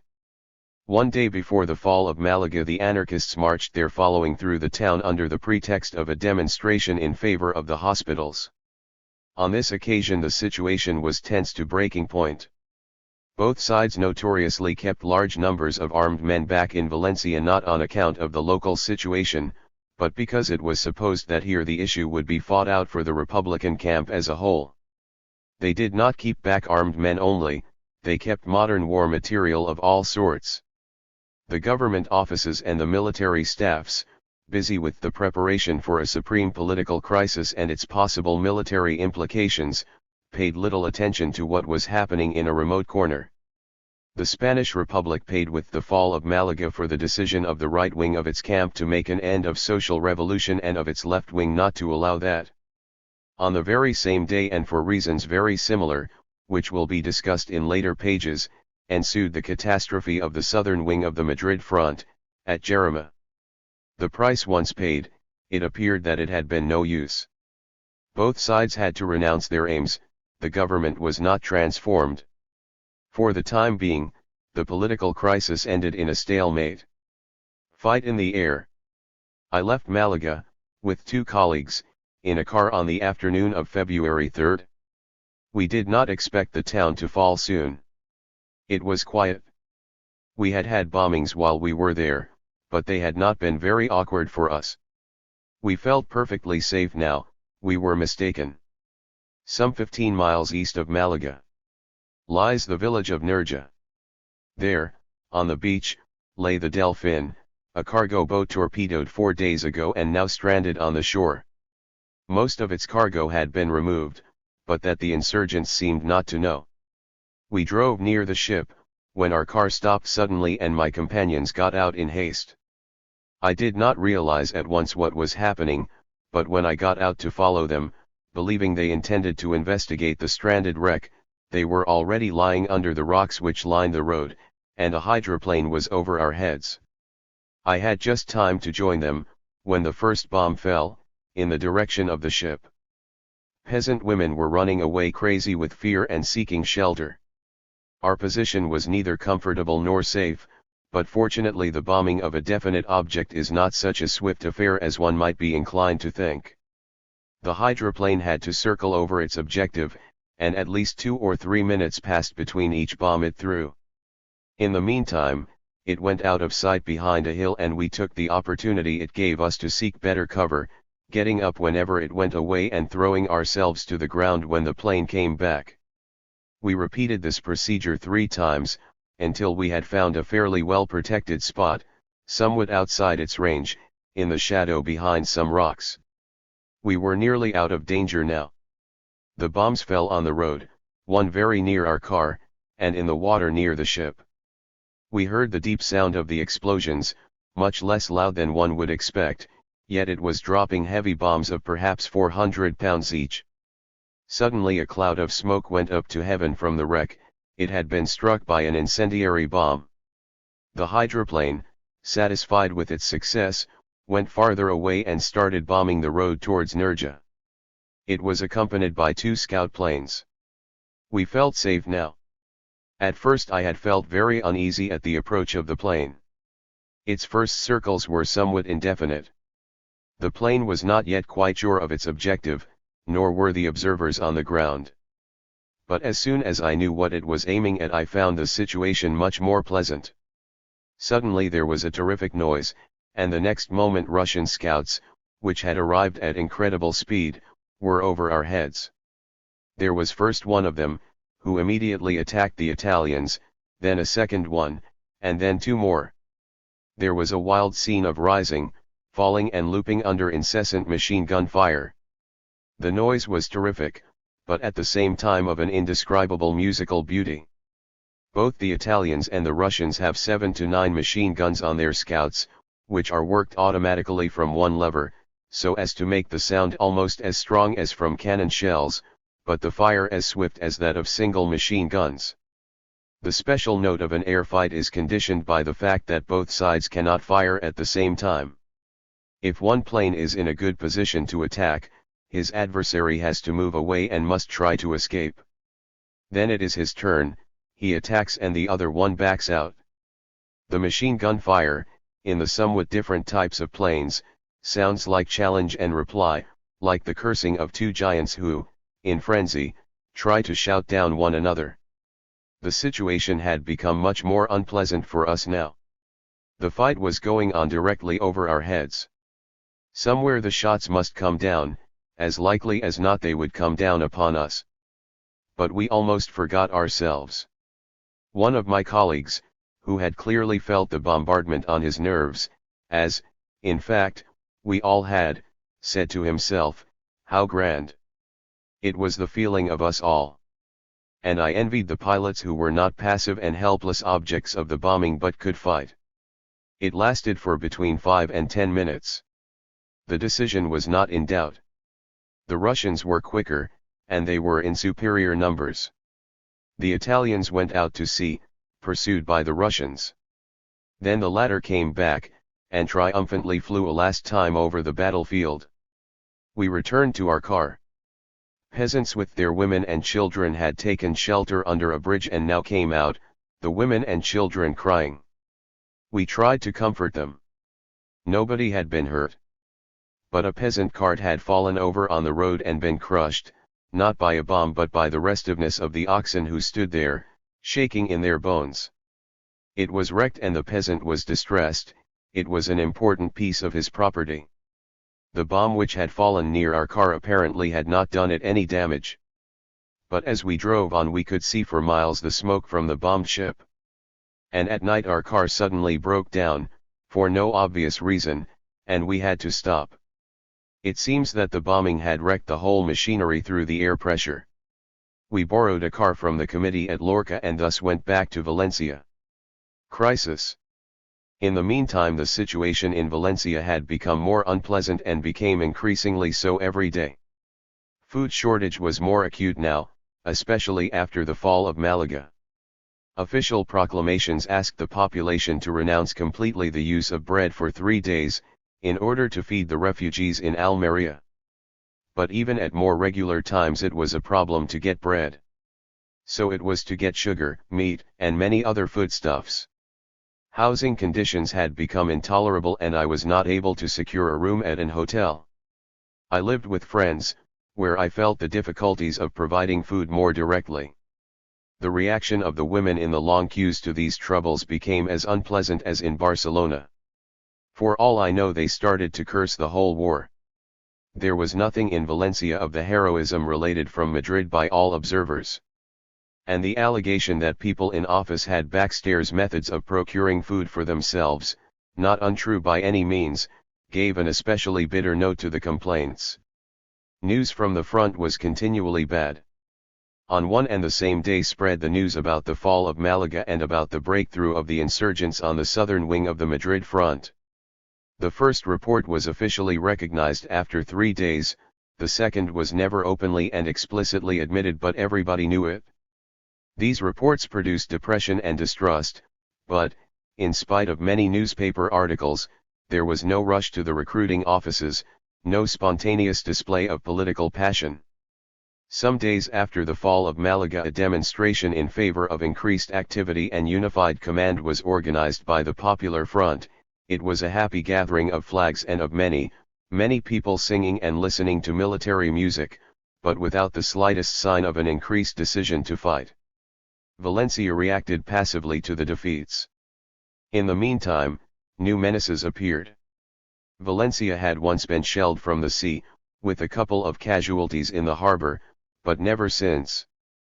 But during the week after the fall of Malaga we were shelled twice by an insurgent cruiser, with very heavy shells, once at 2:30 in the morning, once after 10 o'clock in the evening.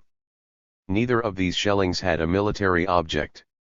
The enemy cruiser shelled the town while passing by, strewing its shells at random. The second time our house, one of the biggest in Valencia, shook to its very foundations, and the inhabitants were frightened accordingly, though nothing happened to us. But in the town as a whole there were a number of casualties each time, and the anxious question, will they come back tonight, remained and racked the nerves of the Valenciabs. One particular trouble was the complete lack of refuges. They had been under construction for a long time, but were still far from completion. And the alarm both times was sounded only after half a dozen shells had fallen into the town. In exchange, the night guards developed a very unpleasant habit. All lights had to be covered at the moment of an attack, with good reason, of course, and the militia had the right to shoot at lights which had remained visible. They made a habit out of this right, and every bombing was accompanied by incessant revolver shots from the street. But the nights without raids were not much more quiet. From time to time a shot was to be heard in the streets. It became positively dangerous to leave after about 9 o'clock. People spoke about certain anarchist columns terrorizing and killing socialists and communists. It was learned from many and various quarters that the insurgents were preparing a landing from Majorca. The probable place of the landing would be Sagunta, 16 miles north of Valencia, near the railway line between Valencia and Barcelona. The landing column would try to join hands with another column coming down from Teruel, and both together would march upon Valencia. A surprising number of people found strange and unexpected reasons for leaving Valencia and making for the north. But it was not so easy to leave.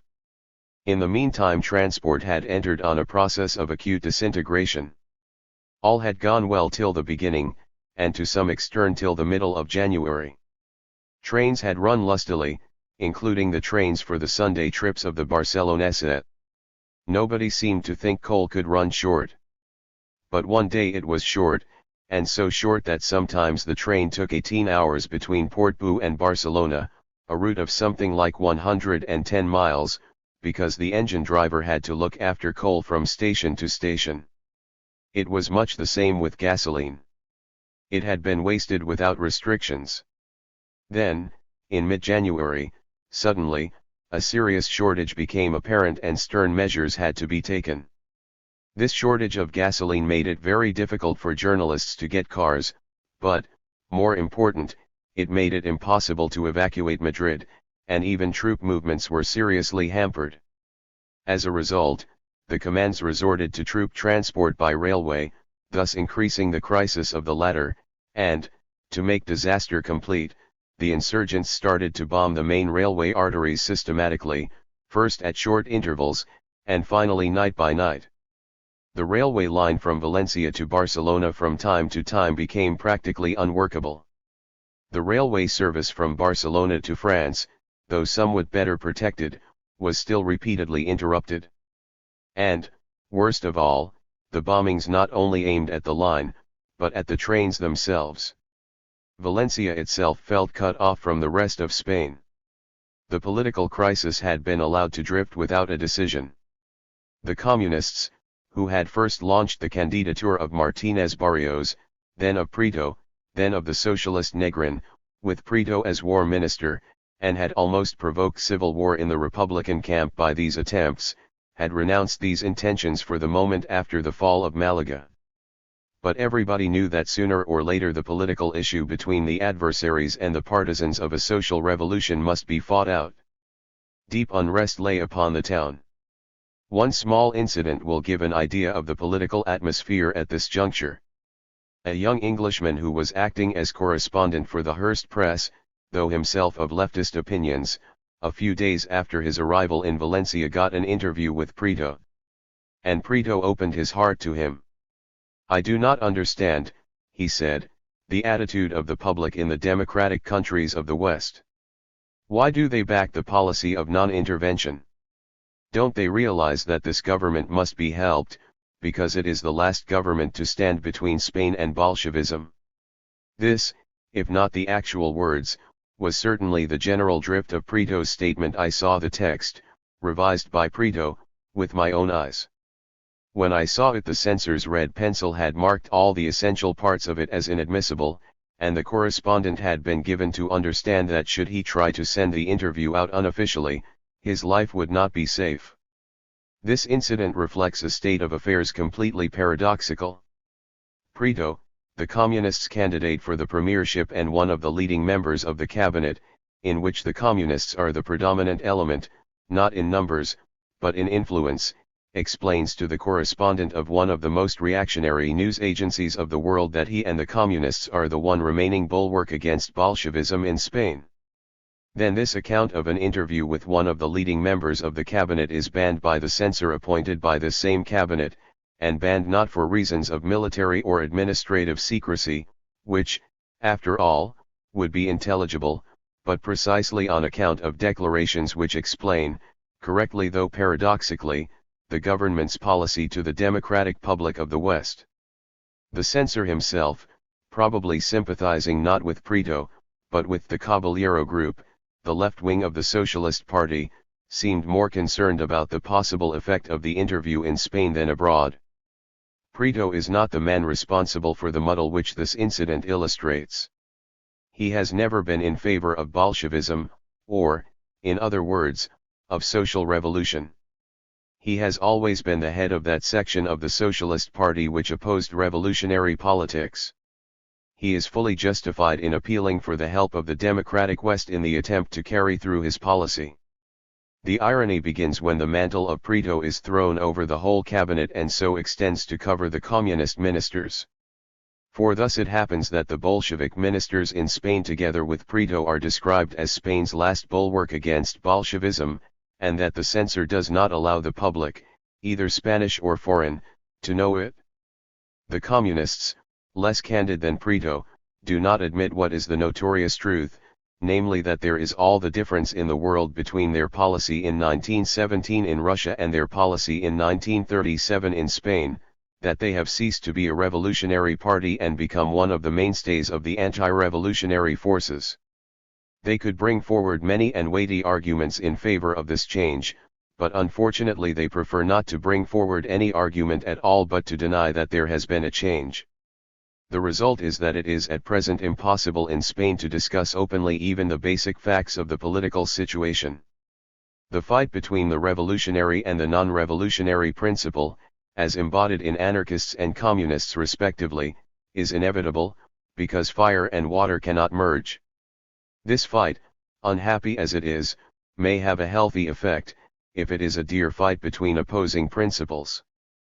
But as the press is not even allowed to mention it, nobody is fully aware of the position, and the political antagonism breaks through, not in open fight to win over public opinion, but in backstairs intrigues, assassinations by anarchist bravos, legal assassinations by communist police, subdued illusions, rumors, in one word all those forms of political activity which may be inevitable in a revolution, but which certainly must, if unchecked, affect most disastrously both the present morale of the country and the creative power of its political parties in the future. The concealment of the main political facts from the public and the maintenance of this deception by means of censorship and terrorism carries with it far-reaching detrimental effects, which will be felt in the future even more than at present. Unfortunately, this was better understood in the 19th century than it is in the 20th. It is better understood by a man of thorough non-revolutionary convictions, such as Prieto, than by the communists, who will not admit, either to themselves or to others, what things really are. It was at this moment that my work in Valencia, which I had intended to continue as long as there was a chance of observing things, came suddenly to an end by police interference. But this cutting short of my work was not an exceptional affair.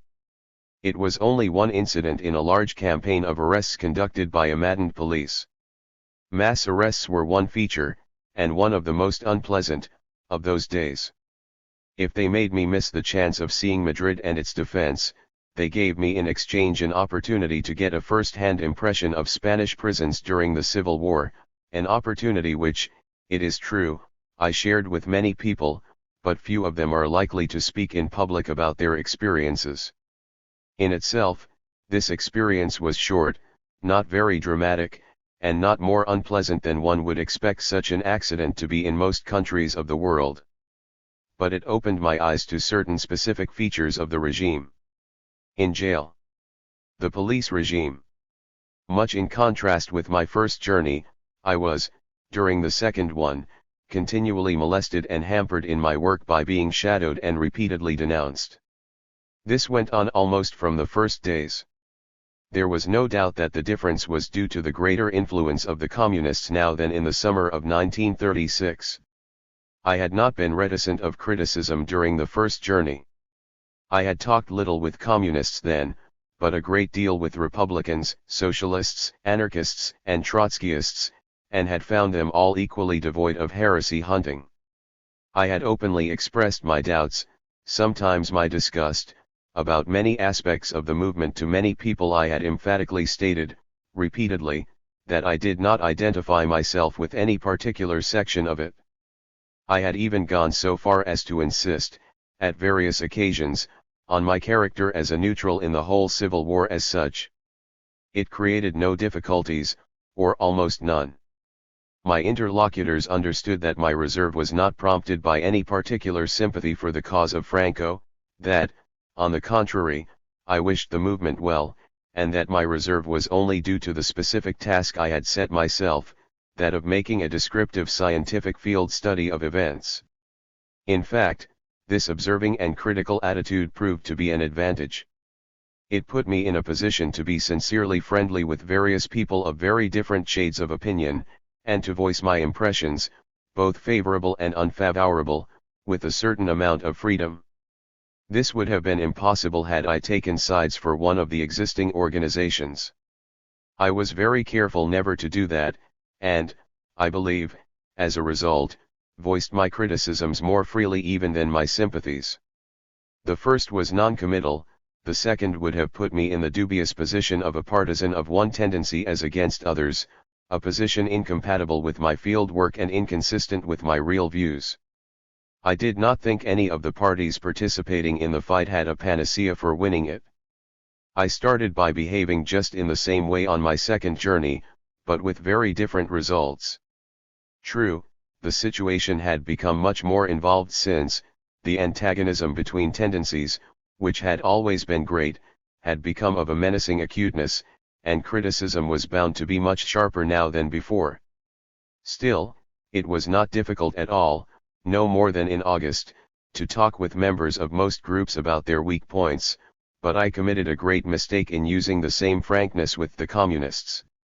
The first time I told a few communists in Barcelona of my doubts about the policy of their party, I got only a few angry replies, and soon none at all. These people were obviously convinced, as nobody else was, that they knew all about everything and were infallible. It was an unpleasant and sterile talk, but not particularly harmful. The second time it was worse. I met with an attitude which I had little expected, because I had never met it before during my travels all over Republican Spain, the attitude of the amateur spy. This communist was an American working in Barcelona. Right at the beginning of our conversation he declared that he shared my doubts. He pretended to be very critical of the policy of the party. He said he could not understand it at all. Could I explain it to him? I said I could not. It was not a very enlightening, but it seemed a pleasant conversation. It had, however, an unexpected sequel. 2 or 3 days after my arrival in Valencia, another communist asked me to have a chat with him. After a few minutes of light talk, he began to explain what he called the real aim of his invitation. He wanted to warn me. I should be careful. The man with whom I had had the talk just referred to in Barcelona had denounced me. I was rather worried about the unpleasant event, but for a short time intensely pleased as well. After all, this amateur spying seemed to be exceptional. Communists in positions of confidence seemed to be so keen to repudiate it as to warn the unhappy object of this misdemeanor. But my pleasure subsided quickly. The good man continued exactly where his predecessor in Barcelona had started. He too was deeply worried about the political evolution. He too sympathized with the Trotskyists, as I seemed to do. I protested at once against the inference that I was a Trotskyist, which was untrue. But he went on, imperturbably. He was happy to find, after a long time, an intelligent man to whom he could open his heart. It would be too dangerous to do so with anybody working in the administration in Valencia. I cooled down considerably. I was surprised that a man who felt himself surrounded by so many dangers should open his heart to a stranger, about whom he knew nothing but the fact that he had been denounced as an anti-communist. "How is it possible," I asked, "that, with your opinions, you got the job you are holding at present?" "But nobody knows about my opinions," he replied. And he mentioned the name of one of the leaders of the government who had put him in his present job. I said no more. It was impossible to decide whether the man was naive or whether again he was acting as an amateur spy. But I decided to take the safer side and to treat him as if he were spying, which, after all, was much more likely. Had he been really sincere but as careless as he was with me, he must probably long ago have fallen into one of many pits lurking for critical people in these days. He finally showed me the letter of denunciation of his comrade in Barcelona. The key sentence ran, "He is a bastard who is not all he ought to be," or something very like that. I was struck by the peculiarities of this denunciator. He had not said a word about what was really wrong with me in his opinion, and from his expression one could at least as well infer that I was a spy of Franco as that I was critical of communist policy. True, being critical of the communists is not officially a crime in Spain, and it was more effective to throw a vague shadow over my character than to specify an accusation where there was none. I thanked my interlocutor for his frankness, but did not allow myself to be induced to be more frank myself. For a few weeks I heard nothing about this particular affair. There were other troubles, however. I had hardly settled down in my hotel room in Valencia, a few days before the conversation just related, and perhaps 1 hour after my arrival at the hotel, before two members of the secret police presented themselves and took my passport away with them. No such practice had been followed in August, nor had it been followed in January in Barcelona. But in itself it seemed quite intelligible and defensible on many grounds. I soon learned, however, that the department which had got hold of my passport was not a regular body at all. It was an institution calling itself Información de la Seguridad General, Information Department of the General Police, but had been formally dissolved by the same Seguridad General. It was still active, nevertheless I had to go next day to its offices, 15 Plaza Tichuan, in order to fetch my passport. I did not get it at once, however, but was subjected to an interrogatory about my political past centering round the question whether I had ever in my life been a Trotskyist. The denunciation from Barcelona had not arrived then, so I suppose that many other people were subjected to similar interrogatories. When I had proved to their satisfaction that I had never been one, no further interest was taken in my past and I got my passport back next day. Number 15 Plaza Tichuan was directed by foreign communists. Later I heard bitter complaints about its actions in arresting people and keeping them in prison for a long time without due investigation and occasionally shooting the wrong man, for this unofficial police body performed executions. Enmity between them and the ordinary police was patent in the personal relations of the staffs, as far as I could observe them. It must be explained, in order to make intelligible the attitude of the communist police, that Trotskyism is an obsession with the communists in Spain. As to real Trotskyism, as embodied in one section of the POUM, it definitely does not deserve the attention it gets, being quite a minor element of Spanish political life. Were it only for the real forces of the Trotskyists, the best thing for the communists to do would certainly be not to talk about them, as nobody else would pay any attention to this small and congenitally sectarian group. But the communists have to take account not only of the Spanish situation but of what is the official view about Trotskyism in Russia. Still, this is only one of the aspects of Trotskyism in Spain which has been artificially worked up by the communists. The peculiar atmosphere which today exists about Trotskyism in Spain is created, not by the importance of the Trotskyists themselves, nor even by the reflex of Russian events upon Spain. It derives from the fact that the communists have got into the habit of denouncing as a Trotskyist everybody who disagrees with them about anything.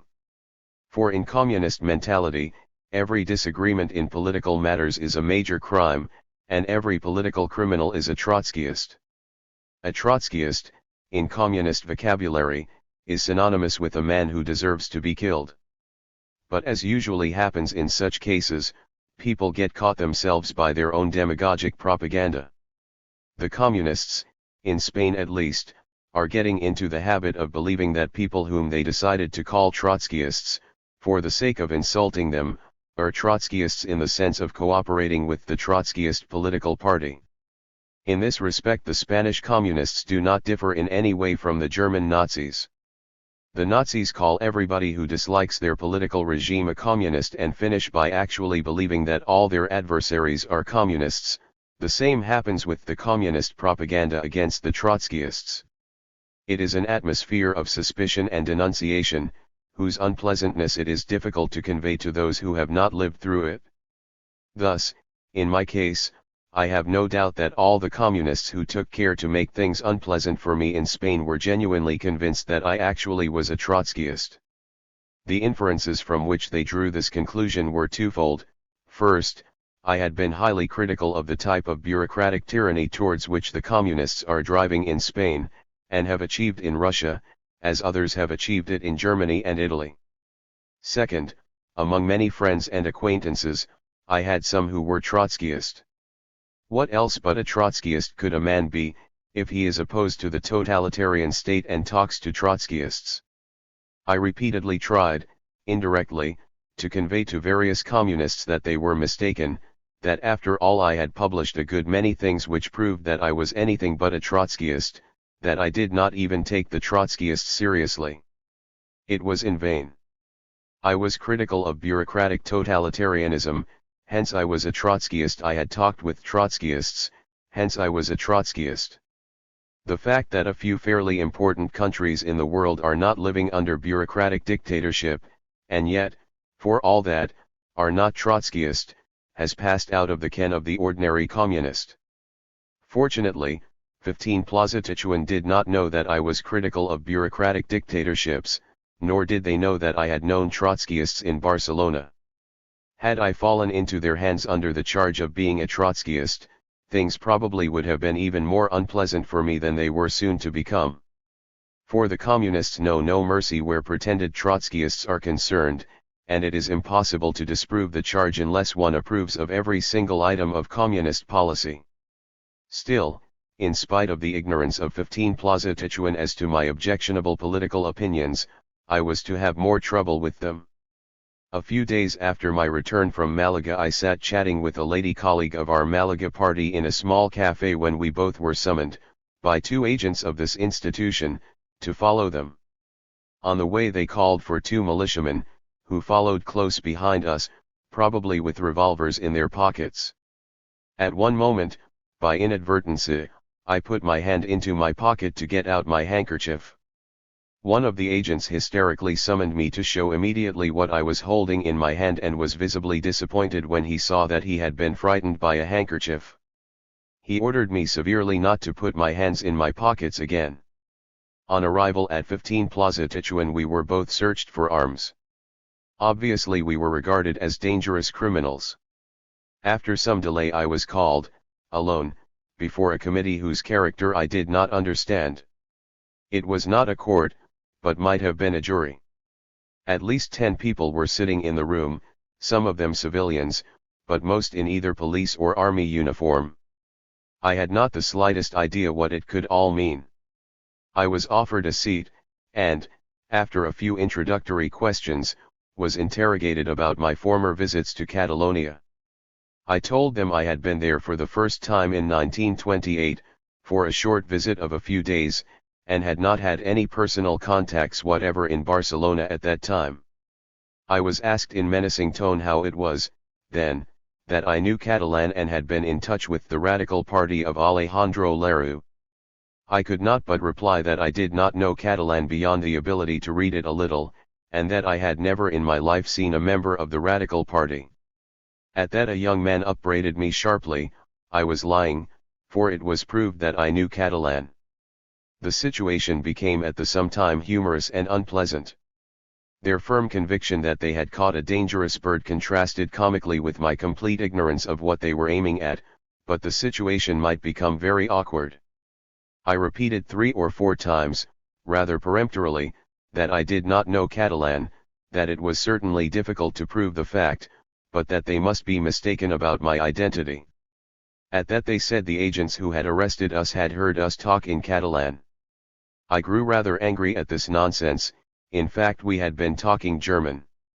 Finally, I was sent to another room and the lady was submitted to a similar interrogatory. As she told me afterwards, she had some difficulty in convincing them that she was not my wife in any possible interpretation of this term, and that there was no connection between us beyond an acquaintance begun in Malaga. Then they searched carefully through the letters she was carrying on her, and after something like 15 minutes I was called back.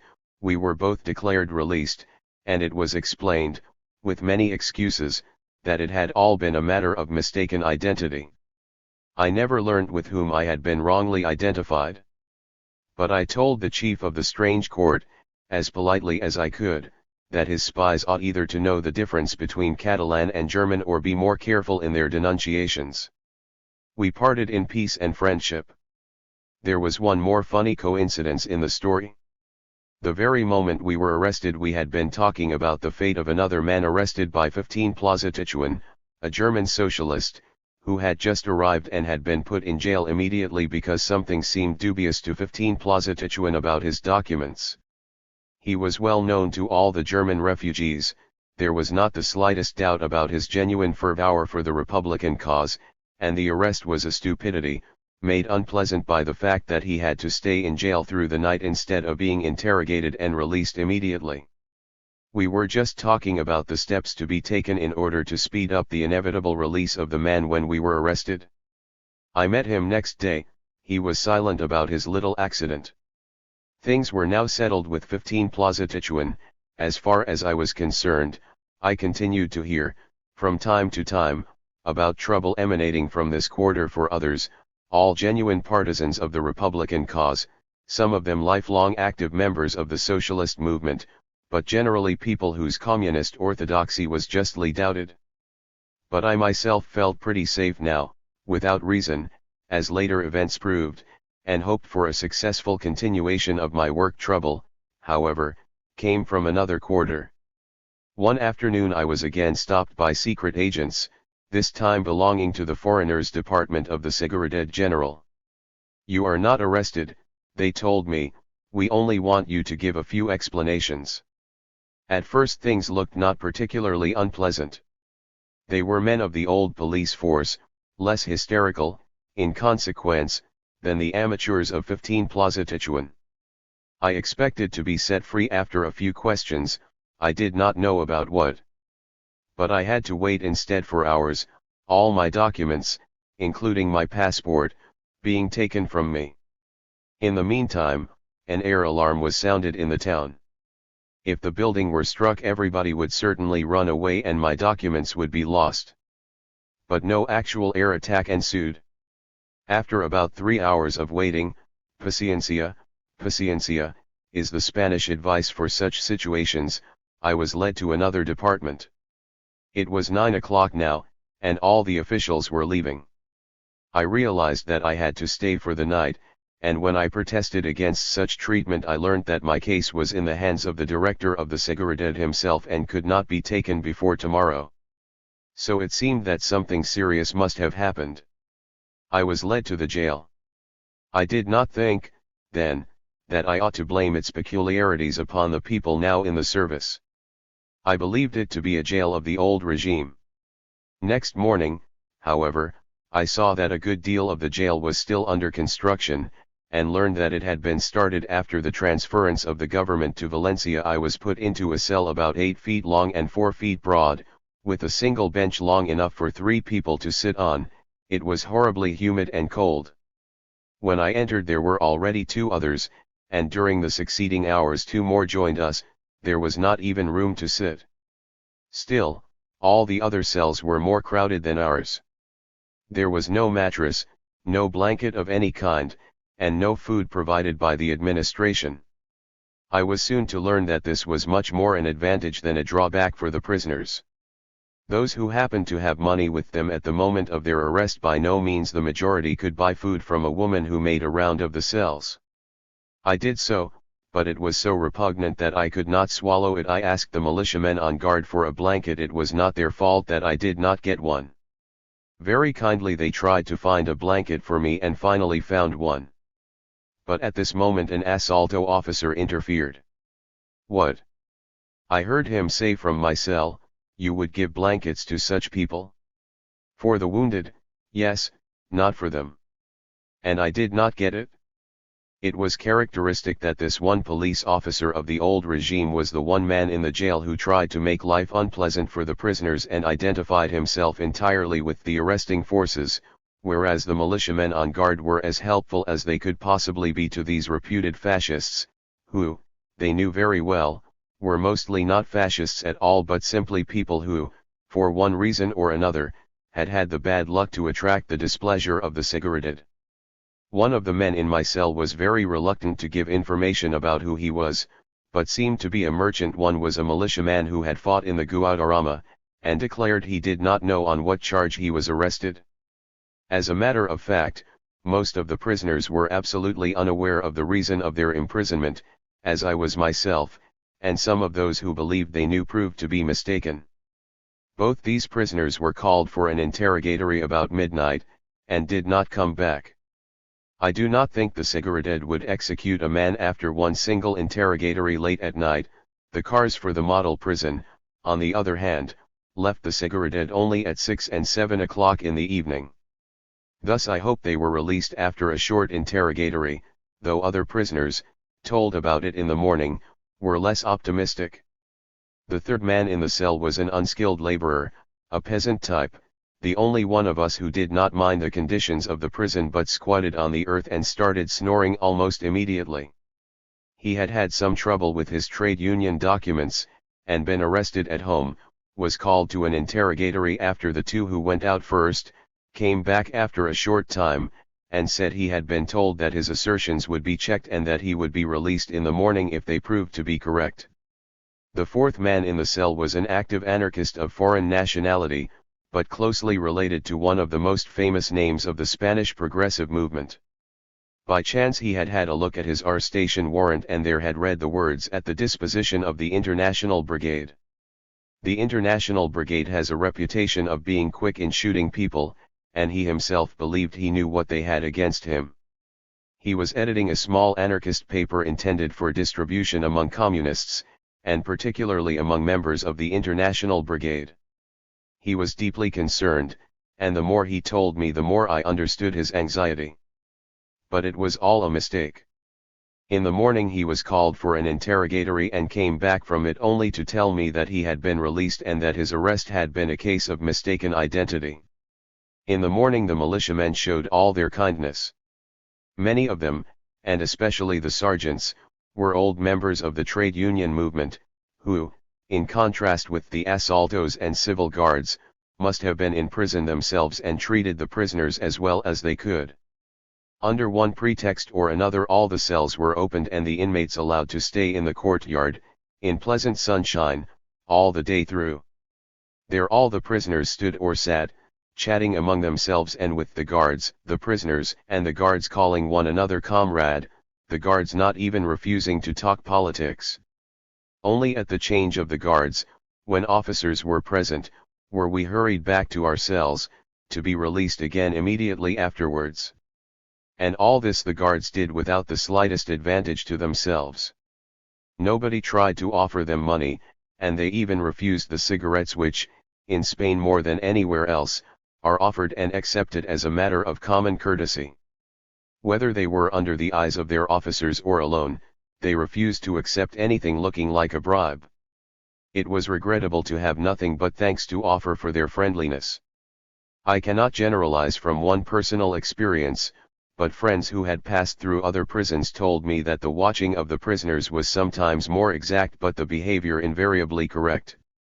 In this particular prison anyway, the very idea of tortures, of which a certain section of the press does not cease to speak, looked funny. Under these conditions it was easy to get an idea of the other prisoners.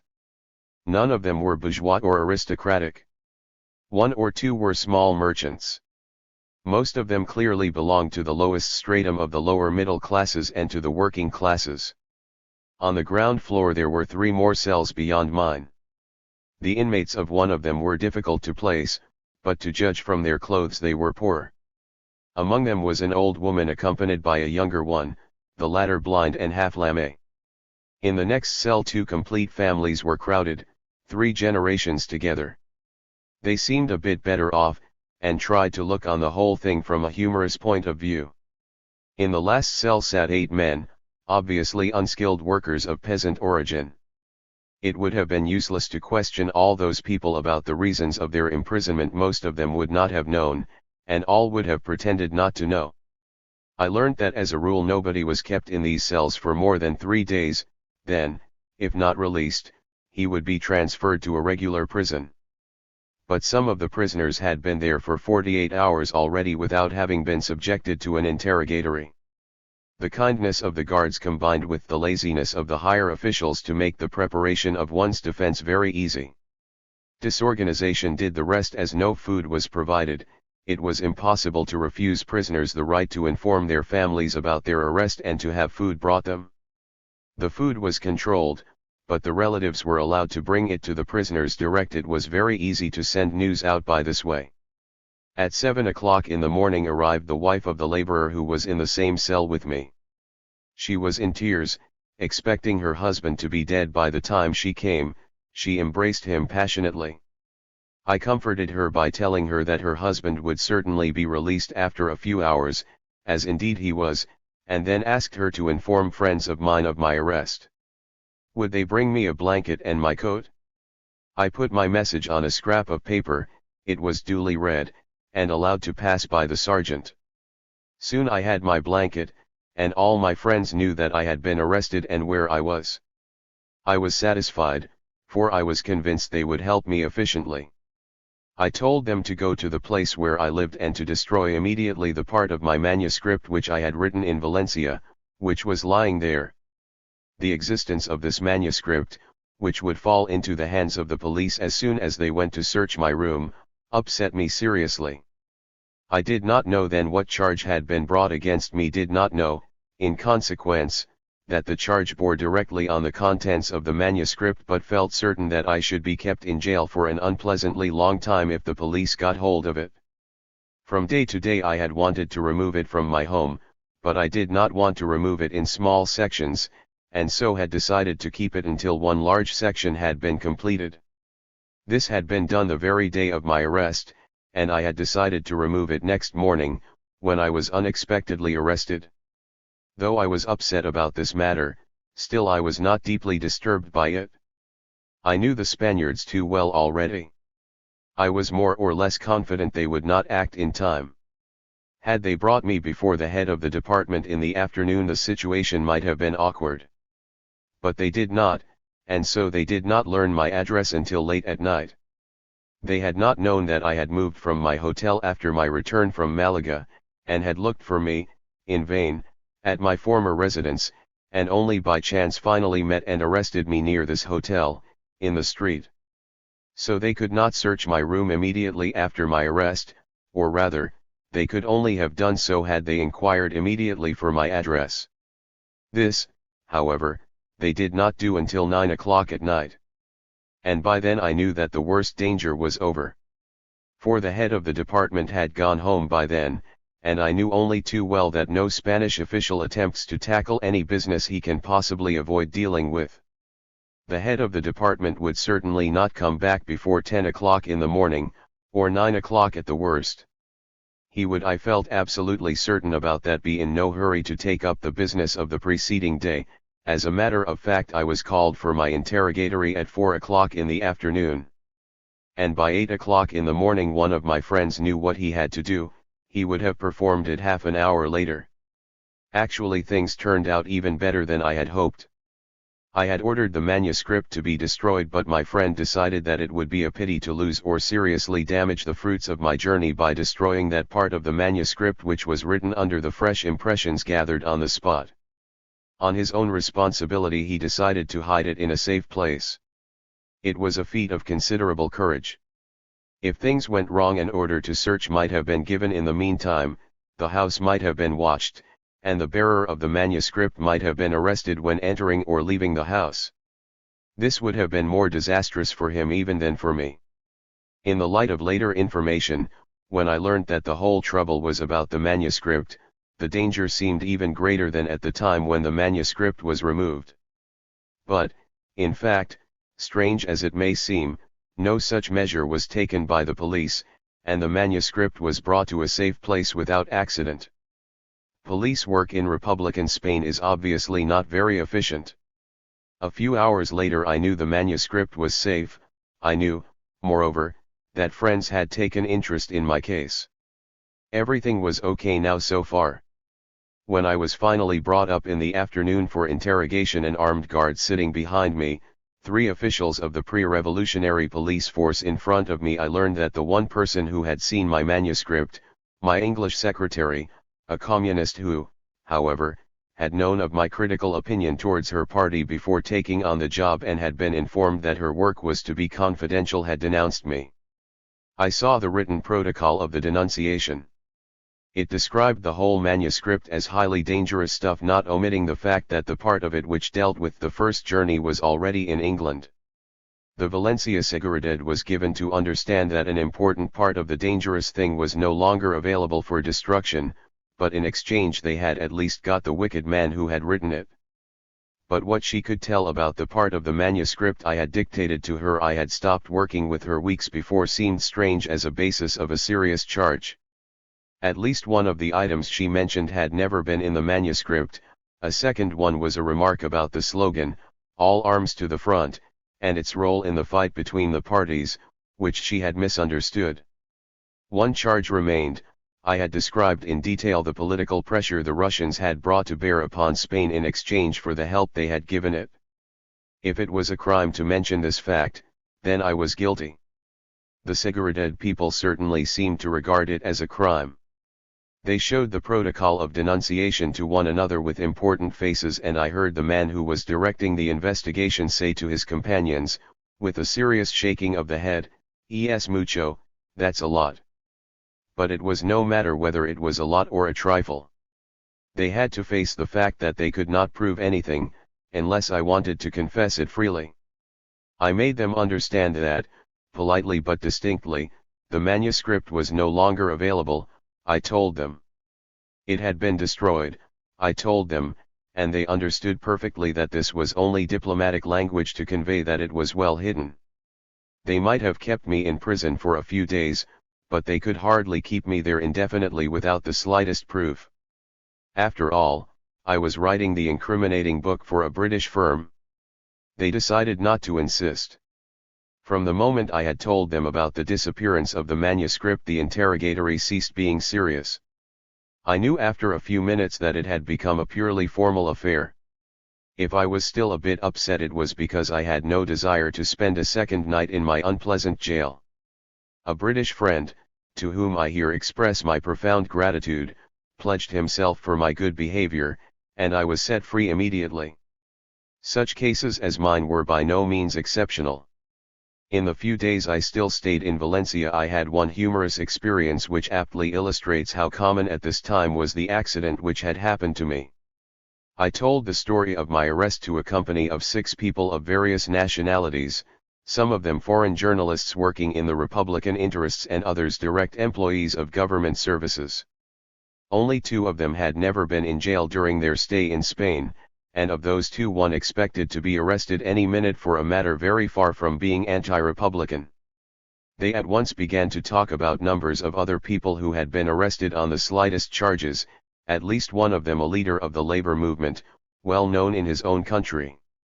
They took the matter humorously, but I felt profound disappointment behind their smiles. As to me, it was clear by now that the communists would do what they could to make further work in Spain impossible. Thus, the one thing to do was to leave, and all my friends insisted that I had been lucky this time and ought not to try my luck again. So I secured a berth on a British cargo boat sailing for Sète in France. It was only immediately before I went on board that I made the discovery that it had delayed its departure and that, in consequence, I had to lie in harbor for at least 3 days. I did not like it then, but it happened to prove lucky. I had more than one interesting experience during my stay on board. But before relating them, I want to add a few general conclusions concerning the police regime, just as they occurred to me at the moment of my departure. When, in August, I had come to Spain, I had intended not to make terrorism a special subject of investigation. 2 days' stay in Barcelona convinced me of the profound incorrectness of my intention from the fieldwork point of view. Everybody talked about terrorism, anarchist terrorism in particular, some exalted, others loathed it. Social groups took their position in the movement, chose their party allegiances, according to their views about terrorism. Later I learned that terrorism in town and village was by far the most important lever of social revolution. Executions preceded expropriations, and fear of executions bullied the remaining rich into submission to the revolutionary regime. The suggestion that the anarchists in Catalonia owed their preponderance exclusively to their terrorist methods was wrong. They would have commanded the allegiance of a large majority of the working class without terrorism. But the other allegation that only terrorism made it possible for them to take the first steps in the direction of social revolution was true. Anarchist terrorism, in these first days, was only the most ruthless type of that terrorism which all labor class organizations exerted against the enemies of the regime all over Spain. This terrorism of the first days, the massacres and mass executions by political groups, without rule of law and orderly court, have entirely or almost entirely disappeared since. The obvious conclusion seems to be that the terroristic phase of the Spanish Revolution is over. I am, however, inclined to think that it is an incorrect conclusion. It depends, of course, on the definition one gives the word terrorism. If it means executions without trial, then terrorism is rapidly disappearing in Spain. If terrorism means mass executions as against separate consideration of individual cases, then again there is no more terrorism now. He who is thinking in terms of legality and morality only, who is exclusively interested in the keeping of the rule of law on the one hand and the amount of human suffering on the other, will not ask further questions. But for the sociologist as for the politician, neither the legal nor the moral viewpoint, important as they are, ought to exhaust his interest. Beyond the simple question whether there is terrorism or no terrorism in a particular country and at a particular moment, he ought to study the transformation of the police regime and its social and political implications. A comparison of the repression of the enemies of the regime in August and in February is illuminating. The revolutionary terrorism of July, August, and September in Spain was the thing called mass terrorism, the word carrying the double signification of terrorism exerted by the masses themselves, not by an organized police force, and against a very great number, a mass of victims. It has its close analogies in the Paris massacres of September 1792, and in the massacres of the year 1918 in Russia. Let us remember 1792 in Paris and compare it with 1936 in Barcelona. In Paris the volunteers massacred the prisoners before going to the front, so they did in Barcelona.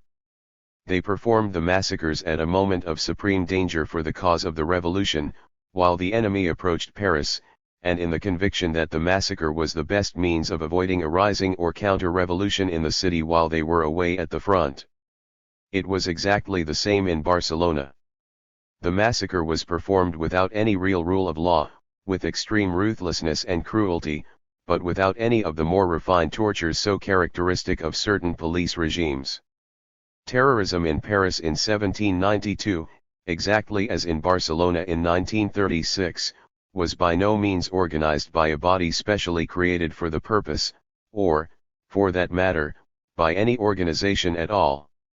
True, political groups have always backed the thing. In 1792 Danton and his group, in Russia in 1918 the Bolsheviks, in Barcelona the anarchists. But it was not performed by the party organizations but by the masses in action themselves. From this one might be inclined to conclude that it was aimless, that it struck by chance. How could nondescript masses know whom to strike? But this is not quite true. The mass only strikes, not so much at people who have perpetrated or tried to perpetrate any definite act against the regime, but at people who, by their station in life, are supposed to be the natural enemies of the regime which these masses defend. In Russia as in Spain and as in France the aristocrats were killed as aristocrats, the priests as priests, and in Russia and Spain the bourgeois as bourgeois. In all these cases, moreover, those individuals who were known to belong to organizations inimical to the regime. Guilt, in these outbreaks of mass terrorism, was not constituted by criminal actions but by opinions publicly displayed and by certain stations in life in general. There were certainly a great number of mistakes, even in the sense of the aims of the terrorist movement itself. But in general it was not difficult to strike precisely at those people who were aimed at. In strict contrast to a regular police regime, mass terrorism obtains its aims the better the more it is decentralized. Local people are more likely to know about the political attitude and the social standing of people than any improvised central organization could possibly be.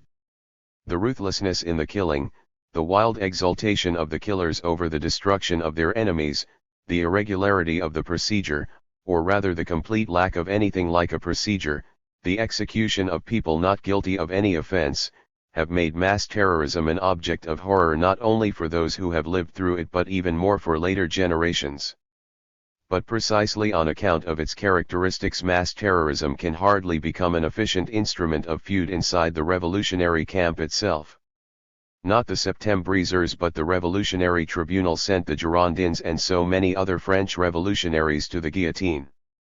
Not the sailors of Kronstadt and the exasperated peasants but the GPU have exterminated dissident socialists and communists. These persecutions have been put into effect by a centralized police machinery at the disposal or a small circle of rulers. Every revolution seems to undergo, in its course, this transformation from mass terrorism to police terrorism. The transformation was cut short in France by the fall of Robespierre, not before having made considerable progress. It came to full strength in Russia in the years after the end of the Civil War.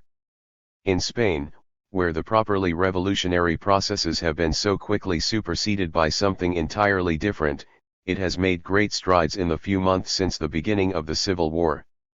What are the characteristics of the second form of terrorism compared with its first form? There is contrast at every point. Instead of the revolutionary masses themselves, the agents of the new terrorism are police forces. Sometimes the revolutionary police have arisen mainly out of the revolutionary ranks, in other cases, and especially today in Spain, it is simply the old police force, purged, as much as possible, from openly counter-revolutionary elements, and replenished with elements from the governing parties. But, in Spain at least, the bulk of the new personnel is identical with the bulk of the old, and so is their attitude, they are simply serving the new legal government. The notion of guilt is reintroduced accordingly.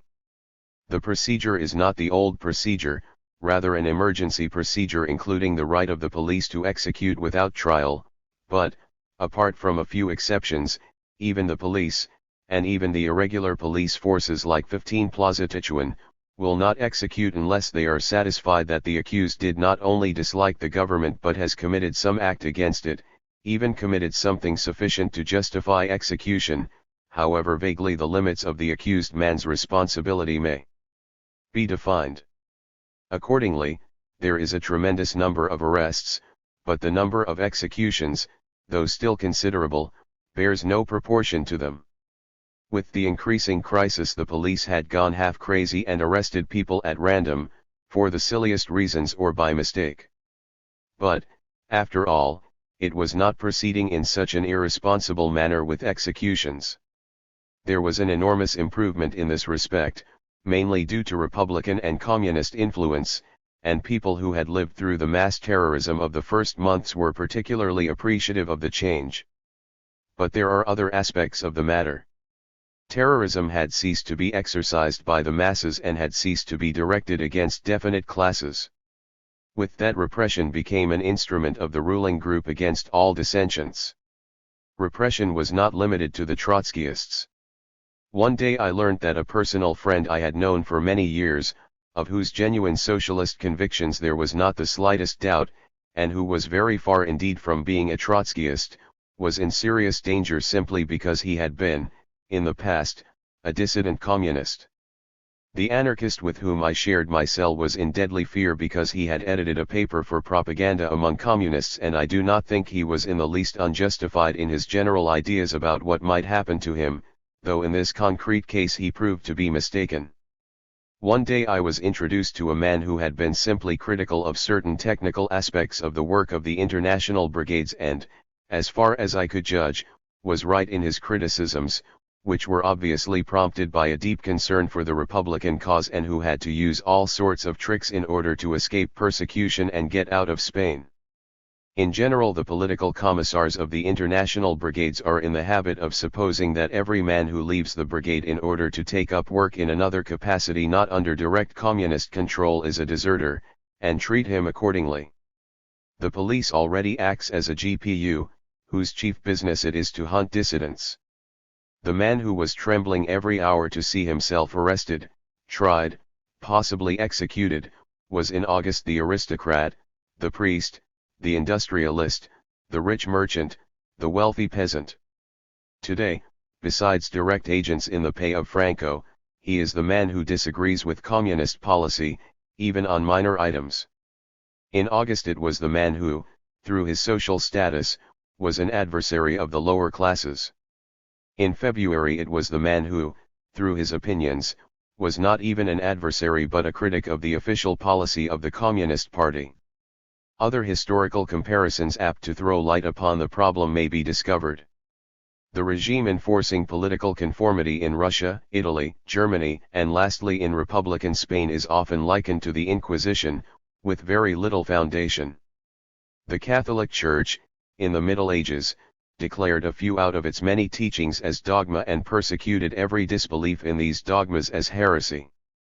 Heresy was a thing well and narrowly defined. Doctrines not completely orthodox but not heresy could be thought and written. The whole history of medieval Catholicism is full of theological dissensions of the widest and deepest implications, most of them discussed and fought without any intervention of the Inquisition. It is full of tendencies opposed to the asceticism of the Church, both in life and art. Man, in medieval Catholicism, was free to live and to think as he liked except for certain items. The intention of the totalitarian states is, on the contrary, to enforce complete unity of life and thought in every matter concerning the state, and to make every matter concern the state. Mass terrorism, far apart from the Catholic Inquisition as it is in many other respects, is nearer to it in this one aspect than to the totalitarian regime.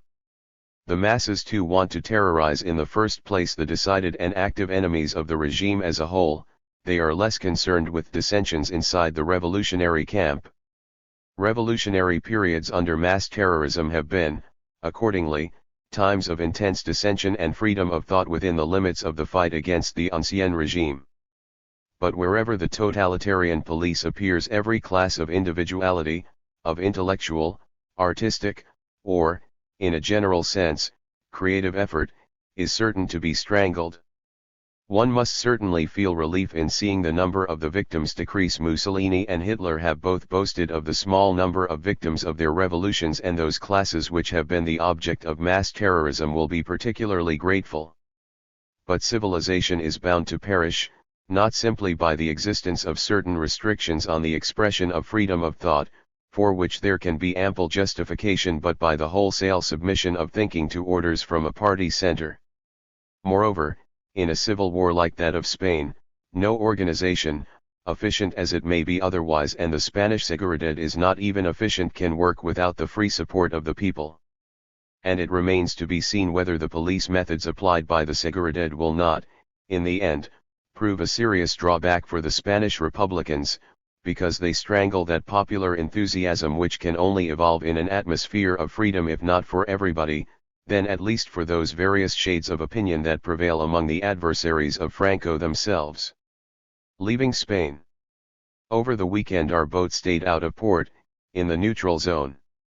It was the first day of the operation of the ban on volunteers, and everybody expected the insurgents to fate it with a bombardment. They did not, however, so on Monday the boat went back into port, not expecting any more danger. But at 2:30 in the morning I was awakened by the thunder of 5 bombs dropped almost at the same time, and by the violent shaking of the windows of my cabin. Rushing out I saw that it was not one of the usual naval bombardments, but an air raid, the first Valencia had had. Preparations for it were anything but brilliant. There were no flashlights, only light rockets. 3 anti-aircraft guns were attempting to defend the port, but had no effect upon the action of the bomber, which alone, unprotected by scouts, proceeded to seek its objective imperturbably. A huge flame rose from a building in the port, some 500 or 600 feet from our boat. It had been struck by an incendiary bomb. The enemy plane went away. I drew out my watch. It took the fire brigades 22 minutes to arrive. The all-clear signal was sounded almost as they reached the fire. It had hardly ceased sounding when the enemy bomber came back, or was it another one? Anyway, the same scene of inefficient anti-aircraft work and untroubled bombing operations was repeated. This time the bombs went into the water, farther away from our boat, and we believed the bomber had completely missed his objective. He had indeed missed it, but by a much narrower margin than we at first believed. In the morning we learned that his object had been to hit an oil tanker, which he had just failed to do by a few yards. Had he succeeded, the whole port would have been in flames. The anti-aircraft guns, however, had hit the Royal Oak, the largest of the British men of war in the neutral zone, and wounded 4 officers, including the commander, and 1 sailor. I went to bed again and was fast asleep when, at 7:15, I was again awakened by the crash of bombs. It was bright daylight now. The enemy bomber was clearly visible, was again unprotected by scouts, arrived again without unnecessary speed, and dropped his bombs where he wanted to, on some object somewhat removed from us in the harbor district. It was an act of the utmost daring. And it was repeated half an hour later. This time, besides the anti-aircraft guns, the guns from 2 destroyers lying in port participated in warding off the attack. The combined sound of the anti-aircraft artillery, the destroyers' guns with their deep thundering note, and the falling bombs with their sullen crash was pandemonium. But the bomber got away, after having unloaded all his bombs. In the morning satire followed tragedy. The port workers went on board the ships at 10:30 instead of 9 o'clock, because, quite intelligibly, they were afraid of a repetition of the bombing. But they sniffed at the neutrals who, in their opinion, had shown little courage by removing certain of their ships out of the danger zone during the night, as if it were the business of onlookers to get themselves bombed for the mere sake of showing themselves valiant. I talked with one anarchist transport worker who had fought long before Teruel. His judgment of foreigners was still more sweeping. He related the alleged cowardice of the neutrals to the case of a German commander who had been shot for treason at his front in Teruel, and wound up the conversation with the friendly remark, "Once the war is over we will kick all these foreigners out." The remark was almost incredible in the mouth of an active anarchist. In fact, it would have been unthinkable in August. But as an expression of xenophobia it was far from standing alone. A very cultured Spaniard in whose company I had seen the German refugee brigade at Murcia, remarked afterwards, "I do not like these Germans," and when asked why, he replied, "Because today they are with us and tomorrow will be with Franco, a reply so meaningless in the circumstances as to make me really angry. I repressed my anger, but could not help thinking that every single insurgent offensive had been successful until one of the international brigades had been called to the menaced sector. A curse on foreigners was about the last thing I heard in the Spanish tongue. It was not the last thing I saw of the Spanish Civil War. I got an impression of the efficiency of the blockade of the government camp from the sea. We had left port for a little more than 2 hours, and, proceeding slowly, were still not far from Valencia, when we were sighted by a large modern battleship, either the Canarias or the Baleares. She changed her course in order to follow us, caught up with us in a very short time, put her enormous searchlight on us, saw that we were English, and did not formally stop us, but came alongside and then, with her smaller guns trained upon us, asked questions as to whence we came, where we were going, what cargo we carried, and so on. Then she went back. The night before, a Spanish steamer bound for Bilbao from Alicante, with a large cargo and many passengers, was stopped and brought into Melilla. I was horrified at the idea of what may have happened to some of the passengers. Obviously the port of Valencia was so well guarded that hardly any ship could leave without the silent permission of the insurgent fleet. If a good deal of commerce was permitted, it was because the insurgents were afraid of showing lack of respect for certain foreign flags, notably the British, Scandinavian, and Dutch. But this respect was relative, as I was soon to realize. Next afternoon we were caught up, in our course, by an insurgent plane, which first flew over us very low, a proceeding not in itself objectionable, but proving that we were being closely watched. Then he suddenly turned and began to circle over our heads, and put himself into an inclined position as if preparing to bomb us. At the last moment he returned to the horizontal position, flying closely over our stern. The threat was hardly to be mistaken. That night, I saw, for the first time for many weeks, an unaccustomed sight, 2 lights on the coast, where for a long time all lights, including those of the lighthouses, have been extinguished. The one was the light of Port Bou, indicating the entry into Spanish waters, the other the lighthouse of the French port of Port Vendres. We were leaving the territory of Spain and of the war. I saw the lights with deep emotion. I regretted that I had had to leave Spain. Like so many other foreigners, I was magnetically attracted by the struggle. It was no longer the political issue that counted, but the country itself, the people, who, apart from a few politicians, I had learned deeply to love, as so many, almost all who have watched them in these tragical months, have learned to love them. Already this country had become the grave of more than one friend. What would become of the others? Would I ever meet them again, and if so, how would I meet them? I had to look on now from a distance. It would be more exasperating even than watching at close quarters. My heart shrank. But next morning, February 25th, at set, there was peace in the people's faces, as if there was not and had never been, a few miles south, a terrible civil war. For the Battle of Guadalajara. How far have the impressions I gathered during my second journey been confirmed and contradicted by later events? What new trends have appeared in the Spanish Revolution since the combined catastrophes of Malaga and of the southern wing of the Madrid front? I am not able to discuss these questions on the basis of observations on the spot. I can only submit the conclusions I tried to draw from sources which, I believe, are reliable. Some of the facts to be taken into consideration are overt in so far as they have been reported by the press, but, having become skeptical from many experiences, and being convinced that under the censorship regulations prevailing in both camps in Spain and under the present conditions of international tension, press reports are much more unreliable than one would expect them to be, I was careful not to accept a single fact only on the strength of press reports. 2 facts are obvious. The insurgents have allowed the Republicans to gather troops west of Almeria in time to stop the fascist advance after the fall of Malaga in the south. Similarly, the offensive on the southern wing of the Madrid front, which, after the breakthrough at Jarama had begun with such good auspices for Franco, has been stopped at an early stage. Thus, the offensives started in February have had no definite success.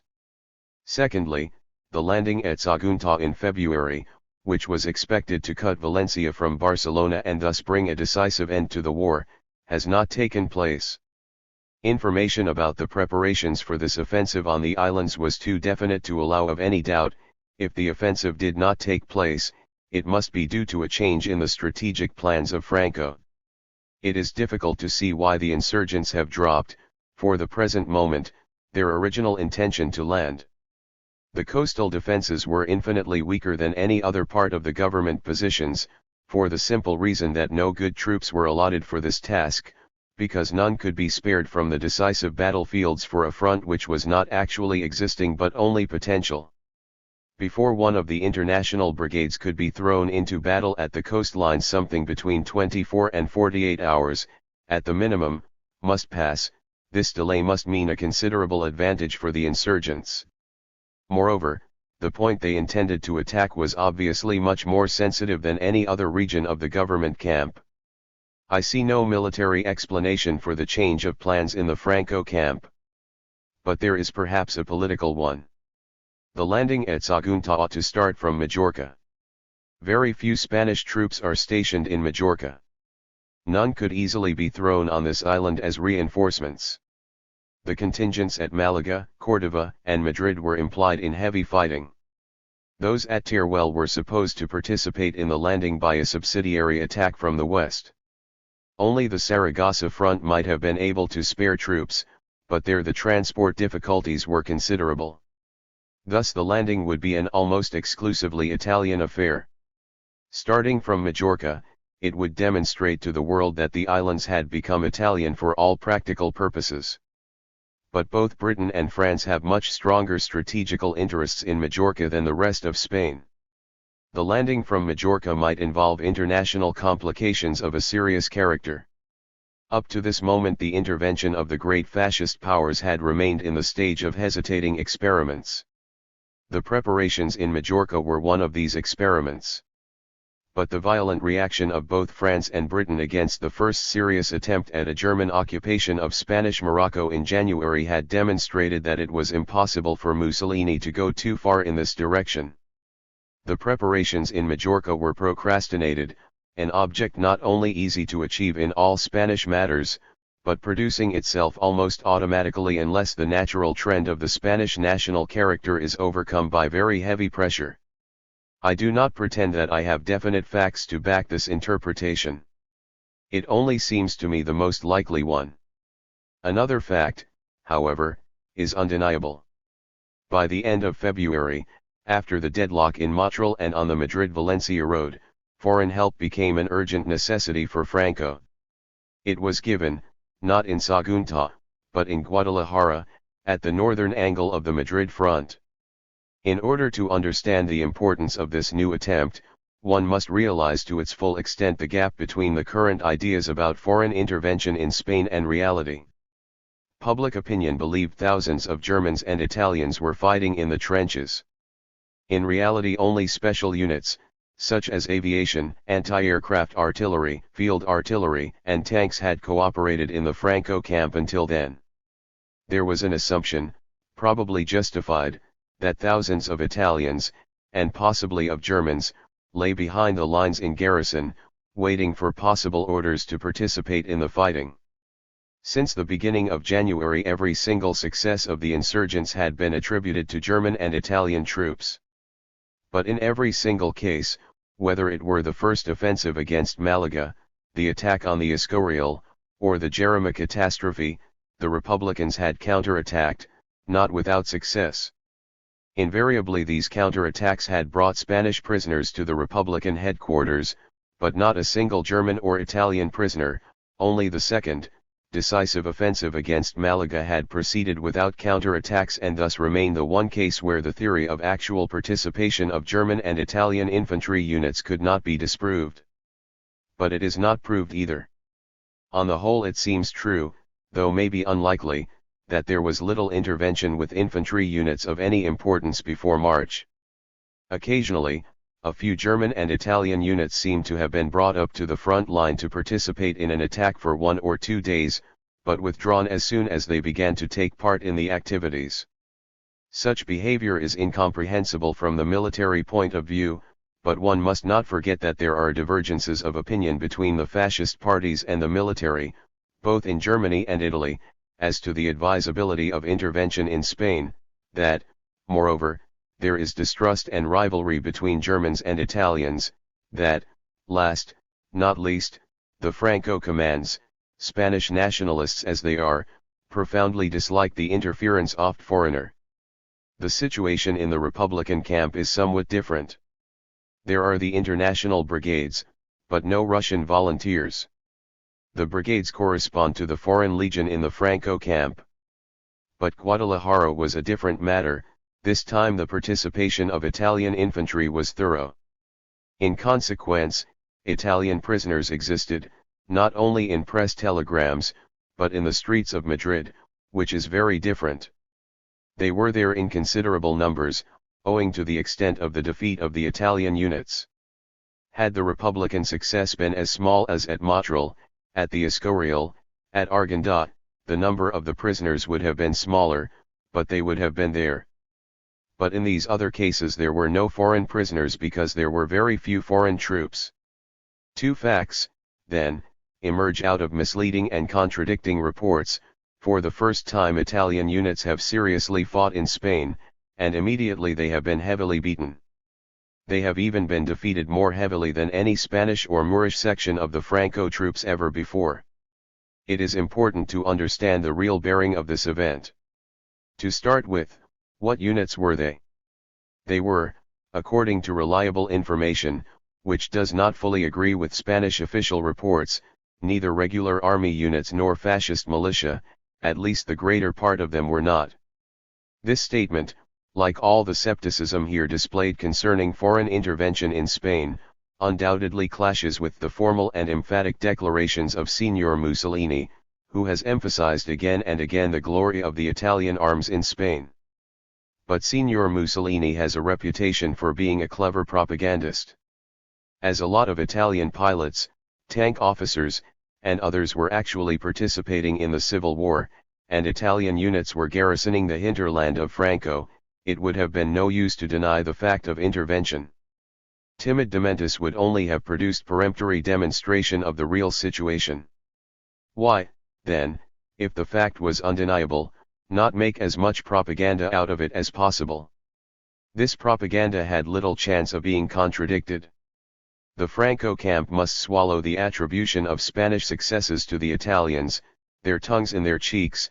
They could not venture publicly to quarrel with Mussolini. Nobody would say no to the Italian contentions. Everybody would attribute Franco's successes to Mussolini. And Mussolini, firmly believing in Franco's success, saw the world take Franco's successes as his before they had been achieved. But, as Lenin liked to say, you should not glory in victory before you have come out of the battle. There were, I repeat, Italian infantry units at the Guadalajara front, but few of them either of the army or of the militia. It seems that by far the major part of the Italians at Guadalajara were volunteers who had enlisted for Abyssinia and who, at the moment of embarkation, did not know that they were going to Spain. But these were not volunteers for the Abyssinian War.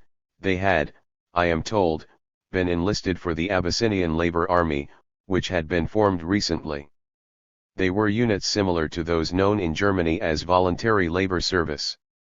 In one word, though all or most of these men had passed through the regular military service, they were not regular military units in any sense, but were formed into such only with a view to their utilization in Spain.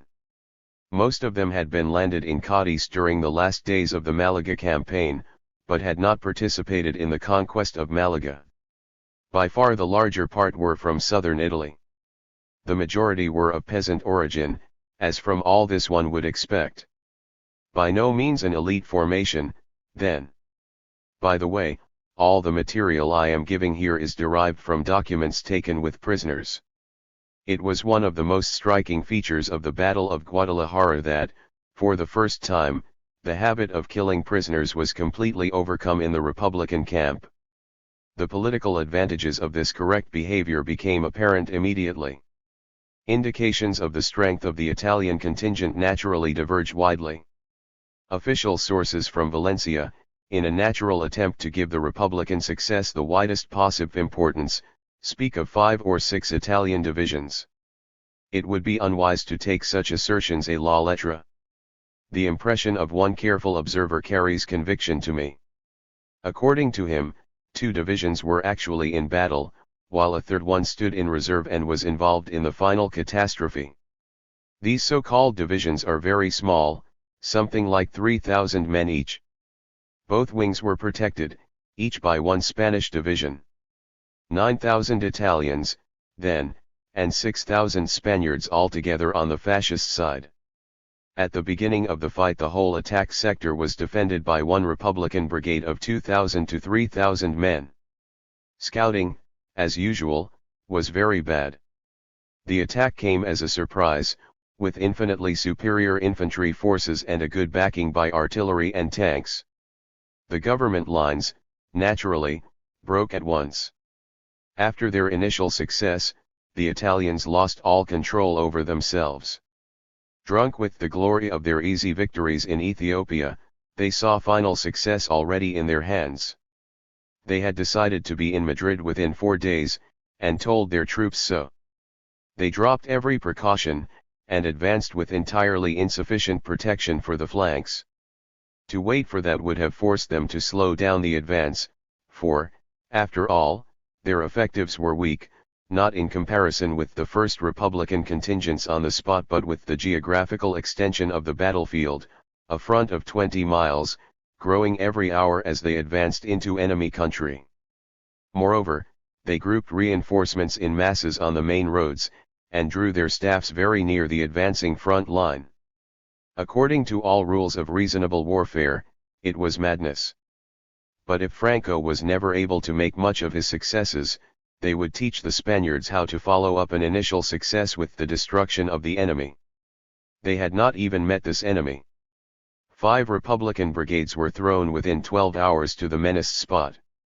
The Madrid command knew only too well that it was a matter of existence or destruction for the anti-fascist cause. One more success of the Italians, and Republican Madrid was lost.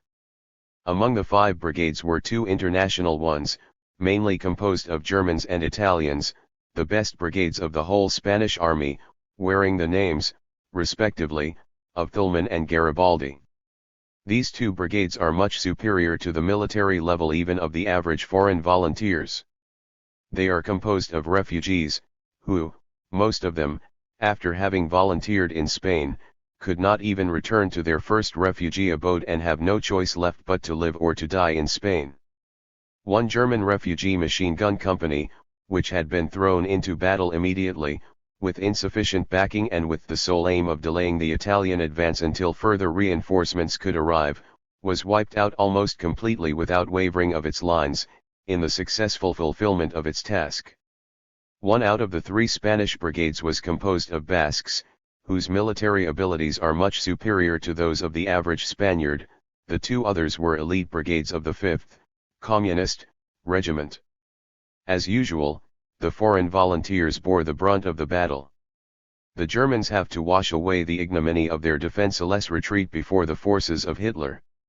The Italians found unimaginable bliss in fighting fascist troops, after 10 years of exile, arms in hand, and beating them. The fact, politically so regrettable, that, in spite of innumerable declarations, political party units still exist, showed all its military value. The 2 brigades of the 5th Regiment, almost exclusively communist, or anyway, exclusively under communist officers, showed the value of a morale based not only on military discipline but on common political conviction. With their success the communists refuted their own slogans concerning the dissolution of the political brigades. The Italians, on their march, were first delayed, then stopped in front, then attacked on the left flank, and considerably disturbed by this flank attack. But the event was finally decided by Russian aviation. 120 planes, bombers, and scouts attacked, not so much even the lines but the rear, bombing the troop concentrations on the road, the staffs, the artillery, all of them, as described, quite unprepared for such an event. The superiority of Russian over Italian scout planes has been well established during all these months of war, though not to such an extent as its superiority over the Germans. But until Guadalajara, the superiority of the Italian bombers, both in speed and in exactness of bombing, had been generally admitted.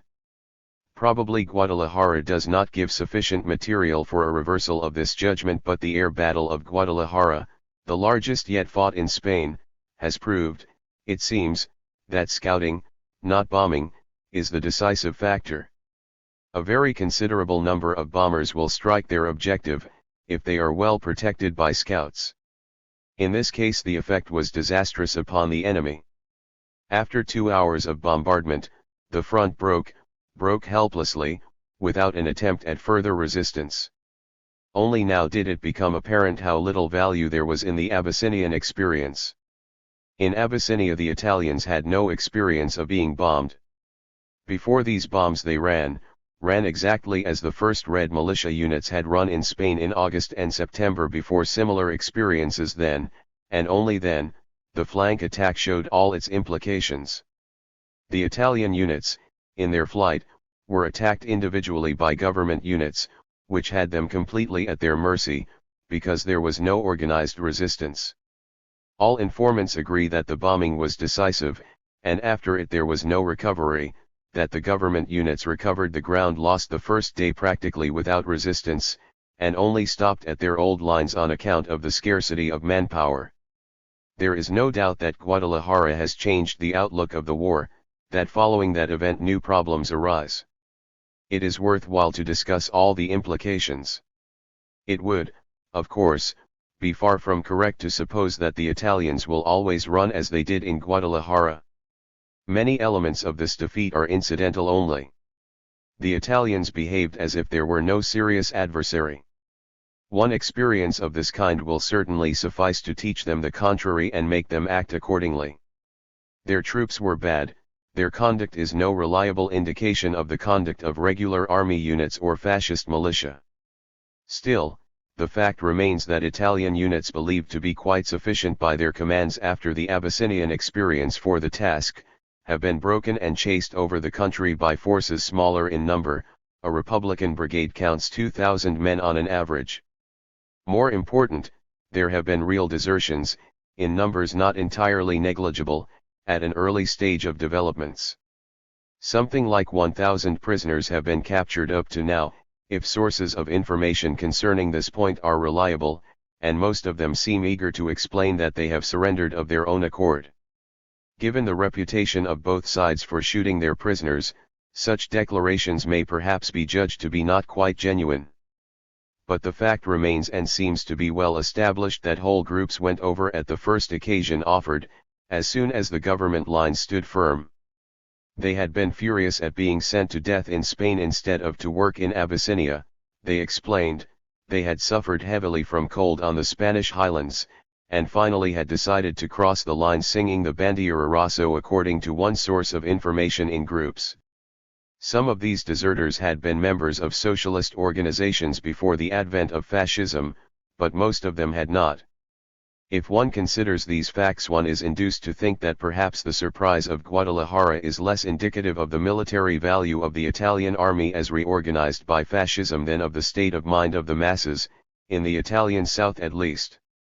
The propaganda value of the conquest of Abyssinia seems not to have been so great, after all, as was assumed by many observers. We will not deal here with the implications of these facts for future developments in Italy. Neither will we discuss the possible international consequences. Mussolini can hardly accept defeat without reacting with more than aggressive words. The one aspect to be discussed here is the inevitable reaction to Guadalajara in the Franco camp. In the preceding pages, the intrinsic weakness of the government camp in any and every respect has been discussed in detail.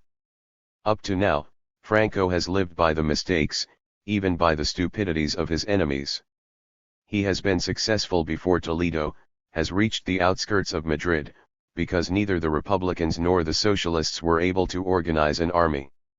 As soon as he came up against something like organized resistance at Madrid, on November 8, he had to stop. He overran Malaga, where nothing was prepared for defense. But every single time he met serious resistance, his advance was stopped. Franco has little push of his own, the movement behind him has obviously only a limited offensive power. He has won many successes because even a few battalions, indifferently commanded, but organized in the manner of regular troops, were sufficient to secure such successes. Would it be enough, in order to stop him, to organize a few brigades on a similar level on the Republican side? If this is so, then the task is already achieved. Then, as so many times predicted, time will work for the Republicans. They have, if nothing else, an almost unlimited reserve of manpower. Franco has not.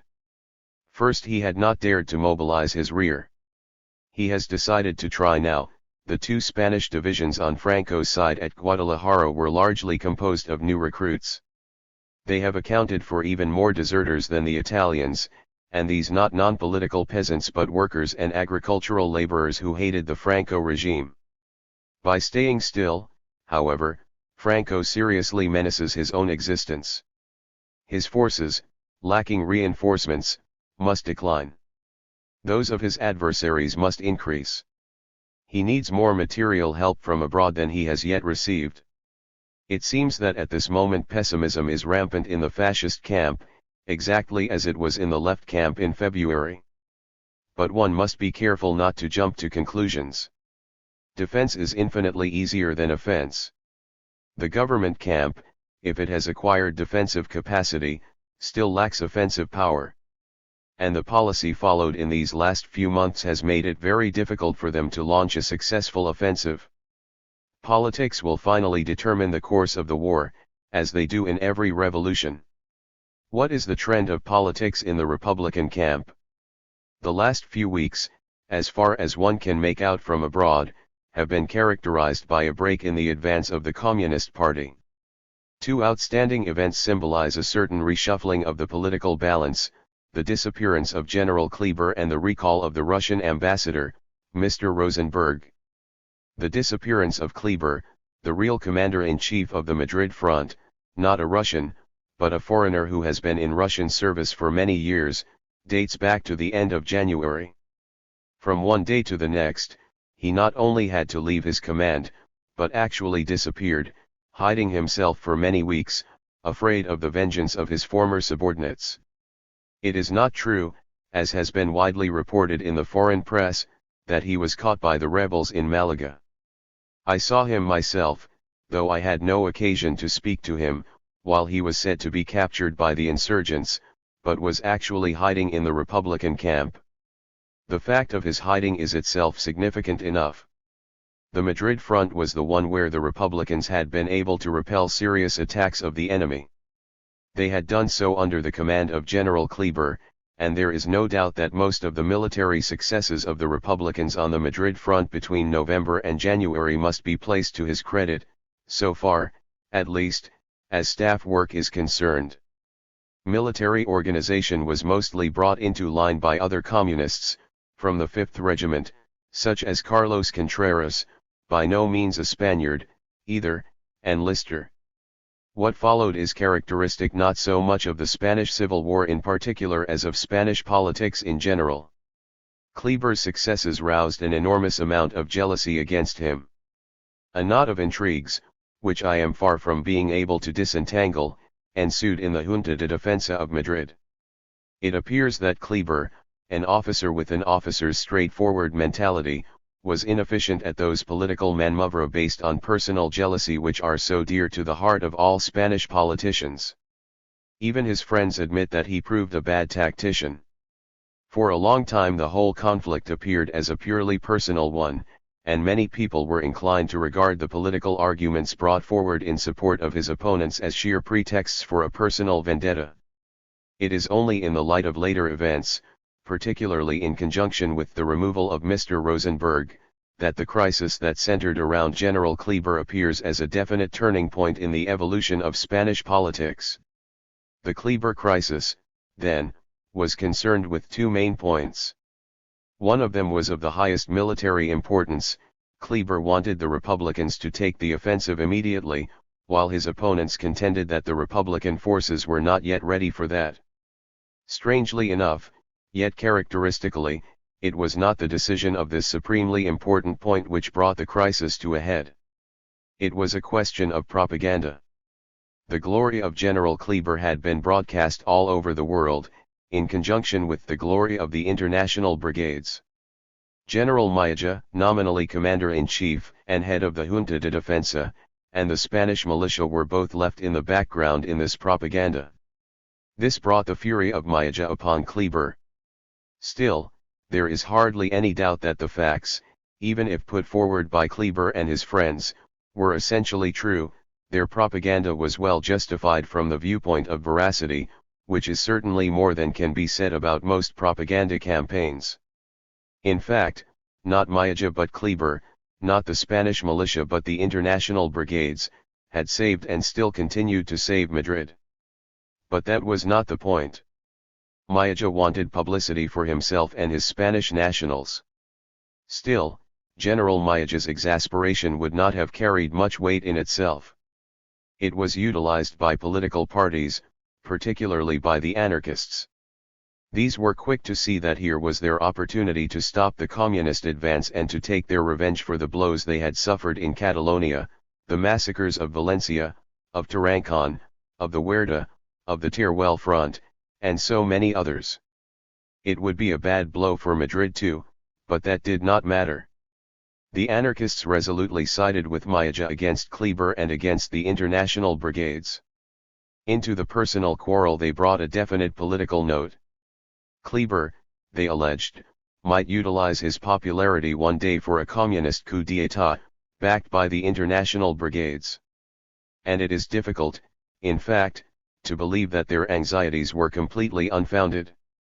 During the second half of January and even during the first half of February, things were definitely driving towards a communist coup d'état, officially called a government crisis, and no doubt Kleber and the international brigades would have taken their part in it. Never was the tragical contradiction which, since the interference of the Russians, lies behind the Spanish Revolution so overt and so striking. To let Kleber and his international brigades do as they wished would mean the successful defense of Madrid and even a serious attempt to turn the scales and start an offensive, but at the same time it would mean, with almost mathematical certainty, a coup d'état against not only the anarchists but the trade union movement in general, with all its far-reaching consequences. The anarchists took sides, in this dilemma, without much hesitation. There is nothing surprising in that. But something else really was surprising. In this matter the support of the anarchists was not only welcomed by Maella, who, after all, was acting in his own interests, but by their bitter adversaries, the socialists and republicans. Suddenly, all parties formed a united front against Kleber and the communists. Caballero, as far as he is still an active element in politics, backed Maella with all his force. So, it seems, did the Republican leaders. The Kleber problem merged with the attempt to reorganize the government. And those who, in the government problem, were most forward in clamoring for a turn to the right, at the same time asked for the recall of the man who, with his battalions, was the strongest force behind this turn to the right. It was intolerable, they said, that the situation was being presented to Spain and to the world as if the Spaniards were simply being saved by foreigners. It was intolerable that these foreigners should take precedence over the Spaniards in matters of command.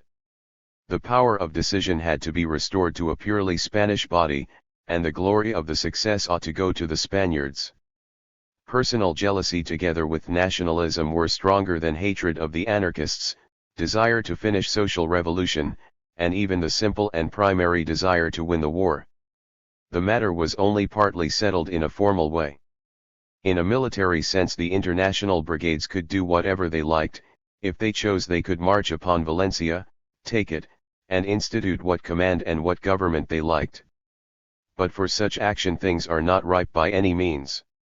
Such might be the course of a victorious general after he has ended the war, but not in the midst of an indecisive campaign. A coup d'état of the communists, not with but against socialists and republicans, would mean the end, the final success of Franco. They did not attempt it. They preferred to drop Kleber, to leave him to the vendetta of his personal enemies, which he escaped not without difficulty. It was a big blow to them. The anarchists had attained their immediate object. If I am rightly informed, the story goes that in Spain after the fall of Malaga, under the impression of defeat, things changed profoundly and a general rally of forces took place. There is such a rally, but it has little to do with the fall of Malaga, whose political effects, as described above, were surprisingly small. In reality, the change started from the crisis in the Madrid command, as a consequence of which an entirely Spanish junta de defensa was formed in Madrid. The communists lacked strength to push through the reshuffling of the government, and so abandoned this idea not a few days after, but a few days before the fall of Malaga. In consequence, the problem of the general position of the Russians arose. Negotiations about Russian help and Russian influence on the old lines failed, and because of that failure Rosenberg withdrew. The period when the Russians could get big money and big political concessions for limited help, was over. The Communists remain a very influential party, they are, for the moment, not the paramount party. The results of this reversal of positions make themselves felt in many ways. The Socialists feel stronger again, they have little force of their own, but still command the machinery of the UGT. They have acted, in the last crisis, as a force with a policy of their own, and have regained a certain self-confidence. The Communists, for their part, have had to bridle their animus against the POUM. The anarchists supposed the massacre of the POUM was intended to pave the way for the final attack against themselves. They dislike the POUM and have dealt it many blows in the first months. But since Russian and communist influence became preponderant, they have begun to protect the POUM, in order to protect themselves. The communists, now, in stopping their more ruthless attacks on the POUM, say themselves that they are doing so for the sake of a better understanding with the anarchists. On the basis of all that, a sort of armistice between communists and anarchists has been reached. It is not that they do not hate one another, or are not trying to prepare, both of them, for a final settling of their accounts. But for the moment both have renounced, partly at least, attempts to upset the balance by violent actions.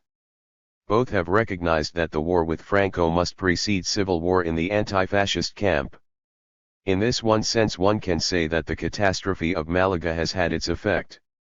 Without it, the crisis in the Madrid command and the government crisis might have had different consequences.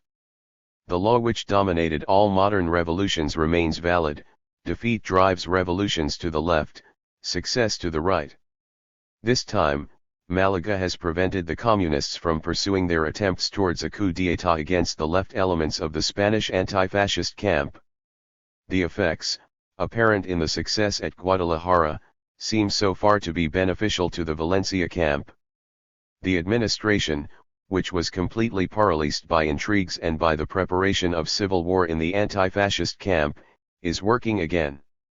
The coal crisis and the gasoline crisis have been mitigated by adequate administrative measures. Trains are running regularly again. In mid-February every journalist who traveled by railway from Portbou to Valencia told of misadventures. Today, the trains from Barcelona to Valencia take 8 hours again, not more, and the military operations at Guadalajara were not hampered by gasoline shortage. Even the food situation seems to have improved, especially in Barcelona, with the smoothing out of political differences. The Catalan government is buying food abroad. The military command has undergone hectic changes. After the fall of Kleber there was at first no adequate provision for the Madrid command. This was one of the reasons of the Jarama disaster on the southern wing of the Madrid front. But then came reorganization. After the fall of Malaga, General Asensio was removed from his post of Chief of the General Staff at the Ministry of War in Valencia. In Madrid the communists were induced to put their foreign technical advisors at the disposal of an exclusively Spanish command. En fin de compte, they were thus persuaded to contribute to the fight their specific technical abilities, without securing complete political domination in return. Measures for the unification of the Catalan and the Spanish military command were taken.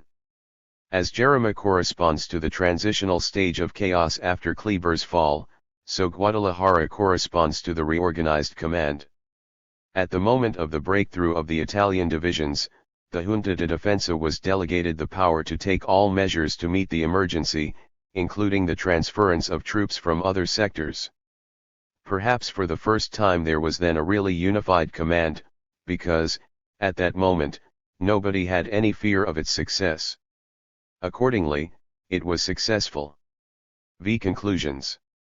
The Franco Rising is usually described as a fascist revolt. This habit partly derives from the fact that Franco himself identifies himself with international fascism. And, in a scientific sense, the term might pass, provided every dictatorship is called fascist and fascism is simply used in the sense of a non-democratic regime. But it is inexpedient to do this, because it bars understanding of the individual concrete dictatorships of our time, which differ widely between themselves in many respects. Fascism, classically represented in the present German and Italian regimes, means something quite definite. It means, first of all, a dictator who is recognized as the leader. It means, secondly, a one-party system. It means, thirdly, the totalitarian state, in the sense that the regime dictates not only in matters of politics in the proper sense, but in every aspect of public and private life.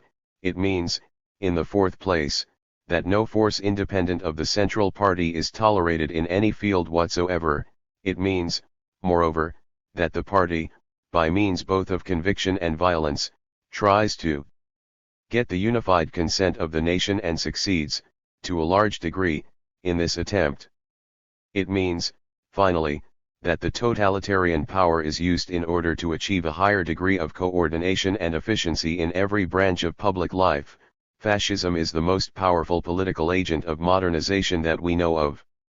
Hardly any of these features have their counterpart in the Franco regime. Franco himself, the leader, owes his role not to any real ascendancy over enemies and competitors, slowly evolved and solidly conquered, but to the chance that the other claimants to supreme command, Calvo Sotelo, Sanjurjo, God, José Primo de Rivera, are dead. This in the beginning is a difference of no slight importance. Its implications are emphasized by the fact that Franco has not, any more than formerly had Primo de Rivera, a totalitarian party to back his aims. The two parties paramount in the Franco camp, the Falange and the Carlists, the former much more important than the latter, are both very far from being parties of Franco.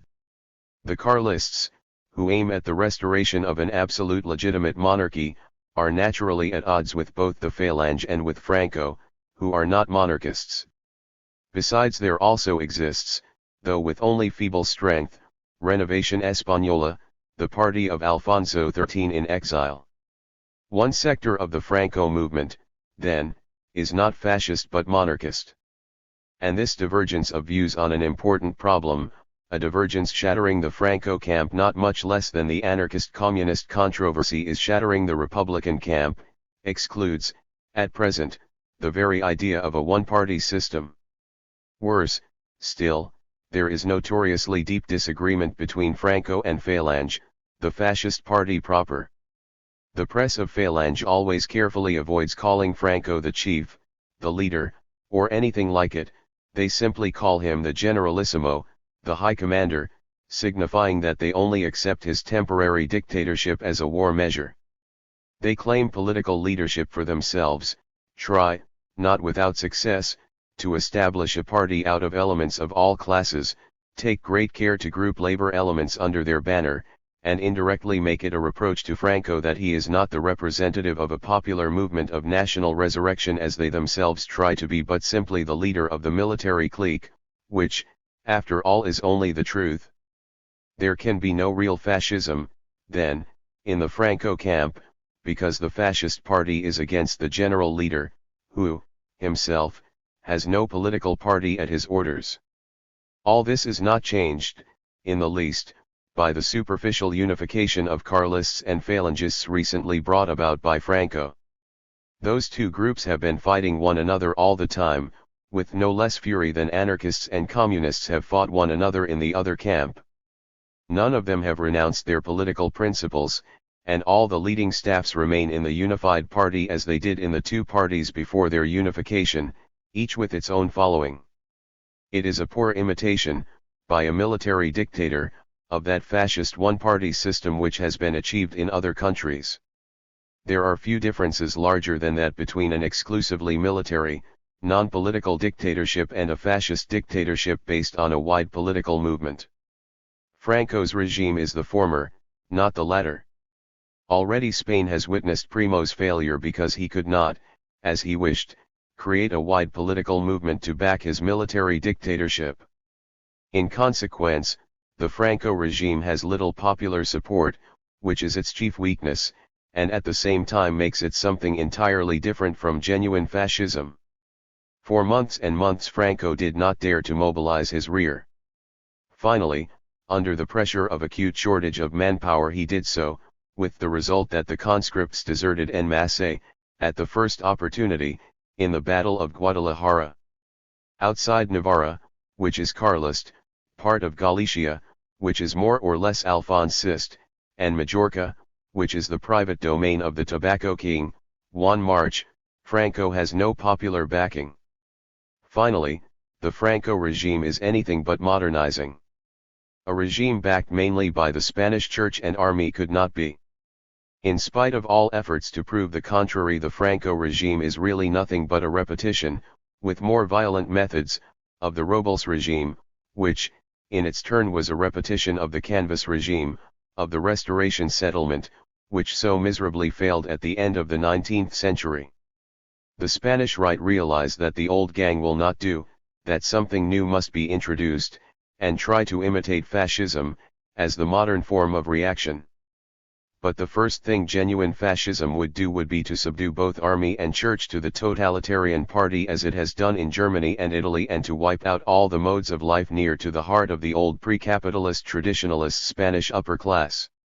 In one word, in order to become genuinely fascist, the Franco regime would first have to destroy itself. As it is simply a reactionary military dictatorship such as Spain has seen in dozens, with the difference that it is backed by foreign powers. The whole course of the Civil War has demonstrated that, without this backing, limited as it is, Franco would no longer exist.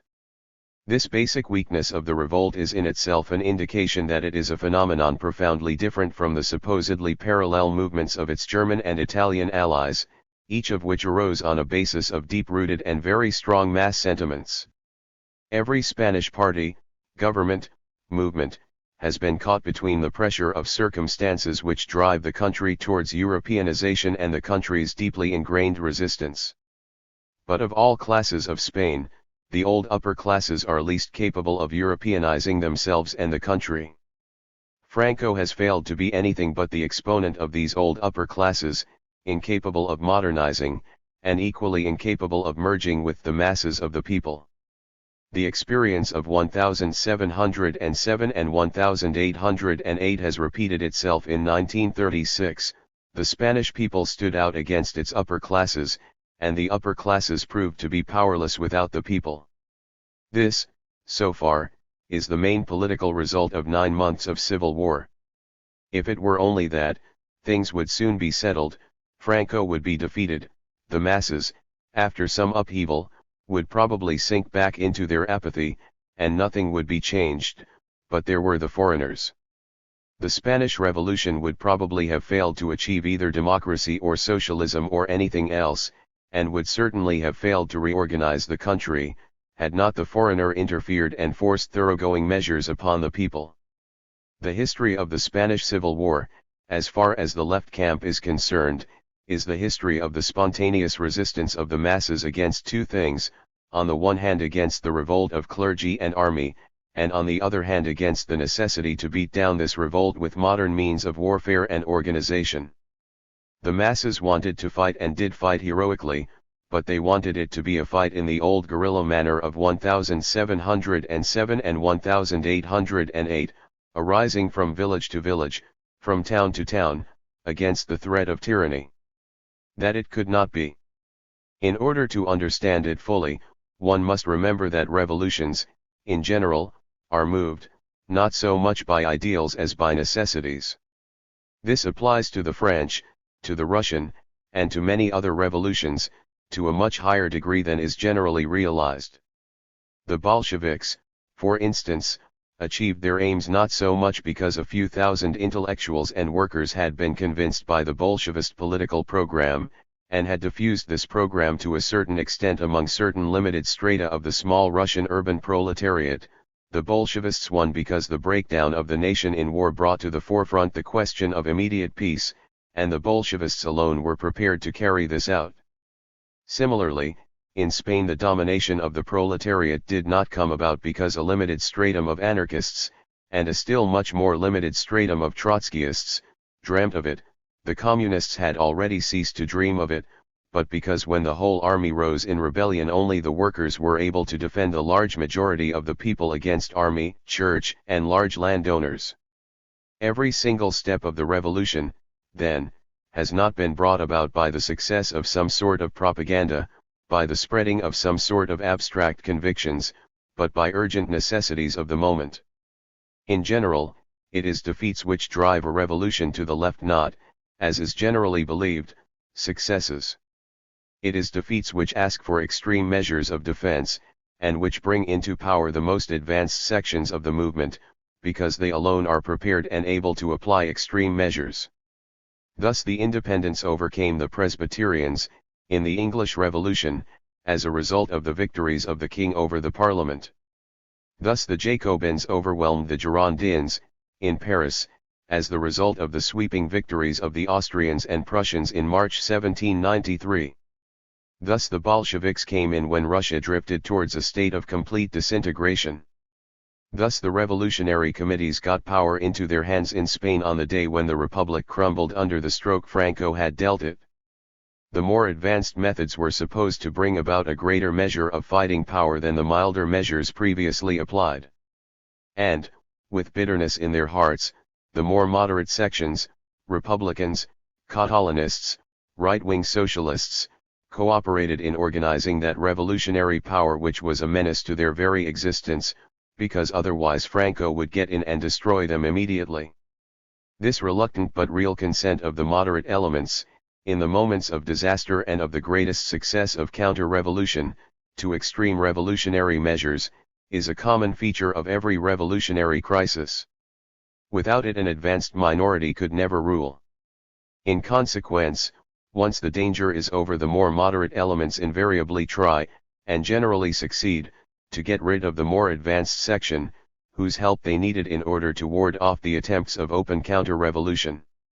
This was at the root of the political change from parliamentary democracy to the double regime of July 19. After this day there were on the one hand the old legal governments of Madrid and Barcelona, with no socialists and anarchists participating in them, and with very little real power, and on the other hand the committees. At first the success of this system was splendid. In almost all the larger towns of Spain the insurrection was beaten. But then, surprisingly, came deadlock. The fact has a double explanation. On the one hand, after 1 or 2 weeks the insurgents got foreign arms of modern construction, and the popular forces of the militia conspicuously failed to make a stand against air raids and artillery bombardments. On the other hand, this same militia, which had fought heroically in the old guerrilla manner in its own street and town, its own village, failed to adapt itself to fighting in close units of modern type in the open field. The same men who had been heroes in the streets of Madrid became cowards on the battlefields of Talavera and Santa Eulalia. In other words, it was impossible to make the step from the traditional national guerrilla warfare to modern warfare.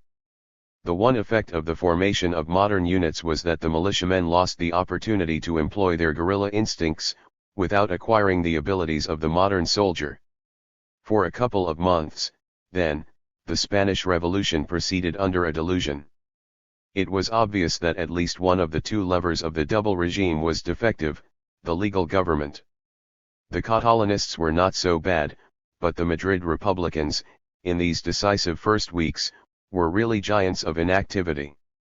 Remove them, then, overcome the double regime, create a government of the revolutionary parties, at one in spirit and action with the revolutionary masses, such was the intention. So Giral was replaced by Caballero, and later the anarchists were drawn close to the government. The effect, to everybody's surprise, was nil. The new government, though the radicalism of its political convictions was not in doubt, failed in every respect.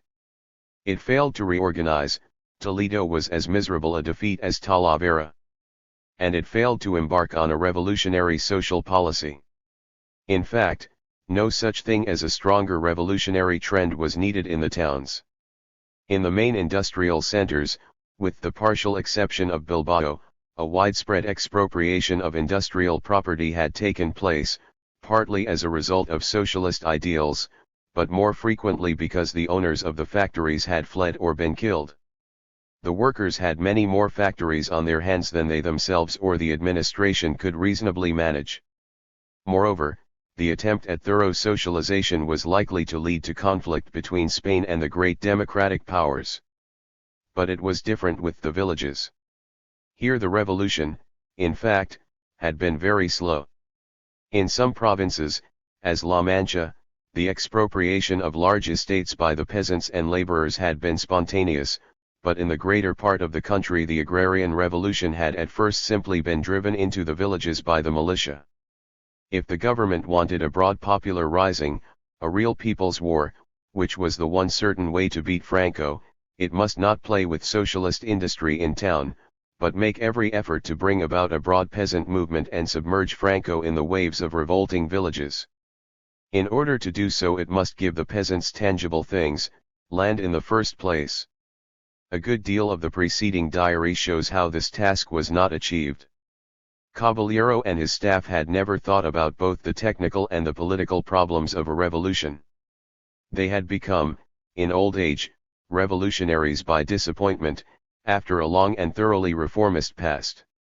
The communists, by orders from Moscow, had dropped every idea, not only of a proletarian, but even of a village revolution after the example of the French Revolution. The Trotskyists were repeating senseless formulae such as Constituent Assembly, taken out of the books about the Russian revolutions of 1905 and 917.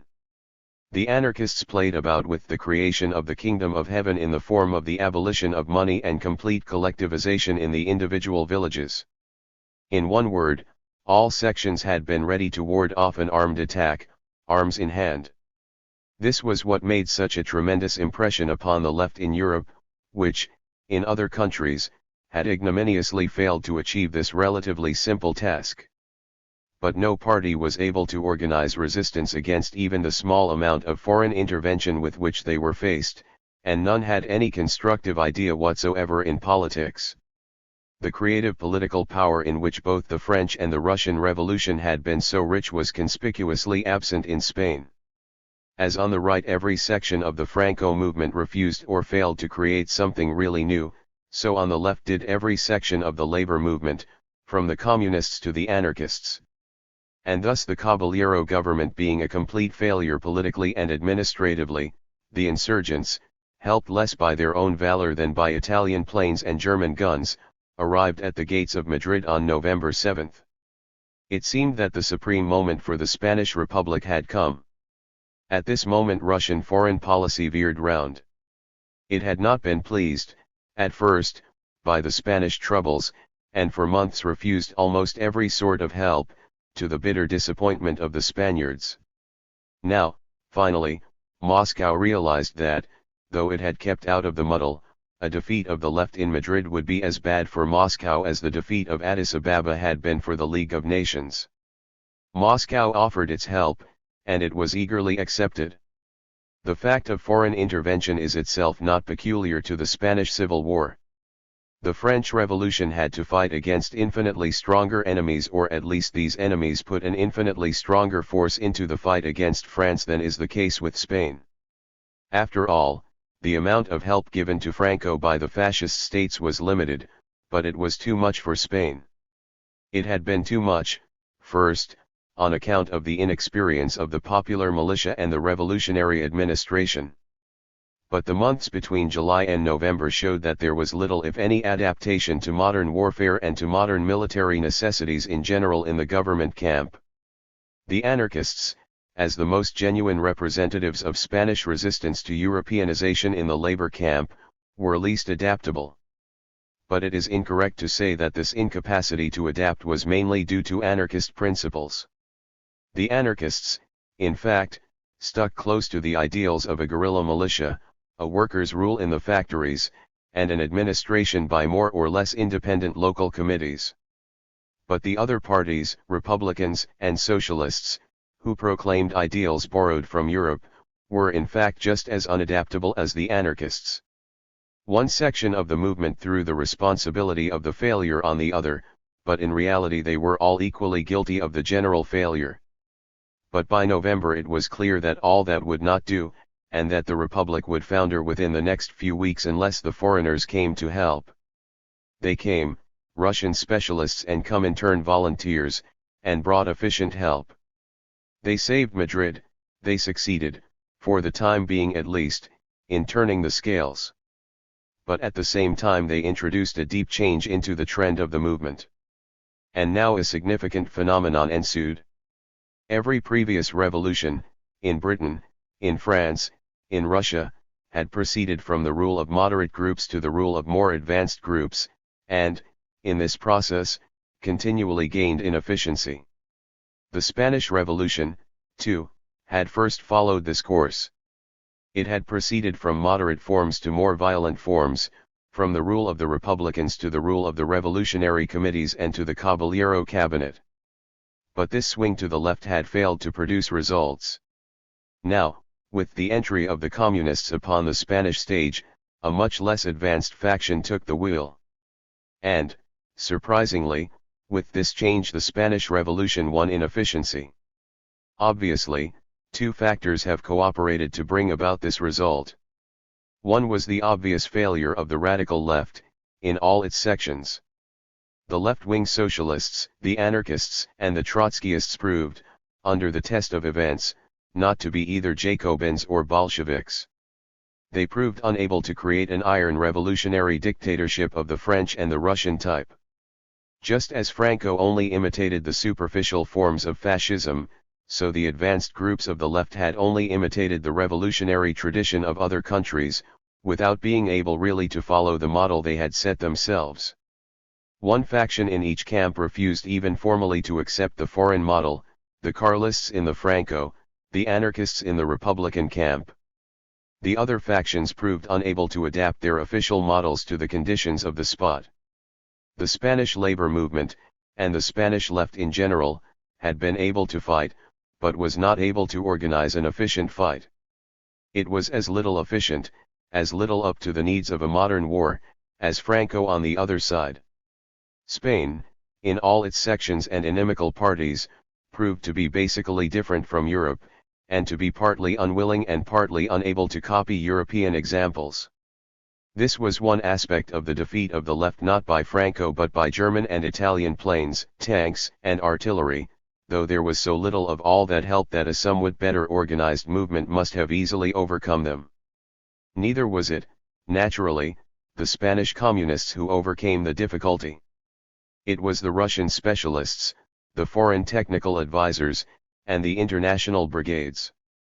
So far, the escape of the government from destruction was due to the communists, not because they were communists, but because they were foreigners, better trained and more efficient. But there is perhaps another aspect of the fact, in which communism as such is of greater importance. After all, other revolutions had had to fight against inferior adversaries. Cromwell's Ironsides were a more efficient troop than Prince Rupert's cavalry, the columns of the French Revolution superior to the Prussian line. It needed a certain amount of time to evolve this intrinsic superiority, but the forces were never so unequally matched, never were they balanced so much in favor of the counter-revolution as in the Spanish case. Had the Spanish Revolution met Franco only, it would probably have evolved a superiority over him of the same type as that evolved by the revolutionaries in France and Britain. But here the revolution met, not its own reactionary adversaries, but the strongest military powers of the world, though represented by third-rate and very small forces. Could a reactionary country like Spain adapt itself quickly enough to such an ordeal? It certainly could not. True, it could have done much more, infinitely more than it did, and that would have made an enormous difference.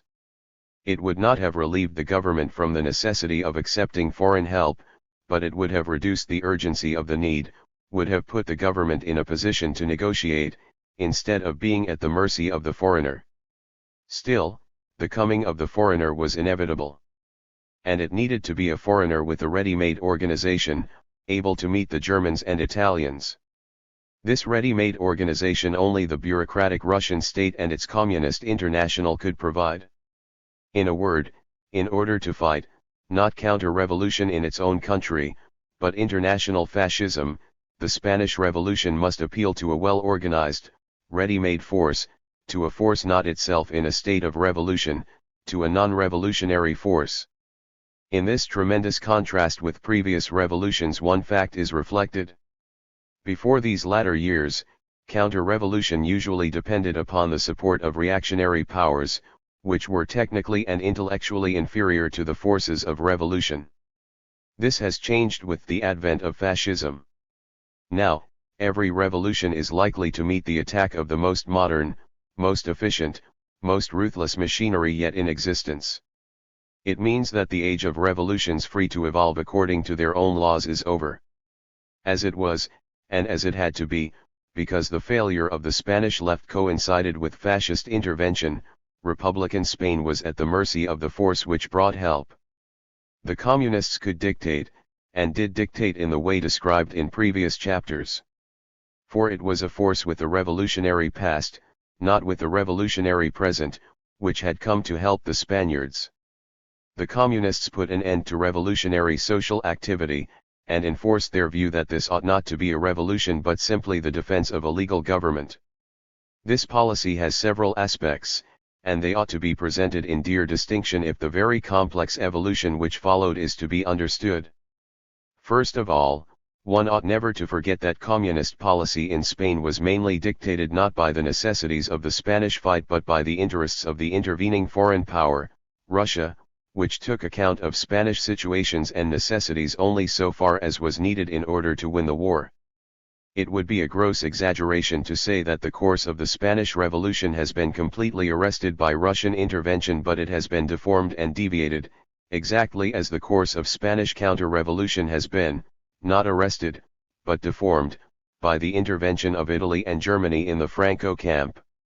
The natural elements of Spanish affairs are reflected only indirectly in the present policy of the Spanish communists, whose actual leaders, during the decisive period, were not Spaniards but foreigners: Antonovo Vzinko, Rosenberg, Kleber, Carlos, André Marti, etc. Spanish needs are broken, transformed by passing through the prism of Russian interests. This fact is in itself no reproach. It would be unreasonable to demand that an ally should care first not for his own interests but for the interests of the power he is allied with.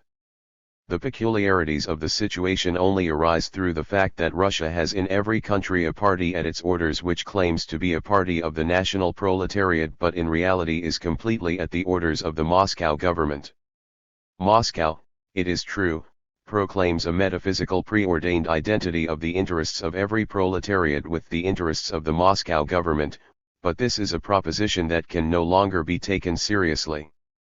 The trend of Spanish events then, was diverted by the interference of a power whose help had been sought on account of its higher technical standards in both military and administrative affairs. As a compensation for help, this power claimed and obtained, besides pay in cash for the arms it provided and for the other commodities it sold, a decisive influence upon the policy of the Spanish government. The inability of the Spaniards in both camps to fight efficiently, an inability partly inherent in their general character, partly due to their deep-rooted reluctance to apply modern methods, had led, in both camps, to a deviation of events in the direction indicated by more modern foreign forces. The old tragedy of Spain, which is put under pressure from abroad but does not want to become modern, took this particular form under the circumstances of the Civil War. What were the results, in the government camp? Taking the changes introduced by the communists separately, opinions will probably differ widely as to their value. To me it seems that quite a number of these measures were reasonable and inevitable. The Russian officers and the non-Russian foreign communist volunteers brought military success, not very splendid success, indeed, but enough to save the Republic. The communists, moreover, claimed, and partly obtained the transformation of the old militia into something similar to a modern army, and again, I think, were right. The communists, moreover, demanded the creation of a centralized administrative power as against the chaotic rule of local committees. Certainly it was a necessity of the war. They objected to the collectivization of the peasants' lots. It was belated wisdom, bought at a high price during the disaster of agrarian collectivization in Russia, but after all it was wisdom. They put a check to wholesale socialization of industry, which was dangerous from more than one point of view. In all these respects, the communists were the executors of the inevitable necessity of the moment, the necessity of concentration of all forces upon the essential aims of the moment. In all these measures they did exactly what other revolutions had done before them.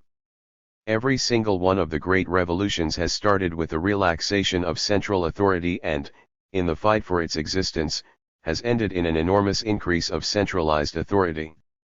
The Long Parliament broke the centralized administration of the Stuarts, but, after a few years of civil war, had to tolerate the military dictatorship of the Cromwellian generals. The French Revolution first introduced a far-reaching autonomy of local and departmental administrations, to be reduced, during the years of civil and international war, under the iron centralization of the regime of Robespierre. The Russian Revolution started with the chaotic rule of the Soviets and ended in the iron dictatorship of the centralized Communist Party. Centralization and discipline are elements of modern life, most needed in moments of acute crisis. It is the basic weakness of the anarchists not to understand this, the weakness which they would have had to overcome if they were to take the lead. But had they been able to overcome it, they would not have been Spanish anarchists, the specific representatives of the reluctance of the masses to adapt themselves to centralism and discipline. The change from the rule of the committees to the predominance of the Communist Party, in this sense, corresponded exactly to the change of the French Revolution from the Gironde to the Jacobins, of the Russian Revolution from the Soviet to the party dictatorship. In this sense the trend of communist policy was dictated by the necessities of the hour, and the particular feature of the event was only that there had been no national force in Spain capable of putting the inevitable change into effect, and that the foreigner had to provide not only officers and arms but a new policy too. But these changes do not exhaust the influence of communist policy in Spain. The communists did not merely object to sweeping socialization, they objected to almost every form of socialization. They did not only object to collectivization of the peasants' lots, they successfully opposed any definite policy for the distribution of large landed estates. They not only opposed, rightly, the childish ideas of local abolition of money, they opposed state control of markets, even of markets so easy to control as the orange market. They not only tried to organize a working police, but showed a definite preference for the police forces of the old regime, so hated by the masses. They not only broke the power of the committees, they were distrustful of every sort of spontaneous, uncontrollable mass movement. They acted, in a word, not with the aim of transforming chaotic enthusiasm into disciplined enthusiasm, but with the aim of substituting disciplined military and administrative action for the action of the masses and getting rid of the latter entirely. Before Russia interfered, the communists said, "This is not a proletarian, it is a bourgeois revolution." The description reeked of a bookish scholasticism possibly valuable in sociological analysis a posteriori, but worthless in the practice of politics. But as soon as the Russians had interfered, the slogan became, "This is no revolution at all, it is simply the defense of the legal government." This involved an express renunciation of all support of the forces of revolution. This policy had the inevitable consequence implicit in it. The policy of the Communist Party goes directly against the interests and claims of the masses. The peasant does not get a clear promise as to more land, but he does get requisitions. What is he likely to feel? The worker gets neither socialization nor increased wages. But he does get increased prices. What is he likely to feel? The housewives do not get more cash in hand, but markets are uncontrolled and there is no card rationing system either. And prices are rising and food getting scarce. What are they likely to feel? It is true that Franco and in general the forces of the old regime are so hated that none of these folk withdraw their allegiance from the government. But they withdraw their active support. There is no resistance to conscription, but there is very little volunteering. There are not very many peasant revolts, but there is an obvious slackening of the interest of the village in the movement. There are some bread riots, not very many, but there is an uneasy feeling in the homes and the women in the queues say, "What are we suffering for? What has it all to do with us?" Or something to the same effect. And this upsetting of the balance on the one side has its counterpart on the other side. What is lost in popular backing must be compensated by the creation of other pro-government forces. The old civil service, the old police, certain elements of the old army, large groups of shopkeepers, merchants, well-to-do peasants, intellectuals, begin to take a more active interest in the government than before, while the poor peasant and the industrial worker are drawing away from it. They are backed by an administration with totalitarian tendencies. Had they to bear the brunt of the battle, they would fail, even more miserably than the committees and the militia of July. For while these forces of July had all the defects, but at the same time all the qualities, of the Spanish people, enthusiasm and capacity for self-sacrifice together with the traditional inability to wage a modern war, these newly rising groups are no more able, but less enthusiastic and self-sacrificing. They live, politically, under the protection of the foreigner. A famous historical parallel may illustrate the meaning of all that. The first half of the program of the communists in Spain was put into effect, in the French Revolution, by the Jacobins, by Robespierre. They introduced the iron regime of revolutionary centralization. They beat down enthusiastic nonsense such as the abolition of money, the expropriation of the well-to-do. But at the same time they broke with the hesitant and double-faced policy of their predecessors and gave the peasant the land of the aristocrat. The peasant soldier, in reward, gave them victory on the battlefields of Belgium.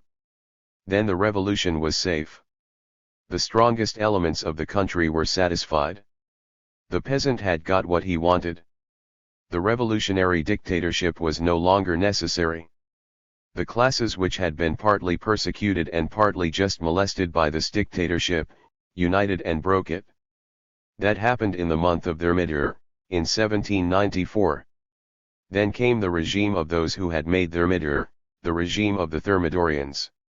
They abolished what had been intended to be only temporary in the revolutionary regime. They abolished the iron dictatorship, the emergency courts with their frightful powers, the censorship of the press, the interference with the political opinions of the individual. At the same time they abolished the emergency measures in favor of the classes which had supported the revolution, abolished the control of markets, the measures of expropriation, with the exception of the chief expropriation, that of the land of the aristocracy and church. They reverted to liberal principles, both in politics and economic life.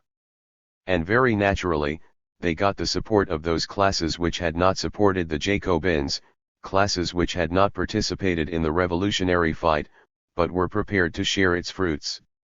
And to a certain extent they succeeded, because the danger for the new order was over. Today the communists in Spain combine both the revolutionary centralization of Robespierre and the Thermidorian policy of his successors. They make a dictatorship, but it is a dictatorship not in favor of the revolutionary classes. Such a policy could not last for a fortnight if Republican Spain had to live on the enthusiastic support of the people. It can last, and will doubtless continue to last, because the Spanish people have failed to make their own revolution efficient. The Trotskyists, who complain so bitterly about this result, must blame themselves for it. In fact, they are even more to blame than any other group. They have, in their mechanical repetition of formulae from books about Marxism and the Russian Revolution, been unable to create a mass movement at all. Anarchists and socialists at least succeeded in doing that. But probably in this case, as in so many others, it is superficial to blame individual groups and leaders at all. Had the Trotskyists in Spain not been dogmatic Marxists of foreign inspiration, they would have been nearer to Spanish realities. But then they would have been a genuinely Spanish movement, which is to say they would have been exactly like those socialists and anarchists who have so conspicuously not succeeded. From whatever aspect the problems of the Spanish Revolution are treated, from whatever starting point discussed, the final result is always that things might have been otherwise provided that Spain were not Spain. Had the Spaniards been able to create a revolutionary movement strong enough to beat a counter-revolution armed with European arms, then Russian help would have been superfluous, then things would have taken another turn, then socialists and anarchists would have gradually merged into one single revolutionary party, backed by the spontaneous enthusiasm of both workers and peasants. They would have won the war, and created a new order of things, less dictatorial, more humane and more progressive than the present Russian regime. But that is all utopian. In reality, the driving force behind the rising of the masses against Franco was not a specific desire to create some sort of modem order of things on the European pattern, either liberal, democratic republican, or socialist. As in 1707 and 1808, they rose simply to ward off an attack. The difference was that in 1707 and 1808 this attack came from without, plus a certain amount of cooperation of the upper classes from within, whereas in 1936 it came from within, plus very strong cooperation from without. But in each case it was felt as an attempt at tyranny, the fight against it as a fight for liberty, and the claim at the bottom of the resistance every time was the claim to be left to live one's own life. That this is the deepest impulse of the movement is not expressed in words. Newspapers are written by Europeanized editors, and the popular movement is inarticulate as to its deepest impulses, but it is shown by acts. It was shown in 1808, when the peasants won their guerrilla war but the officers were incapable of helping Wellington. It was shown in July 1936 when the masses won in the streets of Barcelona and Madrid, but refused to learn the first thing about modern war in the open field. It was shown after November 1936, when the appearance of the international brigades did not create any real movement of emulation, of competition in efficiency with the foreigner. The Spaniard is not a modern European. The foreigner is more efficient, he brings new methods, which are badly needed. So the foreigner is tolerated, and heartily disliked. But the Spaniard has not the reaction which would be instinctive with a Yankee, a Britisher, a German, and which Stalin is trying now to teach the Russian, the reaction to do as well or better than the foreigner so as to be able to get rid of him. Nothing of the kind. In the international brigades there are some volunteers who have fought in the World War, but the majority have not. On the other hand, the Spanish militia has now months of war behind it, and the volunteers have had only 4 to 5 months fighting in the peculiar Spanish conditions. Yet the superiority of the international brigades is undisputed with the exception of certain Basque and Asturian units for no conceivable reason except that the Spaniards are not eager to achieve equality. The same applies to war industry.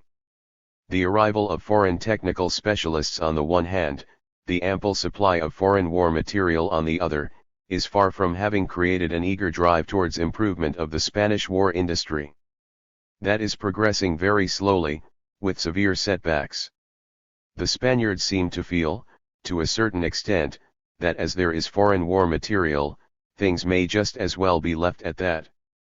Compare the enormous strides French armaments made during the 2 years of revolutionary dictatorship, with the help of all the best physicists and chemists of the period. The Spaniard does not want to Europeanize, on the contrary, now that his instincts of independent action have been thwarted and discipline has been imposed upon him, he is withdrawing from the jobs which are at the moment most important.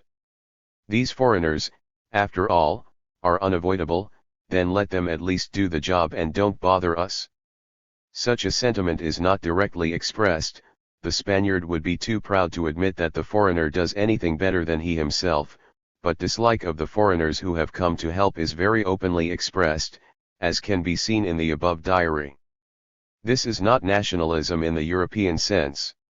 Our heated nationalism is something specifically modern, 20th century, and its core is the desire to be more powerful, economically and politically, than our neighbors.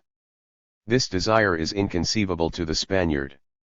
His nationalism is not the desire to beat others, or to pretend to beat them, but simply the desire to be left alone. This desire, in the Kleber-Rosenberg crisis, found pathetic expression. The Republic was jeopardized by this crisis, but never mind. Even the political leaders were suddenly drawn into the orbit of the popular feeling. First, get rid of the foreign command. Certain conclusions can be drawn. They do not concern the final issue of the fight between Franco and the Republic. This fight has become so largely a non-Spanish affair, dependent on foreign forces, which cannot be calculated from an analysis of the trend of Spanish events, that prediction is impossible.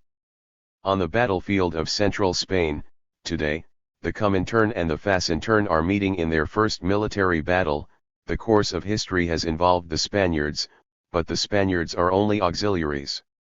But it is almost certain, as the result of these first months, that Spain will not become either genuinely fascist or genuinely communist, not in the sense of Leninist communism of 1917, which is out of the question, but of the communism of 1937. Neither, of course, will it become a parliamentary democratic republic, as the communists claim to be making it. Should the communists achieve their aims, destroy the right, destroy the Trotskyists, merge with the Republicans and with the Socialists, only the anarchists would remain in the field. The anarchists, however, are anti-parliamentarian by principle. It would be a democratic republic with only one party. Russia, as everybody knows, is a democratic republic with only one party. Since the new constitution, it is a strange sort of democracy. But the result of the Kleber crisis is to have made such a result very unlikely. To sum it up, whatever the final result of the armed fight may be, Spain will not emerge out of it as a genuinely Europeanized country, be it in the fascist, the liberal democratic, or the communist sense. It will remain what it was, a country whose evolution has been arrested at the end of the 17th century, which has since displayed an enormous amount of resistance to foreign intrusion, but no capacity for rejuvenation. There may be, in the end, a regime claiming to be liberal democratic or claiming to be fascist. In reality, it will be something profoundly different from what these names designate in Europe. Neither have any of the specifically Spanish factions, such as the Carlists and the anarchists, a chance to win. Carlism is more or less a local Navarrese affair. The anarchists are a half-religious utopian movement, which has failed to achieve its task, and was bound to fail to do so from the beginning. It had extraordinary fighting powers, but, by definition, no power to organize. It has had to renounce all its panaceas, the fight against discipline, against politics, against the existence of a state and a government, has had to give ministers to the cabinet, and introduce discipline and the command of officers into its own units. Anarchism is deeply disturbed and even demoralized today. It is not the same thing for a movement to be in contact with lumpen-proletarian elements in the days of revolt, and yet keep in touch with them when it comes to participate in the government. Here, too, is a source of disintegration. One must conclude that the anarchists have no chance to win either. What will be the final issue? It is impossible to say. Perhaps it is not too rash to hint at one aspect of the situation. Before the revolutionary movement of 1931, actual power was in the hands of generals. If Spain is unwilling or unable to move away from its present form of existence, if the revolution is to fail, then it would be only natural that the regime at the end of the crisis would be the same as that before the start, a rule of the army. It need not be the Franco army. A Republican army is in creation. And if one thing can be said about the present political situation in Spain, it is that a successful Republican general would have a good chance. The political leaders have already had reason to fear the prestige of Kleber, but Kleber was a foreigner, and so could hardly have won, and certainly did not want to win, the political allegiance of the country. And no Spanish general on the Republican side has yet had the slightest success as a result of his own plans. It remains to be seen whether a successful general will emerge in the left camp. If not, the army as such will probably have a very strong say, provided that the Republicans win. If Franco wins, there will be a military dictatorship, whatever the official description it gives itself for purposes of propaganda. The likeliest conclusion, then, is that, in the end, the Comintern and the Facintern will have fought out an important round in Spain, but that, for the Spaniards, things will remain essentially as they were, with the difference that foreign intrusion will be much stronger than before, and will work, not as a model, but as a disintegrating force upon Spanish civilization. This civilization is not under discussion in this book, which is devoted only to the problems of the Spanish Civil War.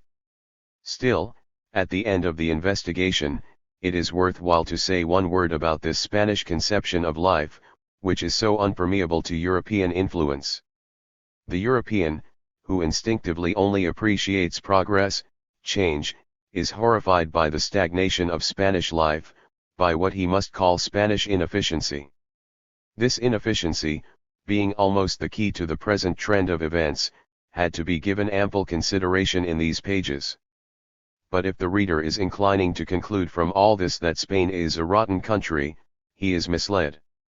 The fact is that almost every foreign observer, whether watching the right or the left camp, has felt an almost magical attraction. Many a foreign specialist and technical advisor has dropped his job in fury and despair, deciding to leave these wretched Spaniards to themselves, and still could not get away from them.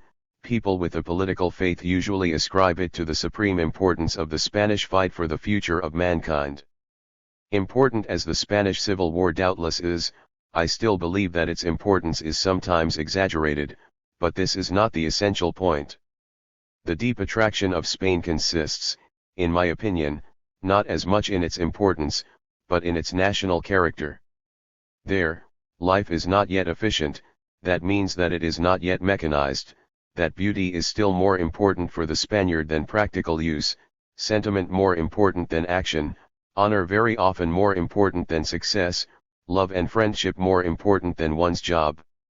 In one word, it is the lure of a civilization near to ourselves, closely connected with the historical past of Europe, but which has not participated in our later developments towards mechanism, the adoration of quantity, and of the utilitarian aspect of things.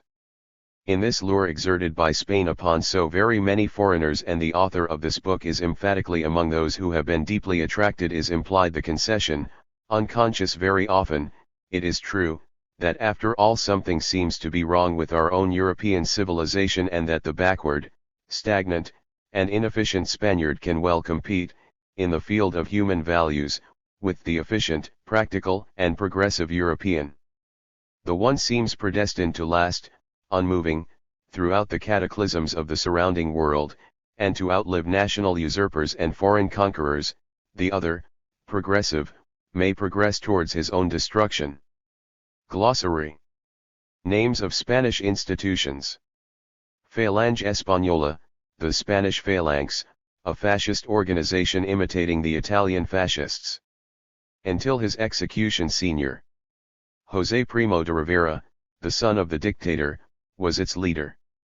General Franco is not a member.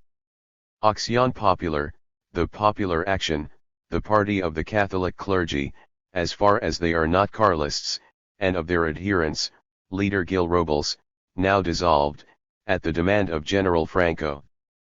Partido Tradicionalista, the Carlists, partisans of the junior line of the royal house of Bourbon, and of an absolute monarchy of the 17th century type. Their stronghold is Navarra, their slogan Christ the King, and the Holy Virgin. Renovación Española, the party of ex-King Alfonso, has lost all practical importance since the Civil War.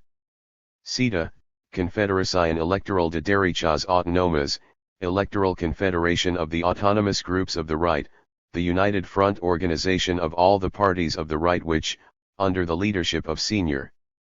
Gil Robles, won the 1933 and lost the 1936 elections. Partido Radical, originally an anti-Catalanist, Republican group in Barcelona under the leadership of Sr. Lerroux, suspected by many Spaniards of acting under the orders of the police, later spread over most parts of Spain, took office after the 1933 elections and entered into a coalition with the Catholic Acción Popular in 1934, which was the signal for the Asturias Rising. Unión Republicana, a small split to the left from the Lerroux party, under the leadership of Sr. Martínez Barrios, now president of the Cortes, the group today is the extreme right wing of the Popular Front. Lliga Catalana, the party of the Catalan industrialists, under the leadership of Sr. Francisco Cambó, regionalist, but anxious for the unity of Spain, and strongly monarchist, today the party sides with Franco. Esquerra Catalana, the Catalan left, originally founded by Colonel Macià, now led by Sr. Companys, the president of the Catalan Generalitat, Republican, strongly autonomist and anti-socialist. Izquierda Republicana, the Republican left, the party which ruled from 1931 to 1933 and again from February till July 1936, under the leadership of Sr. Aznar, the President of the Republic, Republican, centralist, anti-socialist. UGT, Unión General de Trabajadores, General Workers' Union, the Socialist Trade Union Centre, corresponding to the British TUC, collectively affiliated to the Socialist Party, whose main strength derives from the UGT. The Communists too belong to the UGT. President, Largo Caballero. CNT, Confederación Nacional del Trabajo, National Confederacy of Workers, the anarcho-syndicalist trade union center, leading personalities of the CNT most at the same time be members of the FAI, Federación Anarquista Ibérica, Peninsular Anarchist Confederacy, the political organization of the anarchists. POUM, Partido Obrero de Unificación Marxista, Workers' Party of Marxist Unity, a revolutionary socialist group, mainly in Catalonia, left-wing under Trotskyist influence, leaders Joaquín Morin and Andreas Nin. Cortes, the national parliament, consisting of one house of elected members only. Generalitat de Catalunya, the regional government of Catalonia, instituted by Acts of 1932 and 1936, with a president, a premier, a ministry of its own, responsible to an elected regional representative body and with special attributes defined by the law. Ayuntamiento, the Spanish word for municipality. Alcalde, the Spanish word for mayor, he is named by the government, not elected. Seguridad, Cuerpo de Seguridad, the secret police. Guardia Civil, the gendarmerie, a special police corps, dating from the 40s of the 19th century, run largely on military lines. The name has lately been changed into Guardia Nacional Republicans.